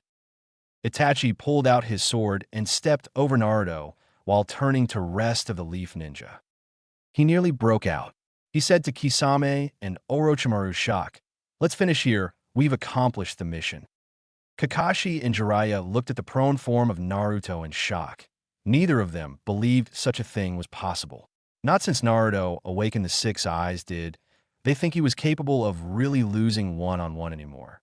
Even against Itachi in their last fight, he was holding his own well enough and had only improved since then. Sakura grit her teeth to hold back tears. She didn't think the blonde would die. Not like this, not here. He was so strong, he was the team's heart. She took a deep breath and pushed herself to her feet. If Naruto was to die here, then she'd take one of these bastards with her. Next to her, there was a new change happening. Sasuke stared with dead eyes as his brother callously stood over his best friend with the blood pooling around his body. His mind flashed back to the compound that night, his parents, his family, his cousins, all of them. Now it was Naruto. Sasuke's shock turned to despair, which as he turned his eyes to his brother. The architect of all his life's problems, that despair gave way to an unending wave of pure hate. Sasuke's Sharingan morphed. The three tomos spun and changed into a new pattern similar to a flower. His chakra hardened in his body, and he grit his teeth so hard he may taste blood. The next instant, Itachi was engulfed in black flames courtesy of Sasuke, snapping Kakashi and Jiraiya out of their stupor. Jiraiya took the opportunity to rush the two behind Itachi, while Sasuke blitzed forward towards Itachi, who was manipulating the black flames off of himself with his own Manjikyu. Kakashi followed behind, a student running through plans in his head on how to deal with Itachi if he pulled that same jutsu out that he used on Naruto. Sakura, knowing she was outclassed, rushed for Naruto's body and pulled him away from the fighting. The sounds of violence filled the room once more as the Leaf Ninja fought with more ferocity than the Akatsuki thought them capable of. Sakura could only pray that they would kill all of them. Darkness. Empty, swirling, unending darkness. Everywhere he looked, he saw the fleeting instances of light in a far-off distance, slowing, being snuffed out by the endless abyss. He wasn't dead. Well, he wasn't dead, yet it would seem, though he wasn't far off. Naruto felt his surroundings and knew he was within his own mind. He knew his healing wouldn't be enough. He'd never healed anything fatal before, merely injuries. Like Tsunade said, it was an incomplete jutsu that put too much risk on him due to the strain on his brain from utilizing pure in-nature chakra, supercharged by positive chakra, was too complex to use by a normal brain. But his brain wasn't normal. He had the Six Eyes, which allowed him to process and analyze information much faster than anyone else, even other ocular jutsu wielders. What if that could work? The weakness of his healing is if he dialed it up too much, his brain would overheat because the complexity of it hasn't been fully ironed out since he hasn't really had a chance to work on it. But what if he healed his brain? What if he was healing his brain to keep it fresh and at its very peak and use his healing where it was needed at full blast? His healing. No, his everything would be even better if he was always at 100% mental capacity. The darkness was seeping closer. Naruto refocused. He likely only had a few minutes of work to get it working to save himself. Sasuke ducked under a kick from Itachi and responded with a whirl of slash from his lightning-enveloped sword. Itachi weaved around the attacks and, out of nowhere, jumped away, right as Kakashi smashed through the ground to attack him. Sasuke, his eyes burning with new power, glared at Itachi and felt something else shift.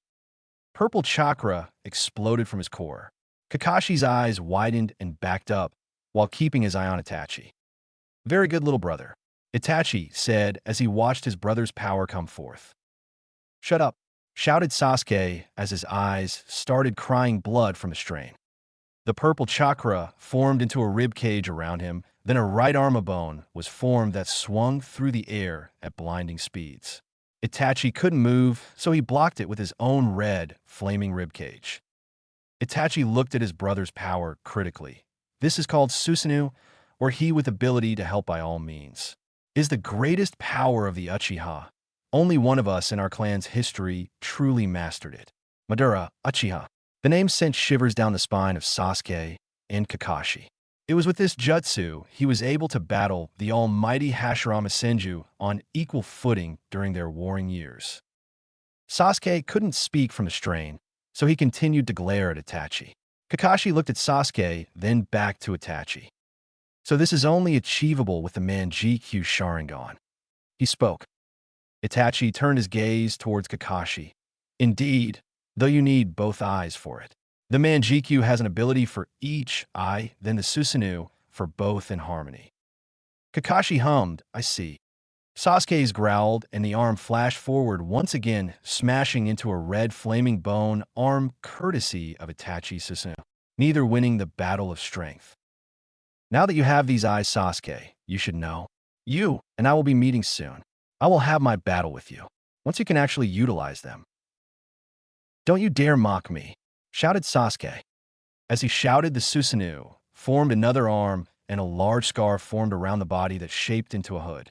Within the dark of the hood were two glowing yellow eyes.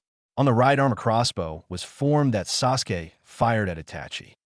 Kakashi saw his moment and activated his own Manjikyu ability to try and destroy the arm that moved to intercept the arrow. Itachi increased the power of his Susanoo and formed the Yata mirror to take the attacks head-on. Finally, Sasuke's body gave out, and he fell to one knee from the strain. Kakashi was similarly weakened from using the jutsu of Obito's eye. Itachi let his jutsu go and looked to where his colleagues were battling Jiraiya. The fight seemed to be a stalemate, as Kisame wasn't able to use his larger jutsu for fear of hitting him or Orochimaru in this underground hall. Itachi readied the sword he killed Naruto with and moved to attack Kakashi, who was the bigger threat between the remaining ninjas. Kakashi was able to parry the first swing with a kunai, then avoid the follow-ups. Itachi feinted a stab, then grabbed his arm and tossed him through the air into the wall. He parried Sasuke as he attacked him, but without his Manjikyu, Sasuke just wasn't able to keep up anymore and was batted away and thrown across the room towards Kakashi. Itachi began flashing through hand seals and molded his chakra into flame. Kakashi and Sasuke looked up to see a nearly white-hot massive fireball flying right towards them. However, the flames never reached them. The fire stopped right before them, stopped in midair as if held by some supernatural force. Ha ha ha ha ha ha. The familiar laugh shocked everyone in the room who'd heard it. Even Jiraiya, Orochimaru, and Kisame heard it. Kakashi and Sasuke turned around to see a bloody but seemingly uninjured Naruto laughing as he stood behind them, holding the fireball in place with his infinity. Itachi, Naruto shouted with a grin. You old bastard. You nearly killed me. He began laughing all over again. Itachi just looked at him with barely noticeable shock. But don't worry, I finally perfected my healing. I mean chakra. No, I master my body. My chakra and body. Yeah, that's it. I know it, and I have it now. I know what to do and why. That's the most important, Itachi, the why. Naruto explained deliriously. I can do it now. Jiraiya appeared beside him and looked at him worriedly. You okay, kid? Ugh. Am I okay? You old bastard, I'm better than ever, I know it now. I know what I need and why I need it. I can do anything, I can feel it. The most impossible things are within my grasp. Kisame came flying in, and Naruto shot forward with speeds he'd never achieved before. Even to Itachi and Jiraiya, he was nearly impossible to follow. Naruto blocked Samahata with infinity, and with his right hand, he made a melon-sized golden Rasengan that he smashed into Kisame's stomach. Immediately after, he casually moved to his side to avoid Orochimaru's sword moving to pierce his throat. Naruto weaved and avoided all follow-up attack with casual ease before blitzing forward and smashing a palm into Orochimaru's stomach, nearly knocking him unconscious. Itachi was trying to formulate a plan of attack. He could try Domain again, but he was dangerously low on chakra, and that would put him beyond empty. In his moment of though, he was hit by a red to his chest from Naruto, who teleported to his right and shot a red at the same time blasting him across the room, near to where Orochimaru and Kisame were recovering. I feel it. Yes, Naruto said reverently It doesn't matter anymore how many of you there are, how strong you are. No, it doesn't matter. Before what I am now, none of you are. I feel it truly now when before I knew I wasn't. Naruto's chakra, a now golden tint to its natural blue, began emanating off his body as he spread his arms wide. Throughout the heavens and the earth, I alone am the honored one. Many in the long and bloody history of the ninja would be able to tell you of a moment when, in their very bones, they knew the opponent in front of them was in a different league. Veterans over time in the field developed a keen sense to know when they should cut and run and when to stand and fight.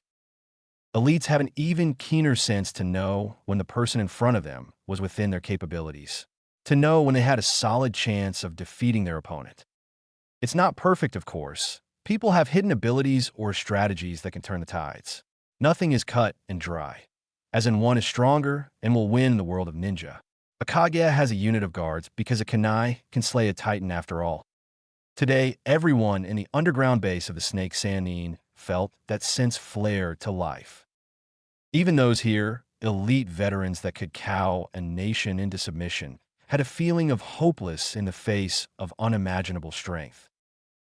Even for the Leaf Ninja allies that gazed upon the glowing Naruto who was grinning towards the ceiling in euphoria, as if he was experiencing the world on a completely different plane of existence than the rest of them.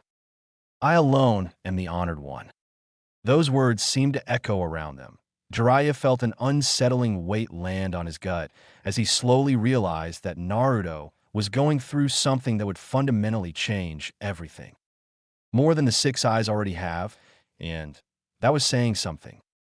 Naruto was already destined to be unimaginably strong. Now, while he may have reached a level seldom seen in the world at the young age of 13. Naruto looked down toward the Akatsuki with complete dispassion. Kisame, a tank of a human with more chakra than anyone bearing a Jinchuriki or tailed beast, felt he was outclassed under the glowing gaze of the young blonde. The sharp blade in his right hand wiggled nervously as the chakra, emanating into the air, was intoxicating but far too dense and frightening. Orochimaru lost his smirk, already moving through internal plans to escape, though his blood chilled when the two glowing eyes locked with his for a fleeting moment. The final opponent, the one that caused the most damage and could partly be held responsible for this metamorphosis, Itachi, could only sigh as he started trying to mold the minuscule amount of his remaining chakra. Surrender. Face the fifth and the old man alive or as a corpse, spoke Naruto without any care or interest. I don't particularly care which. Instead of waiting for their response silently, he turned to Sasuke. I'm sorry, I may have to take your kill. Even though he knew he felt bad for potentially robbing Sasuke of his vengeance, even that didn't cause the euphoria to leave Naruto. Orochimaru, knowing what awaited him in the leaf, didn't hesitate to attack Naruto once again. The movement of the snake jolted Kisame into action once more, and that caused Itachi, already on his last legs, to ponder his next move. The Leaf Ninja in attendance watched the commotion with stunned expressions on their faces. Naruto, whose chakra presence was so vast and terrible when released before this mission, was now even more so. His chakra blanketed the entire fortress in a blue and white glow. Naruto watched as Orochimaru and Kisame approached, neither of which were moving all that fast to him. Orochimaru, grass-cutting sword poison blade, sliced through the air towards his neck, was easily avoided with a slight lean. Kisame slammed his massive sword down, causing an explosion of dust that when cleared showed that Naruto was standing about a half-inch above the blade, still staring up at the ceiling, barely caring.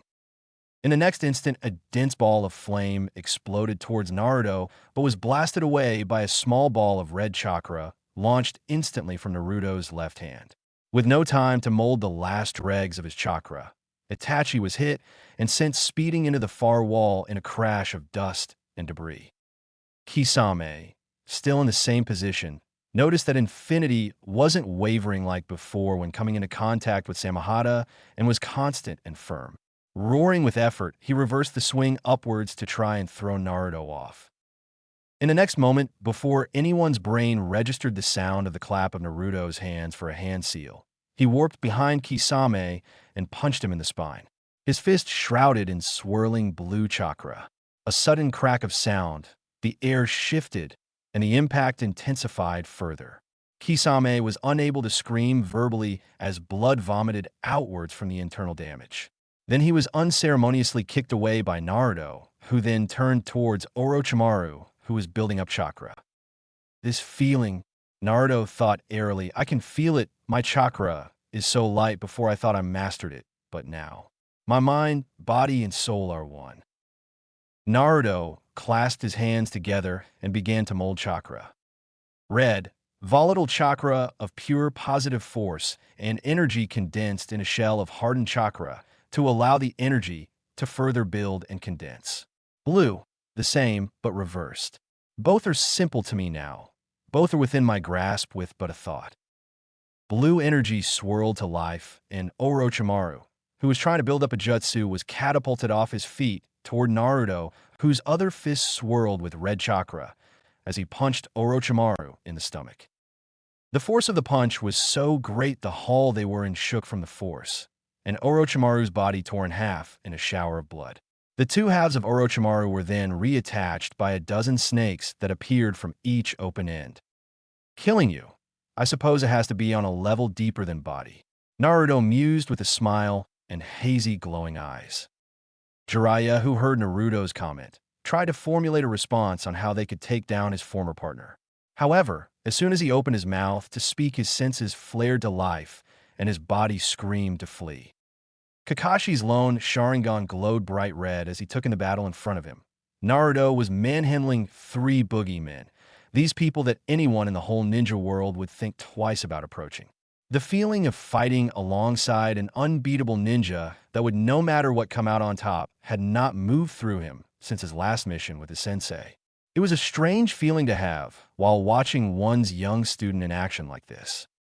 Now he was watching as hyper-complex jutsu were flaring in and out of use between punches by his student, the creator of said jutsu. In training, he'd asked Naruto to walk him through how red and blue worked, as he'd been told they were technically not impossible for someone to use. However, even with his considerable intellect, skill, and decades of training, he couldn't even spark either for an instant. Now he observed Naruto, likely the strongest ninja in the world at this point, wield them like he wielded shuriken. Then, as Naruto looked upon Orochimaru's sickening regeneration, he felt the air change when Naruto realized needed to go further as Orochimaru wasn't going to be killed like a normal human. In the corner, recovering from their battles and the shock and horror of seeing their teammate and someone they considered unbeatable seemingly die, then come back to save them, stood the remaining genin of Team 7. Sasuke and Sakura were in shock at the parts of the battle they were able to follow. Sasuke's, with his fully matured Sharingan, could see the movements and what Naruto was doing, while Sakura was able to sense it well enough to know what was happening, just not follow it closely. He's gone even further. Sakura whispered in muted shock. I thought he couldn't get much more powerful yet. She trailed off as she watched. Sasuke gulped. He's done it. What he mentioned in training. He muttered back. At her look, he continued. He mentioned that while chakra was effortless to use for him, he wasn't perfectly in sync, and that he was consciously and purposefully following all the steps of his jutsu to cast them, and when that was gone, he'd be truly the strongest. Both of them were pulled from their talk at the change in the air. Neither knew what was coming, but their instincts told them to run. In the corner of the room, where Kisame lay defeated and broken, a damaged and barely standing Itachi grabbed him and moved to flee from the arena. Giving the leaf Orochimaru as a sacrifice and distraction for both of their escape was something he was sure Pain would accept. Before he could, however, the room changed, and he was unable to tear himself away from the battle as he knew something was coming. Naruto, who knew he needed to go deeper to kill the snake once, and for all thought back to a few weeks ago, to when he battled the first and second Hokage alongside the old man. The showstopper jutsu, Requiem of the Sage, the ultimate technique of the third Hokage, blending all the strengths of every basic element into a concentrated shot of pure power. Like with his thoughts on red, blue, his healing, and infinity, and that going to the deepest, even atomic levels of chakra to make powerful jutsu rather than elemental lay, an even greater technique for him, with the third jutsu combination as a blueprint. The Rasengan was pure chakra, non-elemental chakra, mixed with the pinnacle of shape manipulation into a devastating power that was unstoppable. His mind blazed through chakra equations millions of miles per second, complex motions coiling and matrices of energy adding and subtracting together. The air shifted as he worked, and, as he did, Naruto's legendary eyes opened and looked towards Orochimaru's. One last lesson for you. The whole room was rooted in place, enraptured by his words, and the chakra being molded, red, hyper-condensed positive chakra, resulting in pure, unstoppable force projected outward.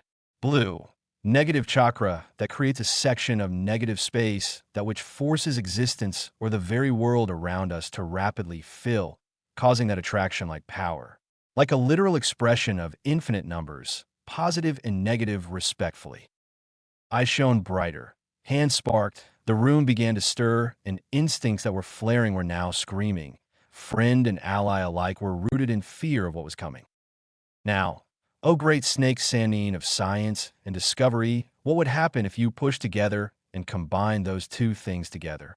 Asked Naruto as he now clenched one fist and held his wrist with the other hand. Then he turned his body sideways as he raised his right arm towards Orochimaru's crouched form. No one answered his question. They couldn't. You and the space you occupy are rendered zero. Humming and volatile sparks of energy arched off the raised fist, all glowing with a royal violet for an instant, before what to everyone else seemed to be a wave of purple chakra blasted through the air at unimaginable speeds. When their eyes caught up to what happened, Orochimaru was missing a massive, perfectly round-shaped hole in half his torso, and the walls behind him were similarly lacking stone for dozens of meters, all in the same shape. Orochimaru's eyes glazed for a moment before, in a surprisingly unceremonious fashion, he crashed to the ground, lifeless. Others were expecting Orochimaru to vomit out a new body, regrow what was left, or some other way of surviving. But Naruto, whose eyes gazed deeper than flesh, knew what he did. He atomized the flesh, bone, chakra coils, and even the gate of death with his newest jutsu. There could be no jutsu to revive him. The means of chakra and life weren't hurt or broken, they were gone, from existence itself. Not even taking a moment more to take in his work, he turned to Itachi and the prone form of Kisame to finish everything up. Unfortunately, before he could move forward, the air itself swirled and shifted, and the ground shook and parted as a strange, spiked plant-like, half-white and half-black humanoid creature rose from ground. The swirling space in front of them coalesced, and out popped another Akatsuki member with an orange face mask with a lone eye hole. "Oh," said Naruto as he took in the new arrivals. "Who might you both be? Or what, I should say," he said while looking at the two-tone creature. The orange-masked man spoke up. A deep voice rang out from the masked man. "Am Toby," he shouted in a comical, high-pitched voice before all four of them were gathered up in that similar swirling motion of space. The next instant, the ground exploded from a red Naruto send out as soon as he saw the air changing. "If it's not one thing, it's another," Naruto said with a shake of his head. "Who wants to carry him back?" he asked while pointing to the body of the snake Sannin. His question was met with stunned silence. "To think," Tsunade spoke with a melancholic voice that echoed off the walls of the Hokage's office. "Orochimaru is dead." Jiraiya, slightly bandaged and equally as muted, nodded. "It's something I've worked for but never really thought would happen, or was even possible at some points." Hiruzen shook his head. "It was something that needed to have been taken care of years ago. He was a monster." The third said firmly, "The boy from Team Hiruzen, the young boy I trained, died many years ago." Team 7, who was wrapping up their report on the mission, allowed them their moment. Even Naruto, who didn't really care, remained silent. "Now," Tsunade said suddenly, "all things considered, this was a successful operation. While we lost several AMBU operatives, it is within acceptable parameters for wartime S-rank Black Ops assignment." Sasuke Uchiha, Sakura Haruno, both of you, according to Jonin team, leads Kakashi and Jiraiya, operated at a level above what is expected of your current rank. So now, Effective immediately, you have been granted field promotion to the rank of Chūnin. Congratulations. Sakura beamed and turned to Kakashi, then Naruto, and finally Sasuke, who smiled slightly. Thank you, Lady Tsunade, exclaimed Sakura with a bright grin on her face before bowing deeply. Sasuke bowed slightly. Thank you. None would mistake the pride in his tone, even if he tried to smother it. And Naruto interrupted childishly, have been made super jonin, he said with a grin. Both of you may leave. You've earned your rest. Sakura, please return to my office first thing in the morning. I have an idea I want to run by you. Tsunade said, ignoring Naruto, which caused a pout. Sasuke turned to look at Naruto, who was too busy pretending to be sad about being ignored to notice. Naruto, we need to talk about some things at some point, he said before leaving without even waiting for a response. Sakura bowed and rushed after him. With the both of them gone, Tsunade stared at Naruto tiredly. No promotion, but you do have another assignment, Naruto's fists clenched and unclenched rapidly. You got to be kidding me, Shut up, shouted Tsunade while glaring at him while the others just rolled their eyes. Let me finish. Think back to before these missions started. There was something you planned to do once you got back home. It's time, Naruto. Naruto quieted down, right? The Nine Tails, he said slowly. Jiraiya nodded. Exactly, it's time we see what happens when we take that seal off, he said while stepping forward. Kakashi, the third, and Tsunade all watched cautiously. We're doing this here? Naruto asked, slightly surprised at their gung-ho attitudes. The original seal is still in place, answered Hiruzen. There is nothing dangerous that can happen from removing the 5-element seal layered on top. It's like taking a lock off of another lock. Naruto nodded, gotcha. As he spoke, Jiraiya lashed out and slammed his hand, each finger glowing with a symbol, into his stomach, taking the wind out of him. Naruto reared back in shock. What the hell, old man? His vision swam, and in the next moment he swayed on his feet and fell to the ground. Naruto's mind wandered as blackness overtook everything, and chakra, not of his own body, swam in and out of his coils. The chaotic, corrosive nature of the Nine Tails was trying to reattach to him all over his body. Before, he just assumed he had 2 chakras in his body.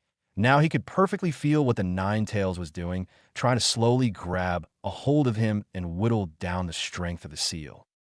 It would have worked for anyone else. However, he was Naruto Uzumaki, wielder of the 6 eyes, and such actions would not be allowed.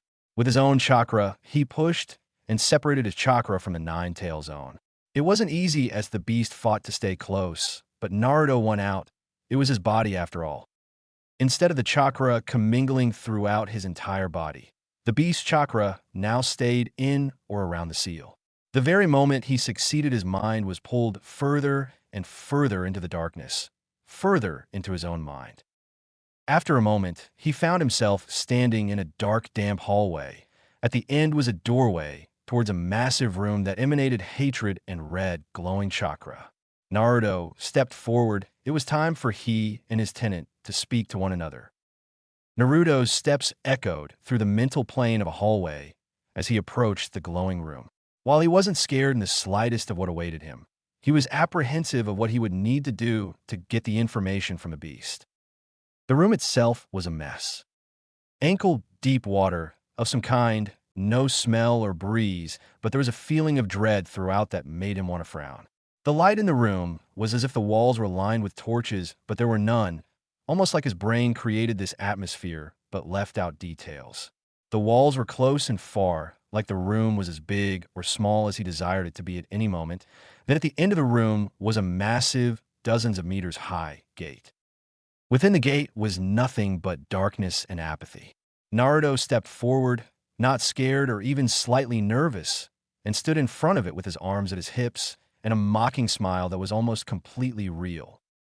Hey, you damn fox, come out here and stop being dramatic. I don't have all day, shouted Naruto with a comical frown on his face as he flared his chakra to its max.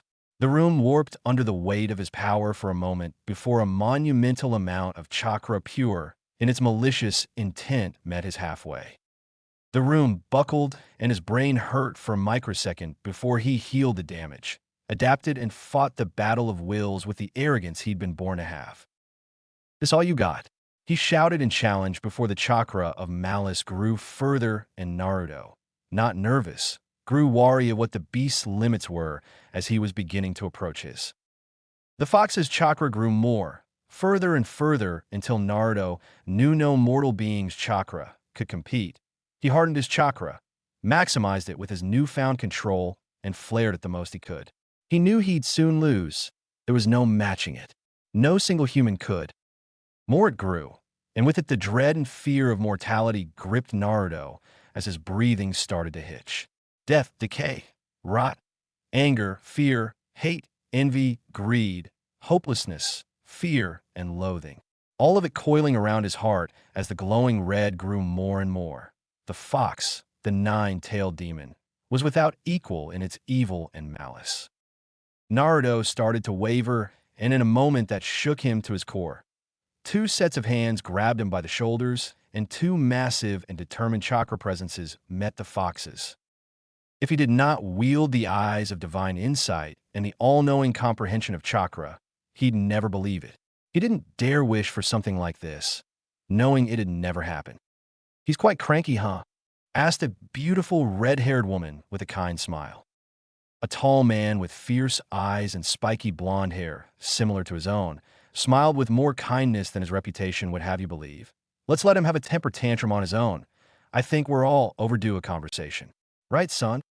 Naruto, losing all negative feeling from the battle of wills with a being of pure chakra, felt his heart-sore tears fill his now legendary eyes. "Mom, Dad?" he asked, and was met with bigger smiles than before. Minato held up his hand and snapped his fingers. The world around them shifted, and they were met with the warm light of his mind and silence as the three of them took each other in. Naruto took them in with the hunger of a man dying of thirst, seeing water for the first time in days. He couldn't tear his eyes of his mother. Someone in the pits of his loneliest days was a figure he couldn't picture but would dream about caring for him, loving him, and being there for him forever. After learning her identity a few months ago, he had a face to the dream, but knew there was no way of meeting her in this life.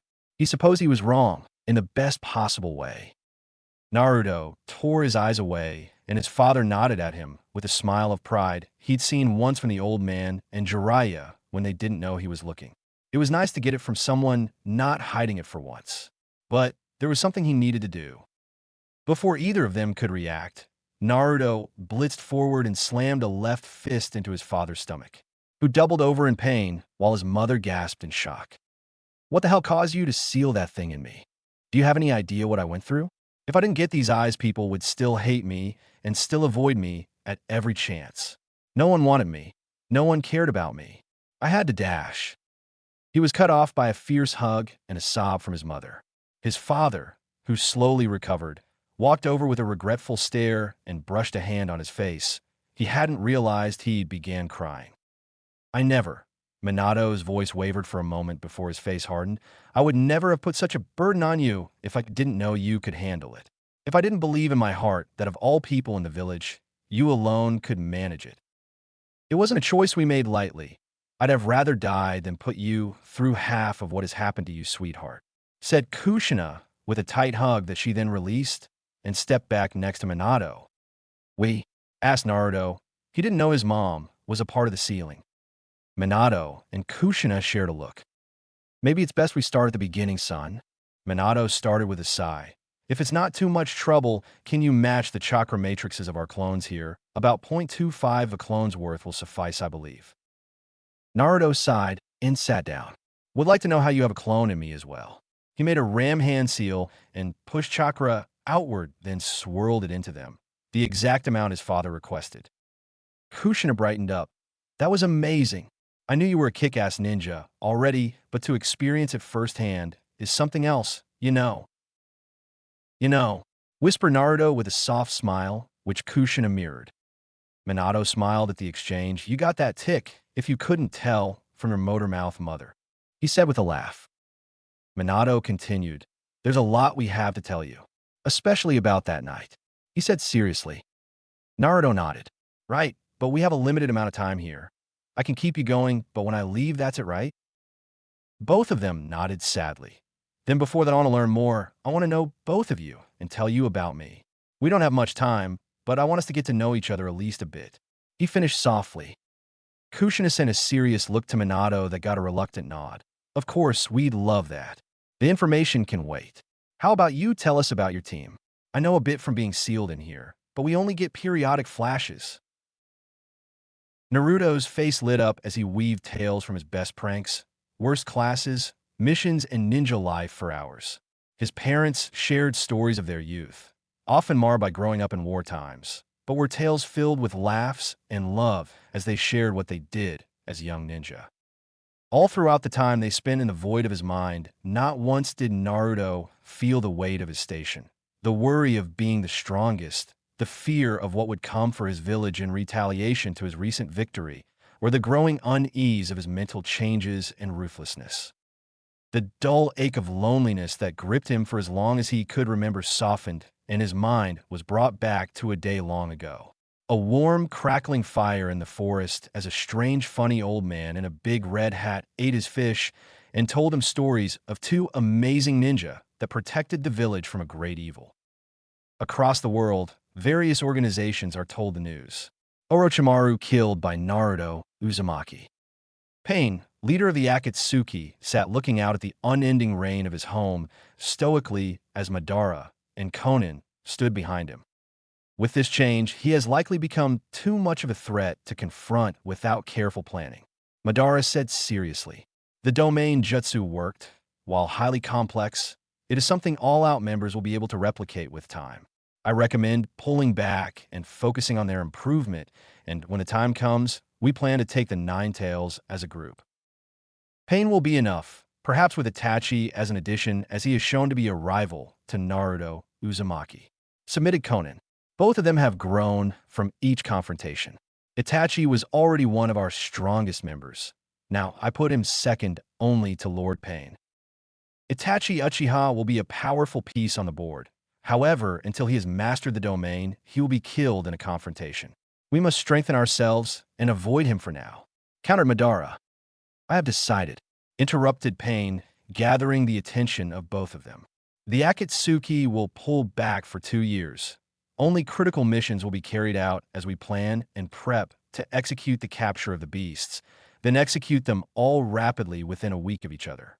I will have Zetsu deliver scrolls to all the Kage and of the great nations opposed to the Leaf, detailing how to learn and execute domain expansion. This will lead to innovation and strengthening the enemies of Naruto Uzumaki. Already his presence is changing the politics of the continent, as he is believed to be unbeatable. Let us show the world how to beat him. You believe domain alone will bolster the enemies of the Leaf into attacking someone like Naruto? Chūnin asked with a slight frown. Madara hummed in thought while idly brushing off his cloak. It's not a bad plan. The leaders of each village are not completely inept at jutsu innovation. With the foundation of domain, perhaps someone will create a variant capable of destroying him. Pain, it would seem that you plan to subtly have the entire world help you kill Naruto. I approve. The world started to swirl around Madara. But ponder this, what happens if someone's domain jutsu is so powerful it threatens us? In trying to kill Naruto, you may create an even worse enemy. With that, he vanished. He isn't wrong. Chūnin added, it is a big risk. Already the Raikage and Tsuchikage are terrible foes to face. This will make them even worse. They are not my concern, Pain said with finality. Naruto Uzumaki is truly too terrible a foe to face without the cards stacked in our favor. Let him grow. Let him slowly believe his own hype. Let him revel in the title of strongest. Let him grow complacent in a world incapable of beating him. His defeat will be all the more sweeter in that moment. Inoki the fence-sitter looked out the window of his office at the village he'd lead and protected for decades. The lands to the south where he grew up under the second Tsuchikage's tutelage in particle release. The academy where he was in the very first class. And the fortress of stone, his home for decades, longer than any other sitting Kage. The winds of change have blown through, and he was starting to understand that survival and the methods of achieving it are far different than what he ever considered an option. Passive action to avoid destruction. Behind him were his guard, elders of the village, and Kuratsuchi, his beloved granddaughter and a chosen successor. Having just turned 15, she was by far too young to truly lead, but she was one of the most talented to come from their home, save for the stupid blonde brat he'd be forced to deal with soon, and was showing a remarkable aptitude for ruling. The information passed to us by the unknown organization, known only as Akatsuki, is interesting, Grandpa, said Kuratsuchi while reading over the dense scroll of information. It goes into how Naruto Uzumaki's absurd jutsu infinity works and how it's countered with this. Rather not countered but nullified. With this we dash. No, interrupted Inoki. There is nothing we will do against him for now.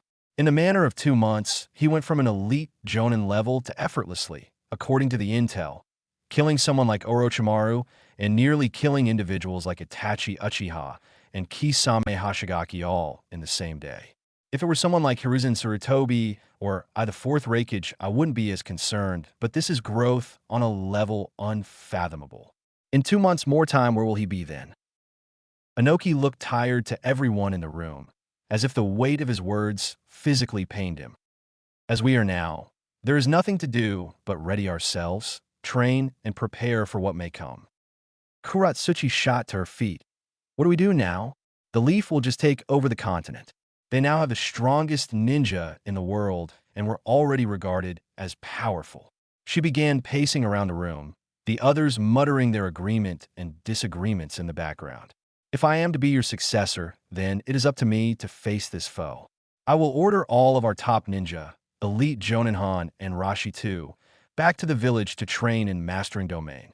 I will not allow my home and my people to survive at the whims of a potential enemy.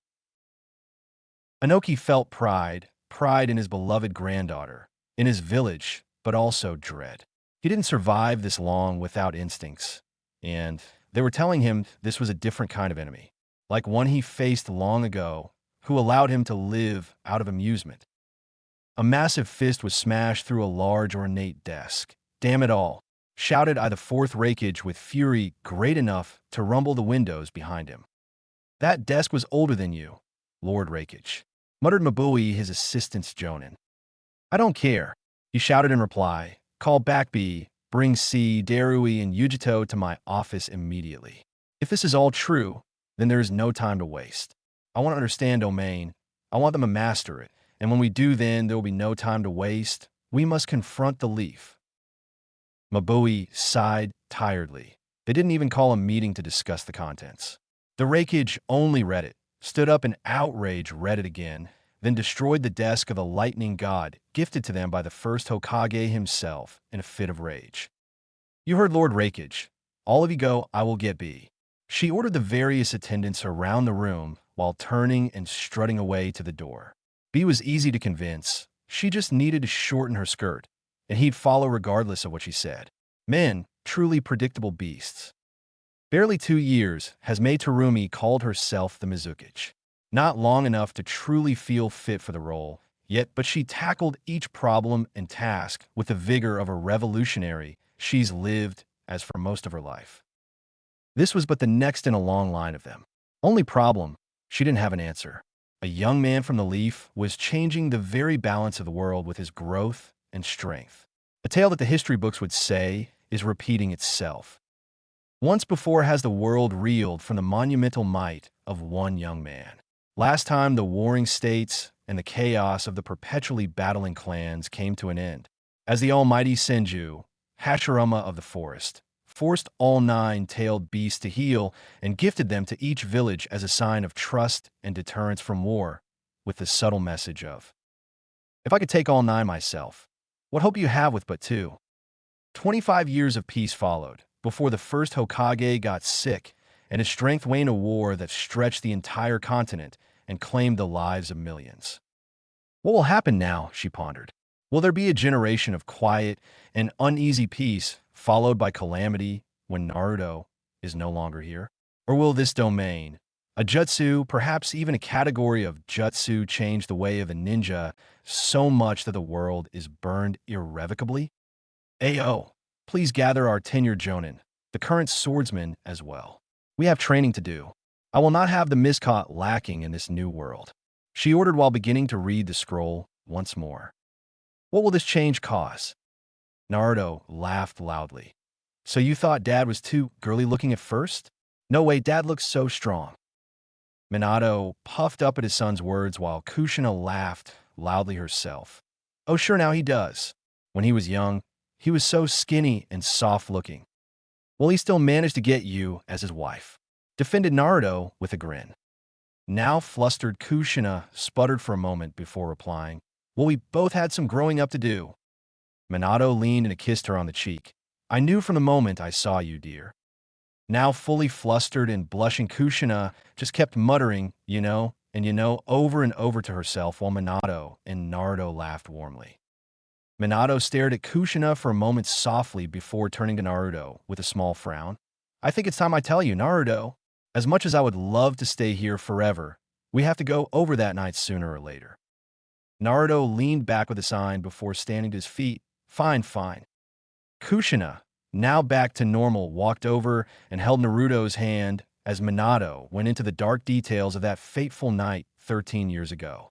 Naruto, while slowly becoming more and more angry, silently listened as his father told the tale of his mother giving birth, the masked man showing up in the attack of the Nine Tails. The man that took Itachi and Kisame from the fortress yesterday was him. Minato said darkly, the one with the mask is the same man that attacked that night, released the Nine Tails, and orchestrated the entire event. Naruto grit his teeth so hard he felt they may crack. With a face to the reason behind the endless torment he faced as a child, the loneliness and the fact he was stuck with the Nine Tails within him for the rest of his life. Ever since he was a child, he pushed down and avoided the anger, the rage, the raw sadness of his life. In this moment, it fully hit him as he now had a face to put all the blame on. The six eyes burned to life, glowing and gleaming a bright sapphire as Naruto's chakra exploded around him. Not as a roaring fire. No. In this moment, it was like the very air around him was heavier. It was visible on Naruto's face what he was going through, and it broke the hearts of his parents. Kushina and Minato rushed forward and pulled Naruto into a tight embrace to pull him out of his mental spiral. Kushina whispered comforting words as Naruto reeled himself in. It will be up to you from here on out, son, Minato said sadly. I wish your mother and I could be there with you, to fight side by side against them. Naruto stayed silent as Minato spoke, while Kushina rubbed his back.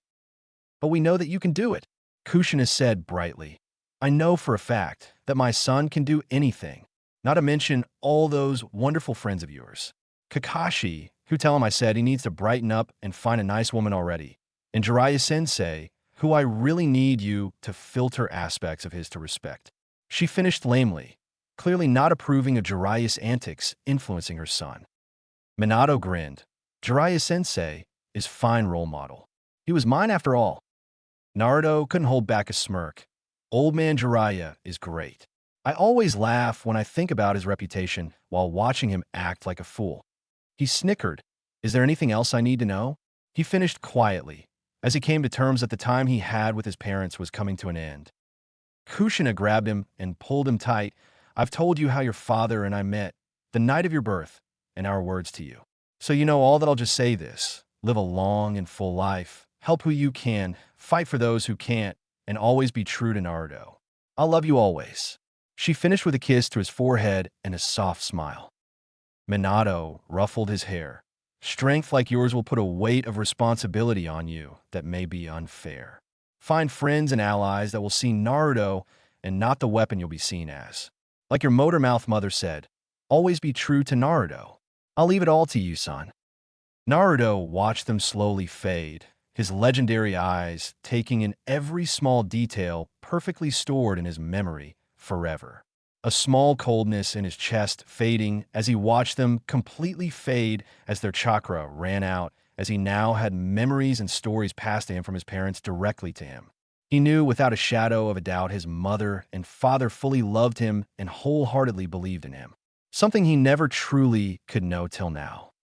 The world around him morphed and changed, and in an instant, he was back in the damp hall with the Nine Tails, who was surprisingly calm. I see you've returned, insolent little whelp. A dark, deep, growling voice emanated from the cage. I take it that wretched fourth Hokage and Kushina are gone. Good riddance. Naruto snorted.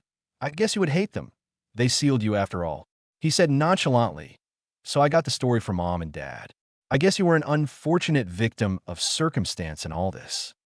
The Nine Tails visibly bristled at his words. What do you dash? Naruto interrupted him. All I'll say is I don't plan on using you or something like that. Maybe in the future you and I can come to an agreement, but let's be honest. I'm plenty strong without you. You think you're strong, you little twerp, roared the Nine Tails. You're no stronger than any of my weaker sibling, and I'm more than a match for all of them at once. By human standards, you're strong, but even then, I've seen real monsters. You're not even close yet. Naruto waved his hand lightly. Yeah, I know, but I'm working on that. Now that the seal is back to normal, I'll come visit sometime. I doubt sitting here alone is all that interesting. We could be pals. I am not your pal. Right, we'll work up to that. Naruto, finished with a grin, faced the facts. We're stuck together until my death, and then I'm sure the old fogies will move you to some other unfortunate soul. So might as well be friends in the meantime. Naruto turned around and started walking. Take it easy. He broke the connection and left the mental plan right as the fox began roaring. Jiraiya stared at the unconscious Naruto with a surprised face. You know, while he's like this, I can pretend he's just a normal kid. Not some super ninja like he's become. He said with a nervous smile. Kakashi sighed. He's certainly not a regular kid anymore. Not that he ever really was one. Tsunade bit her thumbnail in worry. It's been over 5 minutes. How long will he be like this? I don't like it. It's not normal seeing him out and unresponsive.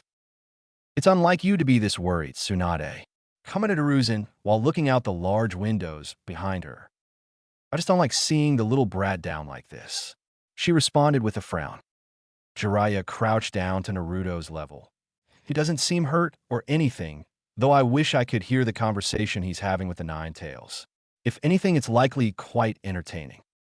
He and I didn't talk much, responded Naruto before opening his eyes, gathering the surprise of everyone in the room who came closer to inspect him. Lots to talk about. Oh, Kakashi-sensei, Mom said you need to lighten up and find a woman. Kakashi reeled back in surprise. Huh? Mom? Your mom? Kushina. Well, yeah, she would say something like that. He finished lamely. Jiraiya laughed before turning to Naruto. So some of Kushina's chakra was within the seal? That's amazing. I'm glad you got to meet her, he said while smacking Naruto on the back, which surprisingly hit and wasn't stopped by infinity. Naruto stretched. Yep, Dad was there too. We talked a lot. They told me everything. He finished blankly and turned to Jiraiya and Kakashi. Remember that man? The one that took Itachi and Kisame. Jiraiya and Kakashi shared a look. Yes, the strange one, who said his name was Toby? Kakashi said with a nod. Both Hiruzen and Tsunade listened intently, both having been briefed on the 2 new Akatsuki members. Naruto frowned, and his eyes burned to life as a weight fell over the air for a moment, as Naruto's murderous intent was briefly felt before he fought it back down. Yeah, he killed Mom and Dad. No one in the room moved or said a word as they digested his words. Tsunade and Hiruzen were caught off guard by his announcement, but Kakashi and Jiraiya that had more pronounced reactions. Jiraiya's face could have been carved from stone as he took slow breaths, while Kakashi was visibly shocked and frozen in place. So I should say, now have a new target, Naruto said darkly. I'll keep training. I'll keep growing stronger. Then when the time comes, when those Akatsuki show themselves again, I'll be there, and I'll kill them all. Naruto clenched his fists. I'll write up everything relevant they told me and hand it in tomorrow. Kakashi-sensei, I'm going to need you and Sasuke to help me with something. I want to reverse engineer Itachi's domain jutsu. I think between the 3 of us we can do it. He didn't wait any longer for them to respond to his words. Naruto clapped his hands together into the snake hand sign and warped out of the room. 2 years later, Land of Wind, outskirts of the village hidden in the sand. 2 figures in Akatsuki cloaks, one tall and the other hunched over and less human-looking, sauntered through the endless desert, neither moving with urgency nor worry of the storm around them. The target is the Kage of this village. I sure do hope your ally is going to be enough to get in close.